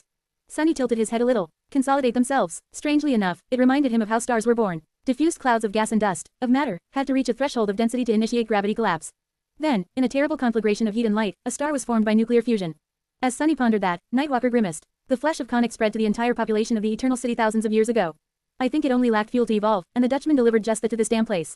Sunny looked down, fuming. That damn Dutchman. Taking a few more steps forward, he sighed. What the hell? That's cheating. I had to literally descend into the shadow realm and kill a dead god to become a titan. Nightwalker chuckled. Ha, you're a funny one. Sunny smiled bitterly. I'm not joking, though. I wish I were. Share to your friends. Enjoying this site? Support us via PayPal, Visa, MasterCard or crypto. Your donations help cover site maintenance and hosting costs. Tap the middle of the screen to reveal reading options. If you find any errors, non-standard content, ads redirect, broken links, etc., please let us know so we can fix it as soon as possible. Report. Shadow Slave. Chapter 2685-2685, Simple Choices. 1003 words. On the shores of the Palace Island, a legion of shadows was drowning in the sea of wraiths. The lake had become covered by billowing mist, glowing with ethereal light as an endless armada of ghastly ships glided across its waters. There were so many of them that one could travel from shore to shore by jumping from deck to deck. Each ghostly vessel carried scores of imprisoned souls in its hold, and as soon as they reached the Palace Island, those souls were sent forth to join the battle. The island was being swallowed by mist, and the Shadow Legion was being besieged by the horrid tide of wraiths. Jet had found herself plunging into the familiar heightened state of battle focus. The world had become both simple and profoundly intricate, void of emotions, but full of calculated intent. There was no past or future in that world, only the present moment, only action and reaction, cause and effect, happening so swiftly that they were almost one and the same. Combat was simple. It was really the simplest thing in existence, both in principle and by definition. That was because combat only had two components, choice and execution. Execution was a foregone issue of matching action to its intent, while choices were easy to make by always striving for optimal efficiency. Efficiency of movement, efficiency of emotion, efficiency of thought. The most efficient move was always the most economical, the least wasteful, and therefore it was always the simplest. Made up of these simplest choices, combat was simplicity itself. Perhaps such an approach was not very elegant, but then again, the same people who critiqued Jet for lacking refinement were the first ones to tremble at the sight of her blade. So who cared? She definitely couldn't give less of a damn. The only thing that mattered was slaying the enemy and staying alive. Well, alive adjacent, at least. Ha! Jet felt very alive at the moment. That was because the mist blade had reaped countless lives, or whatever the wraiths possessed instead of lives, and raging torrents of essence were pouring into her starved soul. With every phantom she destroyed, more jagged fragments were added to her shattered core, as well. Jet was a veteran of countless battlefields, but she had never reaped such a bountiful harvest of powerful souls. It would have been exhilarating if it weren't so daunting, if she had the capacity to feel exhilaration while coldly making an endless amount of optimal choices. Time flowed slowly, each moment encompassing countless actions. Jet, meanwhile, moved with the speed of lightning, or maybe with the speed of the last electric impulse that traveled through the nerves of the dying before they were embraced by darkness. There were wraiths all around her. Their ghostly bodies were ethereal and insubstantial, but that did not mean that their weapons could not cut her, could not bring her down. So, she had to stay ahead of an endless avalanche of fatal blows, either by staying on her toes and being faster than death, or by killing those who aimed at her faster than they could kill her. The mist blade was like a vicious and mercurial predator, sometimes biting like a stinger, sometimes cutting like a scalpel, sometimes turning into a shimmering sphere of slaying steel around her. Scores of wraiths had already fallen to her blade, and scores more would follow soon, a startling massacre even by her standards, especially considering how powerful these sinister phantoms were. And yet, it was a drop in the ocean. The champions of the Shadow Legion, the Living Statue, the Steel Demon, the Serpentine Shadow, were in similar situations. The Silent Shades were holding ground against the tide of ghosts, but their number was slowly diminishing, while the army of the Dutchman seemed endless. The murderous archer was still raining down death and destruction from the walls of the dark castle. Knave was still alive, and even doing well. He had found himself fighting side by side with a shade of a tall warrior who was clad in splendid armor and wielding a fearsome spear, displaying might worthy of a supreme. They made for a deadly and strangely harmonious duo, thriving in the chaos of battle. But there were simply too many enemies for them to slay. Just how deep is the Dutchman's hold? How many souls had that fiend swallowed and subjugated over the ages? And where had it come from? Jet did not really believe the story about a lovesick captain and a cursed treasure he had found. The demon of repose was not someone who inspired love, she was someone who inspired terror. She was the very definition of the saying that there were worse things than death. Similarly, the captain of the Dutchman did not seem like someone who had been blinded by affection. He seemed like someone who had been blinded by a callous, malignant hunger for power. Someone who had sacrificed his soul in pursuit of a clear and sinister intent. Jet knew people well, all too well, really, and she especially knew those who lusted for the corruption of power. She had only looked the captain of the Dutchman in the eye once, but it was enough to recognize what kind of being he was. What is that bastard doing, anyway? He should be halfway across the lake by now. Jet leapt back to create some distance between her and the nearest wraiths for a brief moment, then looked into the distance. There, hidden in the mist. Her eyes narrowed. Just then, the looming silhouette of the Dutchman vanished. No, it did not disappear. Instead, it turned into an eerie cutlass and fell into its captain's hand. Jet knew that because the captain of the Dutchman soared into the air in a stunning leap, reaching the remaining distance to the palace island and plummeting down in a whirlwind of viridian glow. A moment later, he landed in the shallows, rising a plume of foaming water, and cast the indifferent gaze of his harrowing, sea-colored eyes at the struggling shadows. Jet pursed her lips. Crap. Share to your friends. Tap the middle of the screen to reveal reading options. If you find any errors, non-standard content, ads redirect, broken links, etc., please let us know so we can fix it as soon as possible. Report. Shadow Slave. Chapter 2686-2686, Twisted Truth. 1088 words. Crap. Sunny stumbled and leaned on the metal wall of the vast corridor to keep his balance. Sadly, there was mold growing on that wall, and as soon as his hand touched that mold, it started growing through his skin, too. Sunny stared at his hand, which was swiftly becoming something horrifying, then grimaced as he felt blood weave attacking the swiftly spreading mold with ferocious hunger. Not wishing to suffer the agony much longer, he turned his entire arm into a shadow, watched the disgusting black growths fall to the floor, and stomped them. Then, he made his arm tangible again, surreptitiously summoned the mantle, and encased himself in a carapace of black jade. The handy bracelet was still whispering into his ear by the time he did. Your shade has been destroyed. Your shade has been destroyed. Your shade has been. Sunny's expression turned somber for a moment. So, it finally happened. He had finally met a being who could irrevocably obliterate his shades. The immortals of the Eternal City and the spectral warriors of the Wraith army had failed to truly vanquish even one, but as soon as the captain of the Dutchman descended upon the Shadow Legion in person, wielding his ghostly viridian cutlass with practiced skill, a dozen of them were destroyed in an instant. The bastard was strong. In fact, he was terrifying. And that was not even Sunny's greatest problem, at the moment. Nightwalker turned back to look at him questioningly. What happened? Sunny lingered for a few moments. It's the captain of the Dutchman. He joined the fray, and he's a familiar face. Of course, Sunny had recognized the sinister fiend instantly. He changed a lot from the last time he had seen him, being a wraith and a nightmare creature on top of that, but it was difficult to mistake him for anyone else. The captain of the Dutchman was. Sunny, I know what the Dutchman is. Cassie's urgent voice made him sigh. So, Sunny had recognized the captain of the cursed ship, while Cassie had gleaned what the ship itself was. How convenient. He inhaled deeply, a dark expression twisting his face. The helmsman of the Dutchman was none other than the bronze-skinned sea captain who had been one of the 9. The 9 again, he frowned. Their malignant traces seemed to be everywhere in the dream realm, often turning into obstacles standing in Sunny's way. Was the ill-fated relationship between them and Weaver still pursuing Sunny even after he became fateless? Or was it simply that anyone who sought the heights of power had no choice but to stumble onto the echoes of their unspeakable sins? Regardless, he would have been happier to learn that the captain of the Dutchman had turned out to be some cursed abomination than a corrupted ghost of one of the 9. Having faced Slayer in battle, Sunny could not help but feel phantom pain at the prospect of facing another. He let out another sigh. What the Dutchman is? Well, go on, tell me. Cassie answered in a moment. The Well of Souls, it's the soul of Connacht. Sunny's eyes widened a little. Suddenly, a few pieces of knowledge clicked together, giving meaning to many of the mysteries of recent days. It was not a confirmed theory, exactly, but he had a strong feeling that he was on the right path. The soul of Connacht, the flesh of Connacht. Nightwalker told them that the Dutchman had been hunting him for decades because the map to the Eternal City was in his possession. And that old legend about the Well of Souls told the tale of a lovesick captain who had spent a lifetime searching for the Eternal City out of one-sided love for the demon of repose, only to be damned instead. But what if the truth had been twisted? Uris of the 9 had been sent to infiltrate the Empire of War. Aledia had been sent to uncover the lies of the gods. Oro had received a mysterious mission that was supposedly the most harrowing of them all. But what about the other 6? Orphney had been sent to kill Weaver. Amidon had been sent to Nether, so that Nether could rally his siblings and start the Doom War. Omer had been sent to convince Mirage to join. Those were 3 of the 9, receiving tasks having to do with 3 of the demons. Wouldn't it be reasonable to assume that the 9 had plans for the rest of the demons as well? Dread, Desire, and Repose. No, wait, am I forgetting one? Sunny frowned, then shook his head. If the captain was not in love with Repose, but instead needed to get close to her to accomplish his mission, then the quaint legend gained a far more sinister meaning. And as to why he would seek out the soul of Connacht, sacrifice himself to it, and then subjugate it instead, why, Sunny could come up with any number of explanations.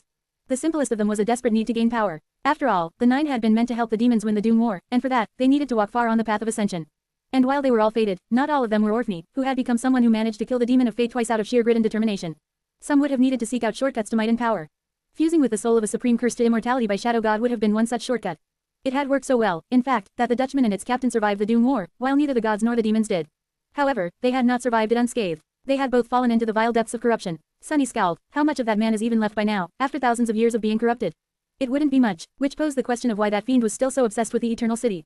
The answer to that question was quite obvious, though. It was because the flesh of Connacht was here. He had already subjugated the soul of Connacht, but once one tasted power, no amount of it was ever enough.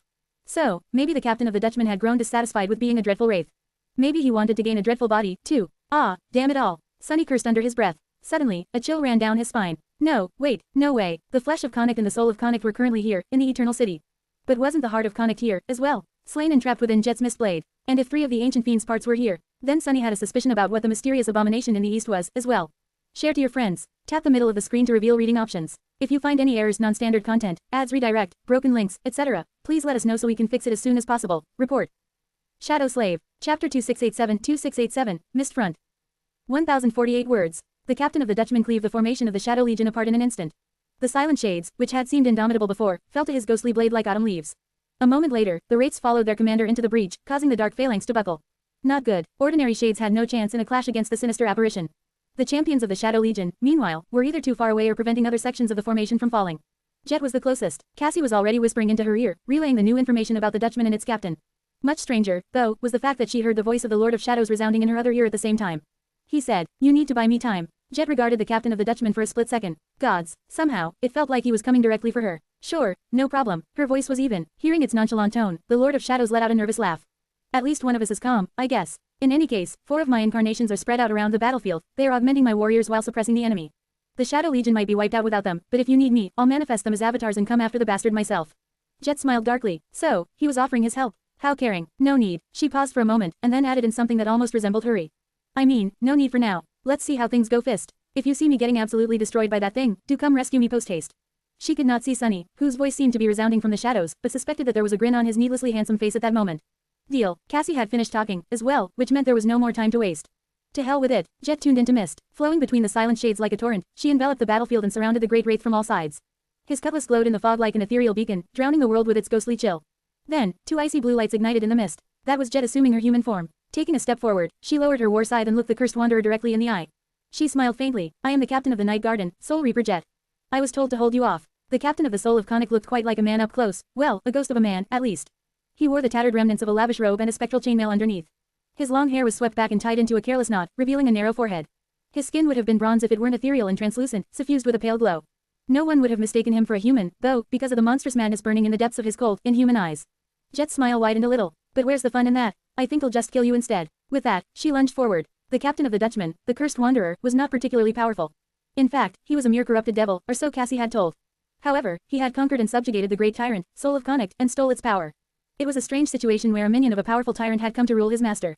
Stranger things have happened. Jet was a saint who rivaled supremes in terms of physical prowess, while the cursed wanderer was a devil who had taken the power of a great one for his own.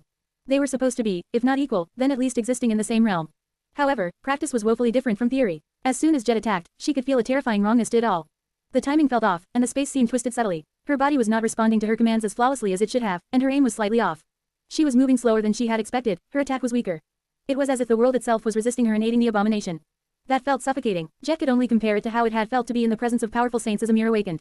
Their mystical presence had been like a physical pressure, threatening to send her falling to the ground. Similarly, the great wraith before her was exerting pressure. She knew what that pressure was, as well. It was the will, the mysterious, yet palpable force that those of the higher ranks knew how to wield. Sadly, although Jet was as strong as a supreme, she was not a sovereign. She could not even begin to imagine how to harness her own nascent will, let alone how to use it to suppress the influence of a far more ancient horror. But that was all right. Corruption must have rotted his brain. Having the will was neat, but the captain of the Dutchman seemed to have forgotten a simple fact, the simplest fact, really. In a battle between 2 skilled warriors, the one wielding a longer weapon usually won. Who asked you to turn the Soul of Conic into a cutlass, idiot? Despite the world itself working against Jet, her war side reached the sinister apparition long before his sword could get anywhere near her. Granted, she was slower than she had hoped, and her aim was slightly off. But it still forced the cursed wanderer to block her blow with the blade of his ethereal cutlass. Jet had seen how easily that horrid blade cut down the shades, severing their inky black bodies as if meeting no resistance. After all, it was the Soul of Conic, a being far more ancient and powerful than they were. A remnant of a dreadful fiend who was almost as old as existence itself. But when the Soul of Conic met the mist blade, a crack appeared on its surface, and the cursed wanderer reeled back. Finally, his mask of indifferent malice was lifted, revealing a rare moment of confusion and shock. Jet grinned. She was the Soul Reaper, after all. Her aspect allowed her to deliver tangible attacks to intangible souls. So why would anyone try to block her attacks, with the Soul of Conic?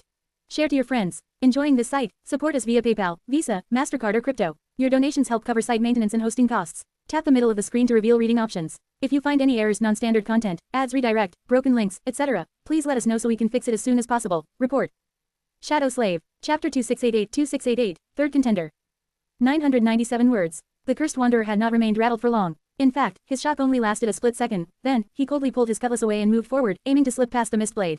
He was so fast that time seemed to slow down to a crawl, with wisps of mist suspended in the air and unmoving. Of course, Jet was just as fast. Almost. She retreated at the same pace as he advanced, coldly calculating the odds. The shaft of her war side was long, so if she could just keep him at an optimal distance, the advantage would be hers. Conversely, if the sinister apparition got too close, she would die. So, there was no way that she would allow him to move past the blade of her scythe. It is a bit funny, really. Here she was, fighting an eldritch horror in the heart of an eternal hell. And yet, the same principles that she had learned during her clumsy training spars at the academy could still decide the outcome of this fight. A thorough mastery of the basics had never let her down. The mist blade moved with swift and deadly precision, aiming to behead the great wraith. Usually, an enemy would have been able to easily deflect or block such an unsophisticated attack, but the cursed wanderer was wary of letting the soul of Conic touch the ghostly scythe, so he had to evade instead. And to do that, he had to give up on his attempt to get closer. Jet smiled. Why are you running away, though? This time, it was the sinister apparition who retreated a step, and it was she who advanced. For a few moments, the two of them turned into a whirlwind of mist and cold steel, both aiming to cut the other down. The ground of the palace island cracked under the strain of their clash, and the surrounding shades had to retreat lest they be destroyed. The advance of the Wraith army stalled and then halted. The broken formation of the Shadow Legion received a chance to repair itself. But before it could, the whole island suddenly quaked, and a blinding flash of white light illuminated the sky behind the palace. Jet briefly glanced east. Nephis. It seemed that the third contender had finally arrived. Shortly before, Nephis stood on the eastern shore of the island, leaning on the blessing. The turbulent expanse of the palace lake stretched before her, and on its other side, the ruins of the Eternal City were locked in a constant cycle of destruction and restoration. The rubble was obscured by billowing clouds of black dust, and something was moving there, under its veil. Getting closer. What could it be? Nephis did not know, but she felt something that she had not experienced in a long while. It was a hint of fear. The cold, insidious tendrils of fear crawled from under the wary apprehension that was familiar to her, making her heart ache. How strange. Was there still something in the world capable of frightening her? Even if there was, she saw no reason to assign that meaning to the unknown abomination hiding in the black dust. So why was she afraid? Am I under some kind of mental attack? Nephis frowned. Surely, that had to be it. She wouldn't experience fear otherwise. Let's see what that abomination is, then. She raised the blessing, intending to channel her flames and burn the dust away. But just before she could, a vague silhouette finally appeared from the dust. It was the thing Nephis feared. A man wearing a tattered spacesuit walked across the ruins while holding his hands behind his back. His face was obscured by the visor of the round helmet, but she could glean desiccated flesh through its cracks. The man halted for a moment at the edge of the water, then stepped on it lightly and walked leisurely across the surface of the lake. Neph's eyes narrowed. She remained motionless for a bit, too, then quietly rose into the air. Flying to the middle of the lake, Nephis hovered just above the water, holding the blessing pointed down. The strange man continued to walk until he was only a few dozen meters away from her, then stooped, looking at her from beneath the cracked visor of his helmet. There was silence between them for a while, and then, a low, croaking laugh resounded from the tattered helmet. Little Nephis, my lovely girl. You're all grown up. Nephis did not answer. Then man studied her for a bit, then raised a hand tentatively, as if wanting to touch her. His hand fell powerlessly back a moment later, though. Won't you say hello to your Uncle Aster? His voice almost sounded hurt. Neph stared at him silently. Then, a faint smile twisted her lips. Is this what you think I fear? The man shrugged slowly. Love, hatred, fear, courage, aren't they all human emotions? But we are not humans, you and I. We have never been human, and we certainly never will. Nephis chuckled joyously. Ah, I see. I guess that is what I fear, as well. With that, she took a deep breath and stared at the man coldly, white flames igniting in her eyes. It was a good attempt, but you are not Asterian. She tilted her head a little, and then added in an aloof tone. Although now that his name has been invoked, I guess he will be watching. Raising the blessing once again, she pointed it at the man in a tattered spacesuit and said evenly.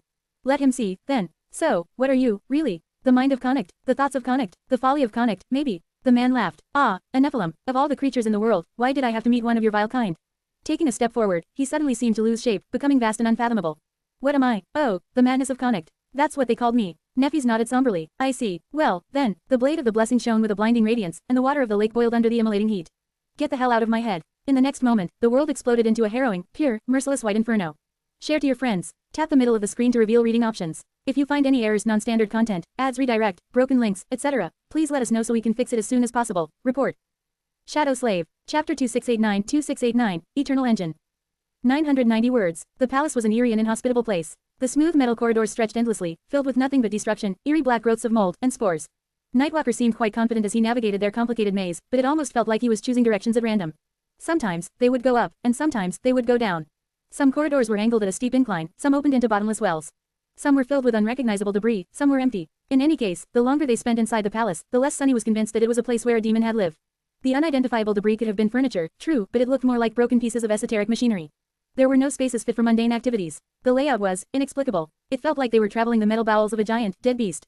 Sunny had been to several strongholds that belonged to the demons. They were all subtly strange, as if built for someone who was similar in shape to a human, but not quite the same, except for the Tower of Hope, whose master had lived among humans and favored them. The Ebony Tower, the Jade Palace, the Mirror Castle, and the Night Garden all shared that trait, though. The Palace of the Eternal City was entirely different. It seemed more like a complicated mechanism than a home. Perhaps it was. After all, the Eternal City was basically a colossal space station. It had been created to exist in the vacuum of space, so it would make sense that there was a sorceress engine at its heart. Sunny could just imagine how the palace had looked when the Eternal City drifted among the stars. It would have shone brightly with silver light, powerful torrents of stellar flame and soul essence rushing through these corridors.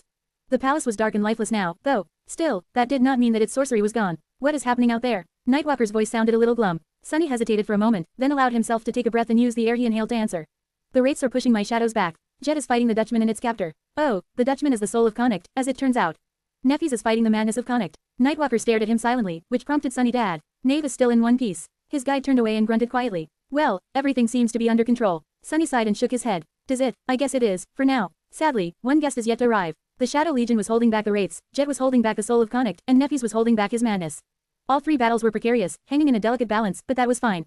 What was not fine, however, was that the flesh of Connacht continued its evolution as they spoke. And once it became a titan, the fragile balance would be instantly shattered. Not to mention if the pieces of Connacht somehow merge. That'd probably be an unmitigated disaster. Body, soul, mind, and spirit. Those were all the parts of a living being Sunny knew of, except for the final one, Shadow. The flesh of Connacht, the soul of Connacht, and the madness of Connacht constituted the first three. The fourth one, the spirit, was with Jet in the form of the heart of Connacht. A part of that devil was bound by the mist blade, while some of it had been fused with her shattered soul core. The shadow of Connacht was missing, but then again, it was not supposed to exist. After all, Connacht had been cursed by Shadow God. A person's shadow was their death, so would a deathless being possess one? Uri's did have a shadow, but it had felt like a hollow and lifeless thing, like a shadow of an object, not of a living being. What was going to happen if the other parts of Connacht merged? Would that ancient fiend be reborn? That'd be suboptimal. Sunny did not even know how to deal with the flesh of Connacht after its evolution, let alone the entirety of that undying bastard. So, it was in their best interest to prevent all parts of Connacht from coming anywhere near each other. It's a bit funny though, isn't it? Nightwalker raised an eyebrow. What is? Sunny shrugged. That we went on this expedition to find the wharf, the lineage of Storm God, the trace left behind by a nebulous demon, and some treasure, of course. There are so many things to be gained in the Eternal City. But the other two forces that reached it actually came for the monsters guarding the treasure instead. The captain of the Dutchman and the madness of Connacht did not care about all the things that Sunny had wanted to take. All they cared about was the flesh of Connacht, which was why they had entered the deadly race to the Eternal City. Time was of the essence. How far are we from our destination, anyway? Nightwalker lingered for a moment. We're here. Before Sunny could feel surprised, they stepped into a vast hall. It was unlike any of the intersections they had passed before, circular in shape and grandiose in size. A deep pit took most of its expanse, surrounded by giant shards of a violently torn metal plate, almost like a bowl with a broken lid. Or a prison with a broken seal. The hall was dark and empty, like the rest of the palace. The mold was much thicker here, and wisps of grey fog drifted above the floor. Just before Nightwalker stepped into the fog, Sunny grabbed his collar and pulled him back. Don't touch that fog if you want to live. Nightwalker frowned. Why, what is it? Sunny looked around and answered in a distant tone. It's nothing. Ignoring Nightwalker's confusion, he studied the heart of the palace with a dark expression. Eventually, a pale smile appeared on his face. I guess we found the cage where the flesh of Connacht had been locked. Share to your friends. Enjoying this site? Support us via PayPal, Visa, MasterCard or crypto. Your donations help cover site maintenance and hosting costs. Tap the middle of the screen to reveal reading options. If you find any errors, non-standard content, ads redirect, broken links, etc., please let us know so we can fix it as soon as possible. Report. Shadow Slave. Chapter 2690-2690, Empty Cage. 1010 words. The Demon of Repose had once helped overthrow a being that was as old and eldritch as her, Connacht, one of the original humans born from the sparks of the flame of desire, bearer of the Shadow God's curse, and the king of the first human kingdom. The first human domain. She was most likely the one who had separated him into pieces and sealed each piece away, as well. The Eternal City had held one such seal. In fact, containing the flesh of Connacht might have been its original purpose. Now, the Eternal City had fallen from the black skies, and the seal was broken. Sunny was looking at the torn fragments of its lid right now. Nightwalker blinked a few times. Nothing. What do you mean by nothing? Sunny sighed. Well, demons were never above stealing. Nether in particular felt comfortable lifting any useful idea that had been carelessly left laying around, be it by his siblings or the gods. It seemed that the Demon of Repose took a page out of the divine book, as well. Carefully avoiding a wisp of grey fog, he added, nothing is what the gods used to seal the void. It is like a layer of insulation between the void and the bars of its cage. A state of absolute non-existence. Touch it, and you'll be erased from existence, as well. He looked at Nightwalker and smiled. Unless you're someone amazing like me, of course. I once spent close to a year enduring nothing. It was a terrible experience, so I do not recommend. Walking to the edge of the vast pit where the flesh of Connacht had been kept, he looked inside and grimaced. The mounds of repulsive mold growing inside resembled eerie black hills, with strange flowers opening their meaty petals at the sound of his steps.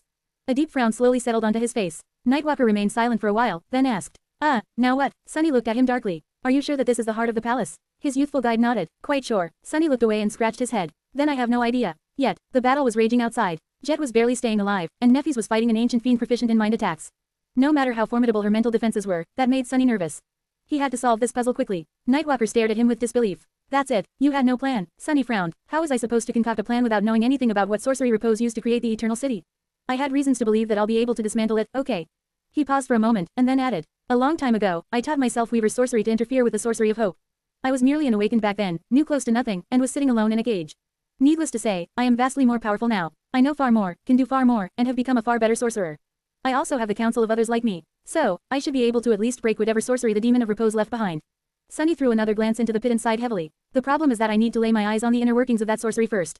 Do you see the problem? Nightwalker hesitated a little, then looked around. There's nothing here. Everywhere we've been inside the palace is the same, dead and empty. Sunny smiled faintly. Yes, quite ironic, to find nothing but death and emptiness in the heart of an immortal city. He remained silent for a while, then closed his eyes. His shadow sense was still being suppressed, but he cast it as wide as he could, which wasn't very wide, really. There has to be something. The palace was obviously a structure created to channel a powerful sorcery. Sunny had been confident of that fact even before entering these walls, but after walking between them, he was sure. The Demon of Repose had built the Eternal City around the palace. Every canal led to the lake surrounding it. The dome was highest above its spires. Cassie, what is your intuition telling you? Sunny used to have a supernatural intuition as well, but now that he was untethered from fate, it had become completely mundane. Cassie, meanwhile, had lost the ability to see the future, and yet she was still innately attuned to the great tapestry. She could sense the underlying connections between things, the intricate intersections of the strings of fate, the meaning hidden in them. So, she was handy to have around. And since she practically lived in Sunny's head now, there was no need for her to be around, even. Cassie did not answer immediately, then sent him a simple message. Down. Sunny sighed heavily. Ah, damnation, I knew you'd say that. He looked at Nightwalker and summoned the helmet of the Jade Mantle. Wish me luck. Nightwalker opened his mouth to say something, but before he could, Sunny took a step forward and jumped into the pit.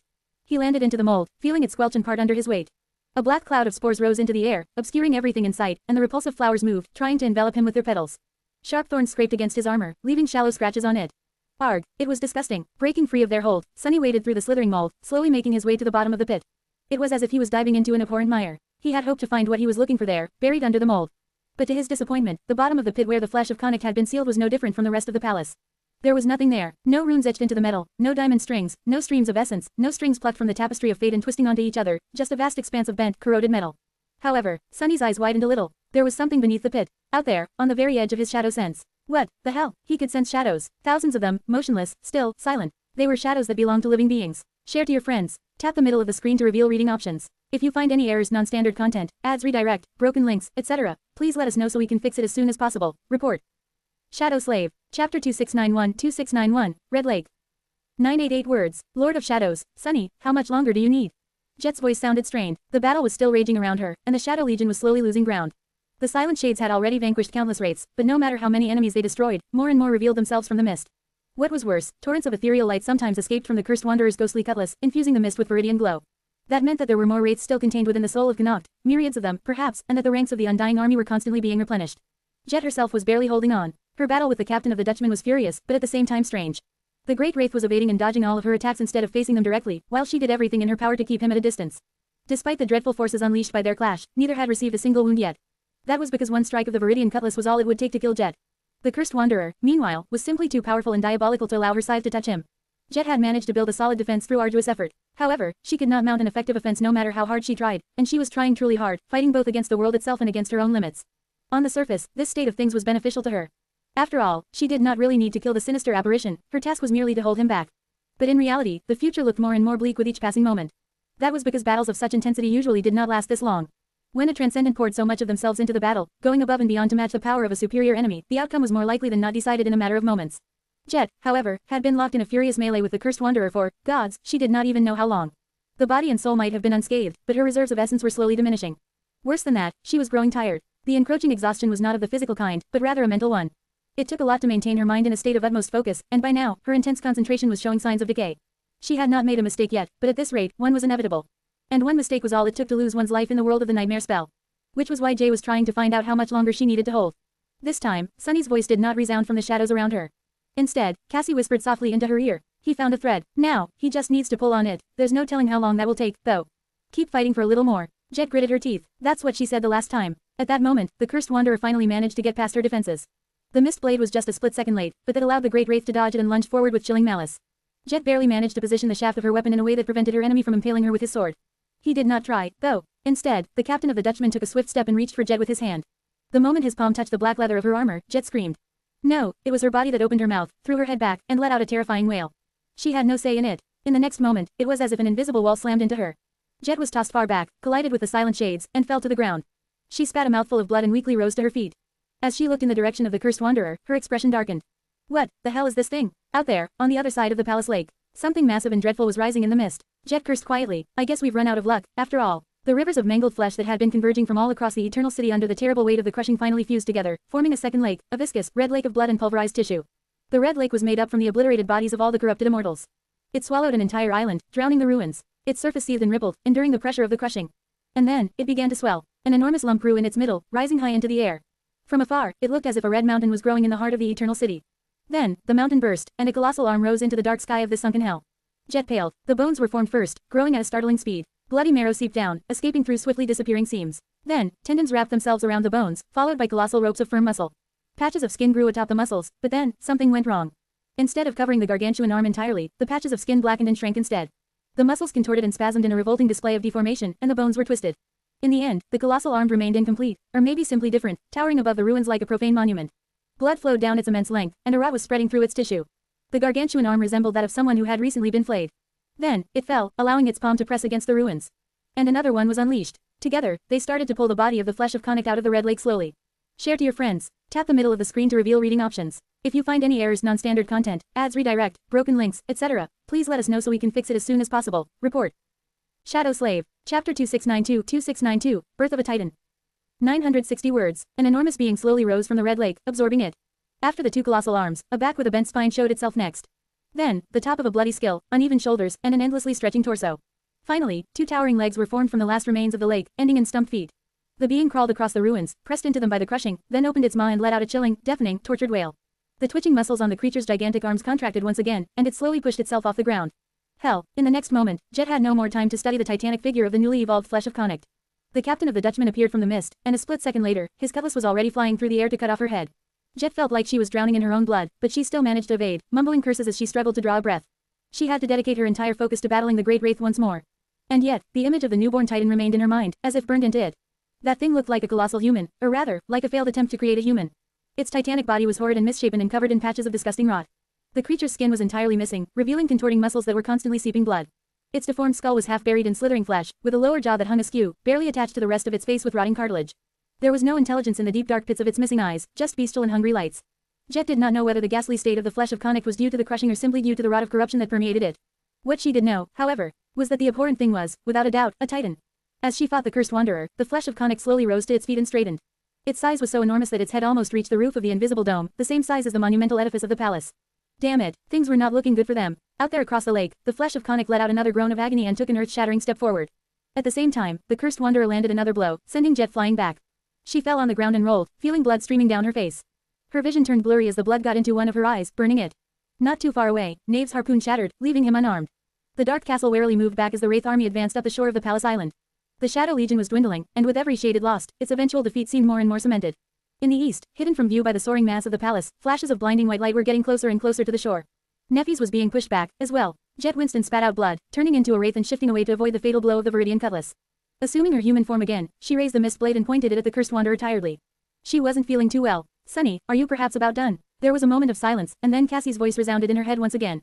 He needs a few more minutes. Jet sighed. At this rate, they'll all be dead in a few more minutes. The expedition and its reinforcements could face the madness of Connacht, the flesh of Connacht, or the soul of Connacht and its master, but not all of them at the same time. If they wanted to last several minutes in this hell, one of their enemies had to die. Looking at the cursed wanderer, Jet grinned and slowly lowered the mist blade. As she did, the long war scythe changed form, turning into a black khopesh and robbing her of her reach advantage. The mist turned frigidly cold, and a layer of ice formed on the shattered ground. She grasped her sickle sword and lowered her stance a little, looking at her enemy with a dark intensity. Your heart once told me to surrender and succumb, you know. Her grin widened a little. Guess who succumbed in the end? As the flesh of Connacht took another step, approaching the palace lake, the cursed wanderer lunged forward. Jet did, as well. In the depths of the palace, Sunny had stepped through the shadows and moved past the floor of the vast circular pit. There was nothing but solid metal beneath it, stretching for about 100 meters down. The reach of his suppressed shadow sense just barely allowed him to perceive a hollow space below. Appearing under its ceiling, he cursed and prepared to plummet down. There was another great hall hidden under the seal chamber, this one entirely circular in shape, with no doors leading into its vast expanse. Sunny expected to fall down, but to his surprise, he didn't. In fact, he felt strangely weightless, drifting in the air. Well, not exactly air. There was no air in the spherical hall to speak of, only the cold void of vacuum. There was no gravity, either, so Sunny found himself in a strange state of falling endlessly while standing in place. Summoning a tentacle out of shadows, he pulled himself to the roof of the hall, or its floor, depending on perspective, and manifested another shadow in a thin layer on the sole of his boot, instilling an adhesive quality to its composition. Stepping onto the cold metal, he found himself sticking to it. He looked around. How is this possible? All around him, there stood shadows. They were the shadows of the immortals of the Eternal City. Share to your friends. Tap the middle of the screen to reveal reading options. If you find any errors, non-standard content, ads redirect, broken links, etc., please let us know so we can fix it as soon as possible. Report. Shadow Slave. Chapter 2693-2693, Void Chamber. 1060 words. Cold. The vacuous chamber was filled with nothing but stark light, shadows, and unbearable cold. Even Sunny, whose supreme body was encased in the soulbound carapace of the jade mantle, could feel all warmth swiftly draining from his body. At the same time, he raised a hand. His palm was drowning in impenetrable darkness, while the back of his hand was shining with resplendent light. It had turned incandescent in the furious torrents of blinding radiance that poured between the shadows, on the verge of turning to ash. Feeling his skin starting to blister beneath the sublime jade, Sunny grimaced and hid his hand in the shadows. The vast spherical chamber was drowned in the radiance of a furious silver conflagration that burned in its center, suspended in the vacuum like a miniature star. In fact, maybe it was a star, just like the one imprisoned inside the lighthouse. If so, this one was even smaller, so much so that Sunny could easily grasp it with his hands. Of course, he would be incinerated long before reaching its radiant halo.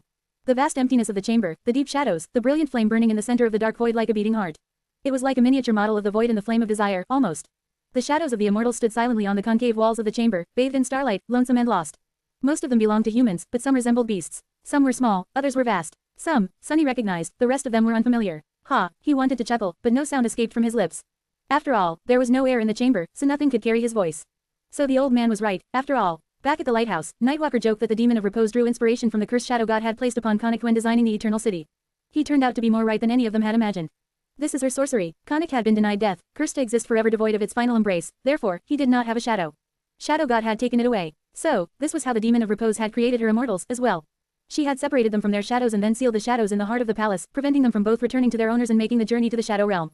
That was why the prisoners of the eternal city were immortal. They could not die because their deaths existed somewhere else. Their deaths were in front of Sunny. Naturally, he had no idea how the demon of repose had managed to sever living beings from their shadows without killing them. Neither did he know how she had been able to trap the orphan shadows and overcome the pull of the shadow realm. Apart from that, Sunny could only guess why the buildings of the eternal city endlessly restored themselves, as well. What was sustaining the dome above the city? How was the annihilating heat of the imprisoned stars contained? Was it harvested? And what means had the demon of repose used to realize her sorcery? Sunny did not know any of these details. However, he did not need to know all the answers to make a mess of things. Destroying something was far easier than creating it, after all, especially because Sunny was uniquely suited to destroy this particular manifestation of divine sorcery. Before that, though, he had to solve another problem. A very serious problem. Ah, damn it all. The void chamber had been created to trap shadows. And Sunny was a shadow. His shadow sense was flawlessly contained within the sphere of starlight and darkness, so he could not use shadow step. He could not travel to the waking world, either. He could not summon his shadows or call upon his shades. In fact, he could not do anything to leave this empty place at all. The void chamber had been created to cut off a part of the world from the universal laws of existence, after all. It was a place that barred passages to the shadow realm, so how was a mere supreme supposed to escape it? Sunny remained motionless for a short while, then walked across the metal surface of the chamber's wall by alternating the adhesive nature between the soles of his boots. Reaching the nearest shadow, he reached out to it. Nothing happened when he touched it. Nothing happened when he commanded it to enter his soul and submit to him, either. However, when he cajoled and soothed it quietly, it hesitantly turned to him, and then vanished without a trace. A new shade was added to his legion. That was promising enough. Sadly, it was also not going to help him make the abominable immortals mortal once again fast enough, simply because there was a myriad of them in the void chamber, and he could not afford himself the luxury of convincing each one to submit individually. Sunny walked among the orphan shadows, looking around intently and absorbing them into his soul one after another. He was searching for something, but at the same time, he was thinking furiously about how to escape this place. Eventually, Sunny stopped and lowered his head for a moment. Then, he looked up with a dark smile. Alright, then, it was not a problem. He figured out how to destroy the sorcery of the demon of repose, and the solution was pretty simple. Since the orphan shadows could not travel to the shadow realm, he was going to bring the shadow realm to them. As the light of the star burning in the center of the void chamber grew a little dimmer, Sunny raised a hand and summoned a particular memory. Of course, it was the shadow lantern. Thus spoke Weaver. They will open the gates. Grasping the shadow lantern in his hand, he opened its gate, the gate of shadow, drew his arm back, and then tossed the lantern toward the center of the chamber. As soon as the gate of shadow opened, it was as if an invisible ripple spread through the vast, vacuous expanse. As if a cold wind blew across the space that had no air. A powerful pull descended upon the spherical chamber like a reverse crushing. Of course, it only affected the shadows. All of them turned to the delicate stone lantern simultaneously. And then, the first of them was suddenly sucked into its open gate. Share to your friends. Enjoying this site? Support us via PayPal, Visa, MasterCard or crypto. Your donations help cover site maintenance and hosting costs. Tap the middle of the screen to reveal reading options. If you find any errors, non-standard content, ads redirect, broken links, etc., please let us know so we can fix it as soon as possible. Report. Shadow Slave. Chapter 2694-2694, Call of Shadow. 1012 words. Ah, crap, the shadow lantern was a divine memory, but it had always been subtle and understated. Usually, nothing flashy really happened when Sunny opened its gate. In fact, nothing happened at all. It was on him to either command or coax shadows into entering or call them back from the other side. That was not what was transpiring at the moment, though. As soon as the gate of shadow opened, a strange ripple spread through the void chamber, and the blinding radiance of the immolating star imprisoned in its center seemed to dim a little. A powerful pull descended upon the shadows, drawing them toward the shadow lantern, which drifted away from Sunny in the weightlessness while spinning slowly. Then, the shadow lantern suddenly froze in place, rooting itself into the world like a pillar of existence. That was when the trouble started. Everything seemed to stand still for a moment, and then the world quaked. What the? Sunny lost his balance and fell to his knees. Raising his head, he looked at the distant shadow lantern with wide eyes. Its small gate suddenly seemed vast and boundless like the realm of death itself, and the subtle pull it was exerting on the orphan shadows turned tyrannical and destructive. More than that, it was growing more overwhelming with each moment. Even Sunny was dragged into the air, only managing to hold himself in place by sinking the claws of his armored gauntlet into the metal floor. All around him, the shadows of the immortals, hundreds of thousands of them, were slowly floating upward, pulled toward the boundless darkness of the gate of shadow. It was like a dark, twisted version of the rapture. The laws of existence had been defied by the stubborn will of the demon of repose for untold eons, and now, the universe seemed to be zealously correcting itself, using the shadow lantern as its conduit. At least that was what it felt like to Sunny, who found himself caught in that violent process. The furious white star was still burning in the heart of the void chamber, but now, there was an opposite singularity mirroring it, a flawlessly dark dot that was pulling everything toward itself. Shadows were pouring into the maw of the shadow lantern, and it seemed as if it was consuming the torrents of blinding stellar light with them. With every shadow that passed through the gate of shadow, the radiant light of the imprisoned star was growing a little dimmer. Not good. Sunny had thought that the shadow lantern was only exerting its pull on the shadows, but when the metal floor he was clinging to deformed and bent upward, he realized that he was wrong. The entire place seemed to be slowly imploding. Outside the palace, Cassie was standing on the walls of the dark castle. The dreadful battle between the allied forces of the Flame and Shadow domains and the abominable union of the remnants of Conic was raging all around her, but she was suddenly distracted by something else. A drop of something cold had just landed on her head. Raising a hand, Cassie brushed her fingers across her forehead and then brought them to her lips. She tasted salt, not blood, water. Raising her head as if wishing to gaze at the dark sky, she frowned. She had to wait for one of her marks to do the same before she could see anything. Drops of water were falling down on the vast ruins of the Eternal City, splashing against the rubble here and there, as if it was about to rain. Of course, it was impossible for rain clouds to gather above the sunken city. Which could only mean one thing. Sunny, what the hell did you do? It could only mean that the dome above the Eternal City was failing. His voice resounded in her head a moment later. Well, about that, do you remember how I promised to unravel the sorcery of repose? I think, far away, in the heart of the palace, Sunny's avatar rippled and turned into the four-armed devil, using all his claws and even his tail to hold onto the bending floor. I think I succeeded a little bit too hard. Sunny cursed under his breath and rushed across the imploding void chamber, looking around frenetically. The brilliant star was slowly losing its radiance, while the black gate facing it seemed to be becoming darker and darker. It was like a spherical rift in the fabric of existence by now, surrounded by a flowing halo of light that disappeared into its vast darkness. The void chamber was gradually growing smaller as it collapsed on itself. Where are you? Where the hell are you? Sunny's gaze was jumping between the floating shadows. His other senses were searching, as well. He had almost made a full circle around the imploding chamber by the time he finally found what he was looking for. Found you. Sunny wanted to shout, but there was no air in his lungs, and none for him to inhale anywhere around. Hesitating for a moment, he let go of the deformed metal floor and launched himself into the air. The gate of shadow pulled him toward it with dreadful force, but he had accounted for its draw already. Flying across the maelstrom of stellar radiance and deep darkness, he reached a particular shadow and grabbed it. Grabbing a shadow seemed like an impossible feat, but he willed his hand to do just that against all reason. Sorry, buddy, it's not time for you to find peace yet. The shadow he grabbed belonged to Nightwalker. Twisting in the air, Sunny manifested a heavy kunai linked to a black chain in his hands and threw it back toward the caving floor. The kunai pierced deep into the weakened metal, and Sunny held to the chain for his dear life, relying on it to keep him from falling into the frightening black hole of the Gate of Shadow. It was not time to leave the chamber yet. Hold on tight. He did not say those words aloud, and the shadow of Nightwalker would not have hurt him, anyway. But it seemed to grow still in his grasp. The void chamber was slowly coming undone around them, and around the chamber, the palace was coming undone as well. Share to your friends. Enjoying this site? Support us via PayPal, Visa, MasterCard or crypto. Your donations help cover site maintenance and hosting costs. Tap the middle of the screen to reveal reading options. If you find any errors, non-standard content, ads redirect, broken links, etc., please let us know so we can fix it as soon as possible. Report. Shadow Slave. Chapter 2695-2695, a castle built on fog. 981 words. A hideous laughter surrounded Neffis as she flew above the lake, illuminating its turbulent surface with her radiance. She had long assumed the form of the spirit of flame, wielding the blessing to battle the madness of Conic. The ancient abomination was like a vast cloud of smoke and black dust that constantly changed and shifted, obscuring hundreds of twisted forms that seemed to be hidden in its dark depths. It had no claws, no fangs, and no hands to wield deadly weapons. However, it had no blood to be spilled, no heart to be pierced, and no head to be severed either. Its shape was whatever madness consumed its enemies, and its power was whatever obsession made them weak. The delusions given shape by the black dust wielded monstrous strength, capable of shattering mountains and tearing titans apart. What truly made the madness of Conic terrifying, however, was the dreadful onslaught of insidious mental attacks it unleashed upon its victim. Neffis could feel it as she invoked the name of destruction and channeled her flames through the blessing, summoning a furious firestorm, a malevolent presence invading her mind to infest it with a ghastly delirium. Tormented by unbearable pain and dazed by the encroaching delusion, she coldly commanded the storm of flames to swallow the billowing expanse of black smoke. The madness of Conic laughed louder as it burned. More, burn me more, hurt me more, more. The vast cloud was incinerated, turning into a maelstrom of ash. However, a moment later, the ash turned into smoke and black dust again, flowing forward like a tide to swallow her. That was the worst of it. No matter how many times Neffis destroyed the madness of Conic, it never seemed to die. Did you know, Nephilim? An avalanche of devastating blows rained on her from all sides, forcing Neffis to dance in the air with her sword to defend herself. I've never met anyone as mad as you. Neffis cut the world with her will, creating a rift in the boundless expanse of the madness of Conic. She escaped its dark vastness and spun to deliver another strike. A torrent of white flame spanning hundreds of meters fell from above, severing the black cloud in two.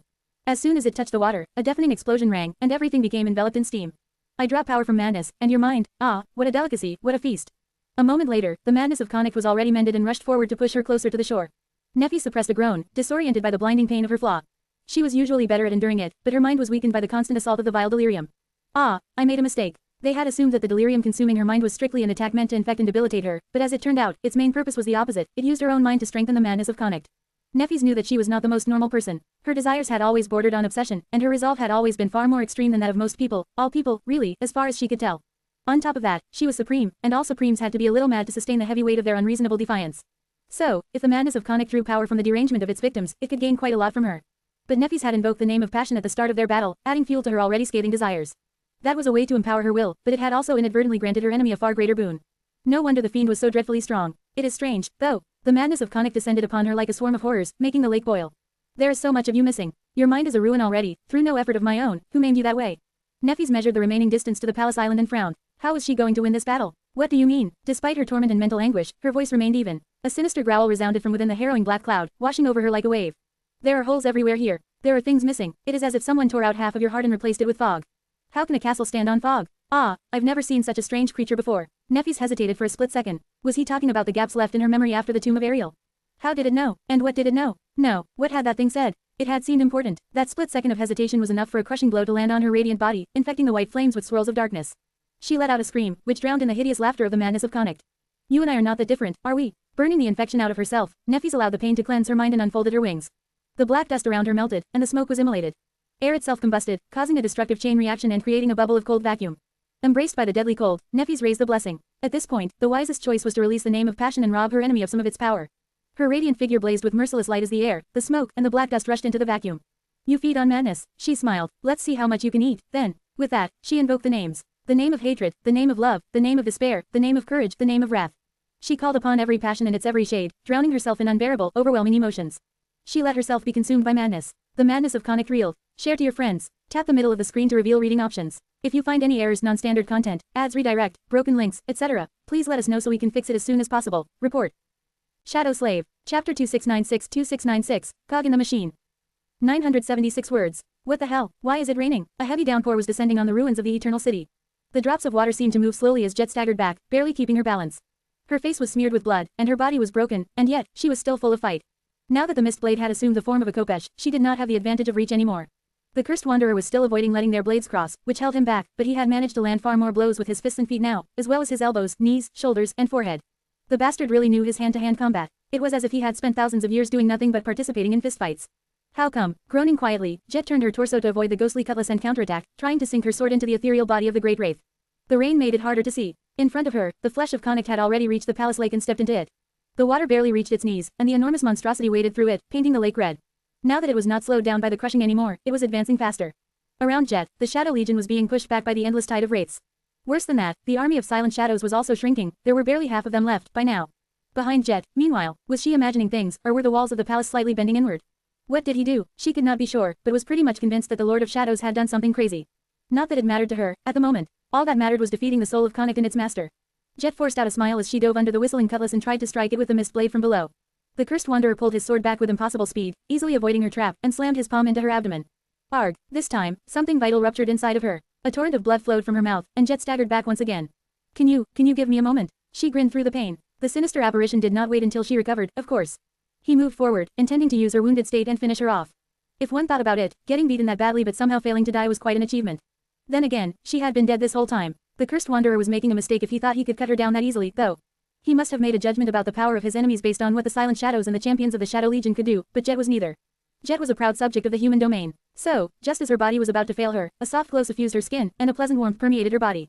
Embraced by Neff's purifying flames, Jet was healed and mended, restored to flawless health. That was the blessing of the human domain and its brilliant, distant ruler. That was the power of the immortal flame, of the unquenchable longing. Of course, Neff's power was not absolute. She had to be paying attention to heal those who served her, and even her boundless supply of soul essence was not really inexhaustible. However, Jet was one of the special few who always enjoyed her attention. That was her privilege as a former member of Changing Stars cohort and an irreplaceable cog in the great machine of humanity. The cursed wanderer did not expect his enemy to suddenly be healed, so he fell into a momentary disadvantage. That was Jet's chance to end this fight, or at least lay the foundation of his defeat. Sadly, she failed. No matter how unexpected her recovery was, the great wraith was simply too powerful to be taken down. He easily avoided the mist blade, then unleashed a flurry of blows upon Jet. Deadly attacks rained on her from all sides, as if the bastard was in several places at the same time. By the time severed drops of rain fell to the ground, Jet was bruised and battered once again, and white radiance enveloped her figure once more. Damn it, she threw a calculating gaze at the approaching colossus of mangled flesh. Time was running out. In fact, there was almost no time left at all, which meant that she had to do something drastic. The hilt of the black khopesh lay comfortably in her hand. This was the form of the mist blade that contained the soul of the heart of Connacht, the most powerful soul in her possession. Because of that one soul, the mist blade was akin to a supreme weapon of the 4th tier instead of being equal to Jet's own rank and class. It also infused the mist blade with a special ability. All souls it bound did, but the heart of Connacht granted Jet an especially potent one. It was the ability to stop the flow of time for everyone except herself for one heartbeat.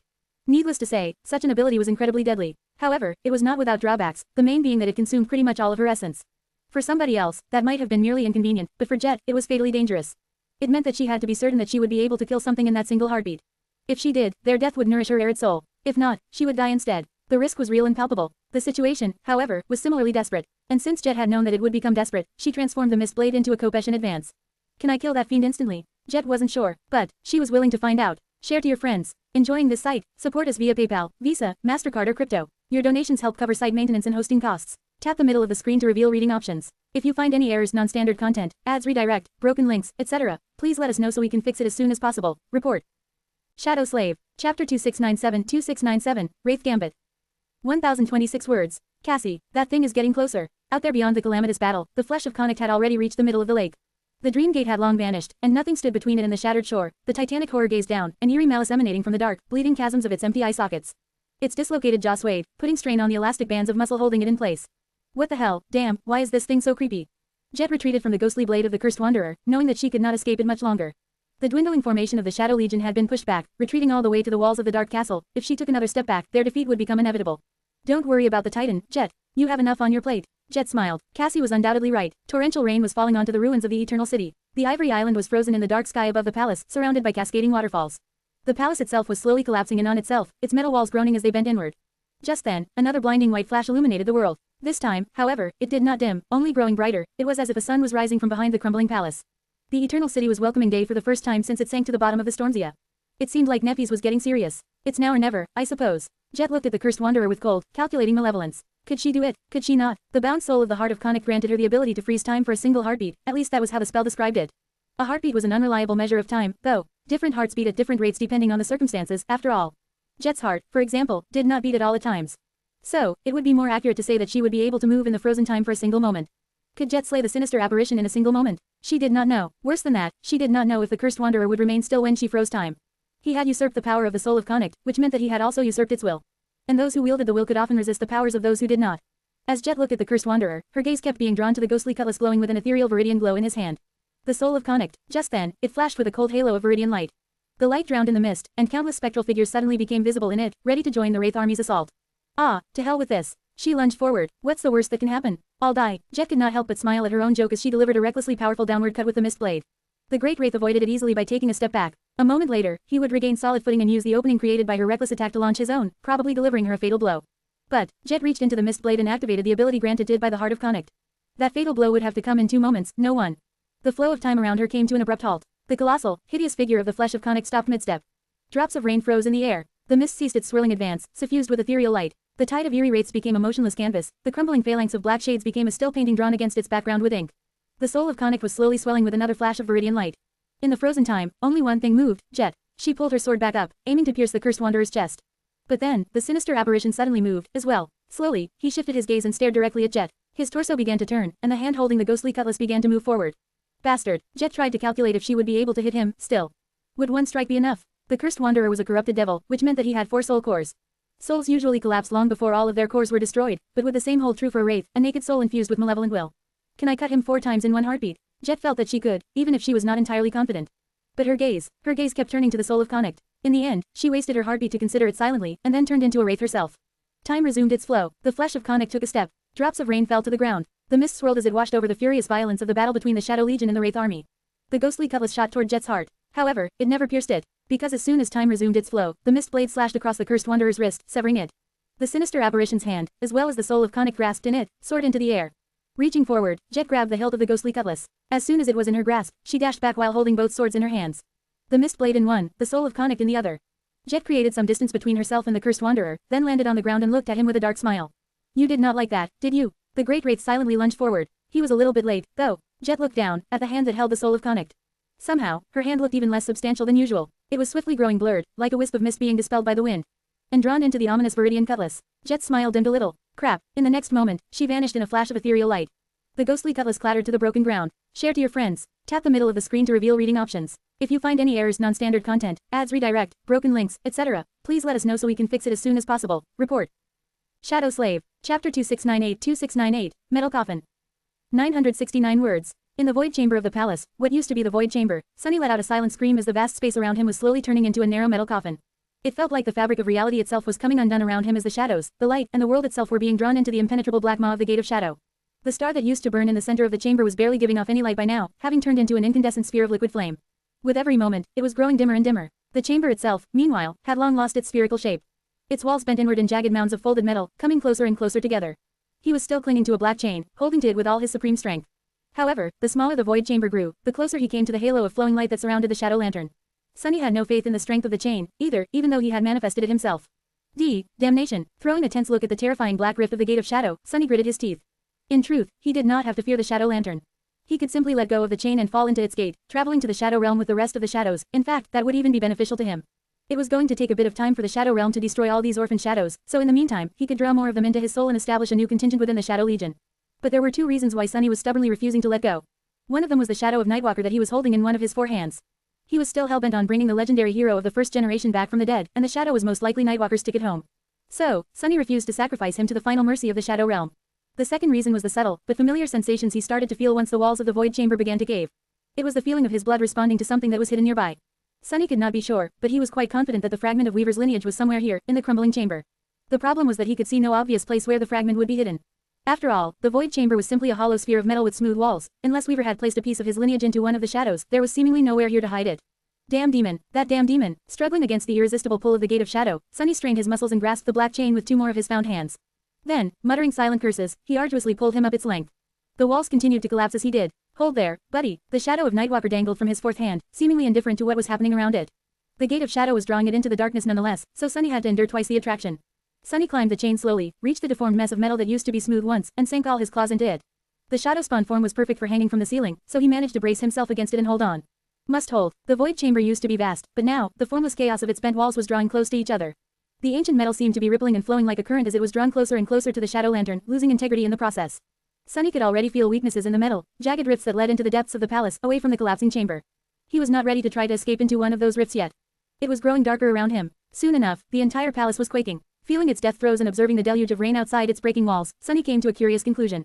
He realized that the shadows imprisoned in the void chamber were not only how the demon of repose had made living beings immortal, but also the source of power that fueled the sorcery of the eternal city. The shadows fueled the star, somehow, and the star powered the sorcery of repose. Now that the shadows were escaping into the realm of death, though, the star was weakening. And as it weakened, so did the eternal city. All parts of it, including the protective dome that kept the Stormsia at bay. That's problematic. There was no telling what kind of dreadful devastation would befell the eternal city once at least a small part of its dome failed completely. The furious star burning in its heart seemed on the verge of being extinguished by then. Its brilliant radiance dimmed so much that Sunny could actually look at it without being blinded. Which he did, searching for something with fervent intensity. Don't tell me. And there, previously obscured by the blinding light and currents of incinerating stellar flame, Sunny saw a black dot that was not supposed to exist. He stared at it for a few moments, stunned. Weaver, that bastard, had the nebulous demon hidden a part of the forbidden lineage in the heart of a damn star. Sunny knew that he was probably not supposed to be surprised, let alone appalled, but nevertheless, he was. He was certain that the small object hovering in the very heart of the dying star was the fragment of Weaver's lineage. So, now, all he had to do was grab it without turning to ash and escape this place in one piece. Share to your friends. Tap the middle of the screen to reveal reading options. If you find any errors, non-standard content, ads redirect, broken links, etc., please let us know so we can fix it as soon as possible. Report. Shadow Slave. Chapter 2699, Event Horizon.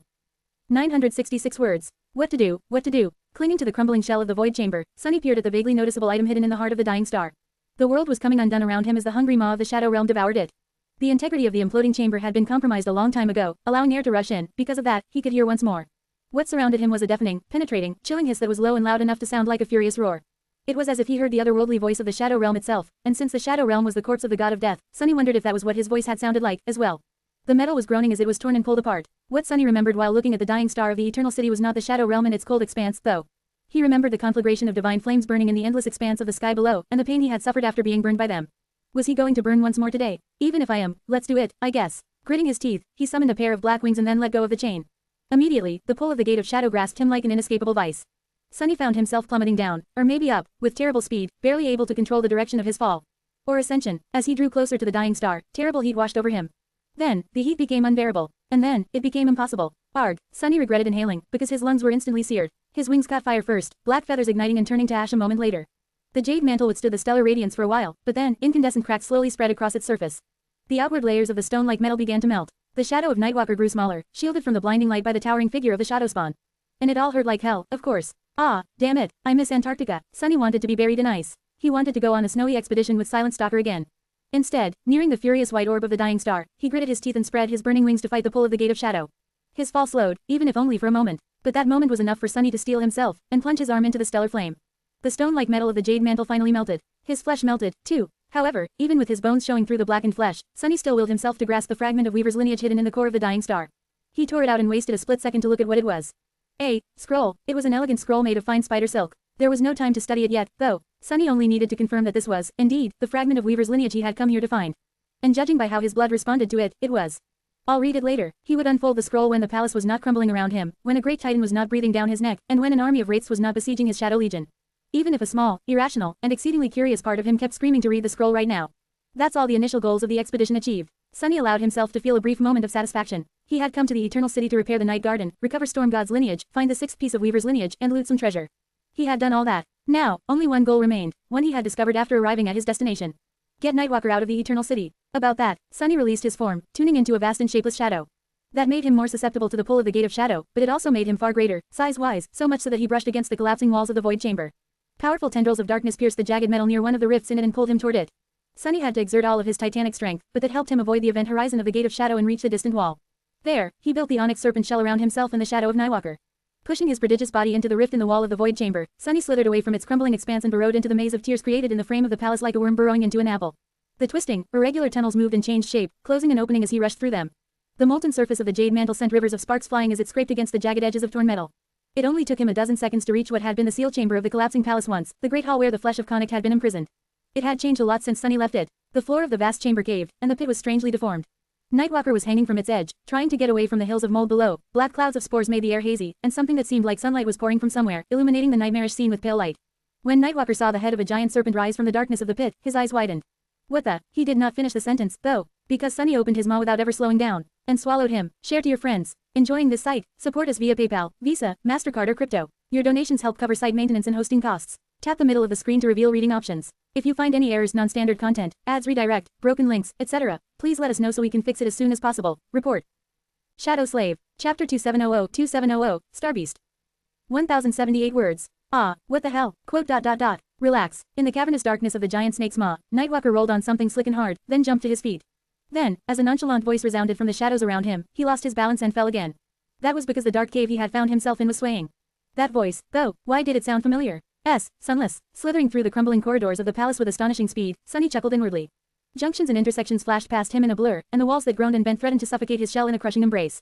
Yeah, it's me. I just assumed a different form. Welcome to Sunny Express, Lord Nightwalker. Somewhere in his maw, Nightwalker carefully sat up and looked around with a resentful expression.